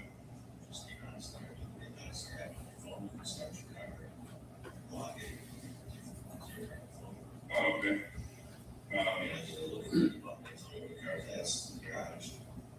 Okay. And for what purpose are you doing that morning? See the car's there. Okay, so you would have accessed that app and it tells you where the car is, and that's why you would have done it to see where she was. Okay. And what about when you tried to locate her iPhone? For what purpose was that? Same thing. Okay. I know that was a little difficult to hear. But Isn't everyone looking for her? They're asking her they're asking him where she is. It's his wife. He has access to the OnStar. It's their car. And then he looks for the car. And then, but everyone's asking him where she is. Milestone app for the cameras. Fucking, they're his security cameras. I look at mine constantly. Fucking rack. A dog runs by her. So I look. What? Oh, what was that? I saw it in the corner of my eye. I constantly have those. I leave them running. I do. Yeah, that's why we have cameras. We look at them a lot if you want. Oh, God. Couldn't access it. I tried and I couldn't. It wasn't working. And the OnStar app. If I got in there, I would have been getting something, but I don't remember getting in there. I didn't even have a key. I would have been checking her location because if the kids called and said they can't find their mom, I'm going to check, see if it's in the garage. Same thing with Find My iPhone. I was just finding her location. So why does he know all this? Why does he know her Find My iPhone passwords and access? Like, I mean, what's going on? If she didn't want to be, she could just have a password that he doesn't know? Is she okay? Does she not know how this stuff works too? He doesn't sound that tech savvy. Sounds like they had someone doing it for them, that Brian guy. Or Raquel and the daughters helped her, I think they said, with her. Oh no, her helper.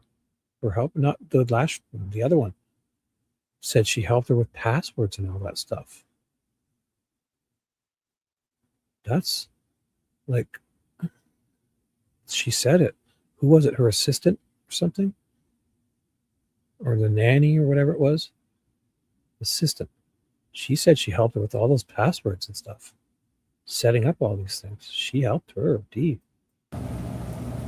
We know from Kyle Wagner, the IT guy, that Dale Warner needed to get that updated the next day because they got a new IP address and he had to put that in so that camera would start working again on his phone. So we know he wasn't able to access it. But he wanted to see what was on that camera. And he wasn't looking for his wife at those times at 8:45, 8:49, 8:48, because he didn't know she was missing until 10:30. Find my iPhone. When that phone dies at 7:14 a.m., and you want to make sure that that phone can't be found again, find my iPhone. Can I find the location? Can I see it? The defendant returns to the Munger farm around 11:08. What does that mean? That's the Find My iPhone. It shows you the, at least it'll show you the last known location. What did she even say there? That's not evidence. What? 18 a.m. Dale goes to the office. He tells Zach and TJ, "Oh fuck." Ooh, are they? What? Who's going live? Oh my God. Sorry, good. Oh my God. Who's going live? What? We can do this anytime. Oh, let's look what I stopped on. Look at, I was saying, oh fuck. Oh my God, what a coincidence that is. Check it out, Mimi. I was like, oh fuck, oh fuck. Look at when she just said it, and it's on the screen. It says fuck, because I had the closed captioning on, and I was like, oh fuck, because I was looking for the time. So it's 8:06. So are they live? Ooh. Who's going live? Oh my gosh. Is it something else or this channel? Oh my God. Says they're going live. Who? iPhone disappeared. Well, who's going live? What? Oh. Fuck. I got it. They're waiting. Yes. Where's the chat? I thought I saw a chat. I saw a chat. Oh, it just says 22 waiting, so there's no live chat.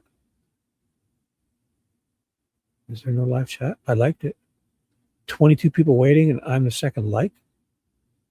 Fuckers. Yeah, 20 waiting. There's no live chat? Oh boy.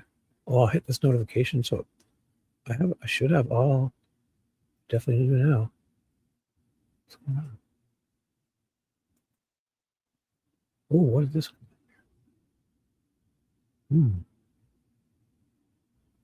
So we're waiting. I should keep this up on another screen in case they go.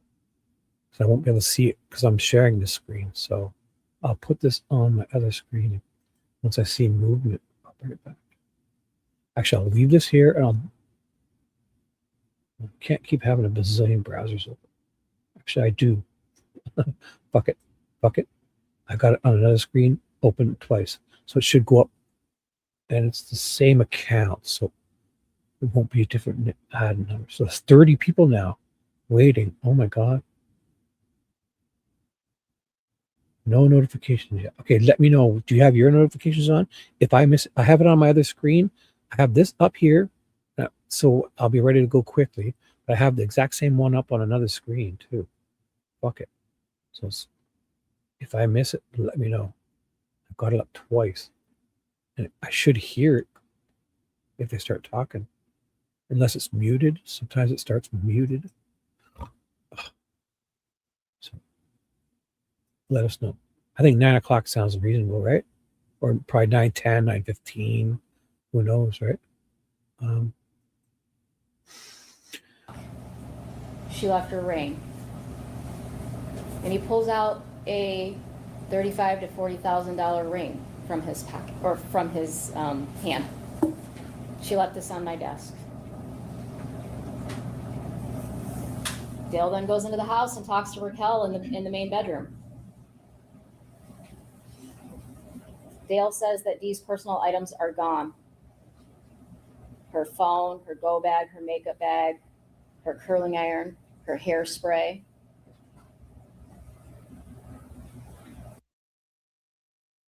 Now, also, I remember the defense talking about the curling iron had fallen down behind the dresser or something. So I'm not sure what significance that has. What else does he say to Raquel that morning? Everything I've worked for is gone. We barely fought last night. I gave her a massage. And I asked her if she still loved me. Dale told Raquel, I told Dee, through sickness and in health, for richer, for poor, and I read her our vows. Again, Dee was known to take off for a night or two, go stay at Zach's house, stayed in communication with everybody. What? So she would just take off for a night or two? Is your husband's wife do that? Your wife just take off? Your husband just take off for a night or two? Let me know. She obviously wasn't digging this guy. I don't know. Welcome to my nightmares. Exactly, Dewey. Like the great Joey Ramone used to say that. Welcome to my nightmare. She never fell off the face of the earth. The kids wanted to call the police. They had never experienced this before. Out of all the time she's left, they've never called the police. So how long was she gone for when they started calling the cops? I mean, so she's taken off for a couple of days. I understand. Like at some point you start, I think with everybody it might be a little different, but yeah, all the people living this close with each other. Yeah, I think at some point you would be worried. I don't know. When do you call the police? Dale doesn't want to call the police. Let's wait. Like how long has it been? Did she just say it? I missed it. Sorry. Dee's kids report her missing anyway. And Austin Hall shows up. 6:55 p.m. He arrives at the Munger farm. Dale tells him that he found out from Stephanie that Dee was missing, that she left her wedding ring. She's never ever left Angelina before. She's never left without her phone or communicating with anybody. She's never left without her vehicles. And that she's secretive and locks her car.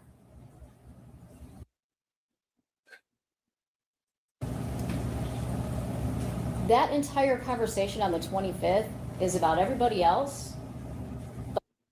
Like the 25th, these people need to be more specific. I want dates. 25th of what? Did they say it and I missed it? Every time they say a date, they need to say the full date. I know it's repetitive, but we need that. That's what these court proceedings are like. Sometimes they're boring and repetitive, but we need the specifics. But hey, Lola, what's Dale, up? Right? He never mentions once that they got into an argument. This is about the employee.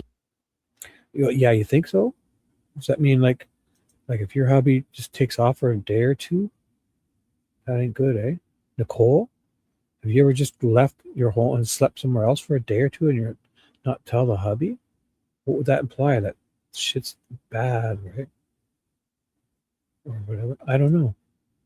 Or you always have those friends that they're like the type of person like my cousin used to do that. He's a partier who would just like disappear and find him on a couch 3 days later. Like some people don't like that for sure. I'm not saying she was, but she's playing it off like your husband when they disappear for a couple of days or so. That's at least without you knowing where they're gone.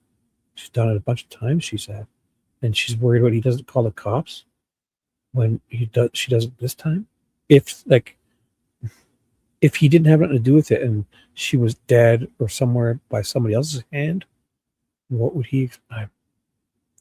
I'm just thinking of different scenarios. But this is about her pills, her suicidal tendencies, her wanting to leave. Right.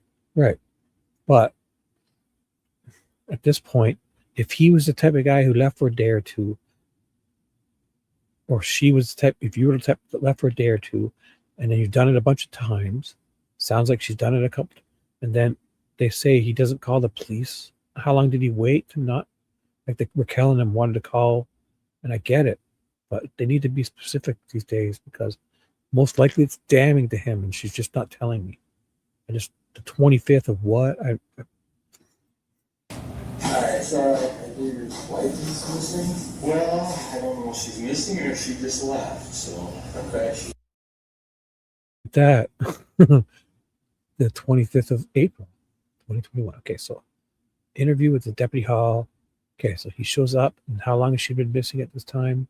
Was it the 21st? That's a long, that's 3 or 4 days. That's 4 days, right? Okay. I don't know. And an altercation with one of our employees, 2 of them. Yesterday, last night, she was really upset. She was talking. I had did you guys read that? Or was it hard? I'll go back a bit because I had the Coles thing up. So there was writing at the bottom. I'll play that again. I believe your wife is missing? Well, I don't know if she's missing or if she just left, so, okay. She had an altercation with one of our employees, 2 of them. Yesterday, last night, she was really upset. She was talking a lot of bad things as far as employees. One employee decided to quit. She goes, talking about killing herself, taking off and leaving.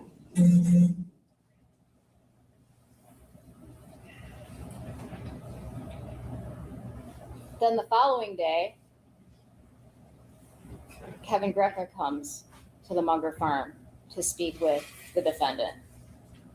He tells them that Dee called him while he was out in the field working. He could tell he was going to get an ass chewing when she called. And Dee yelled at him, "Why are you telling the help that I'm on Xanax? We're done. We're selling everything." She hung up. Is she saying after this, Dee called him? After this? On him.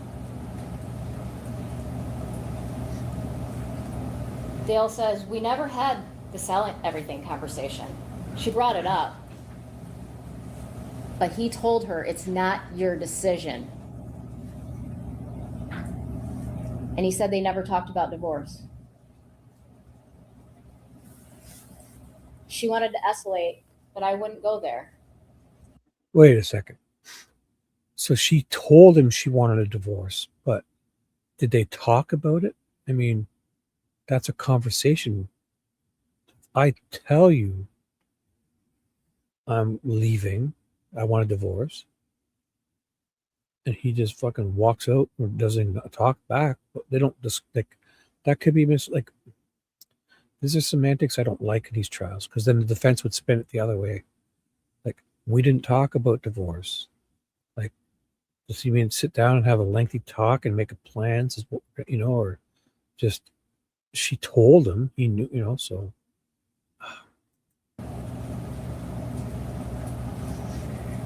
After a number of days, Dale's statement is always, "Dee's gone for a day or two.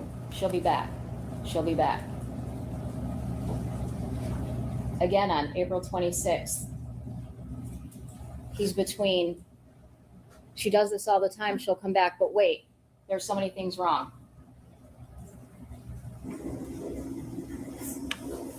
I don't know. Normally, we have conversations with arguments all the time, and it's usually when we're something in a business. She'll get mad, and she'll overstate Zach's house will send away for a day or two, and she's back, and it's fine. Or she takes off, and then she'll still call on phones and do stuff on the phone to the office. So what's weird is this phone is off. This time. Yeah.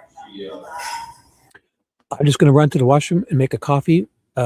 Type it in chat, Mimi, if they go live, because I'll be listening. And I have my phone with me, okay?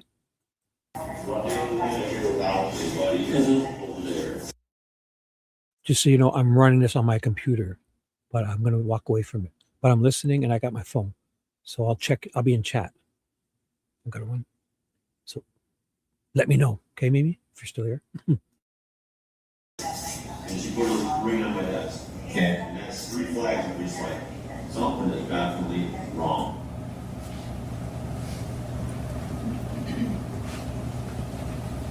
On April 29th, Kevin Greco's back talking to the defendant, and he talks some more about the length of time Dee would leave for. And she's a shopper. As I told Kevin, to find my wife, you gotta be at a nice hotel, but a big shopping mall or something. I mean, she's gonna be someplace nice. She likes nice things. Right. Well, I think he's saying that's what we're with too. That's our problem. Leaving without the daughter. I mean, you put that in the ring. She's never, right? I mean, the 100 times that she's left for a day or two, she's never left the ring. Of course, my daughter's only been with us for 9 years now, but she's never ever left her daughter. That's what blows. Fast forward to the interview with Detectives Dreyer and Singleton in December of 2022. I'm going to go for it again. I'm going to roll the dice and see if you can hear this. No.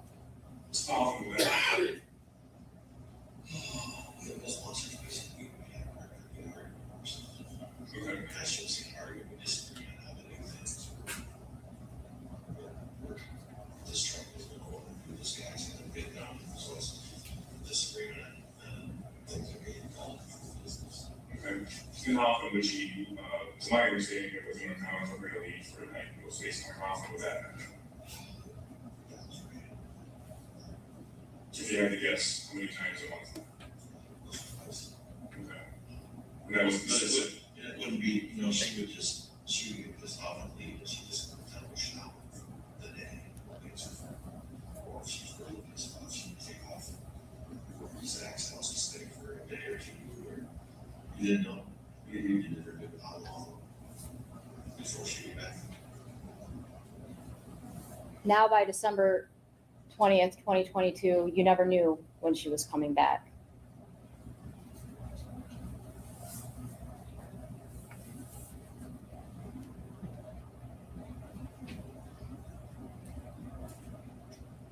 Let's talk about Tuesday the 27th. Kevin Greco walks the property with Dale during the day. The police arrive with a search warrant Tuesday night after they're asked during the day to leave. Greco calls the defendant to tell him they're searching. They got a search warrant. We've got the dogs. We have the drones. One dog is 20 minutes out. Approximately 18 minutes later, Jaron brings the defendant back to the property. The decision is made to let him continue to farm. We're going to come back to Tuesday because we don't find the body on Tuesday. May 3rd, the defendant's interviewed again.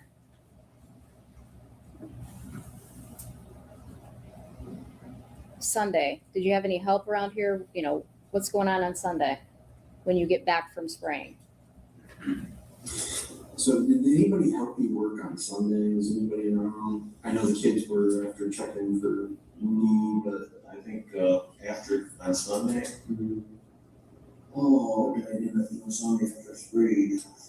Where you were spraying that? First row burning.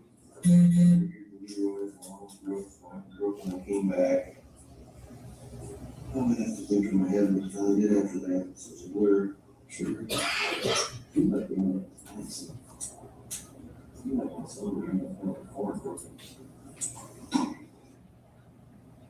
No recollection of what he did Sunday.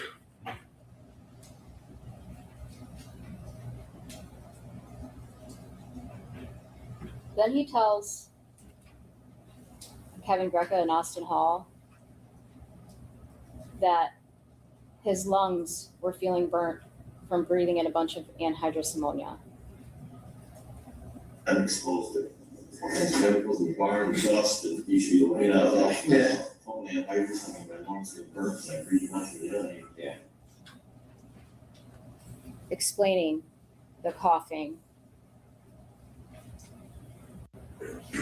and acknowledging that he was exposed to a bunch of anhydrous ammonia. Efforts to find D continue. I'm not going to play this one for you because we can't hardly hear it. But in the December 2022 interview with MSP, where is D? He's 100%. She's living in Mexico or Jamaica, and she's living with the cartel. Dale, how did she get there? There's no evidence that there's no facial recognition. She's not using her passports. There's no evidence that she's left. How did she get there? You can take a $10 boat ride from Florida, maybe $50, but 10, 20 bucks will get you there.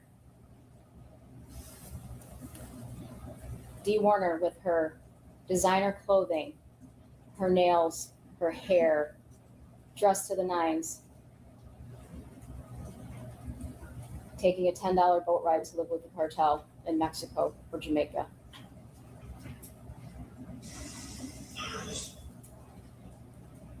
May of 2021 through May 2023. Again, continued efforts to look for D. Police do numerous searches on the Munger property and other properties that the defendant has access to. They interviewed dozens of witnesses. October 2021, the FBI does some searches on the Munger property where they seize those journals and the writings, which are all the loose leaf pages are contained within all those documents. August 2022, state police take over the investigation. Detective Dreyer testified that they did essentially a large-scale search in May of 23, where they searched approximately 3,000 acres. You're talking farmland, woods, swamps, rivers, creeks. No sign of D. And he indicated during those searches that they used cadaver dogs, they used article search dogs, they used ground penetrating radar, they used metal detectors. As you heard from Jack Taft, my dog's not going to smell anything that's welded inside a tank. We'll never find it. As far as the purse and the other items that are still missing, that depends, he says, right? Depends on how long it was exposed to the weather. Maybe 24 hours, you're good. He's not going to find it if it's in any body of water. And the weather affects the ability of the dogs to find the articles as well. Again, those items have never been found. They searched every area that Dale Warner was farming the morning of April 25th. Every area that the GPS on the John Deere said he was, which again was thousands of acres. He had thousands of acres at his disposal to get rid of those items. They've never been seen. After conducting the searches on the 3,000 acres,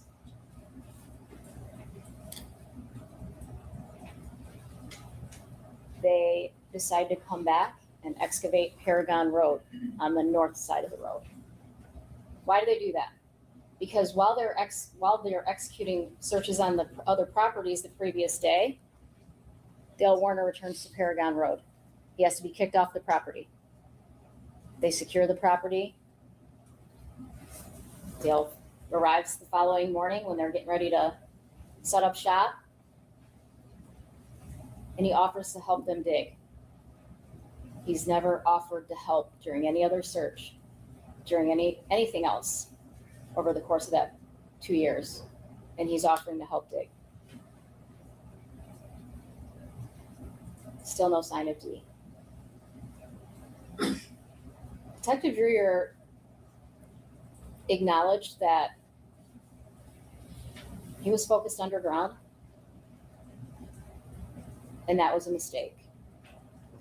He wished he wasn't so focused underground, but everything he did and the information that he had, he believed that that's where she was at. May 4th, 2021, the defendant searched for how to dispose of a 1,000-gallon propane tank. The April 25th, 2021 surveillance footage shows Dale gathering all the welding accessories. The search underground is when you follow that link and it shows you how to bury the tank. They knew she was welded into something, but again, they thought she was buried. In June or July of 2024, they then switch focus. We've done everything we can to look underground. Let's find these tanks. Let's find out what tanks he had access. Well, Mimi, we're in a court here. You need to tell us. Wait, they have a theory though, Mimi. They have a theory. Yeah. He works with anhydrous. He's the only one running around this farm working. Of course he's... Yeah, you're right. He admitted a large amount of right... Well, he's working with it every day, Nicole. What is he doing with it? He's driving a sprayer around. What do you guys... You think there's proof of this? Tell me. Your theories are very welcome, but they need to come with some proof. Something. Something. Where's the evidence? Point me. I would love to see it. No telling when he had cut the tank open. Well, she's told you specifically when it happened. She's got a whole timeline. Did you guys not watch her prosecution stuff? She gets to it right here. Here's her timeline. I'll go ahead. Want to see it? I'll show you when she says he did it. What's going to be happening right now? Access to, where they're stored. Let's go inspect them. I also have to do additional. Not every day. Well, how much? Why would a farmer have 30 tanks on his property? He's constantly emptying and filling them and having to do this. What? How much did he work with them? You say no? You think somebody's got 30 different, 20, how many of those tanks are on his property? Those other big, huge tanks to refill it. This guy's running around working on his farm all day long, spraying that stuff. And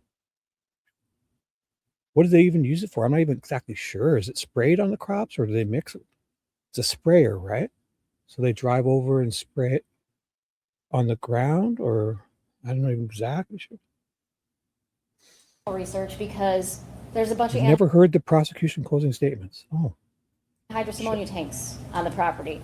And I'm not real familiar with it. Did you hear the defense statements, Nicole? Or just because, I mean, when you hear the defense statements, they blow this out of the water. You know that. But I know it could be a problem. No, I'm pausing. I'm not kidding. So I need to contact all the people that I need to get So Jim is the only one who could fill these tanks, right? Come on, guys. You're reaching for everything, aren't you? information Really? from before I head over You there with want my this guy search warrant. guilty. The fucking defense dropped mic after mic. Carrot drops all over Nicole. Go to the Munger farm. They go across the street to Carson barn that Dale owned. And they go to Paragon Road where Dale owned the barn on the south side of the road where he stored the tanks. And there in the back was tank 34. It had a service tag. Out of service, bad dip tube, do not fill. The farm employee said, I didn't write that.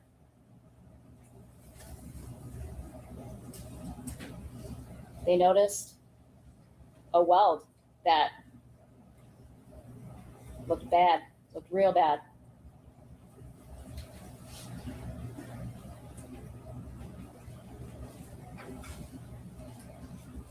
I thought he painted it. That did look bad, eh?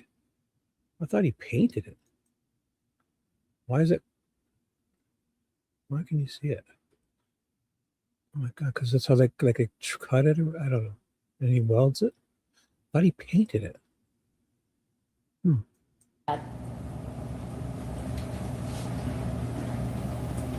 Yeah, it's whole.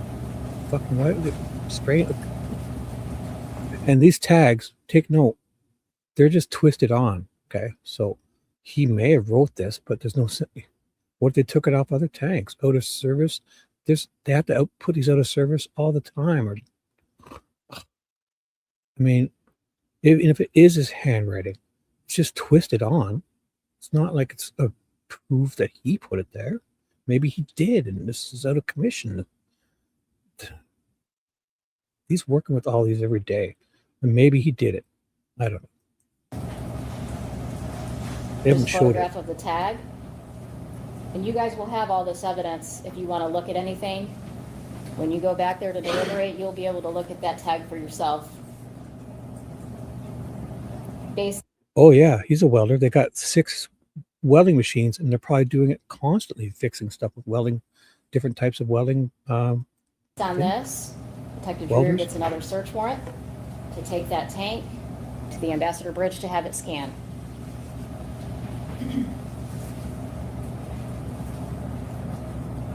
After all those years, there she is.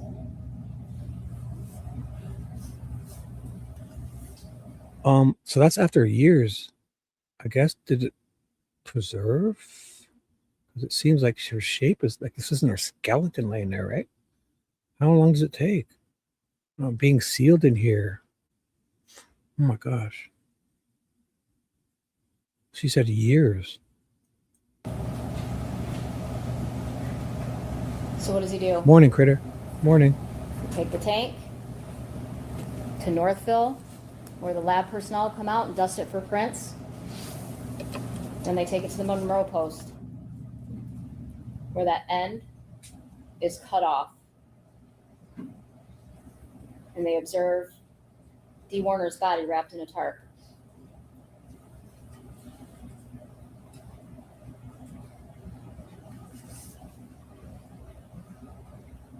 Again, there was nothing, no personal items found inside that tank that belonged to Dee Warner.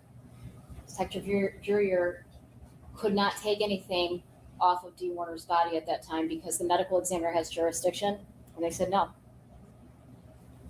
They go to the autopsy. We cannot process anything, the tape, the tarp, the clothing, anything found inside that tank, the lab has said is not suitable for testing.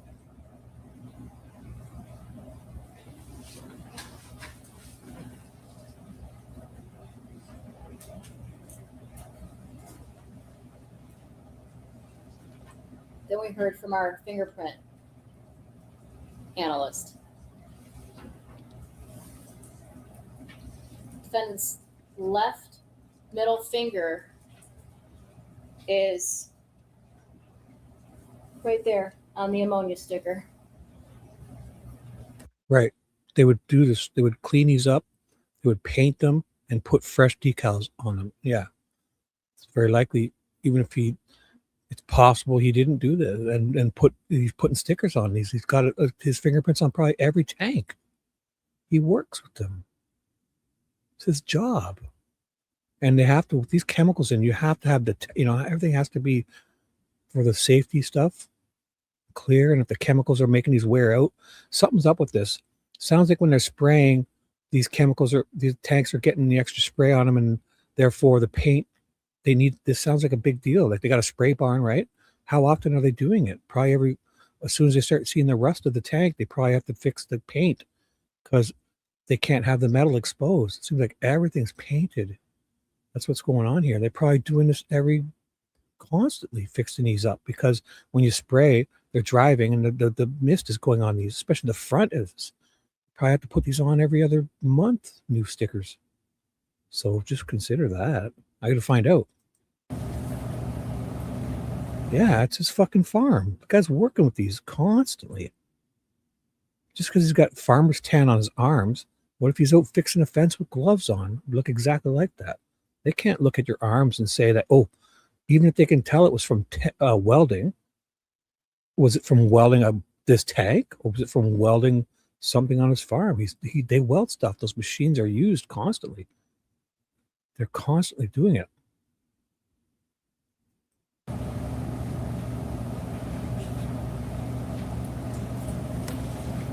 paint samples were taken from the old shop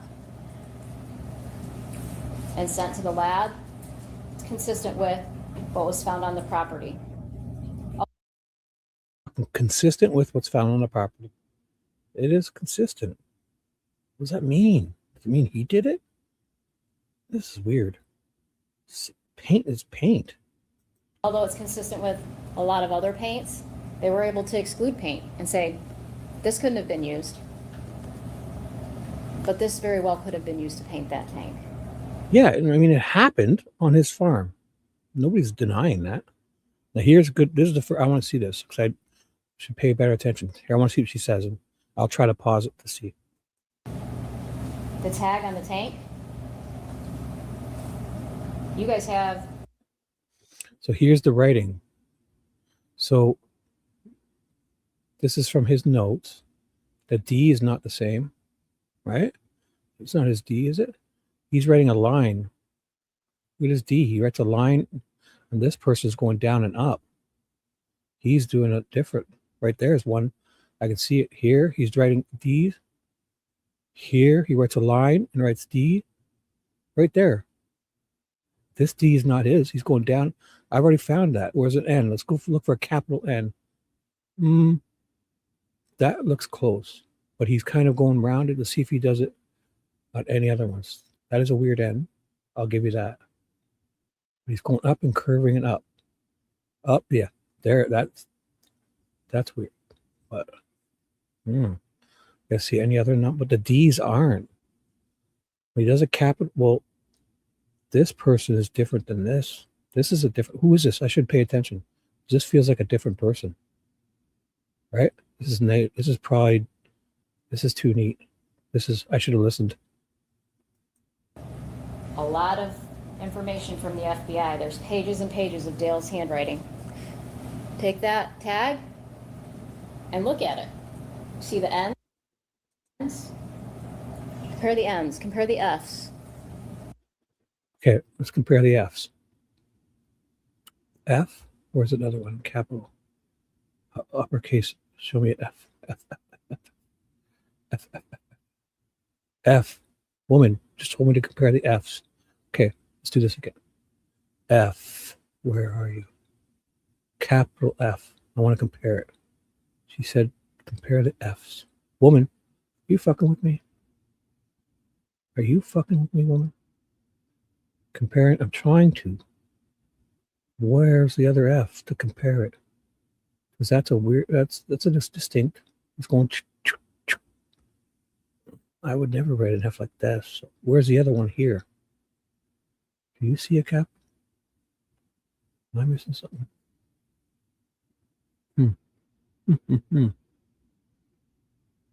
Oh, there's one. Filled. Wish I could see that better. There's one capital F here. But this D is not this D. This person is different. Look at this D and this D. This person here is obviously put it because it starts from above it.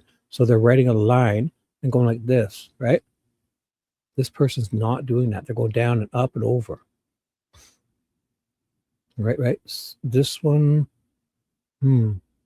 I think this is different than this. No? Because the Zach, although they're underlining the names. Zach.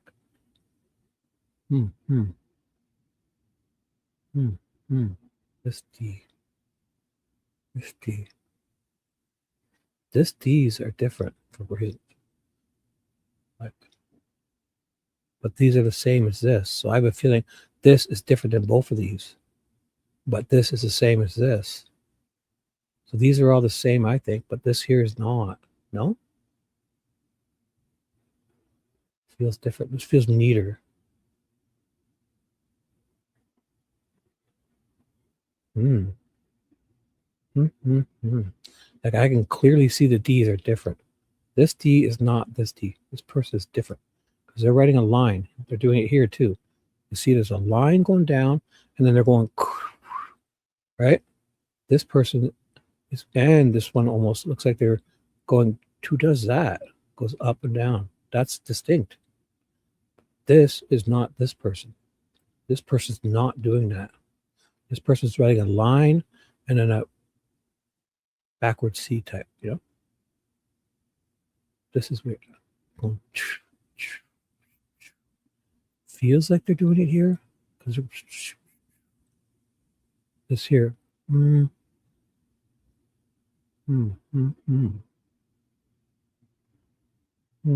this is not this. This person clearly is going down. Then they're going that. They're lifting their pen up. Pencil.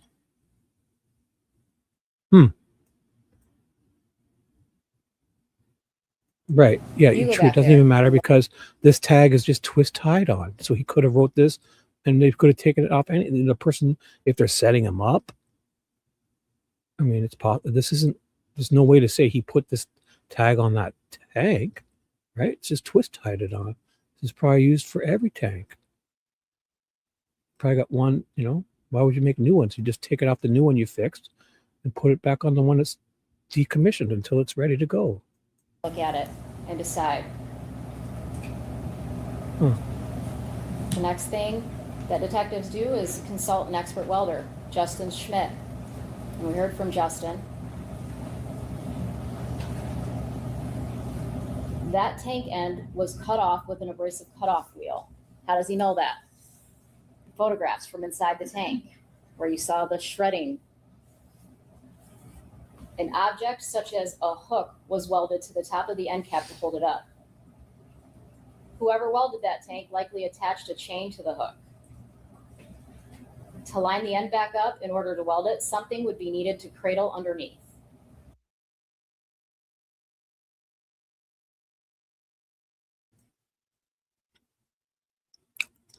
Jaron, Dale's son, benefits greatly. Here at 12:51, we're in the old shop.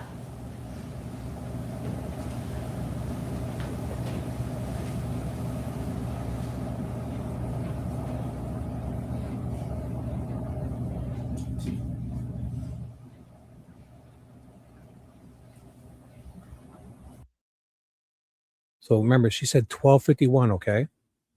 Remember, she says 12:51. 8:52, I see. Angle grinder and discs. Yeah.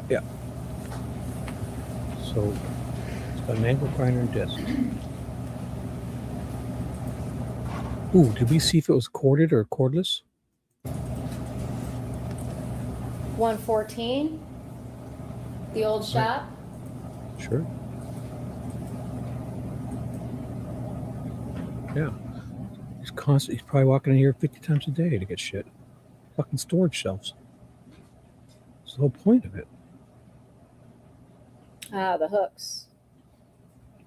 What? The hooks? 115, he starts to walk out. Forgot something. But they've got an inventory of hooks, right? Like, how do we know what he's going to do with this? This is wild. Chain. They didn't find this stuff.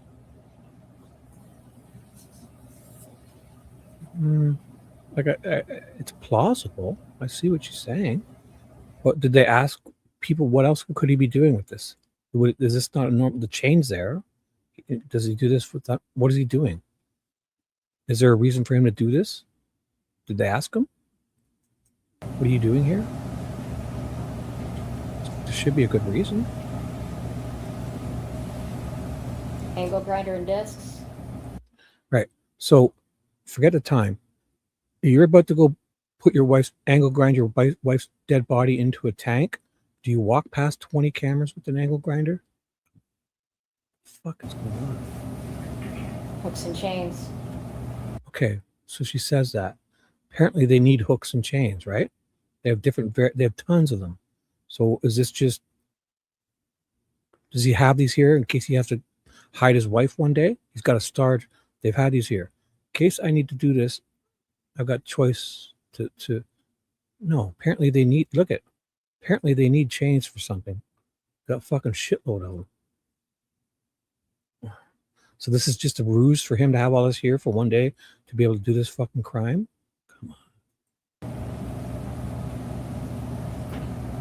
Dale heads from there towards the spray barn. He's there for approximately 7 minutes with the angle grinder and discs.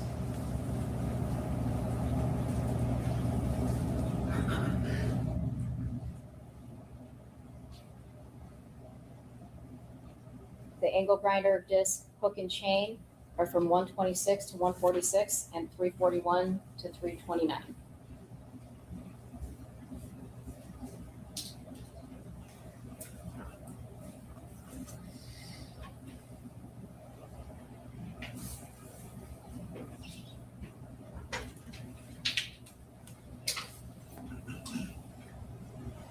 Like, look at these fucking tanks. They've got tons of them. The people are coming here to get them filled. They're spraying constantly, right? Is this like a tank business, or he's repairing these tanks and getting them ready to be rented out, or people bring the tank back and he switches it? What's going on exactly, right? He's not using this many tanks, right? It feels like they're bringing the tanks to his place, and they bring an old one in, and that's what happens here, I bet. Because when you go fill up a propane tank, you give them the old one, and then you go and they get the new one, right? So people probably bring their decommissioned one that's in shitty shape back, and then he can't just start filling them up. He probably goes, takes them to that sprayer, washes them or that place. They prepare them, get them ready with fresh decals, and fills them up and has it ready so the people come. Farmers are coming. That's what's going on. They're coming here. They drop the old one off. They grab the new one, and after a bunch of times, they probably, if it looks decommissioned, they have to decommission it for safety standards, because you can't have the rust exposed, because that's going to, the tank needs to be protected with good paint. So they're spraying them down. They clean them up. They probably empty them out, clean the insides, or do something. I don't know. Is that what's going on here, right? Because look, you've got shitloads of them. Why would you need this? And think of, if a farmer had one of these, they would probably spray their fields, right? Then they come back, and I wonder how many fields you can spray with one of these. It's not all for him, right? He doesn't have all these for himself, does he? It feels like they had that huge fill up. It's almost like they're a service station, and people are coming here. And this fucking guy's running around. And then he's got sometimes I'm sure they would have to, or if they're all his and he needs this many tanks, sounds like they got that spray barn. What's the spray barn? What does that mean, spray barn? Is that where they fill these up? And then the old rusty one, he's got to spray it and clean it and then repaint it, probably?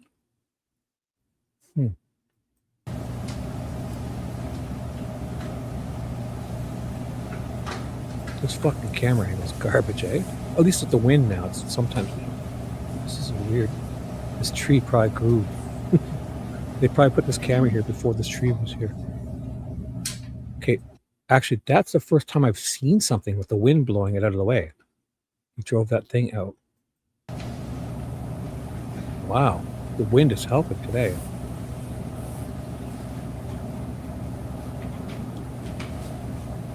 Okay, the guy's fucking driving big equipment constantly on his farm. All right, I see it. Yeah. What does it say? They haven't proved anything with any. What? I don't get it. So what is she saying this means? That he's driving on his farm fixing shit? What's the insinuation here? Spray barn. Okay. He sprays shit. He's fucking got 30 sprayers on his lawn property. He's got a barn for spraying. We know that door locks. Most doors lock. Well, There are photographs, and Ivan testified about that. So what? Fucking good to lock a door. Look at all those fucking sprayers out there. What's going on here? This is a service station or something, man. Got a barn called the spray barn. Sprayer leaves the property approximately 148. Oh, he's fucking spraying stuff.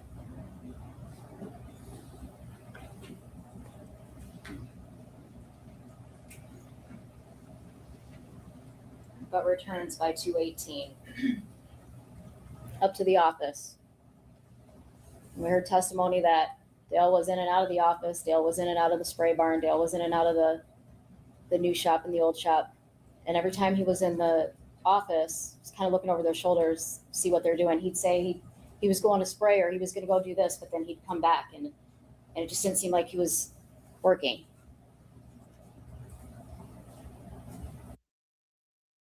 What the fuck did she just say there? That made no sense. It was just gobbledygook. You got to hear that again. Listen to her. It fucking made no sense there. The fuck? We heard testimony that Dale was in and out of the office. Dale was in and out of the spray barn. Dale was in and out of the new shop and the old shop. And every time he was in the office, just kind of looking over their shoulders, see what they're doing. He'd say he was going to spray or he was going to go do this, but then he'd come back and it just didn't seem like he was working.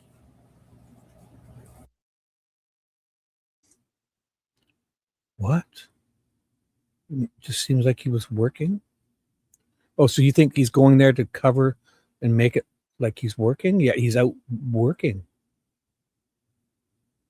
Why does it have to be at this time on this day? Am I missing something? They didn't need to get this specific. They screwed up. Because this could have been in the middle of the night. They fucked up. Because they're setting themselves up. And the defense showed that the field was tilled in this little time window, which is just not even plausible. But why would they go with it? I don't know. Didn't have to be. It could sounds like this could have been over a week or two or days or what. Why are they rounding it down so specific? They're just drawing it like here.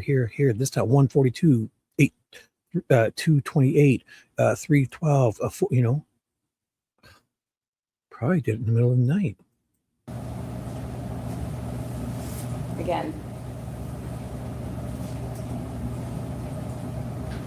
So here's the state's thing. It's motion activated, right? But what happens here is they overlook something, that the field gets tilled. When they say he's doing this, he's running around, right? They're pointing him, going and getting this and that, bringing it, you know, this is his timeline. And it's like a couple hours. Then he's supposed to be off camera after, you know, watch. Forget the fact that it says September 20th, 2012. They say it's not, whatever. They overlook something. The next time this truck, the defense will show you that this field gets tilled, and they show it on other cameras. So they say he's a couple hours, he's off camera, yet this field gets tilled, and he's the only fucker running around working today, looks like. 341, Dale's heading north on this camera towards the spray barn. No, it's not jacked. The state's timeline commits them to a timeline. So forget it says 2001, September 20th. Forget the other one said September 20th, 2012, because we're in 2021, right? They named something, whoop-de-doo. It doesn't matter what the timestamps. I realize now that the reason the defense never protested it is because on these very reels, the defense is going to show you that the time they say he's off camera doing this, a field gets tilled in the background.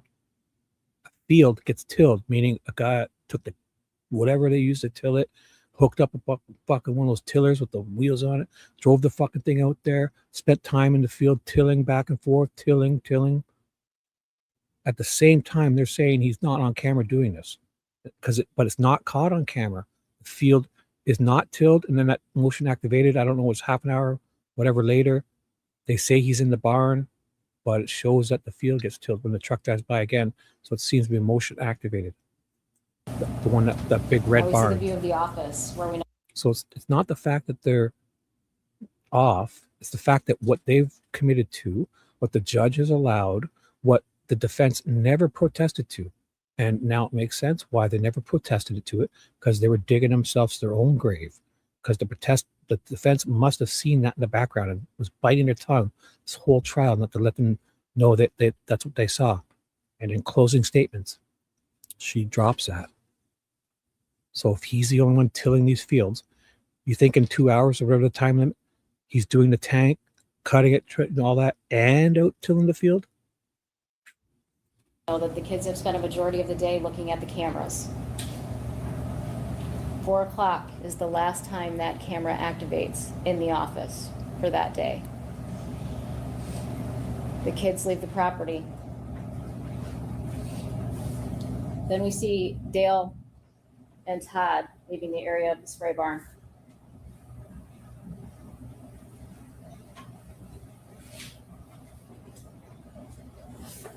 Justin told us that the tank was re-welded with a gas metal arc welding process, typically called MIG welding. I'm not a welder, but he taught me a lot. The welder would need a welding mask and welding gloves. At approximately 4:35, Dale is on the JCB driving it slowly to the spray barn from the area of the new shop. We know that later on, you can't observe what's in the bucket of it at that time, but we know later on when he's observed driving slowly, it's with that JCB or it's with that welder in the bucket. I apologize. Wait, we know that? Wait, how do we know that? She said it. Oh, they're starting. Can we watch them live? Holy fuck. Can I play them? I'm doing it. If I get shut down, I guess I'll see you later. This is news. Court stuff, right? Oh, God. They're just started. What time is it? 9:01. Well, I paused it, guys. We ready? Big time. Let's see. Oh, my God. They probably have to walk the jury in. We could be nothing all day, right? I'm going to watch it anyways. If I get struck or shut down, I'll chop this out and I'll start a fresh one and we'll all watch it somewhere else. I don't know. Feels like this is court stuff, right? And this is news stations. So we can hear it in the background, right? So why don't I play that? I'll leave it running. Oh, I'm watching on my other screen too.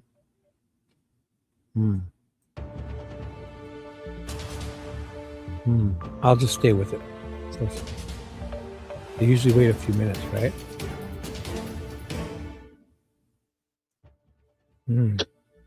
Show me the courtroom. Come on. Jurors are sitting down now. The alternates that got yelled at on Friday are here. Oh boy. Oh boy. Well, if the defense nailed that, if they can prove, or if there's nobody else who drives this tiller, I can't see how they can say that, because I have a hard time believing in the times that the state gave that he did all this without having this, that's a lot of work to chop a tank open with a grinder. Oh my God. Act like it's so easy of a job. And then weld that fucking thing up? That would take a long time. Dewey, how long would it take to weld that tank back? Or chop it with the grinder? They act like they're just slicing through. I mean, those angle grinders are tough. They're good. They work great. I muted it. They work great. It can do it, but I think they give them only 2 hours or so, right? In their timeline, 2 to 3 hours or something. You think all this is getting done in 2 to 3 hours? Chopping that fucking grinding, running around, getting the chains and that, welding the chain to it, hanging it from the forklift, they said. Chopping it with a hand grinder. How long would that take? They got to show me. I'd like to see them do it. Take one of those tanks and just do that. Give me an estimate. That's a big job. Cutting it off. That's going to take a while. That's a fucking steel tank, right? Oh, how dare you use that name? Who is that? How dare you? It's like I know I'm in trouble when I hear that. Reminds me of school. Oh, my mom, when I was in trouble, oh, I'll be Robert. I was a Bobby. I'd be Robert. Bobby was good. Robert was bad.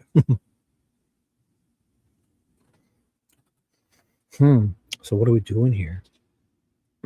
I think I remember them saying at around 9:10 or 9:12, they would kind of start because the jury, but these guys came in fast. They always came in with no nonsense. The jurors walked in and sat down at the beginning of all these videos. So, never know. And why Tuesday? Was yesterday a holiday for the States? Or President's Day or something like that? Or...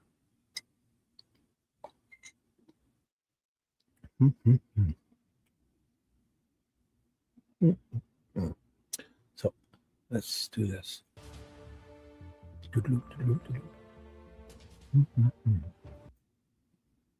So if I get like shut down or struck, I'll start a new one, maybe. Maybe not. See what's happening.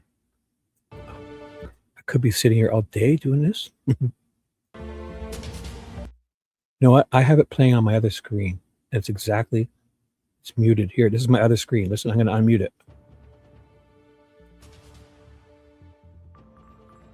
And this one's muted. Look at. I mute this one. I can still hear the other one, but I'm muting it because it's live. So I'll go back to that and I'll tell you. I know when they're going because I can see it on my other monitor. Look, I'll even prove it to you. Look at watch when this comes up. You'll see my third monitor come up when I find my space bar. Watch, it'll come up right here. Where are you? Ugh, forget it. Oh, I forgot I had all those pictures open still. That was KB's aunt. Should close some of that down. Her aunt had passed. She sent this. Or nanny. Or maybe it's grandma. Sorry. She said nanny. Nana. This one I want to keep open. This one. I don't need that. Sorry, just cleaning some stuff up. Her hamster. Don't need it. Made her feel better. And I have this. What is this? Oh, this is I was playing your guys' animals. Peggy hates me, so fuck that. Nicole's annoying, so I get rid of her. And so that's it. So now I'll go back to this. So this is going. I have it on my other screen. I'll know when they go live. So I'll go back to this. I'm watching. I'll let you know the second.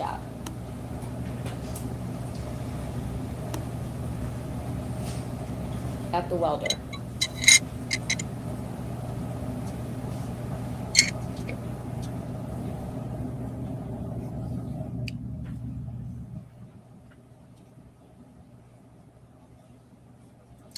So this is where they're going to say he hides behind this truck. But I mean, look at this is in the middle of the truck. When you jack a car up like this, you jack it up on its rear end, which is dead in the center. So when it's over like this, that's in the center because this truck is tall, right? So for him, he'd have to go over at least this far to be behind this truck. Because look at, this is a jack. This is jacked up on the pumpkin, which is the rear axle, dead center of the car. But from this angle, dead center lines up with this, right? But look how far away, because the angle we're on. So they're going to imply that he ducks behind his truck and hides, but he just steps. He's nowhere near behind hiding. He just ducking. He sees something and wants to see what it was. Watch. And they're implying he's hiding behind his truck right here. Do you think he's behind that truck? Because he's nowhere near behind this truck. He's fucking way away from it. To be behind this truck, so here, straight down is the truck, right? This is the middle of the truck, so he'd have to be here to be behind this truck, because we're looking at it on an angle. This is a tall truck. He's not behind this truck here. Behind this truck would be here. He's not hiding. He sees something and was looking to see what the hell it was. We saw a fucking eagle, bald eagle, I don't know. He's not hiding. The doors are wide open. To hide, he's not. This is dead center of the truck. Remember, this is a jack. Look at it. He's not close. Not even close. He's like fucking 10 feet away from it. This is why here's dead center. So down here would be dead center, right? Right here would be where that truck would be at this angle, because we can't see it. This truck's high. We're looking down. He's here, but to be behind this truck, he'd have to be here. He's not hiding at all. The fuck? Why are they trying so hard to make him look guilty? Well, it's nowhere near behind that truck. 5 o'clock. Back to the spray barn. To the spray barn. Walking back out.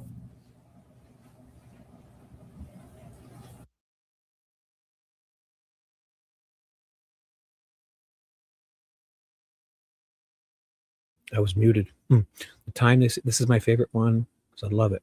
This fucking vehicle is amazing. I love these. The tracks. He's driving around working. They say he's put his wife in a tank.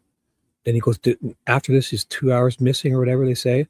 And then this field gets tilled. And they say he's doing all that other stuff too. And hooking up tractors and driving away the fuck out here to till this field.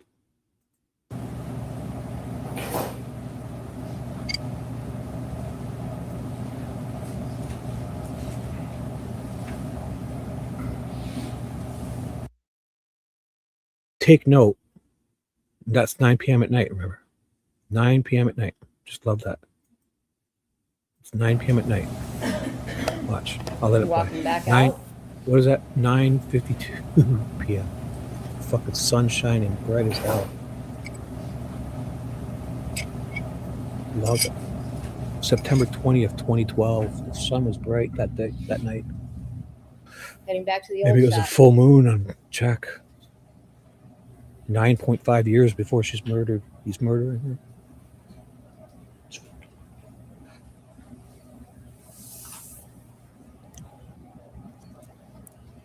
And leaving with welding gloves and a welding mask.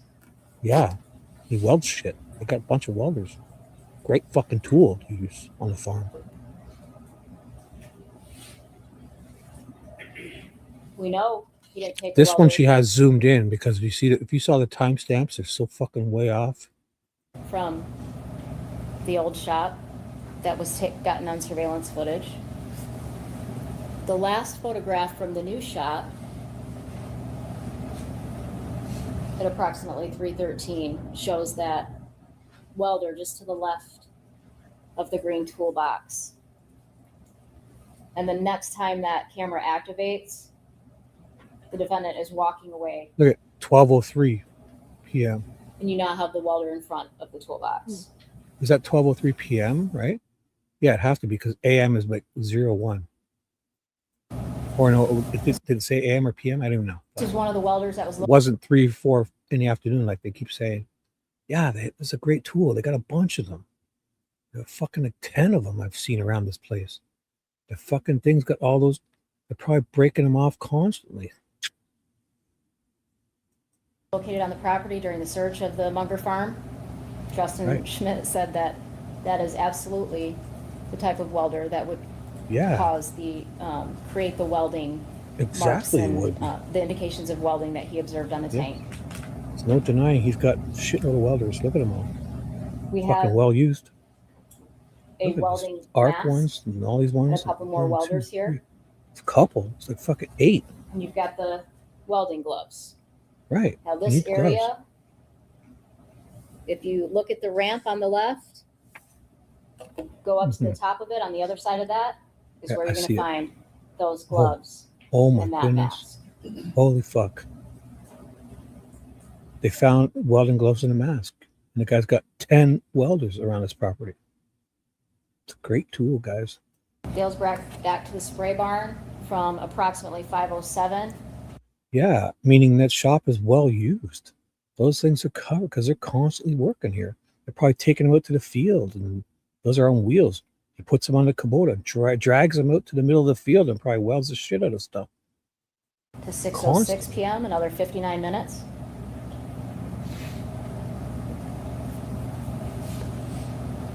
Why else do you think someone's got 10 welding machines?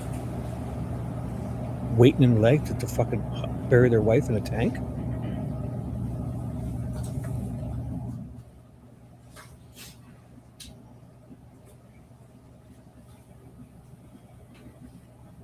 There he is on the Kubota. This is the angle where they show the field. Pay attention in the background. The state doesn't even know it. They contradict themselves in their own evidence, I think, because it gets tilled. Coming out with the JCB.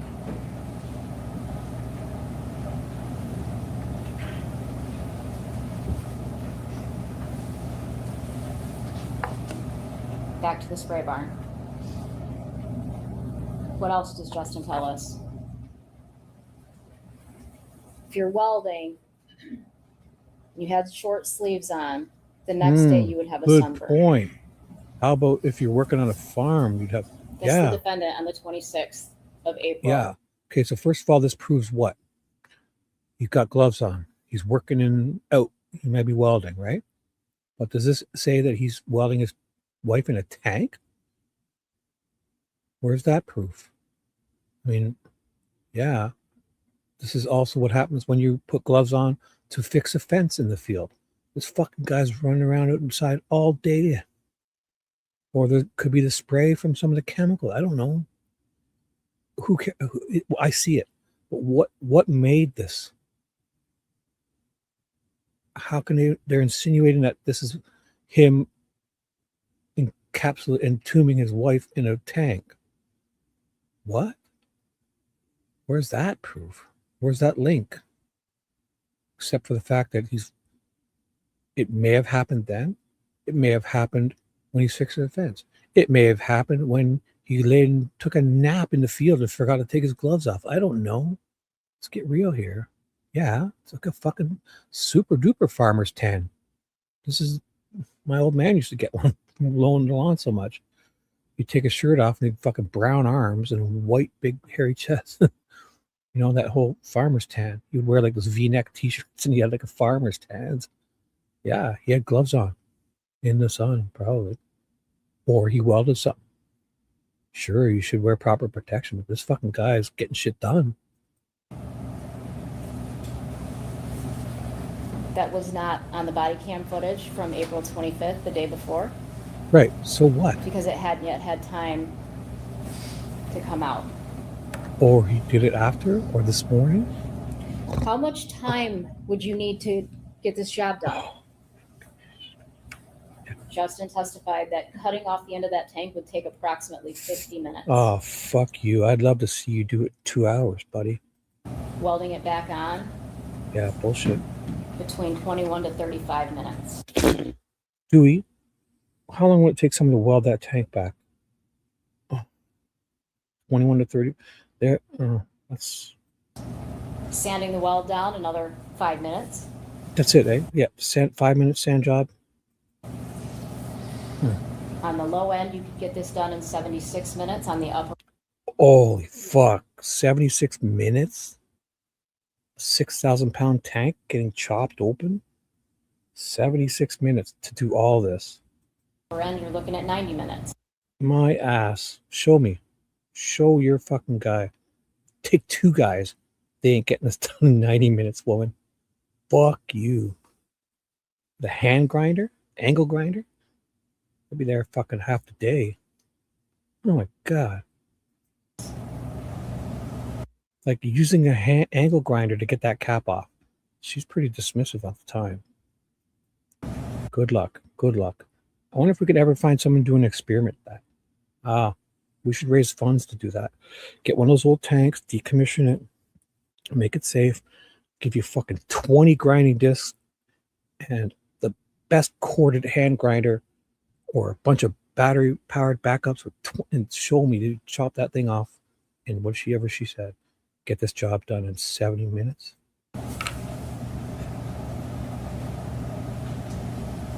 The weird part is they didn't need to commit to such. Why are they committing to such a timeline? Because this could happen over days. Like if you chopped it one day, had it, and just it's the way they're putting this together that's wrong. Not that it couldn't be done, and not that he didn't do it. Just didn't do it this way and this easy, this fast. Not right. How do they even know? They don't even know when she was murdered. This could have been over weeks. He did this in the middle of night. Detective Singleton testified that there were numerous times that the defendant was in that spray barn or back towards that spray barn where it was less than 10 minutes. And there were times where he said, okay, these are the times where it's more than 10 minutes at a time. At a minimum, we have the defendant at the spray barn for 138 minutes on the low end. So 138 which gives minutes. him plenty of time 2 hours, 18, yeah. to get that job done. And get the field tilled. So he did all that work and then fucking drove the tractor, hooked the trailer up, drove the tiller, whatever they used to till it. Probably another, that big thing they drag. And he tilled the field also in 138 minutes. We saw the map, we heard testimony that that spray barn had that door on the north end of it.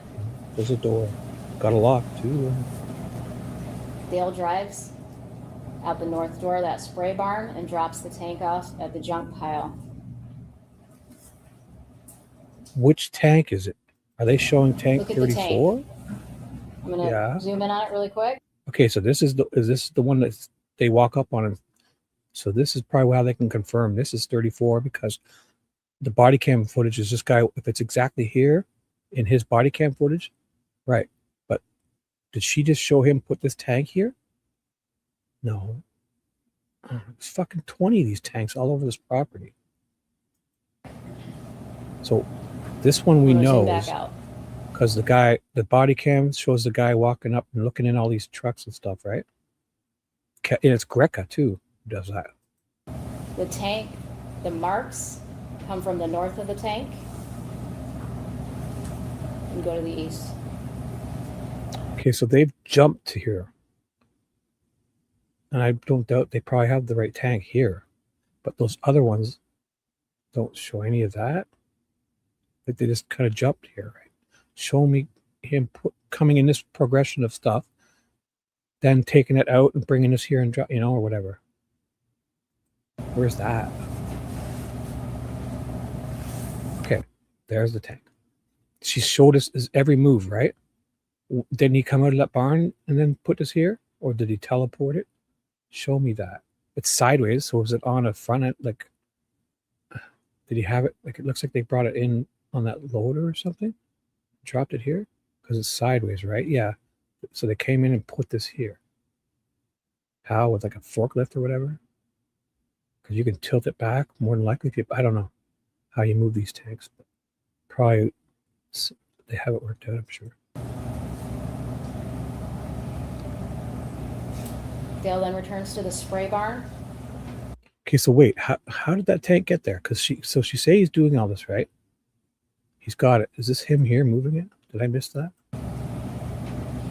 Here he is here. There he is on the Kubota. Mm-hmm. Coming out with the JCB. Mm-hmm. Where's the tank? Didn't he do this inside somewhere, right? He's got to come by with this tank, right? Back to the spray barn. Okay.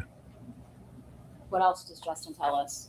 Okay, I'm going to go back forward a bit because this You're is the sun welding. parent start. Okay. You have Then, so here's the time it took him to do it. at a Alright. minimum. And then we all of a have sudden, Kyle. wait, she said he drops it where? There's a door. Dale drives out the north door of that spray barn and drops the tank off. He does do that? Where? Show me that. Out the north door of that spray barn and drops the tank off at the junk pile. Okay. Where's that video? At the junk pile. You got him on video all day doing this, right? Then all of a sudden, boom. Drone shot Look of at the this. tank. I'm I gonna see it. That's the same zoom in on tank? it really He's quick. I see it. Because we know this is the tank that, if it's the same one where the guy in the body cam, it would be 34. But this could be the first time we're seeing tank 34. Is this the one are they saying he just did all this and put it here? Show me him putting it here. What are we looking at here? This is a great camera shot. A drone? I'm gonna zoom. Or is this up on top of a barn or something? back out. This has to be a fucking drone shot, eh? Way up. Yeah. The tank. Like fucking look how high up we are here. It's definitely a drone. Why don't we follow? If we've got this drone out here and he just dropped us off, show him. He's probably following this guy around all day. This drone. What? This is a drone. Did the drone just get there? Where's him doing this and dropping it off? Coming in progression. Why aren't they showing that? The marks come from the north of the tank Yes. and go to Got the a east. fucking drone in the sky. Follow this guy around. Where's the rest of this video? Show me the half an hour beforehand. Fucking drone.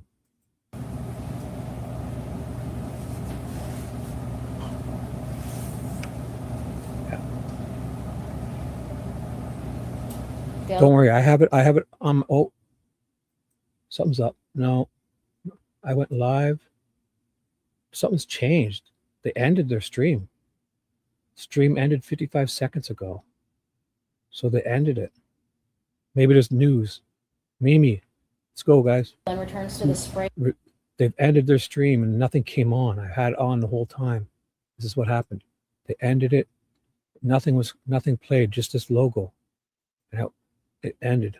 So they did this for 55 minutes. Look at, nothing was on for 55 minutes. Something happened. Maybe they got word the jury's out for another day. Oh my God, I bet you that's what's going on.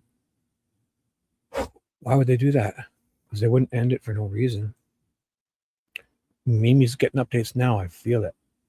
Yeah, it's interesting. I'm glad we got done it because I watched every second of it. I'm glad. This will be the first time we've all been able to watch something in real live time. Look at the end of it. Why? Something's up. We need updates, posts. Oh my God. Come on, guys. Get searching. Mimi's feverishly searching. Let's do this. Nicole, are you awake? Get me this info now. Now I release you guys. Find the answers. What is happening? Did the jury, what's going on? Did they all sleep in? Oh, don't you dare with that green. This isn't the green dress. Don't you dare distract me today. Doesn't have to be the green dress. Just, you're never allowed to wear green again. Ever. Never. That should be illegal. You in green. Stop it. This isn't fair. Trying to stay focused and you're doing this. Look at, can't even see any part of you, just your shoulders. And I can't get past that. It's not fair. That's not fair. I'm leaving. Okay. Never again will I let her distract me. Right, Dewey? Right. Yes, she's painting her eyes. No, Nicole's getting ready for jury. Oh, right here. I got it. Dewey, I got it. Good suggestion. I got Nicole. Nicole is doing her makeup right now. Dewey, perfect suggestion. I have it. Here it comes. Nicole is doing her makeup. She's an alternate juror. She's been called to be an alternate juror. Nicole is doing her makeup now. Dewey, good call, bro. Nicole is getting ready to be the alternate juror. She's going in, and she showed up like this, and she fucking was sleeping, and they fucking got mad. The judge got mad and threw them all out. Nicole's like, she's like, what? She's making that noise like, oh my God, I got caught. She's scrunching her lips like that. Nicole, you did it. The judge is pissed. What did you do? Damn you, Nicole. Fuck it. Look at Dewey's laughing his eyes off. Look at Dewey's, you can't see it. He's cracking up. Something's happened here. Something's happened here. Let's see. Posts. They're not, I don't know. Something's happened. Yeah, she's snoring. So they just ended their stream. Unless they're starting a new one.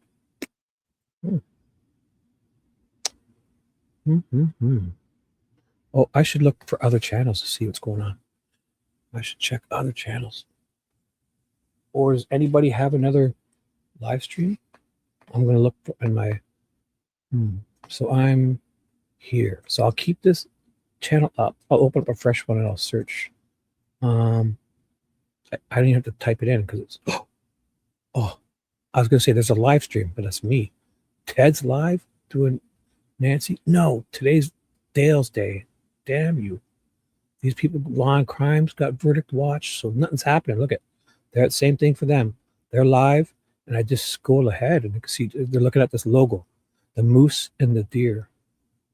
This guy is amazing. Sweet Dude Chibi guy. Subscribe to him. So nothing's happening, obviously. I should just pay attention to these guys. 10 days. So right here, it's these ones. Law and crime trials. Nothing. They're waiting too. They're freaking out, just like us. So,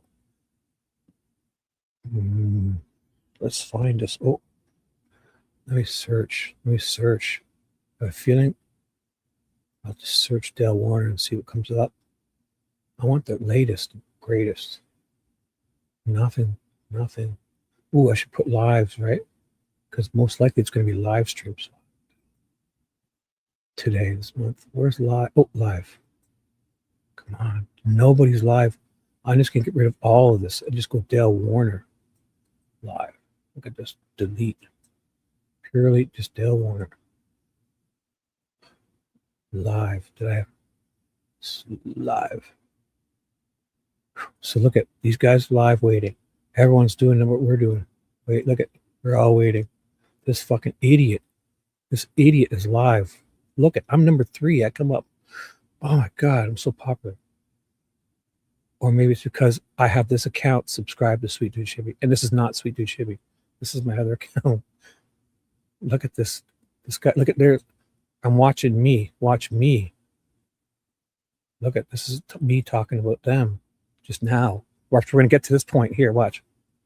Watch. I'm going to say hi. Watch. Hi. I'll say, wait. Hi over here. Watch.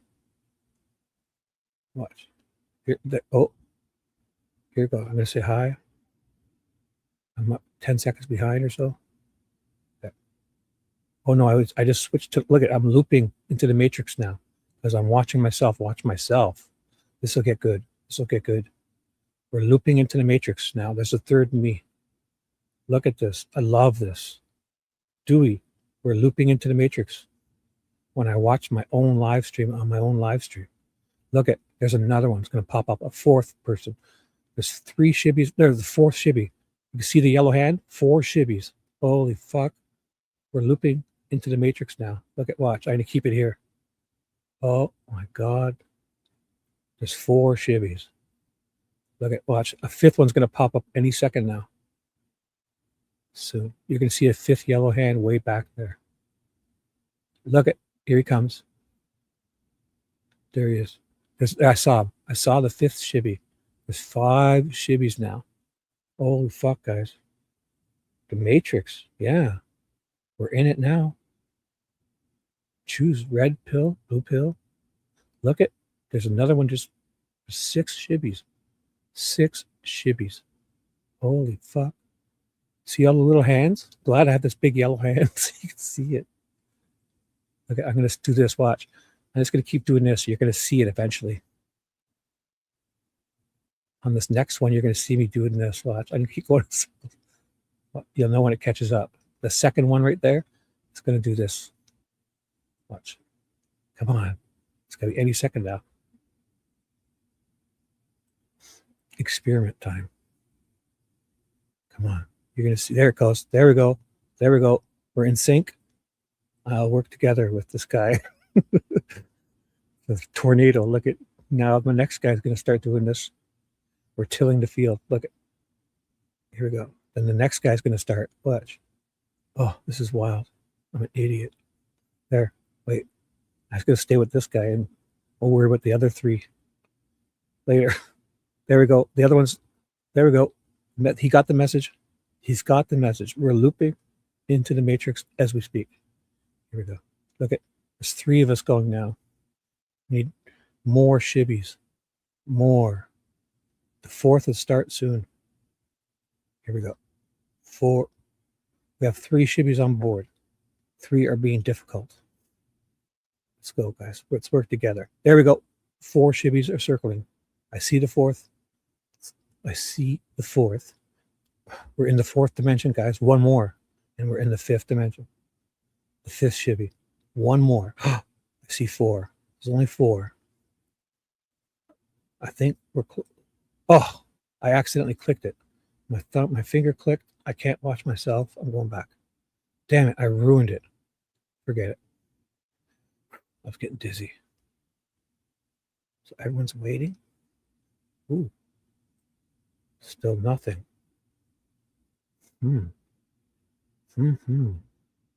Yes, Starlink. I was getting ahead. I think WTO is the best. Look at they had 1,700 views and they showed nothing. Look at those fuckers. That was a great scam they had going there. Look at 2,300 views for nothing because we watched the whole thing. We were waiting. 2,300 views already. 10 minutes ago. They showed nothing. They should take that away. Those aren't real views. Oh, look at me. I'm the one who gets the views right here. Let's see. What is Shibby's views at? Where is he? That young man, Shibby. He's here, right here. Let's see. How many views? Oh, I guess I can't tell until my stream's over. Right. 800 people are watching right now. 140. Look at these numbers. Oh my God. They're going to be calling me up soon, asking me how I got these. Oh. So how about this? How about we continue what we're doing? And I thought they were going to go and show us. So I have my other screen. I don't know. I know I have alerts, so I should get an alert if they go live again. So I did get that last alert. Yeah. W2L, I got an alert. Fuck it. Barn. And Ivan shows up at approximately 6:28. Ivan says, I don't know. I was back there for I don't know. I might have been doing trash. It might have been. Just know if I get any alerts, I will go back to that other one. 6:37, we see the JCB go by with a white Ooh. object on it. Mm-hmm. Is it that tank? I mean, a white object. There goes Ivan. All these tanks are white, right? What are we doing in here?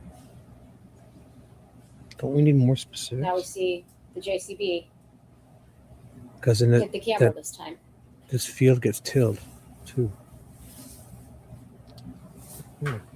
6:41, coming slowly from the spray barn with the welder in the bucket.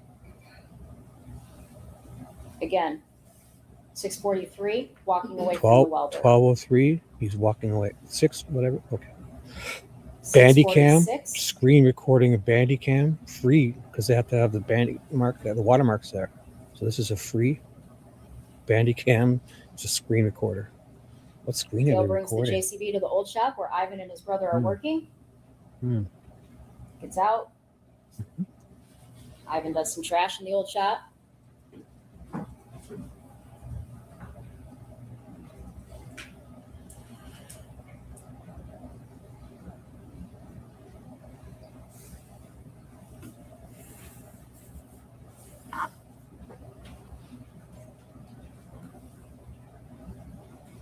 This is 6:07. The old shop fuel cameras. Oh, you were being serious about Starlink? 460 down. So you pay 460 a month? Oh, 460 down, and then 118 a month. Unlimited. Is it good, Starlink? Look at the zoomed in photograph. There's nothing back there.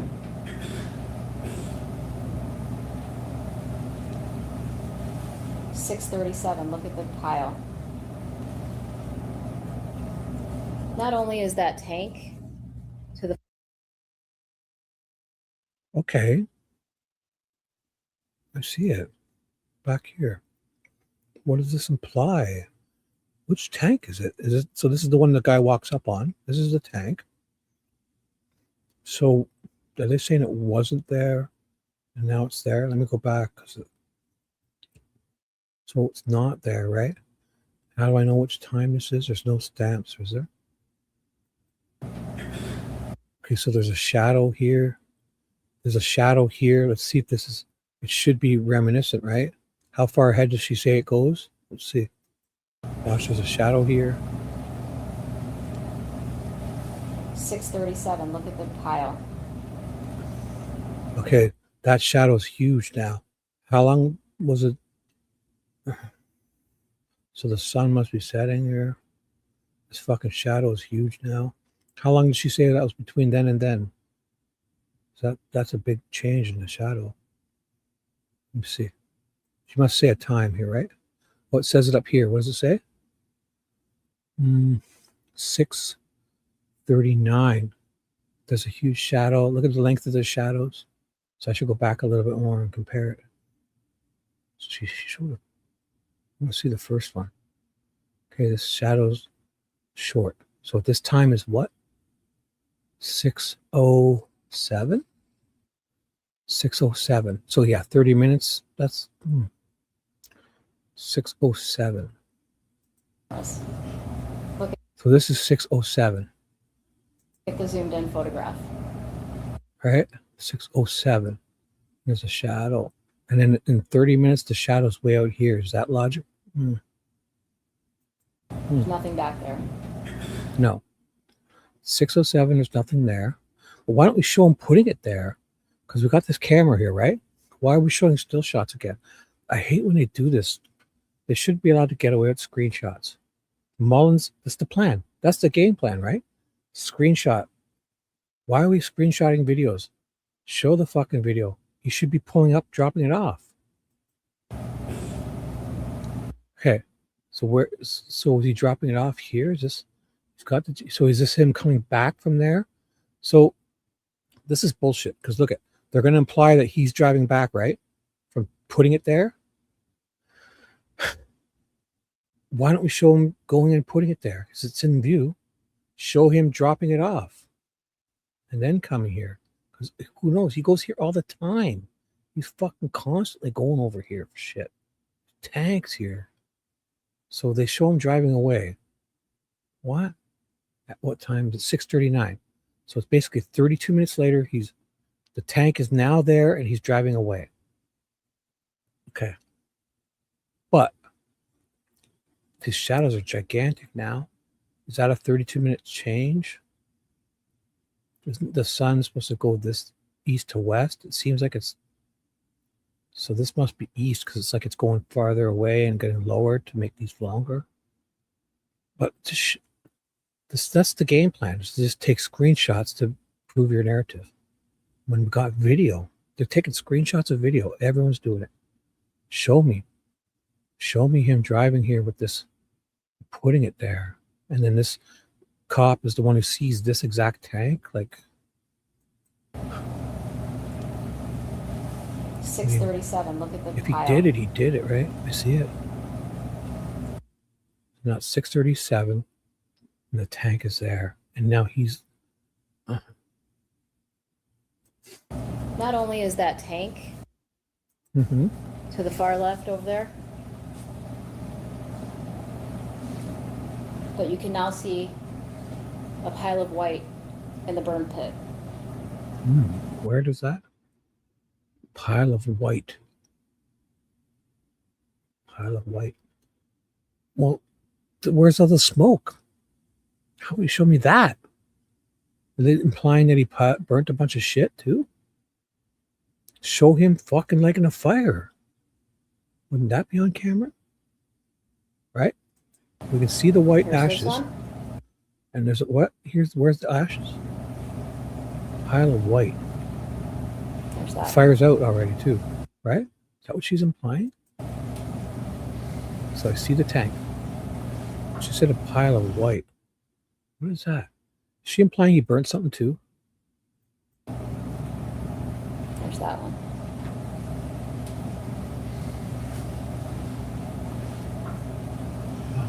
Pile of white. After Dee's backing, So here, let's do this again. gets out. He's got the front loader. Yes.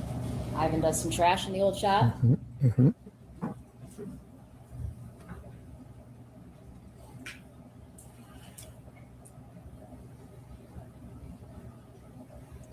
Both garbage. So does he go burn this garbage?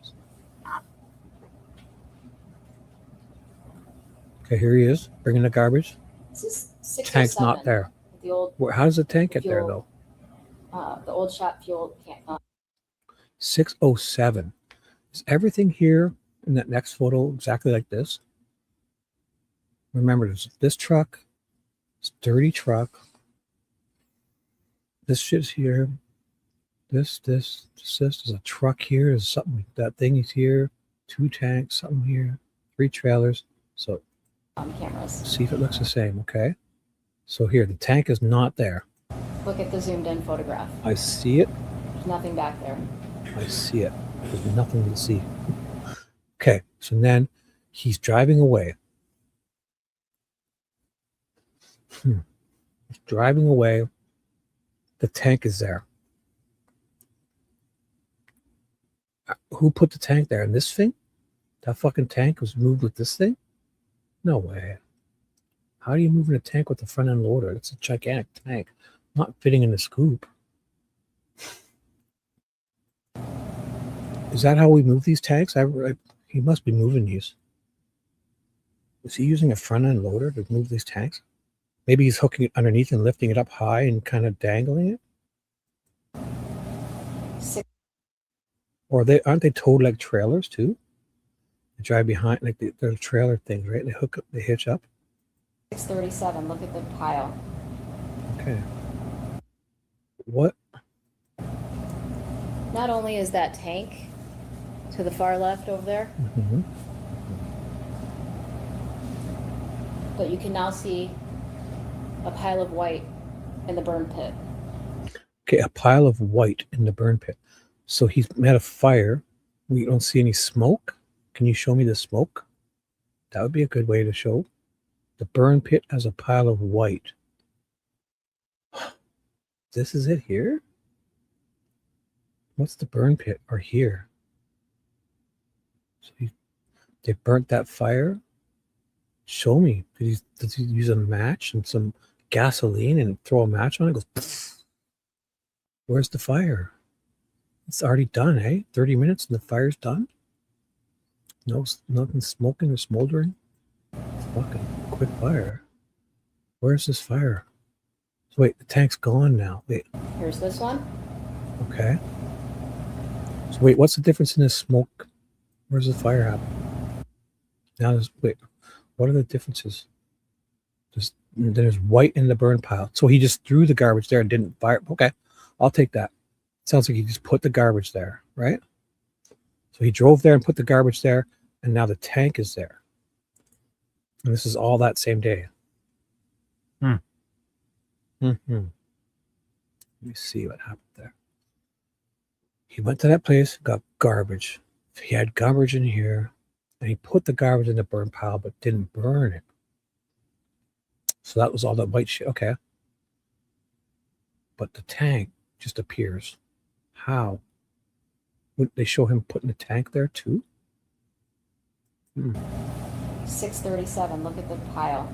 I see it. I fucking see it. He's put shit on top of this pile too. And the tank, I guess there's a tank there. So show me. Did he get out of this thing or just dump it with his loader, the garbage? Did he just drive up here and dump it? When is this tank? How does he get this tank here? They say it's here. What puts it here? What vehicle is driving to do that? Why are we skipping over that? Not only is that tank to Yeah. the far left over there, Looks like a tank.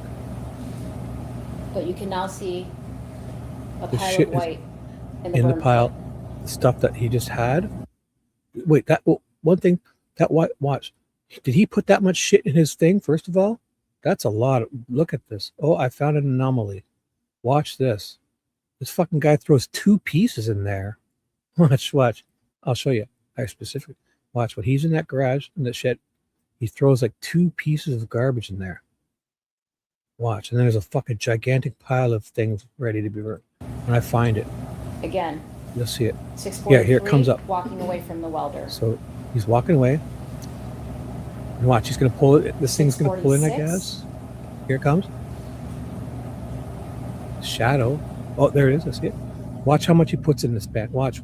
There's a fucking gigantic pile. Watch. Dale brings the JCB to I the could old be shop wrong. where Ivan and his brother are working. Okay. He throws what? Watch how It's much they out. throw in this. Okay. Ivan does Ivan's some gonna- trash in the old shop. Yes, he does. They put some things here. There's a box.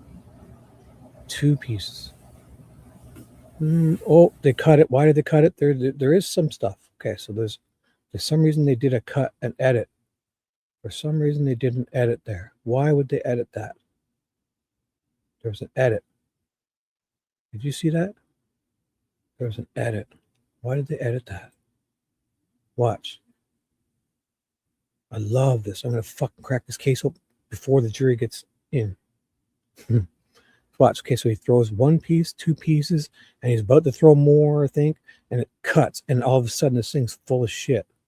So we got to watch here to make sure stuff's the same. Feels like they're pulling a fast one here. Watch. I should probably slow it down. I'm going to watch it again one more time, and I'll slow it down. So he throws 1 piece, 2 piece, and then all of a sudden it's like, click, and it's like, boom, all the shit's in there.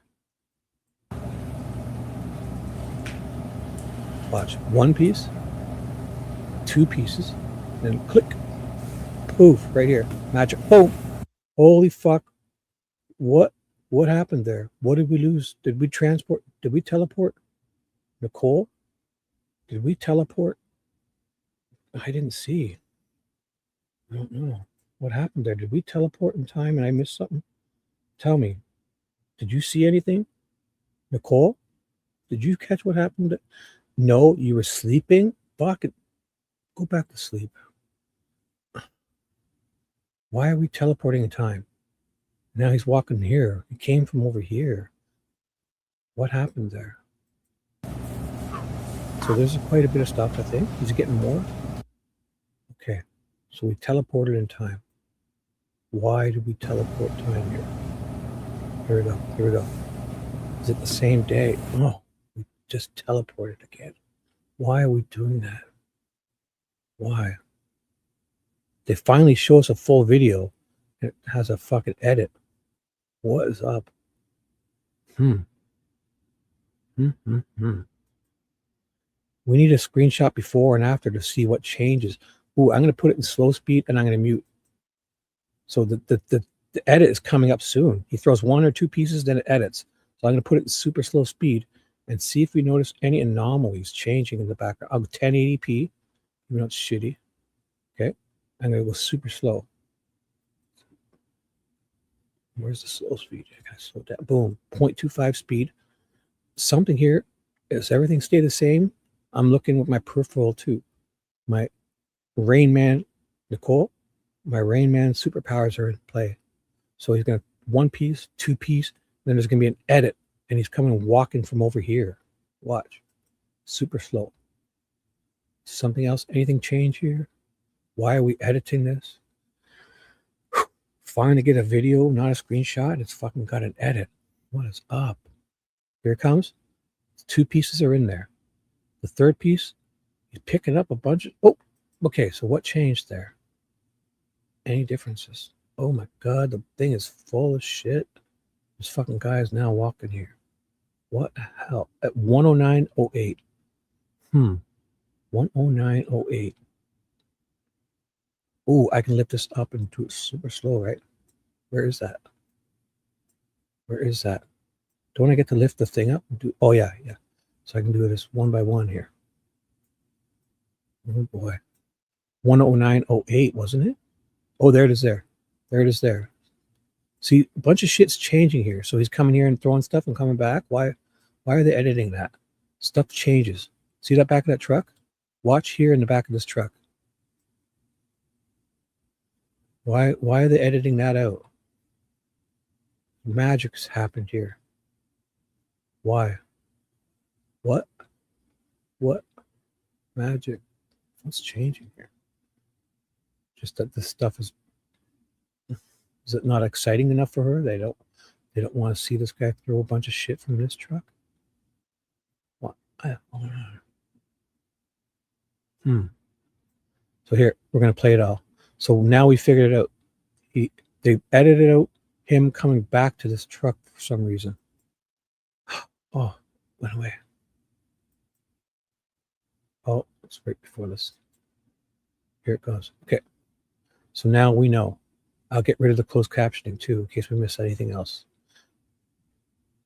Super slow motion. This motherfucker throws 2 pieces in, and then a bunch of this shit disappears.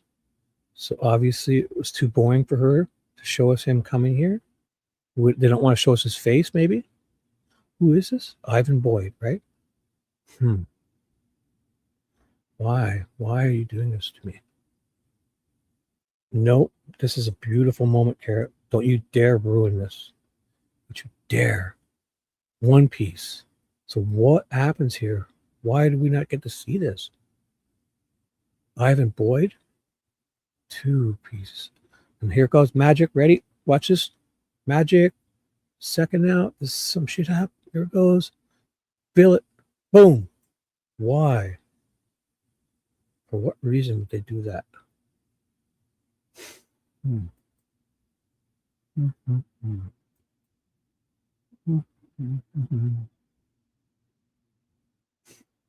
Feels darker too.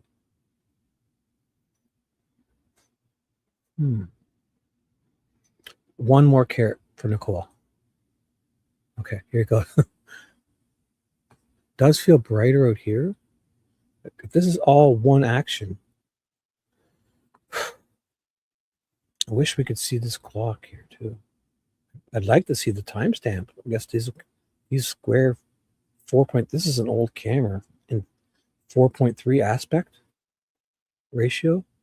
Cameras are like, it's like an old TV. 4.3 instead of 16:9.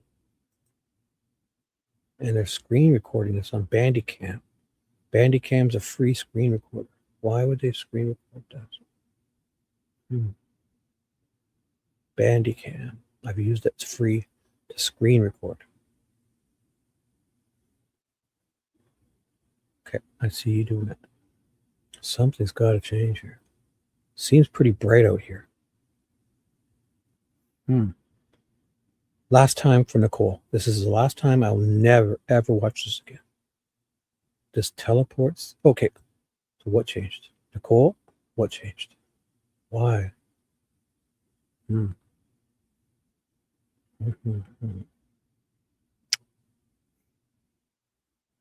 Something's up. You wascals. Why wouldn't you show me that?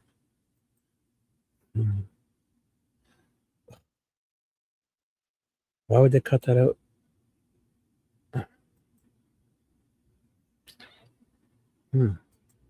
Look at, oh, the jury's deliberated. I missed it. I'm only kidding. I'm only kidding.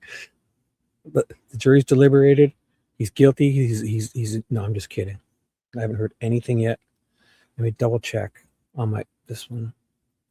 These guys. How will we know what's going on? Because I'll get an alert, right? Nothing. We got 2,700 views now. People are tuning in to check this out. The views went from 2,300 to 2,700. It's just like a blank screen.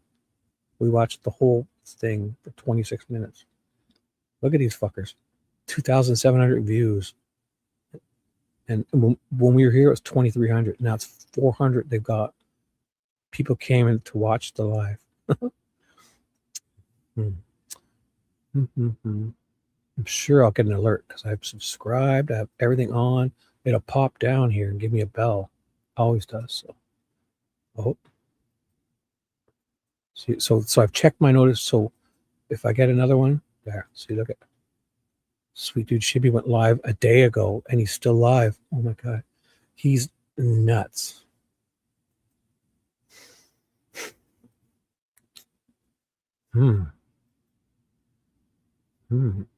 Okay.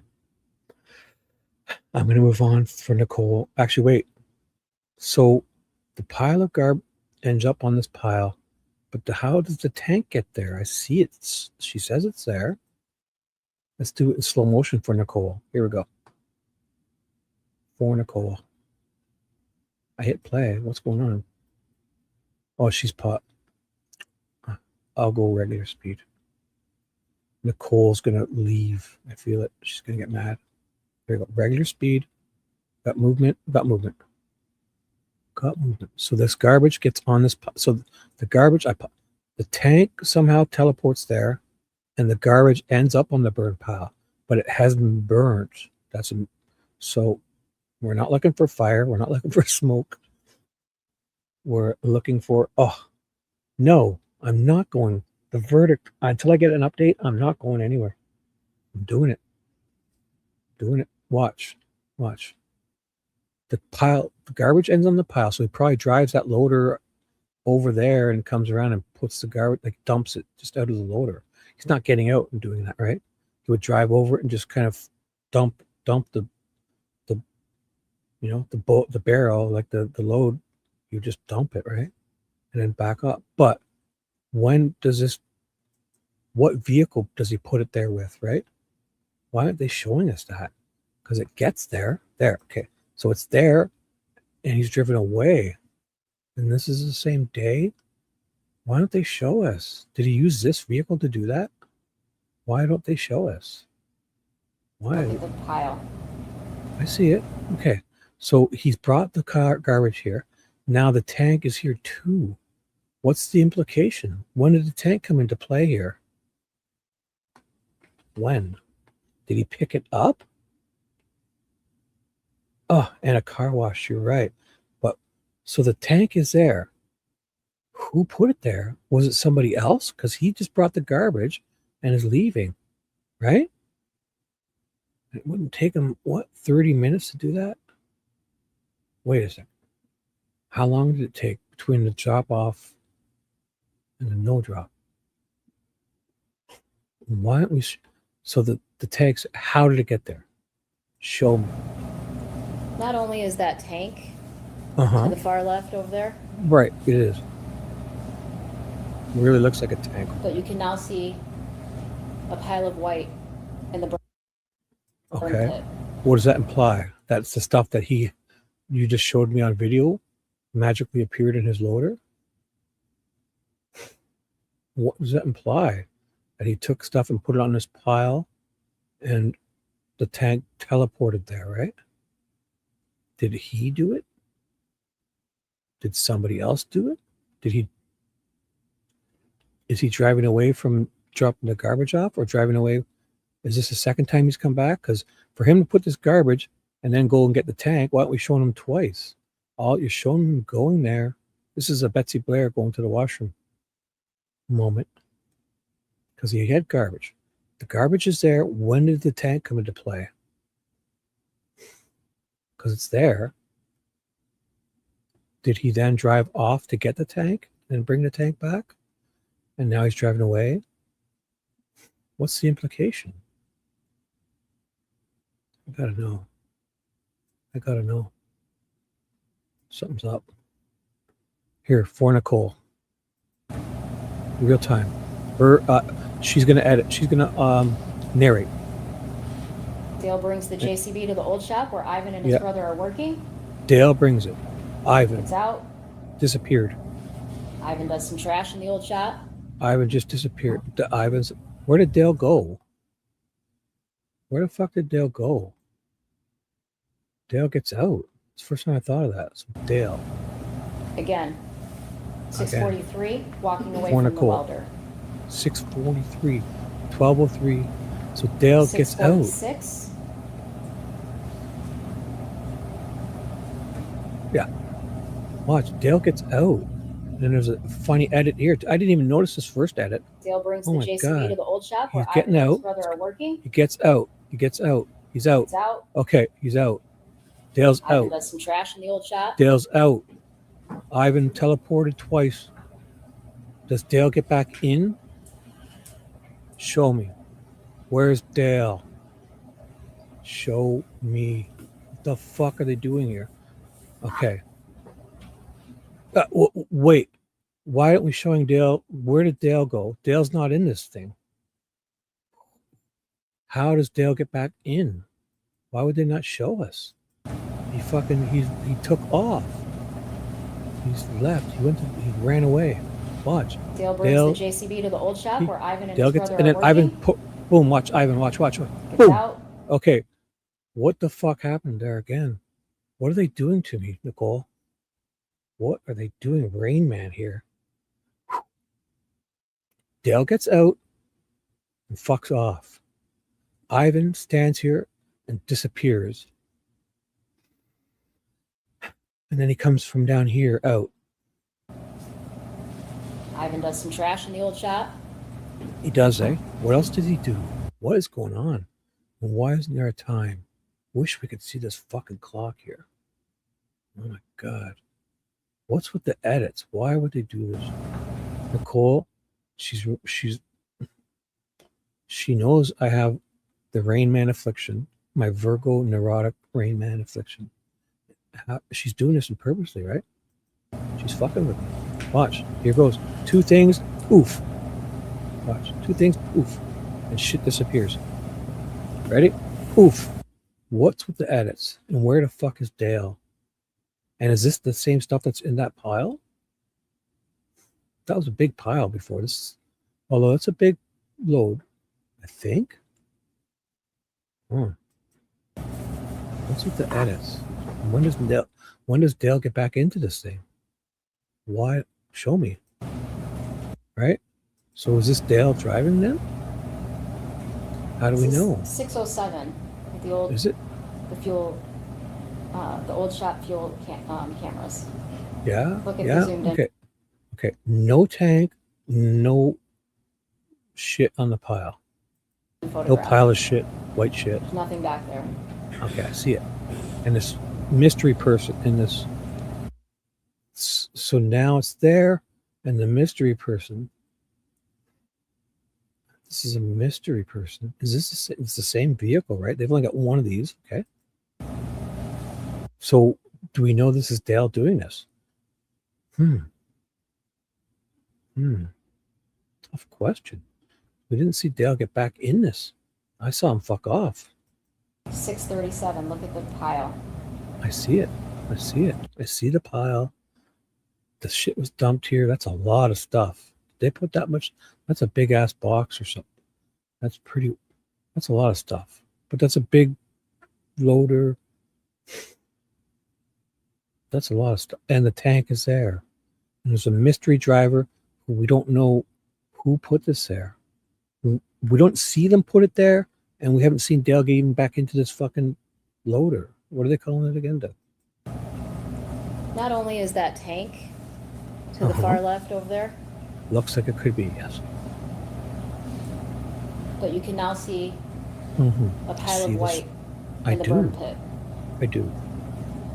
Okay. So she's going to show us again. Not there. Some guy is in the loader. Some guy. Some person. Could be what. Somebody's in this loader. I guess the loader puts that stuff there. But does it do that? Then what does it do? Go drive and get the tank and bring it? What's going on? Here's this one. Where's the tank come in here, right? So boom, tanks. Who gets it? What does she say? How it got there? Okay, something's there. So what if this stuff is there and he drives away and the tank is there? That one. What does that mean? What are you saying? What are you saying? Man. Oh, there's more. I'm gonna let it play. See what goes on now. I'm gonna move on. After Dee's body is found, the police go back and look at everything. Right. So basically she says Dale pulls up, gets out of the loader, Ivan teleports around, fills the loader with garbage, and we don't know who gets back in this loader for some reason. I'd like to see Ivan, because Ivan had that white hat on, right? Who gets back in this loader? Evidence from Tuesday. Okay. Where we This have one's Jason here. Gravel. She's pulling a fast one here. 5 o'clock, Jason Gravel moves. Jason Gravel. Old Holy rust. fuck! Look out. Okay, so they're carrying a tank. They are carrying it in there. Oh my god, they are carrying it in there, in the front end. So it's like sticking halfway out. Oh Rusty fuck! tank 8. Dale Big says, go balances move it. a tank from out back for me by the. Is this how they carry these things around? Is it just in this bucket? Like it must fit in there good for it to be sticking out that far on an angle. burn pile. Take it and put it in the spray barn. I wonder if they put a strap on it or something, because it seems like it's almost all the way out of this front loader. It's not fitting sideways. It's sticking out like on a 45-degree angle. And there's another tank there. The tank is still there. Where did this one come from? I should listen. I'm going to listen. So he says, go get a different tank. Because, yeah, when they're in shitty shape like this, they've got to clean them up and recommission them, right? Seems like this is what they're doing. This is a big job. In this field, some shit's happened here. Was it like this before? Seems like something's happened here. It feels different. Unless I didn't notice it. There's lots of lines here. I'll go back. See? After Dee's body is found, the police go back Because I and look at usually, evidence. if I noticed it that time, I don't feel I've noticed it. That felt like the first From time I noticed those Tuesday. lines. What do we have? Jason Gravel. 5 o'clock, Jason Gravel moves. Okay, they're there. So 5 o'clock. Did she say 5 o'clock? So we're going back an hour. And this is what the state does to confuse people. So why are we going back an hour in time? Tank is there. Wait a second. So then the tank isn't there, and then it's there again. Because at 5 o'clock, when he dropped it off, it wasn't there. And this is 5 o'clock? Old rusty tank 8. Dale says, Rusty go move a tank? tank from out back for me by the burn pile. Take it and put it in the spray barn. Take it and put it in the spray barn. Where's that white pile? This is 508. So the pile doesn't exist. This is before that. Because the pile doesn't exist yet. Because the pile's at 6 something, right? What the fuck is going on with this? Why is she doing this to me, Nicole? What time was this all at? Oh, I gotta hear it. Going back. So what time? There goes Ivan. Ivan's going. I see him. Ooh. Was that the truck he hid behind? It had like no bed on it at all. Wow, that was weird. The JCB. That was the first time I thought of that too. Oh my God. Watch this truck. See the JCB go by with a white object on it. That would even be lower. Did they take the bed off? There goes Ivan. Okay, there goes Ivan. Like a flatbed truck. Is that the one he's supposed to be hid behind? Holy fuck. How's he hiding behind that?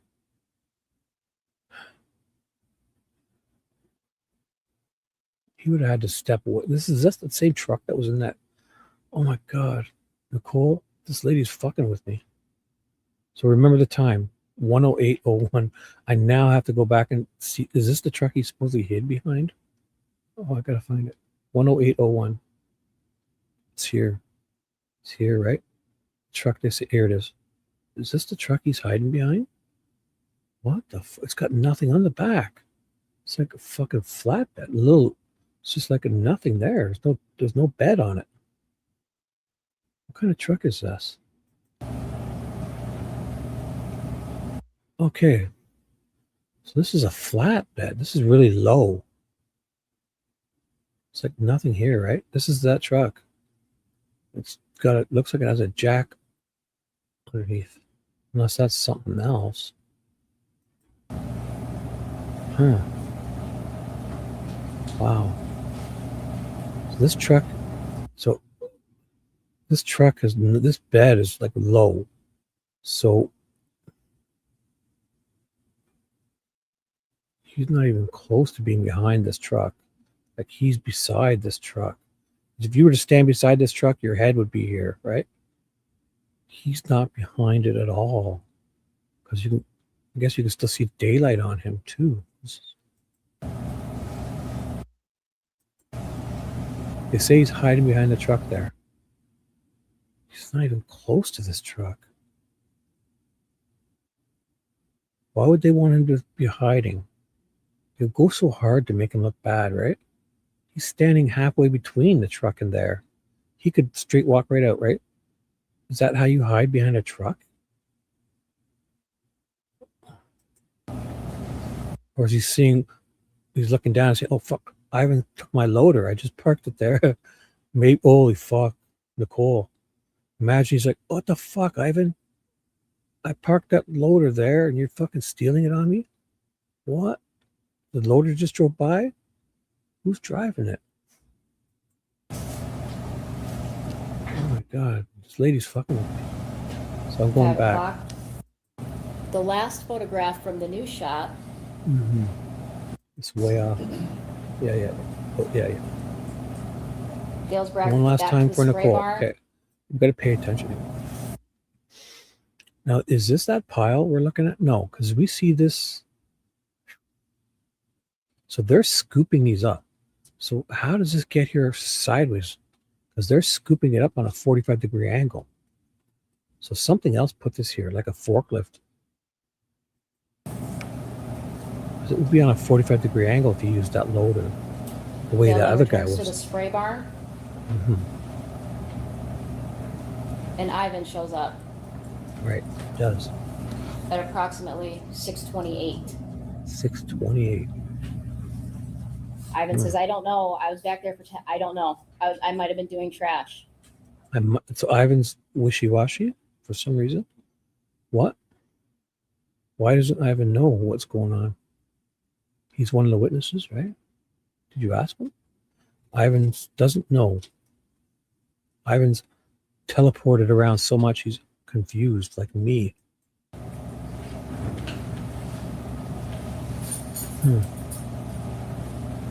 6:37. We see the JCB go by with a white object on it. I saw something. Yes. I saw something. Oh, I saw something. There goes That was the truck. That was the truck. I saw the truck. A weird truck. A weird Dukes of Hazzard type truck that Cooter would drive. A bunch of welders and torches on it.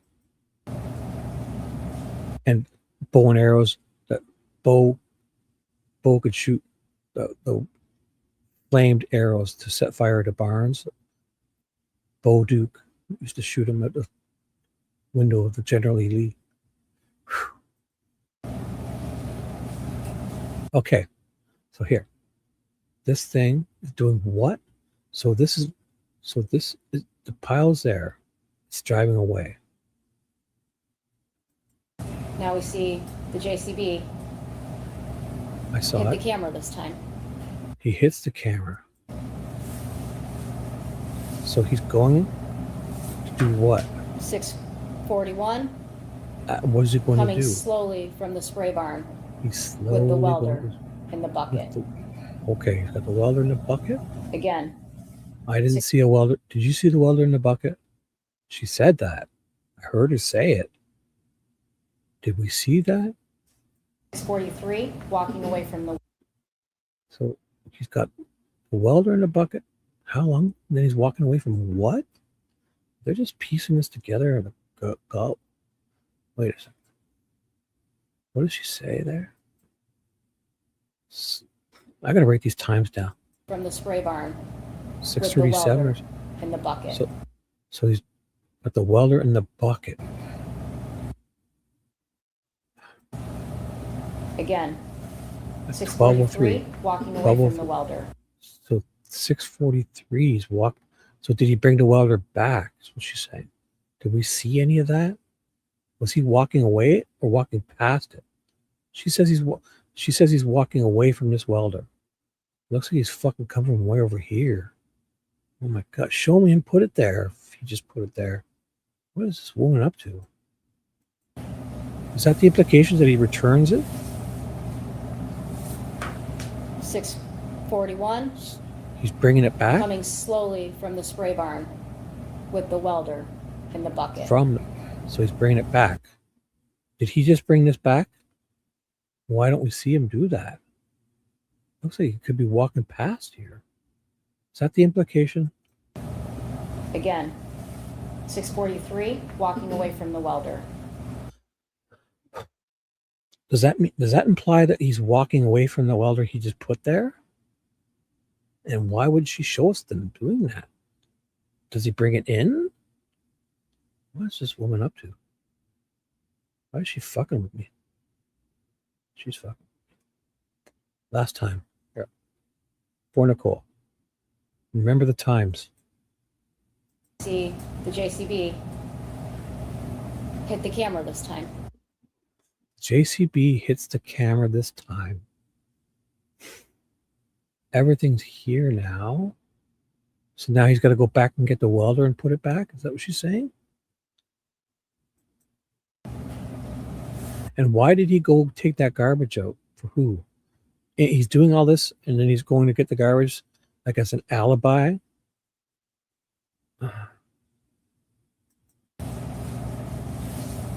Okay.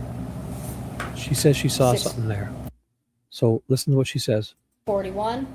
6:41. Coming slowly from the spray barn. Coming with the welder slowly in the bucket. that we didn't see. Okay. This is too much. How does she know he's got the welder there? In the bucket? Does she see that? Does anybody else see that? Holy fuck, she's got good eyes. She can see through trees and watch. She sees him bring a welder back here. It's in the bucket. Welder's in the bucket. Welder's in the bucket. Oh my God. She's got good eyes. Now we see the JCB Hit something. hit the camera this time. JCB hit. So here. So she sees a welder in a bucket here. As it goes by. There's a welder in the bucket of that JCB. She's got great eyes. 6:41. And then there was a cut. So she cut.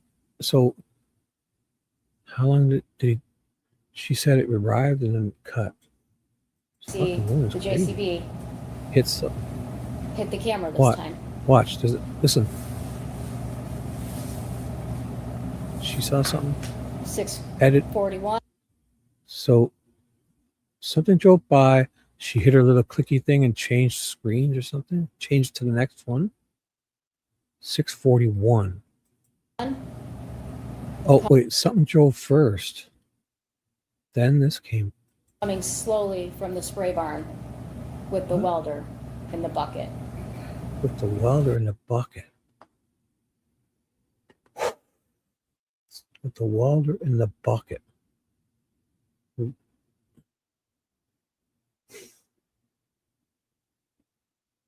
When did it get in the bucket? Where did he get it from? Now he's returning it, but she doesn't show him. And it's 12:03. So he basically, she's implying that he just brought this back. Oh, so he parked it out there and brought it back in. Right? But we don't see him do that. No, I'm not spiraling. I'm fucking figuring this out. This is interesting. What? You think this is a spiral? This is investigative journalism. So Nicole, he brought this back and she didn't show us. Why? Why? Her implication is he's walking away from this welder. It was in the bucket that we never saw. He comes and brings it. I guess he picks it out. That's doable, I guess. Pretty heavy. I don't know. So he picks it out of the bucket of the JCB, which we don't see it in there. She says it was, but I don't fucking see that. I see a bunch of trees. She says this happened. A little click happens. So if he's returning this welder after having done this, why doesn't she show him wheeling it in here on wheels, right? Why? He's Again. walking away from it. 6:43, walking away. So 6:43. So 6:41 he drives up. 6:42 he's wheeling it in, and 6:43 he's walking away. Listen to her. What? Why don't we see 6:42? I want 6:42. Give me 6:42. See the JCB Right. Hit the So camera somewhere this time. He goes and picks up this welder. What's this? Watch. Click, it disappears. What? Click. 6:41. Something changed. Coming slowly from the spray barn Slowly. with the welder in the He's bucket. got the welder in the bucket. Okay. 6:41. He's got the welder in the bucket. 6:43.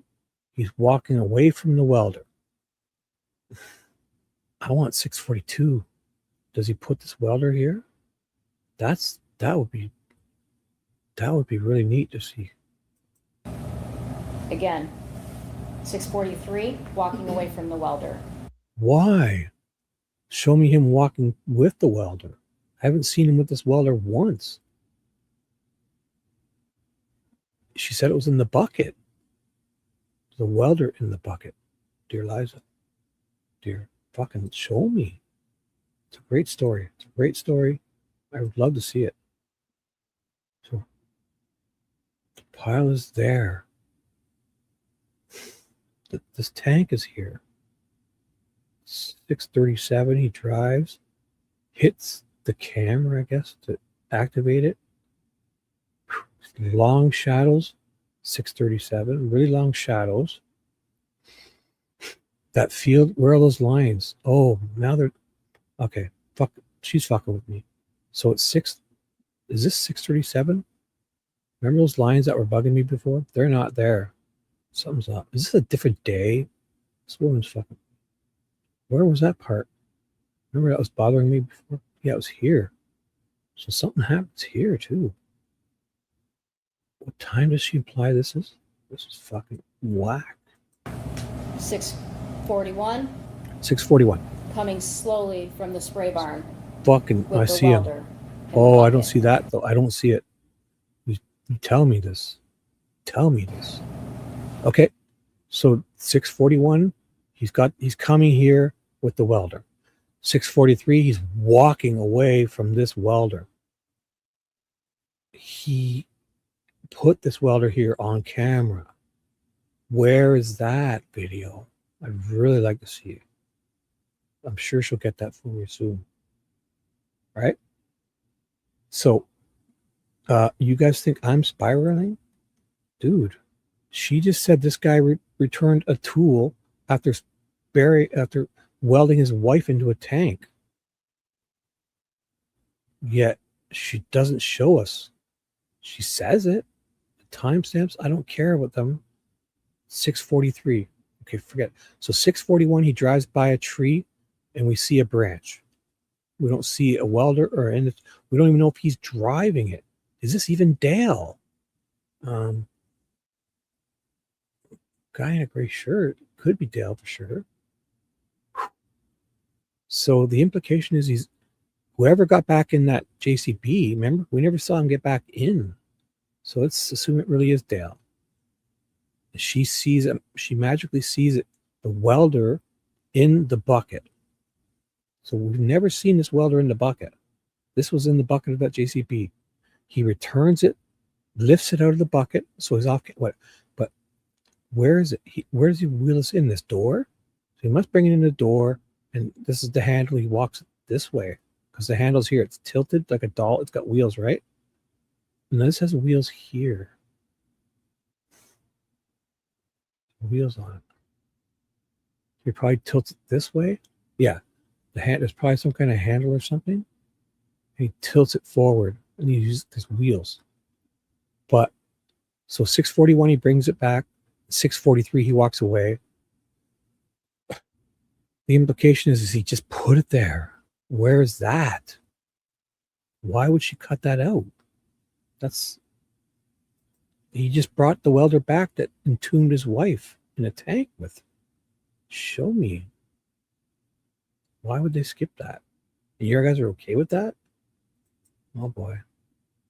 You guys are on the wrong channel if you're okay with that. See the JCB hit the camera this time. Okay. Fucking, I want to know how she sees a welder here. Who's got good eyes? Oh, I'm not spinning. I'm gonna solve this. The jury's watching this now. They're deliberating, watching me. Oh my God, this shivvy's onto something.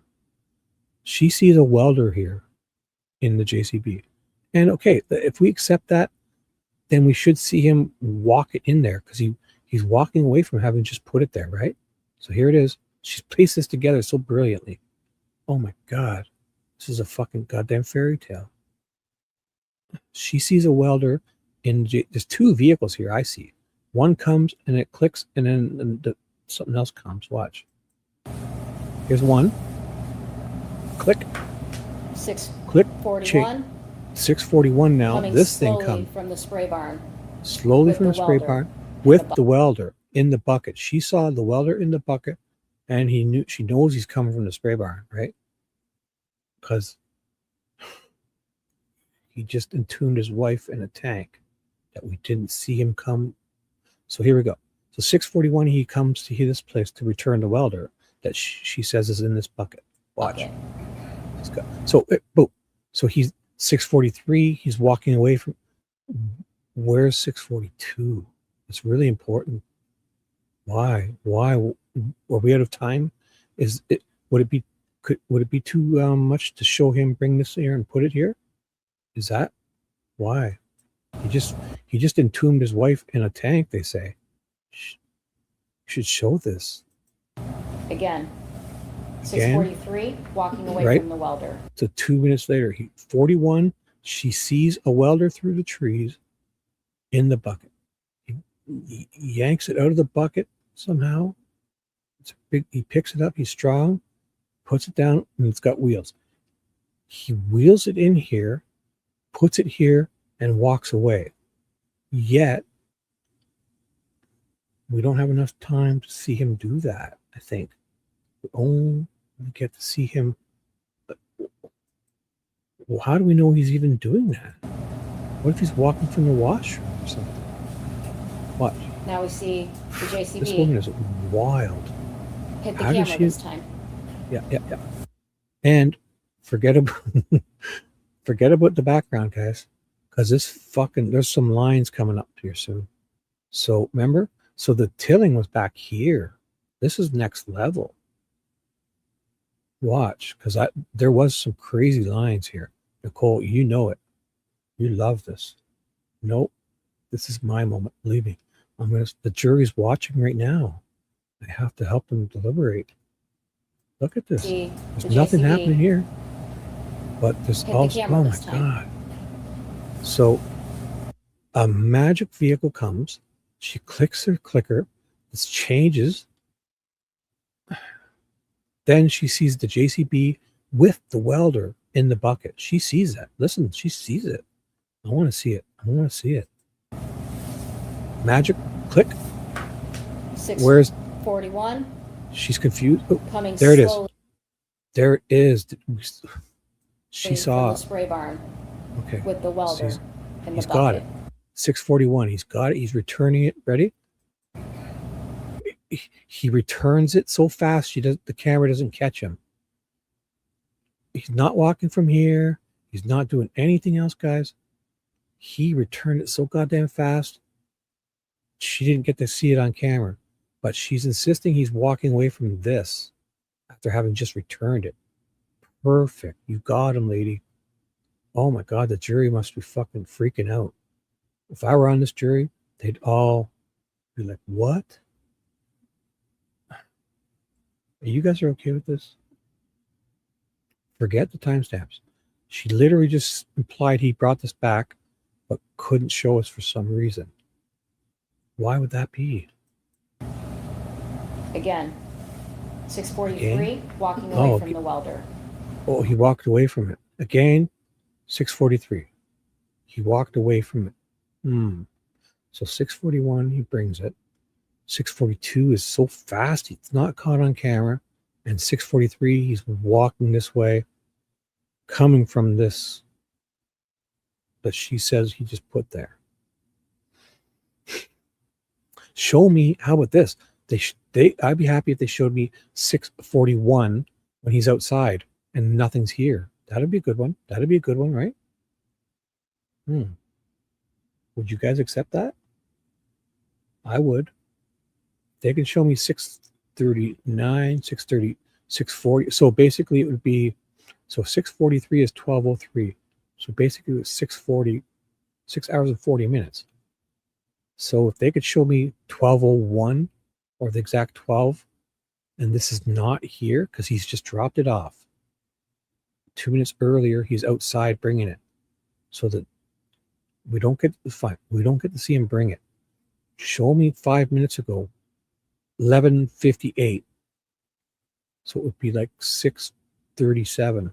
Show me this not here. That would be pretty neat. These fucking people. 6:46. Wow. Here we go. Dale pulls up. Disappears. Watch Dale. He fucks off. Goes for a jog. Dale brings Watch. the JCB to the old shop where Ivan and Yep. his brother are And he working. takes off. Watch. He leaves. Gets out. Boom. He's fucking gone. Ivan does some trash in the old shop. Ivan appears down here now, and then puts 2 pieces in and teleports halfway here, and shit's gone. There. So he teleported over here. Shit changed here. Is gone. Someone gets back in this thing. Okay. So somebody's back in here. And there's definitely that same garbage because we don't see it here. The tank is here. There's no lines here on this field, right?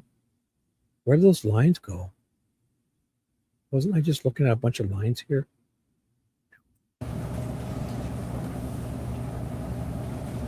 This is 6:07 at the old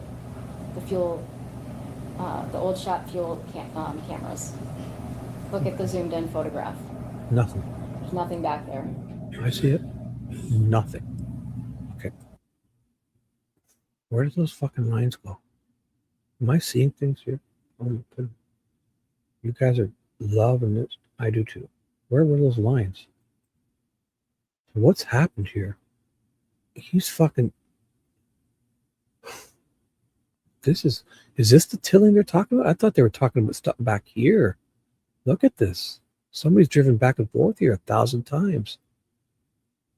That's a pretty good big job. Do all this? That's definitely different. I thought the tilling was back here. Is this tilled too? Holy fuck. And so in the 2 hours that she's saying, he's now painted. He chopped it open with a hand angle grinder.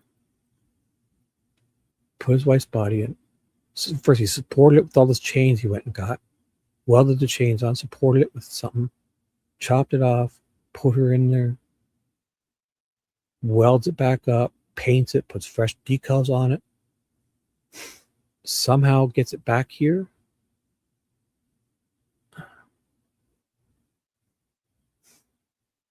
And this field is different. Is this at 5:30? Oh wait, this is a different day because she's implying this is at 5:30. How does this line disappear? This is before. This isn't even the same day. At the request of the defendant to At put the that in request there of the so he can defendant. work on it. He wants her on whatever day this is at 5:30 to bring it. Then why do these? Because before, this is what the prosecutor does. They spin this because they're now showing us 5:30, which is an hour before, right? Right? And these lines, Parker Hardy then arrived. that is fucking wild. Let's watch. This is after at 6:30. He's bringing that garbage, right? There's no lines here. How do they disappear? Because the next one you see is before this. They're there in 5:30, but at 6:30 they're gone. Because this is 6:30 when he's bringing the garbage. The old shop fuel cameras. She sounds Look at the zoomed in confused. photograph. There's nothing back there.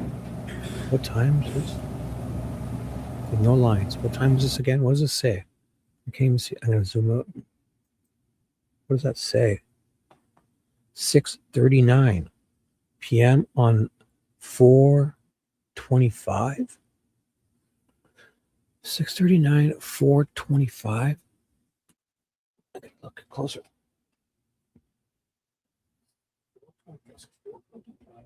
One 6:39. There's no lines at 6:39. So when is that other one? This one is wild. 5 o'clock, Jason Gravel moves. So at 5 o'clock, there is lines. An hour and 39 minutes before, there's magical lines that have disappeared an hour later. Because this is 5 o'clock, he's moving the tank for him. Whew. This must be able to defend. So the defense, I thought they were talking about something back here. Is this what they're talking about? Why does this disappear? This is before. So at 6:39, they're fucking with me, people. Cool. You think I should head on? No way. This is fucking wild. This is, so she just implied this is 5 p.m., an hour and 39 minutes earlier. How would these lines not be there at 6:39 that same day, if it's even the same day, right? There's boxes here, a truck, this. 5 o'clock. There's a shitload of lines here. How do they disappear? Old rusty tank 8. Dale says, go Yeah. move. That means this is not before. This is after for these lines to be there, because they can't disappear. They can only show. So this is what they do. They confuse people by showing you this after 6:39, right?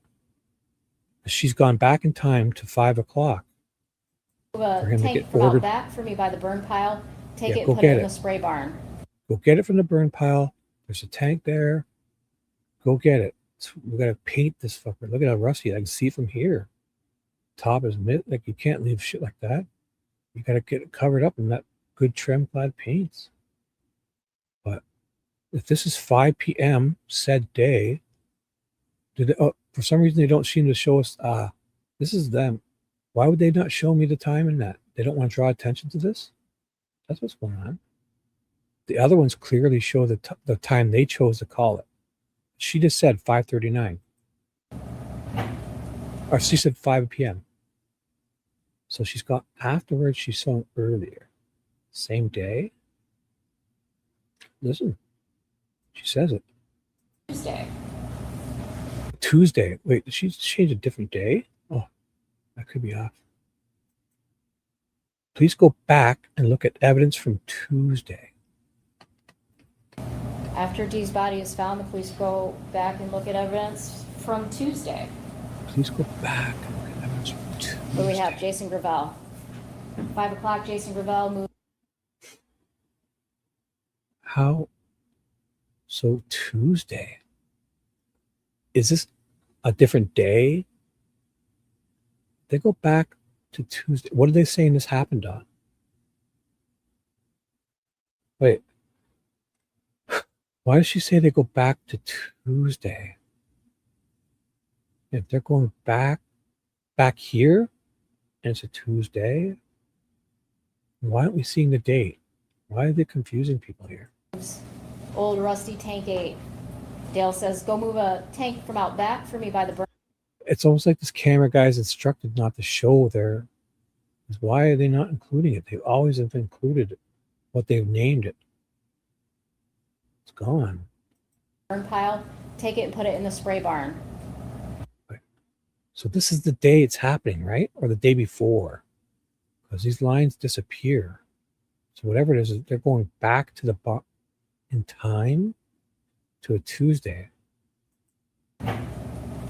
This is after the police were there earlier in the day.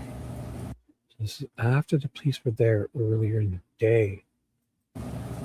And they said, and Dale says to him, come back tomorrow or whenever. I mean, if you let me know, you can come back, but you can't be here today. Come back tomorrow. How do these lines disappear in one day? So, Gravel goes to move tank 8 at the request of the defendant. to put that in there so he can work on it. To work on it today or another day? He wants, so this is the tank is, she's not in the tank, but there's a tank here. She's not in this tank. Parker Hardy then arrives to the property around 7 o'clock. In the fucking tractor? He goes to the spray barn. He arrives with this? Fill up. So he's going to fill up. This is a gas station. People are coming in crazy here. A fucking gas station. Dale Warner arrives to the property at 7:27. Dale Warner arrives. Parker meets him in the spray barn. What the hell is that, Dale? Why do you have that tank in here? I asked an employee to move it in here for me so I could work on it, and they brought the wrong tank. That's not the one I wanted.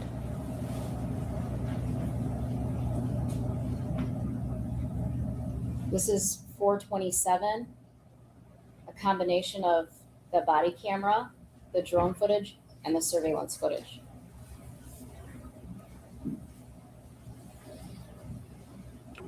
Okay, this tank. Wait a second.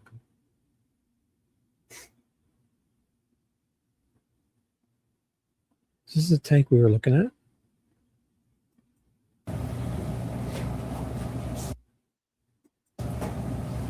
Time is that?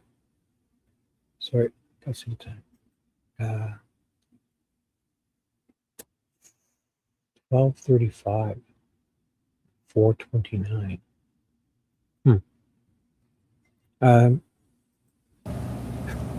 Do we think anything's going on with this trial? I think I should go to sleep. Fuck this. I'm done. Oh, 11:46. Should I do a 12-hour stream? So close. I want to do my first 12-hour stream. It's 11:47. Fuck it. We're going to watch it. Why quit now? And if the jury doesn't deliver, if there's no updates by then, I'm going to shut this down. How's that? There's no updates. I could be missing it. Got no alert. Oh. They're live again. Oh, I have to check. Oh, that's Corey Richards. Corey Richards. Richards. Fucking tease. Minx teased me. Nothing's happening here. Jesus. What is going on? They've been live for how long? And I got no Mimi alerts, no Nicole alerts. 30 minutes ago, we could have missed it. 200 people watching. I got to stay. I'm staying for the people. See what they're saying in their chat. Watch. We're going to see Mimi's going to be there chatting up. Watch. Who's here? Do we know it? Nope. Oh, what's good morning? We are on verdict watch now. The jury is currently deliberating. The juror who had an emergency is back. If there's a verdict, we'll have it half an hour's notice, and we'll let you know. If there's a verdict, we'll give you a half hour's heads up. So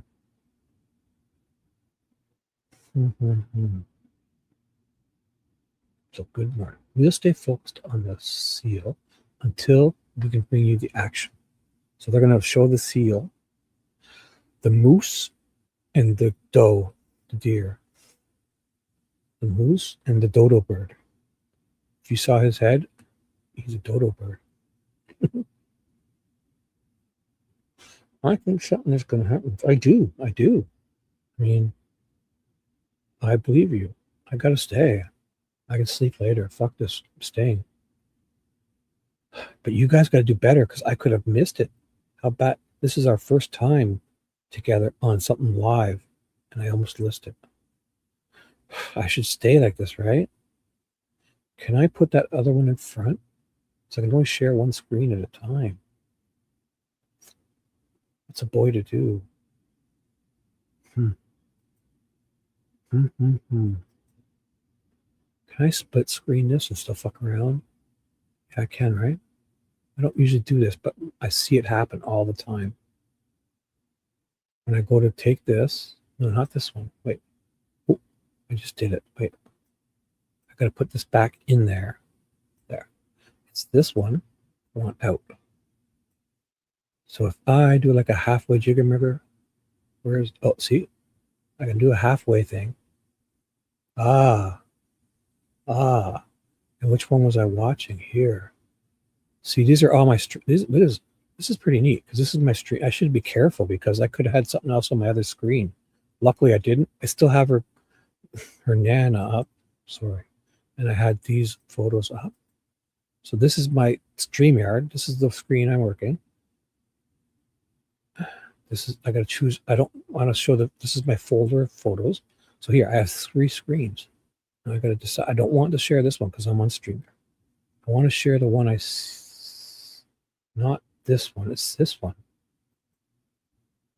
Okay. So we can watch. Look at this. This is where I was watching. Yeah. So look at this. I forgot. I've never really tried this. I see it all the time. My split window. So I'm sharing this one screen. Thank God I didn't have anything else on my other screen because it showed all 3. My StreamYard's down here. But so I've split this in the middle so we can wait. This is live. I'll give a thumbs up. Okay. We're live. We're live. I've clicked it. Oh, someone just walked in front. Did you see that? Someone just walked in front of the camera. So we know it's live. It's live. Let's go back to this amazing rigmarole. Fucking switcheroo, dunkaroos. This woman is wild. How's that? Does that work, Nicole? Can I just do whatever I want? Because this is ready. All I got to do is look at people are liking it as we speak. 237 people, idiots like us watching. Holy fuck, the numbers are climbing. 26 likes. Look at it, keeps going, stays at 26. It's like watch. Boom, 26. Spin, spin, spin, go. 242. One more. 243. Dare you. Nobody's liking it. It's 26. But we're at 240. It's going to be like 290. Watch. The next one. It's jumping. Come on, jump. 247. The numbers are climbing. So it's live. Well, that's wild. I got to keep that up. It's funny. Just so we'll know shit's going on. You'll see this moving. It's like a roulette. Yeah. Or what's that where you pull the casino? You pull the arm. What is that called again?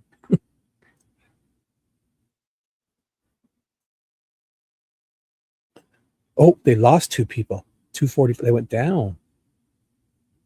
229. They're losing people. They're like, what the fuck? People are impatient. 229. That dropped fast. 235. It's fucking up and down.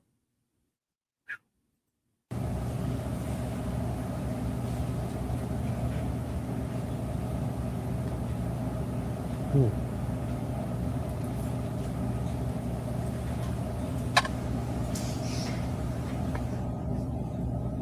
know, I drank a huge coffee, so there's no way I'm sleeping here. What is going on here? Okay. There's people racing to get in here. Look at this guy's passing him on the drive. Look, there's like 10 people. Is this like quitting time? What was that? I never saw that. Watch. Like fucking a race. It's like the Talladega. Watch. A truck is here. Somebody's passing them on the outside. There's a bunch of people coming in. What was that, Dale? Why do you have that tank in here? Well, I don't know. I asked an employee to move it in here for me so I could work on it, and they brought the wrong tank. Watch. Why is there a race That's not happening the one in I front wanted. here? Watch. Watch. There's a race. Oh, I must have missed it. You guys saw it. This is Was that the cops coming in to 427, fucking bust them? a combination Where of was that? the body camera. Shit. And they said, and Dale says to him, come back tomorrow or whenever. I mean, if you let me know, you can come back, but you can't be here today. Oh, I'm not So, ignoring you. What's up? Ravel goes to move Stag tank 8 bandit? at the request of the defendant. Well, that's their seal, whatever the seal is. And if you saw this bird For some reason, the guy's not showing the dodo bird. It looks like a dodo bird. They've shown it a billion times. So basically,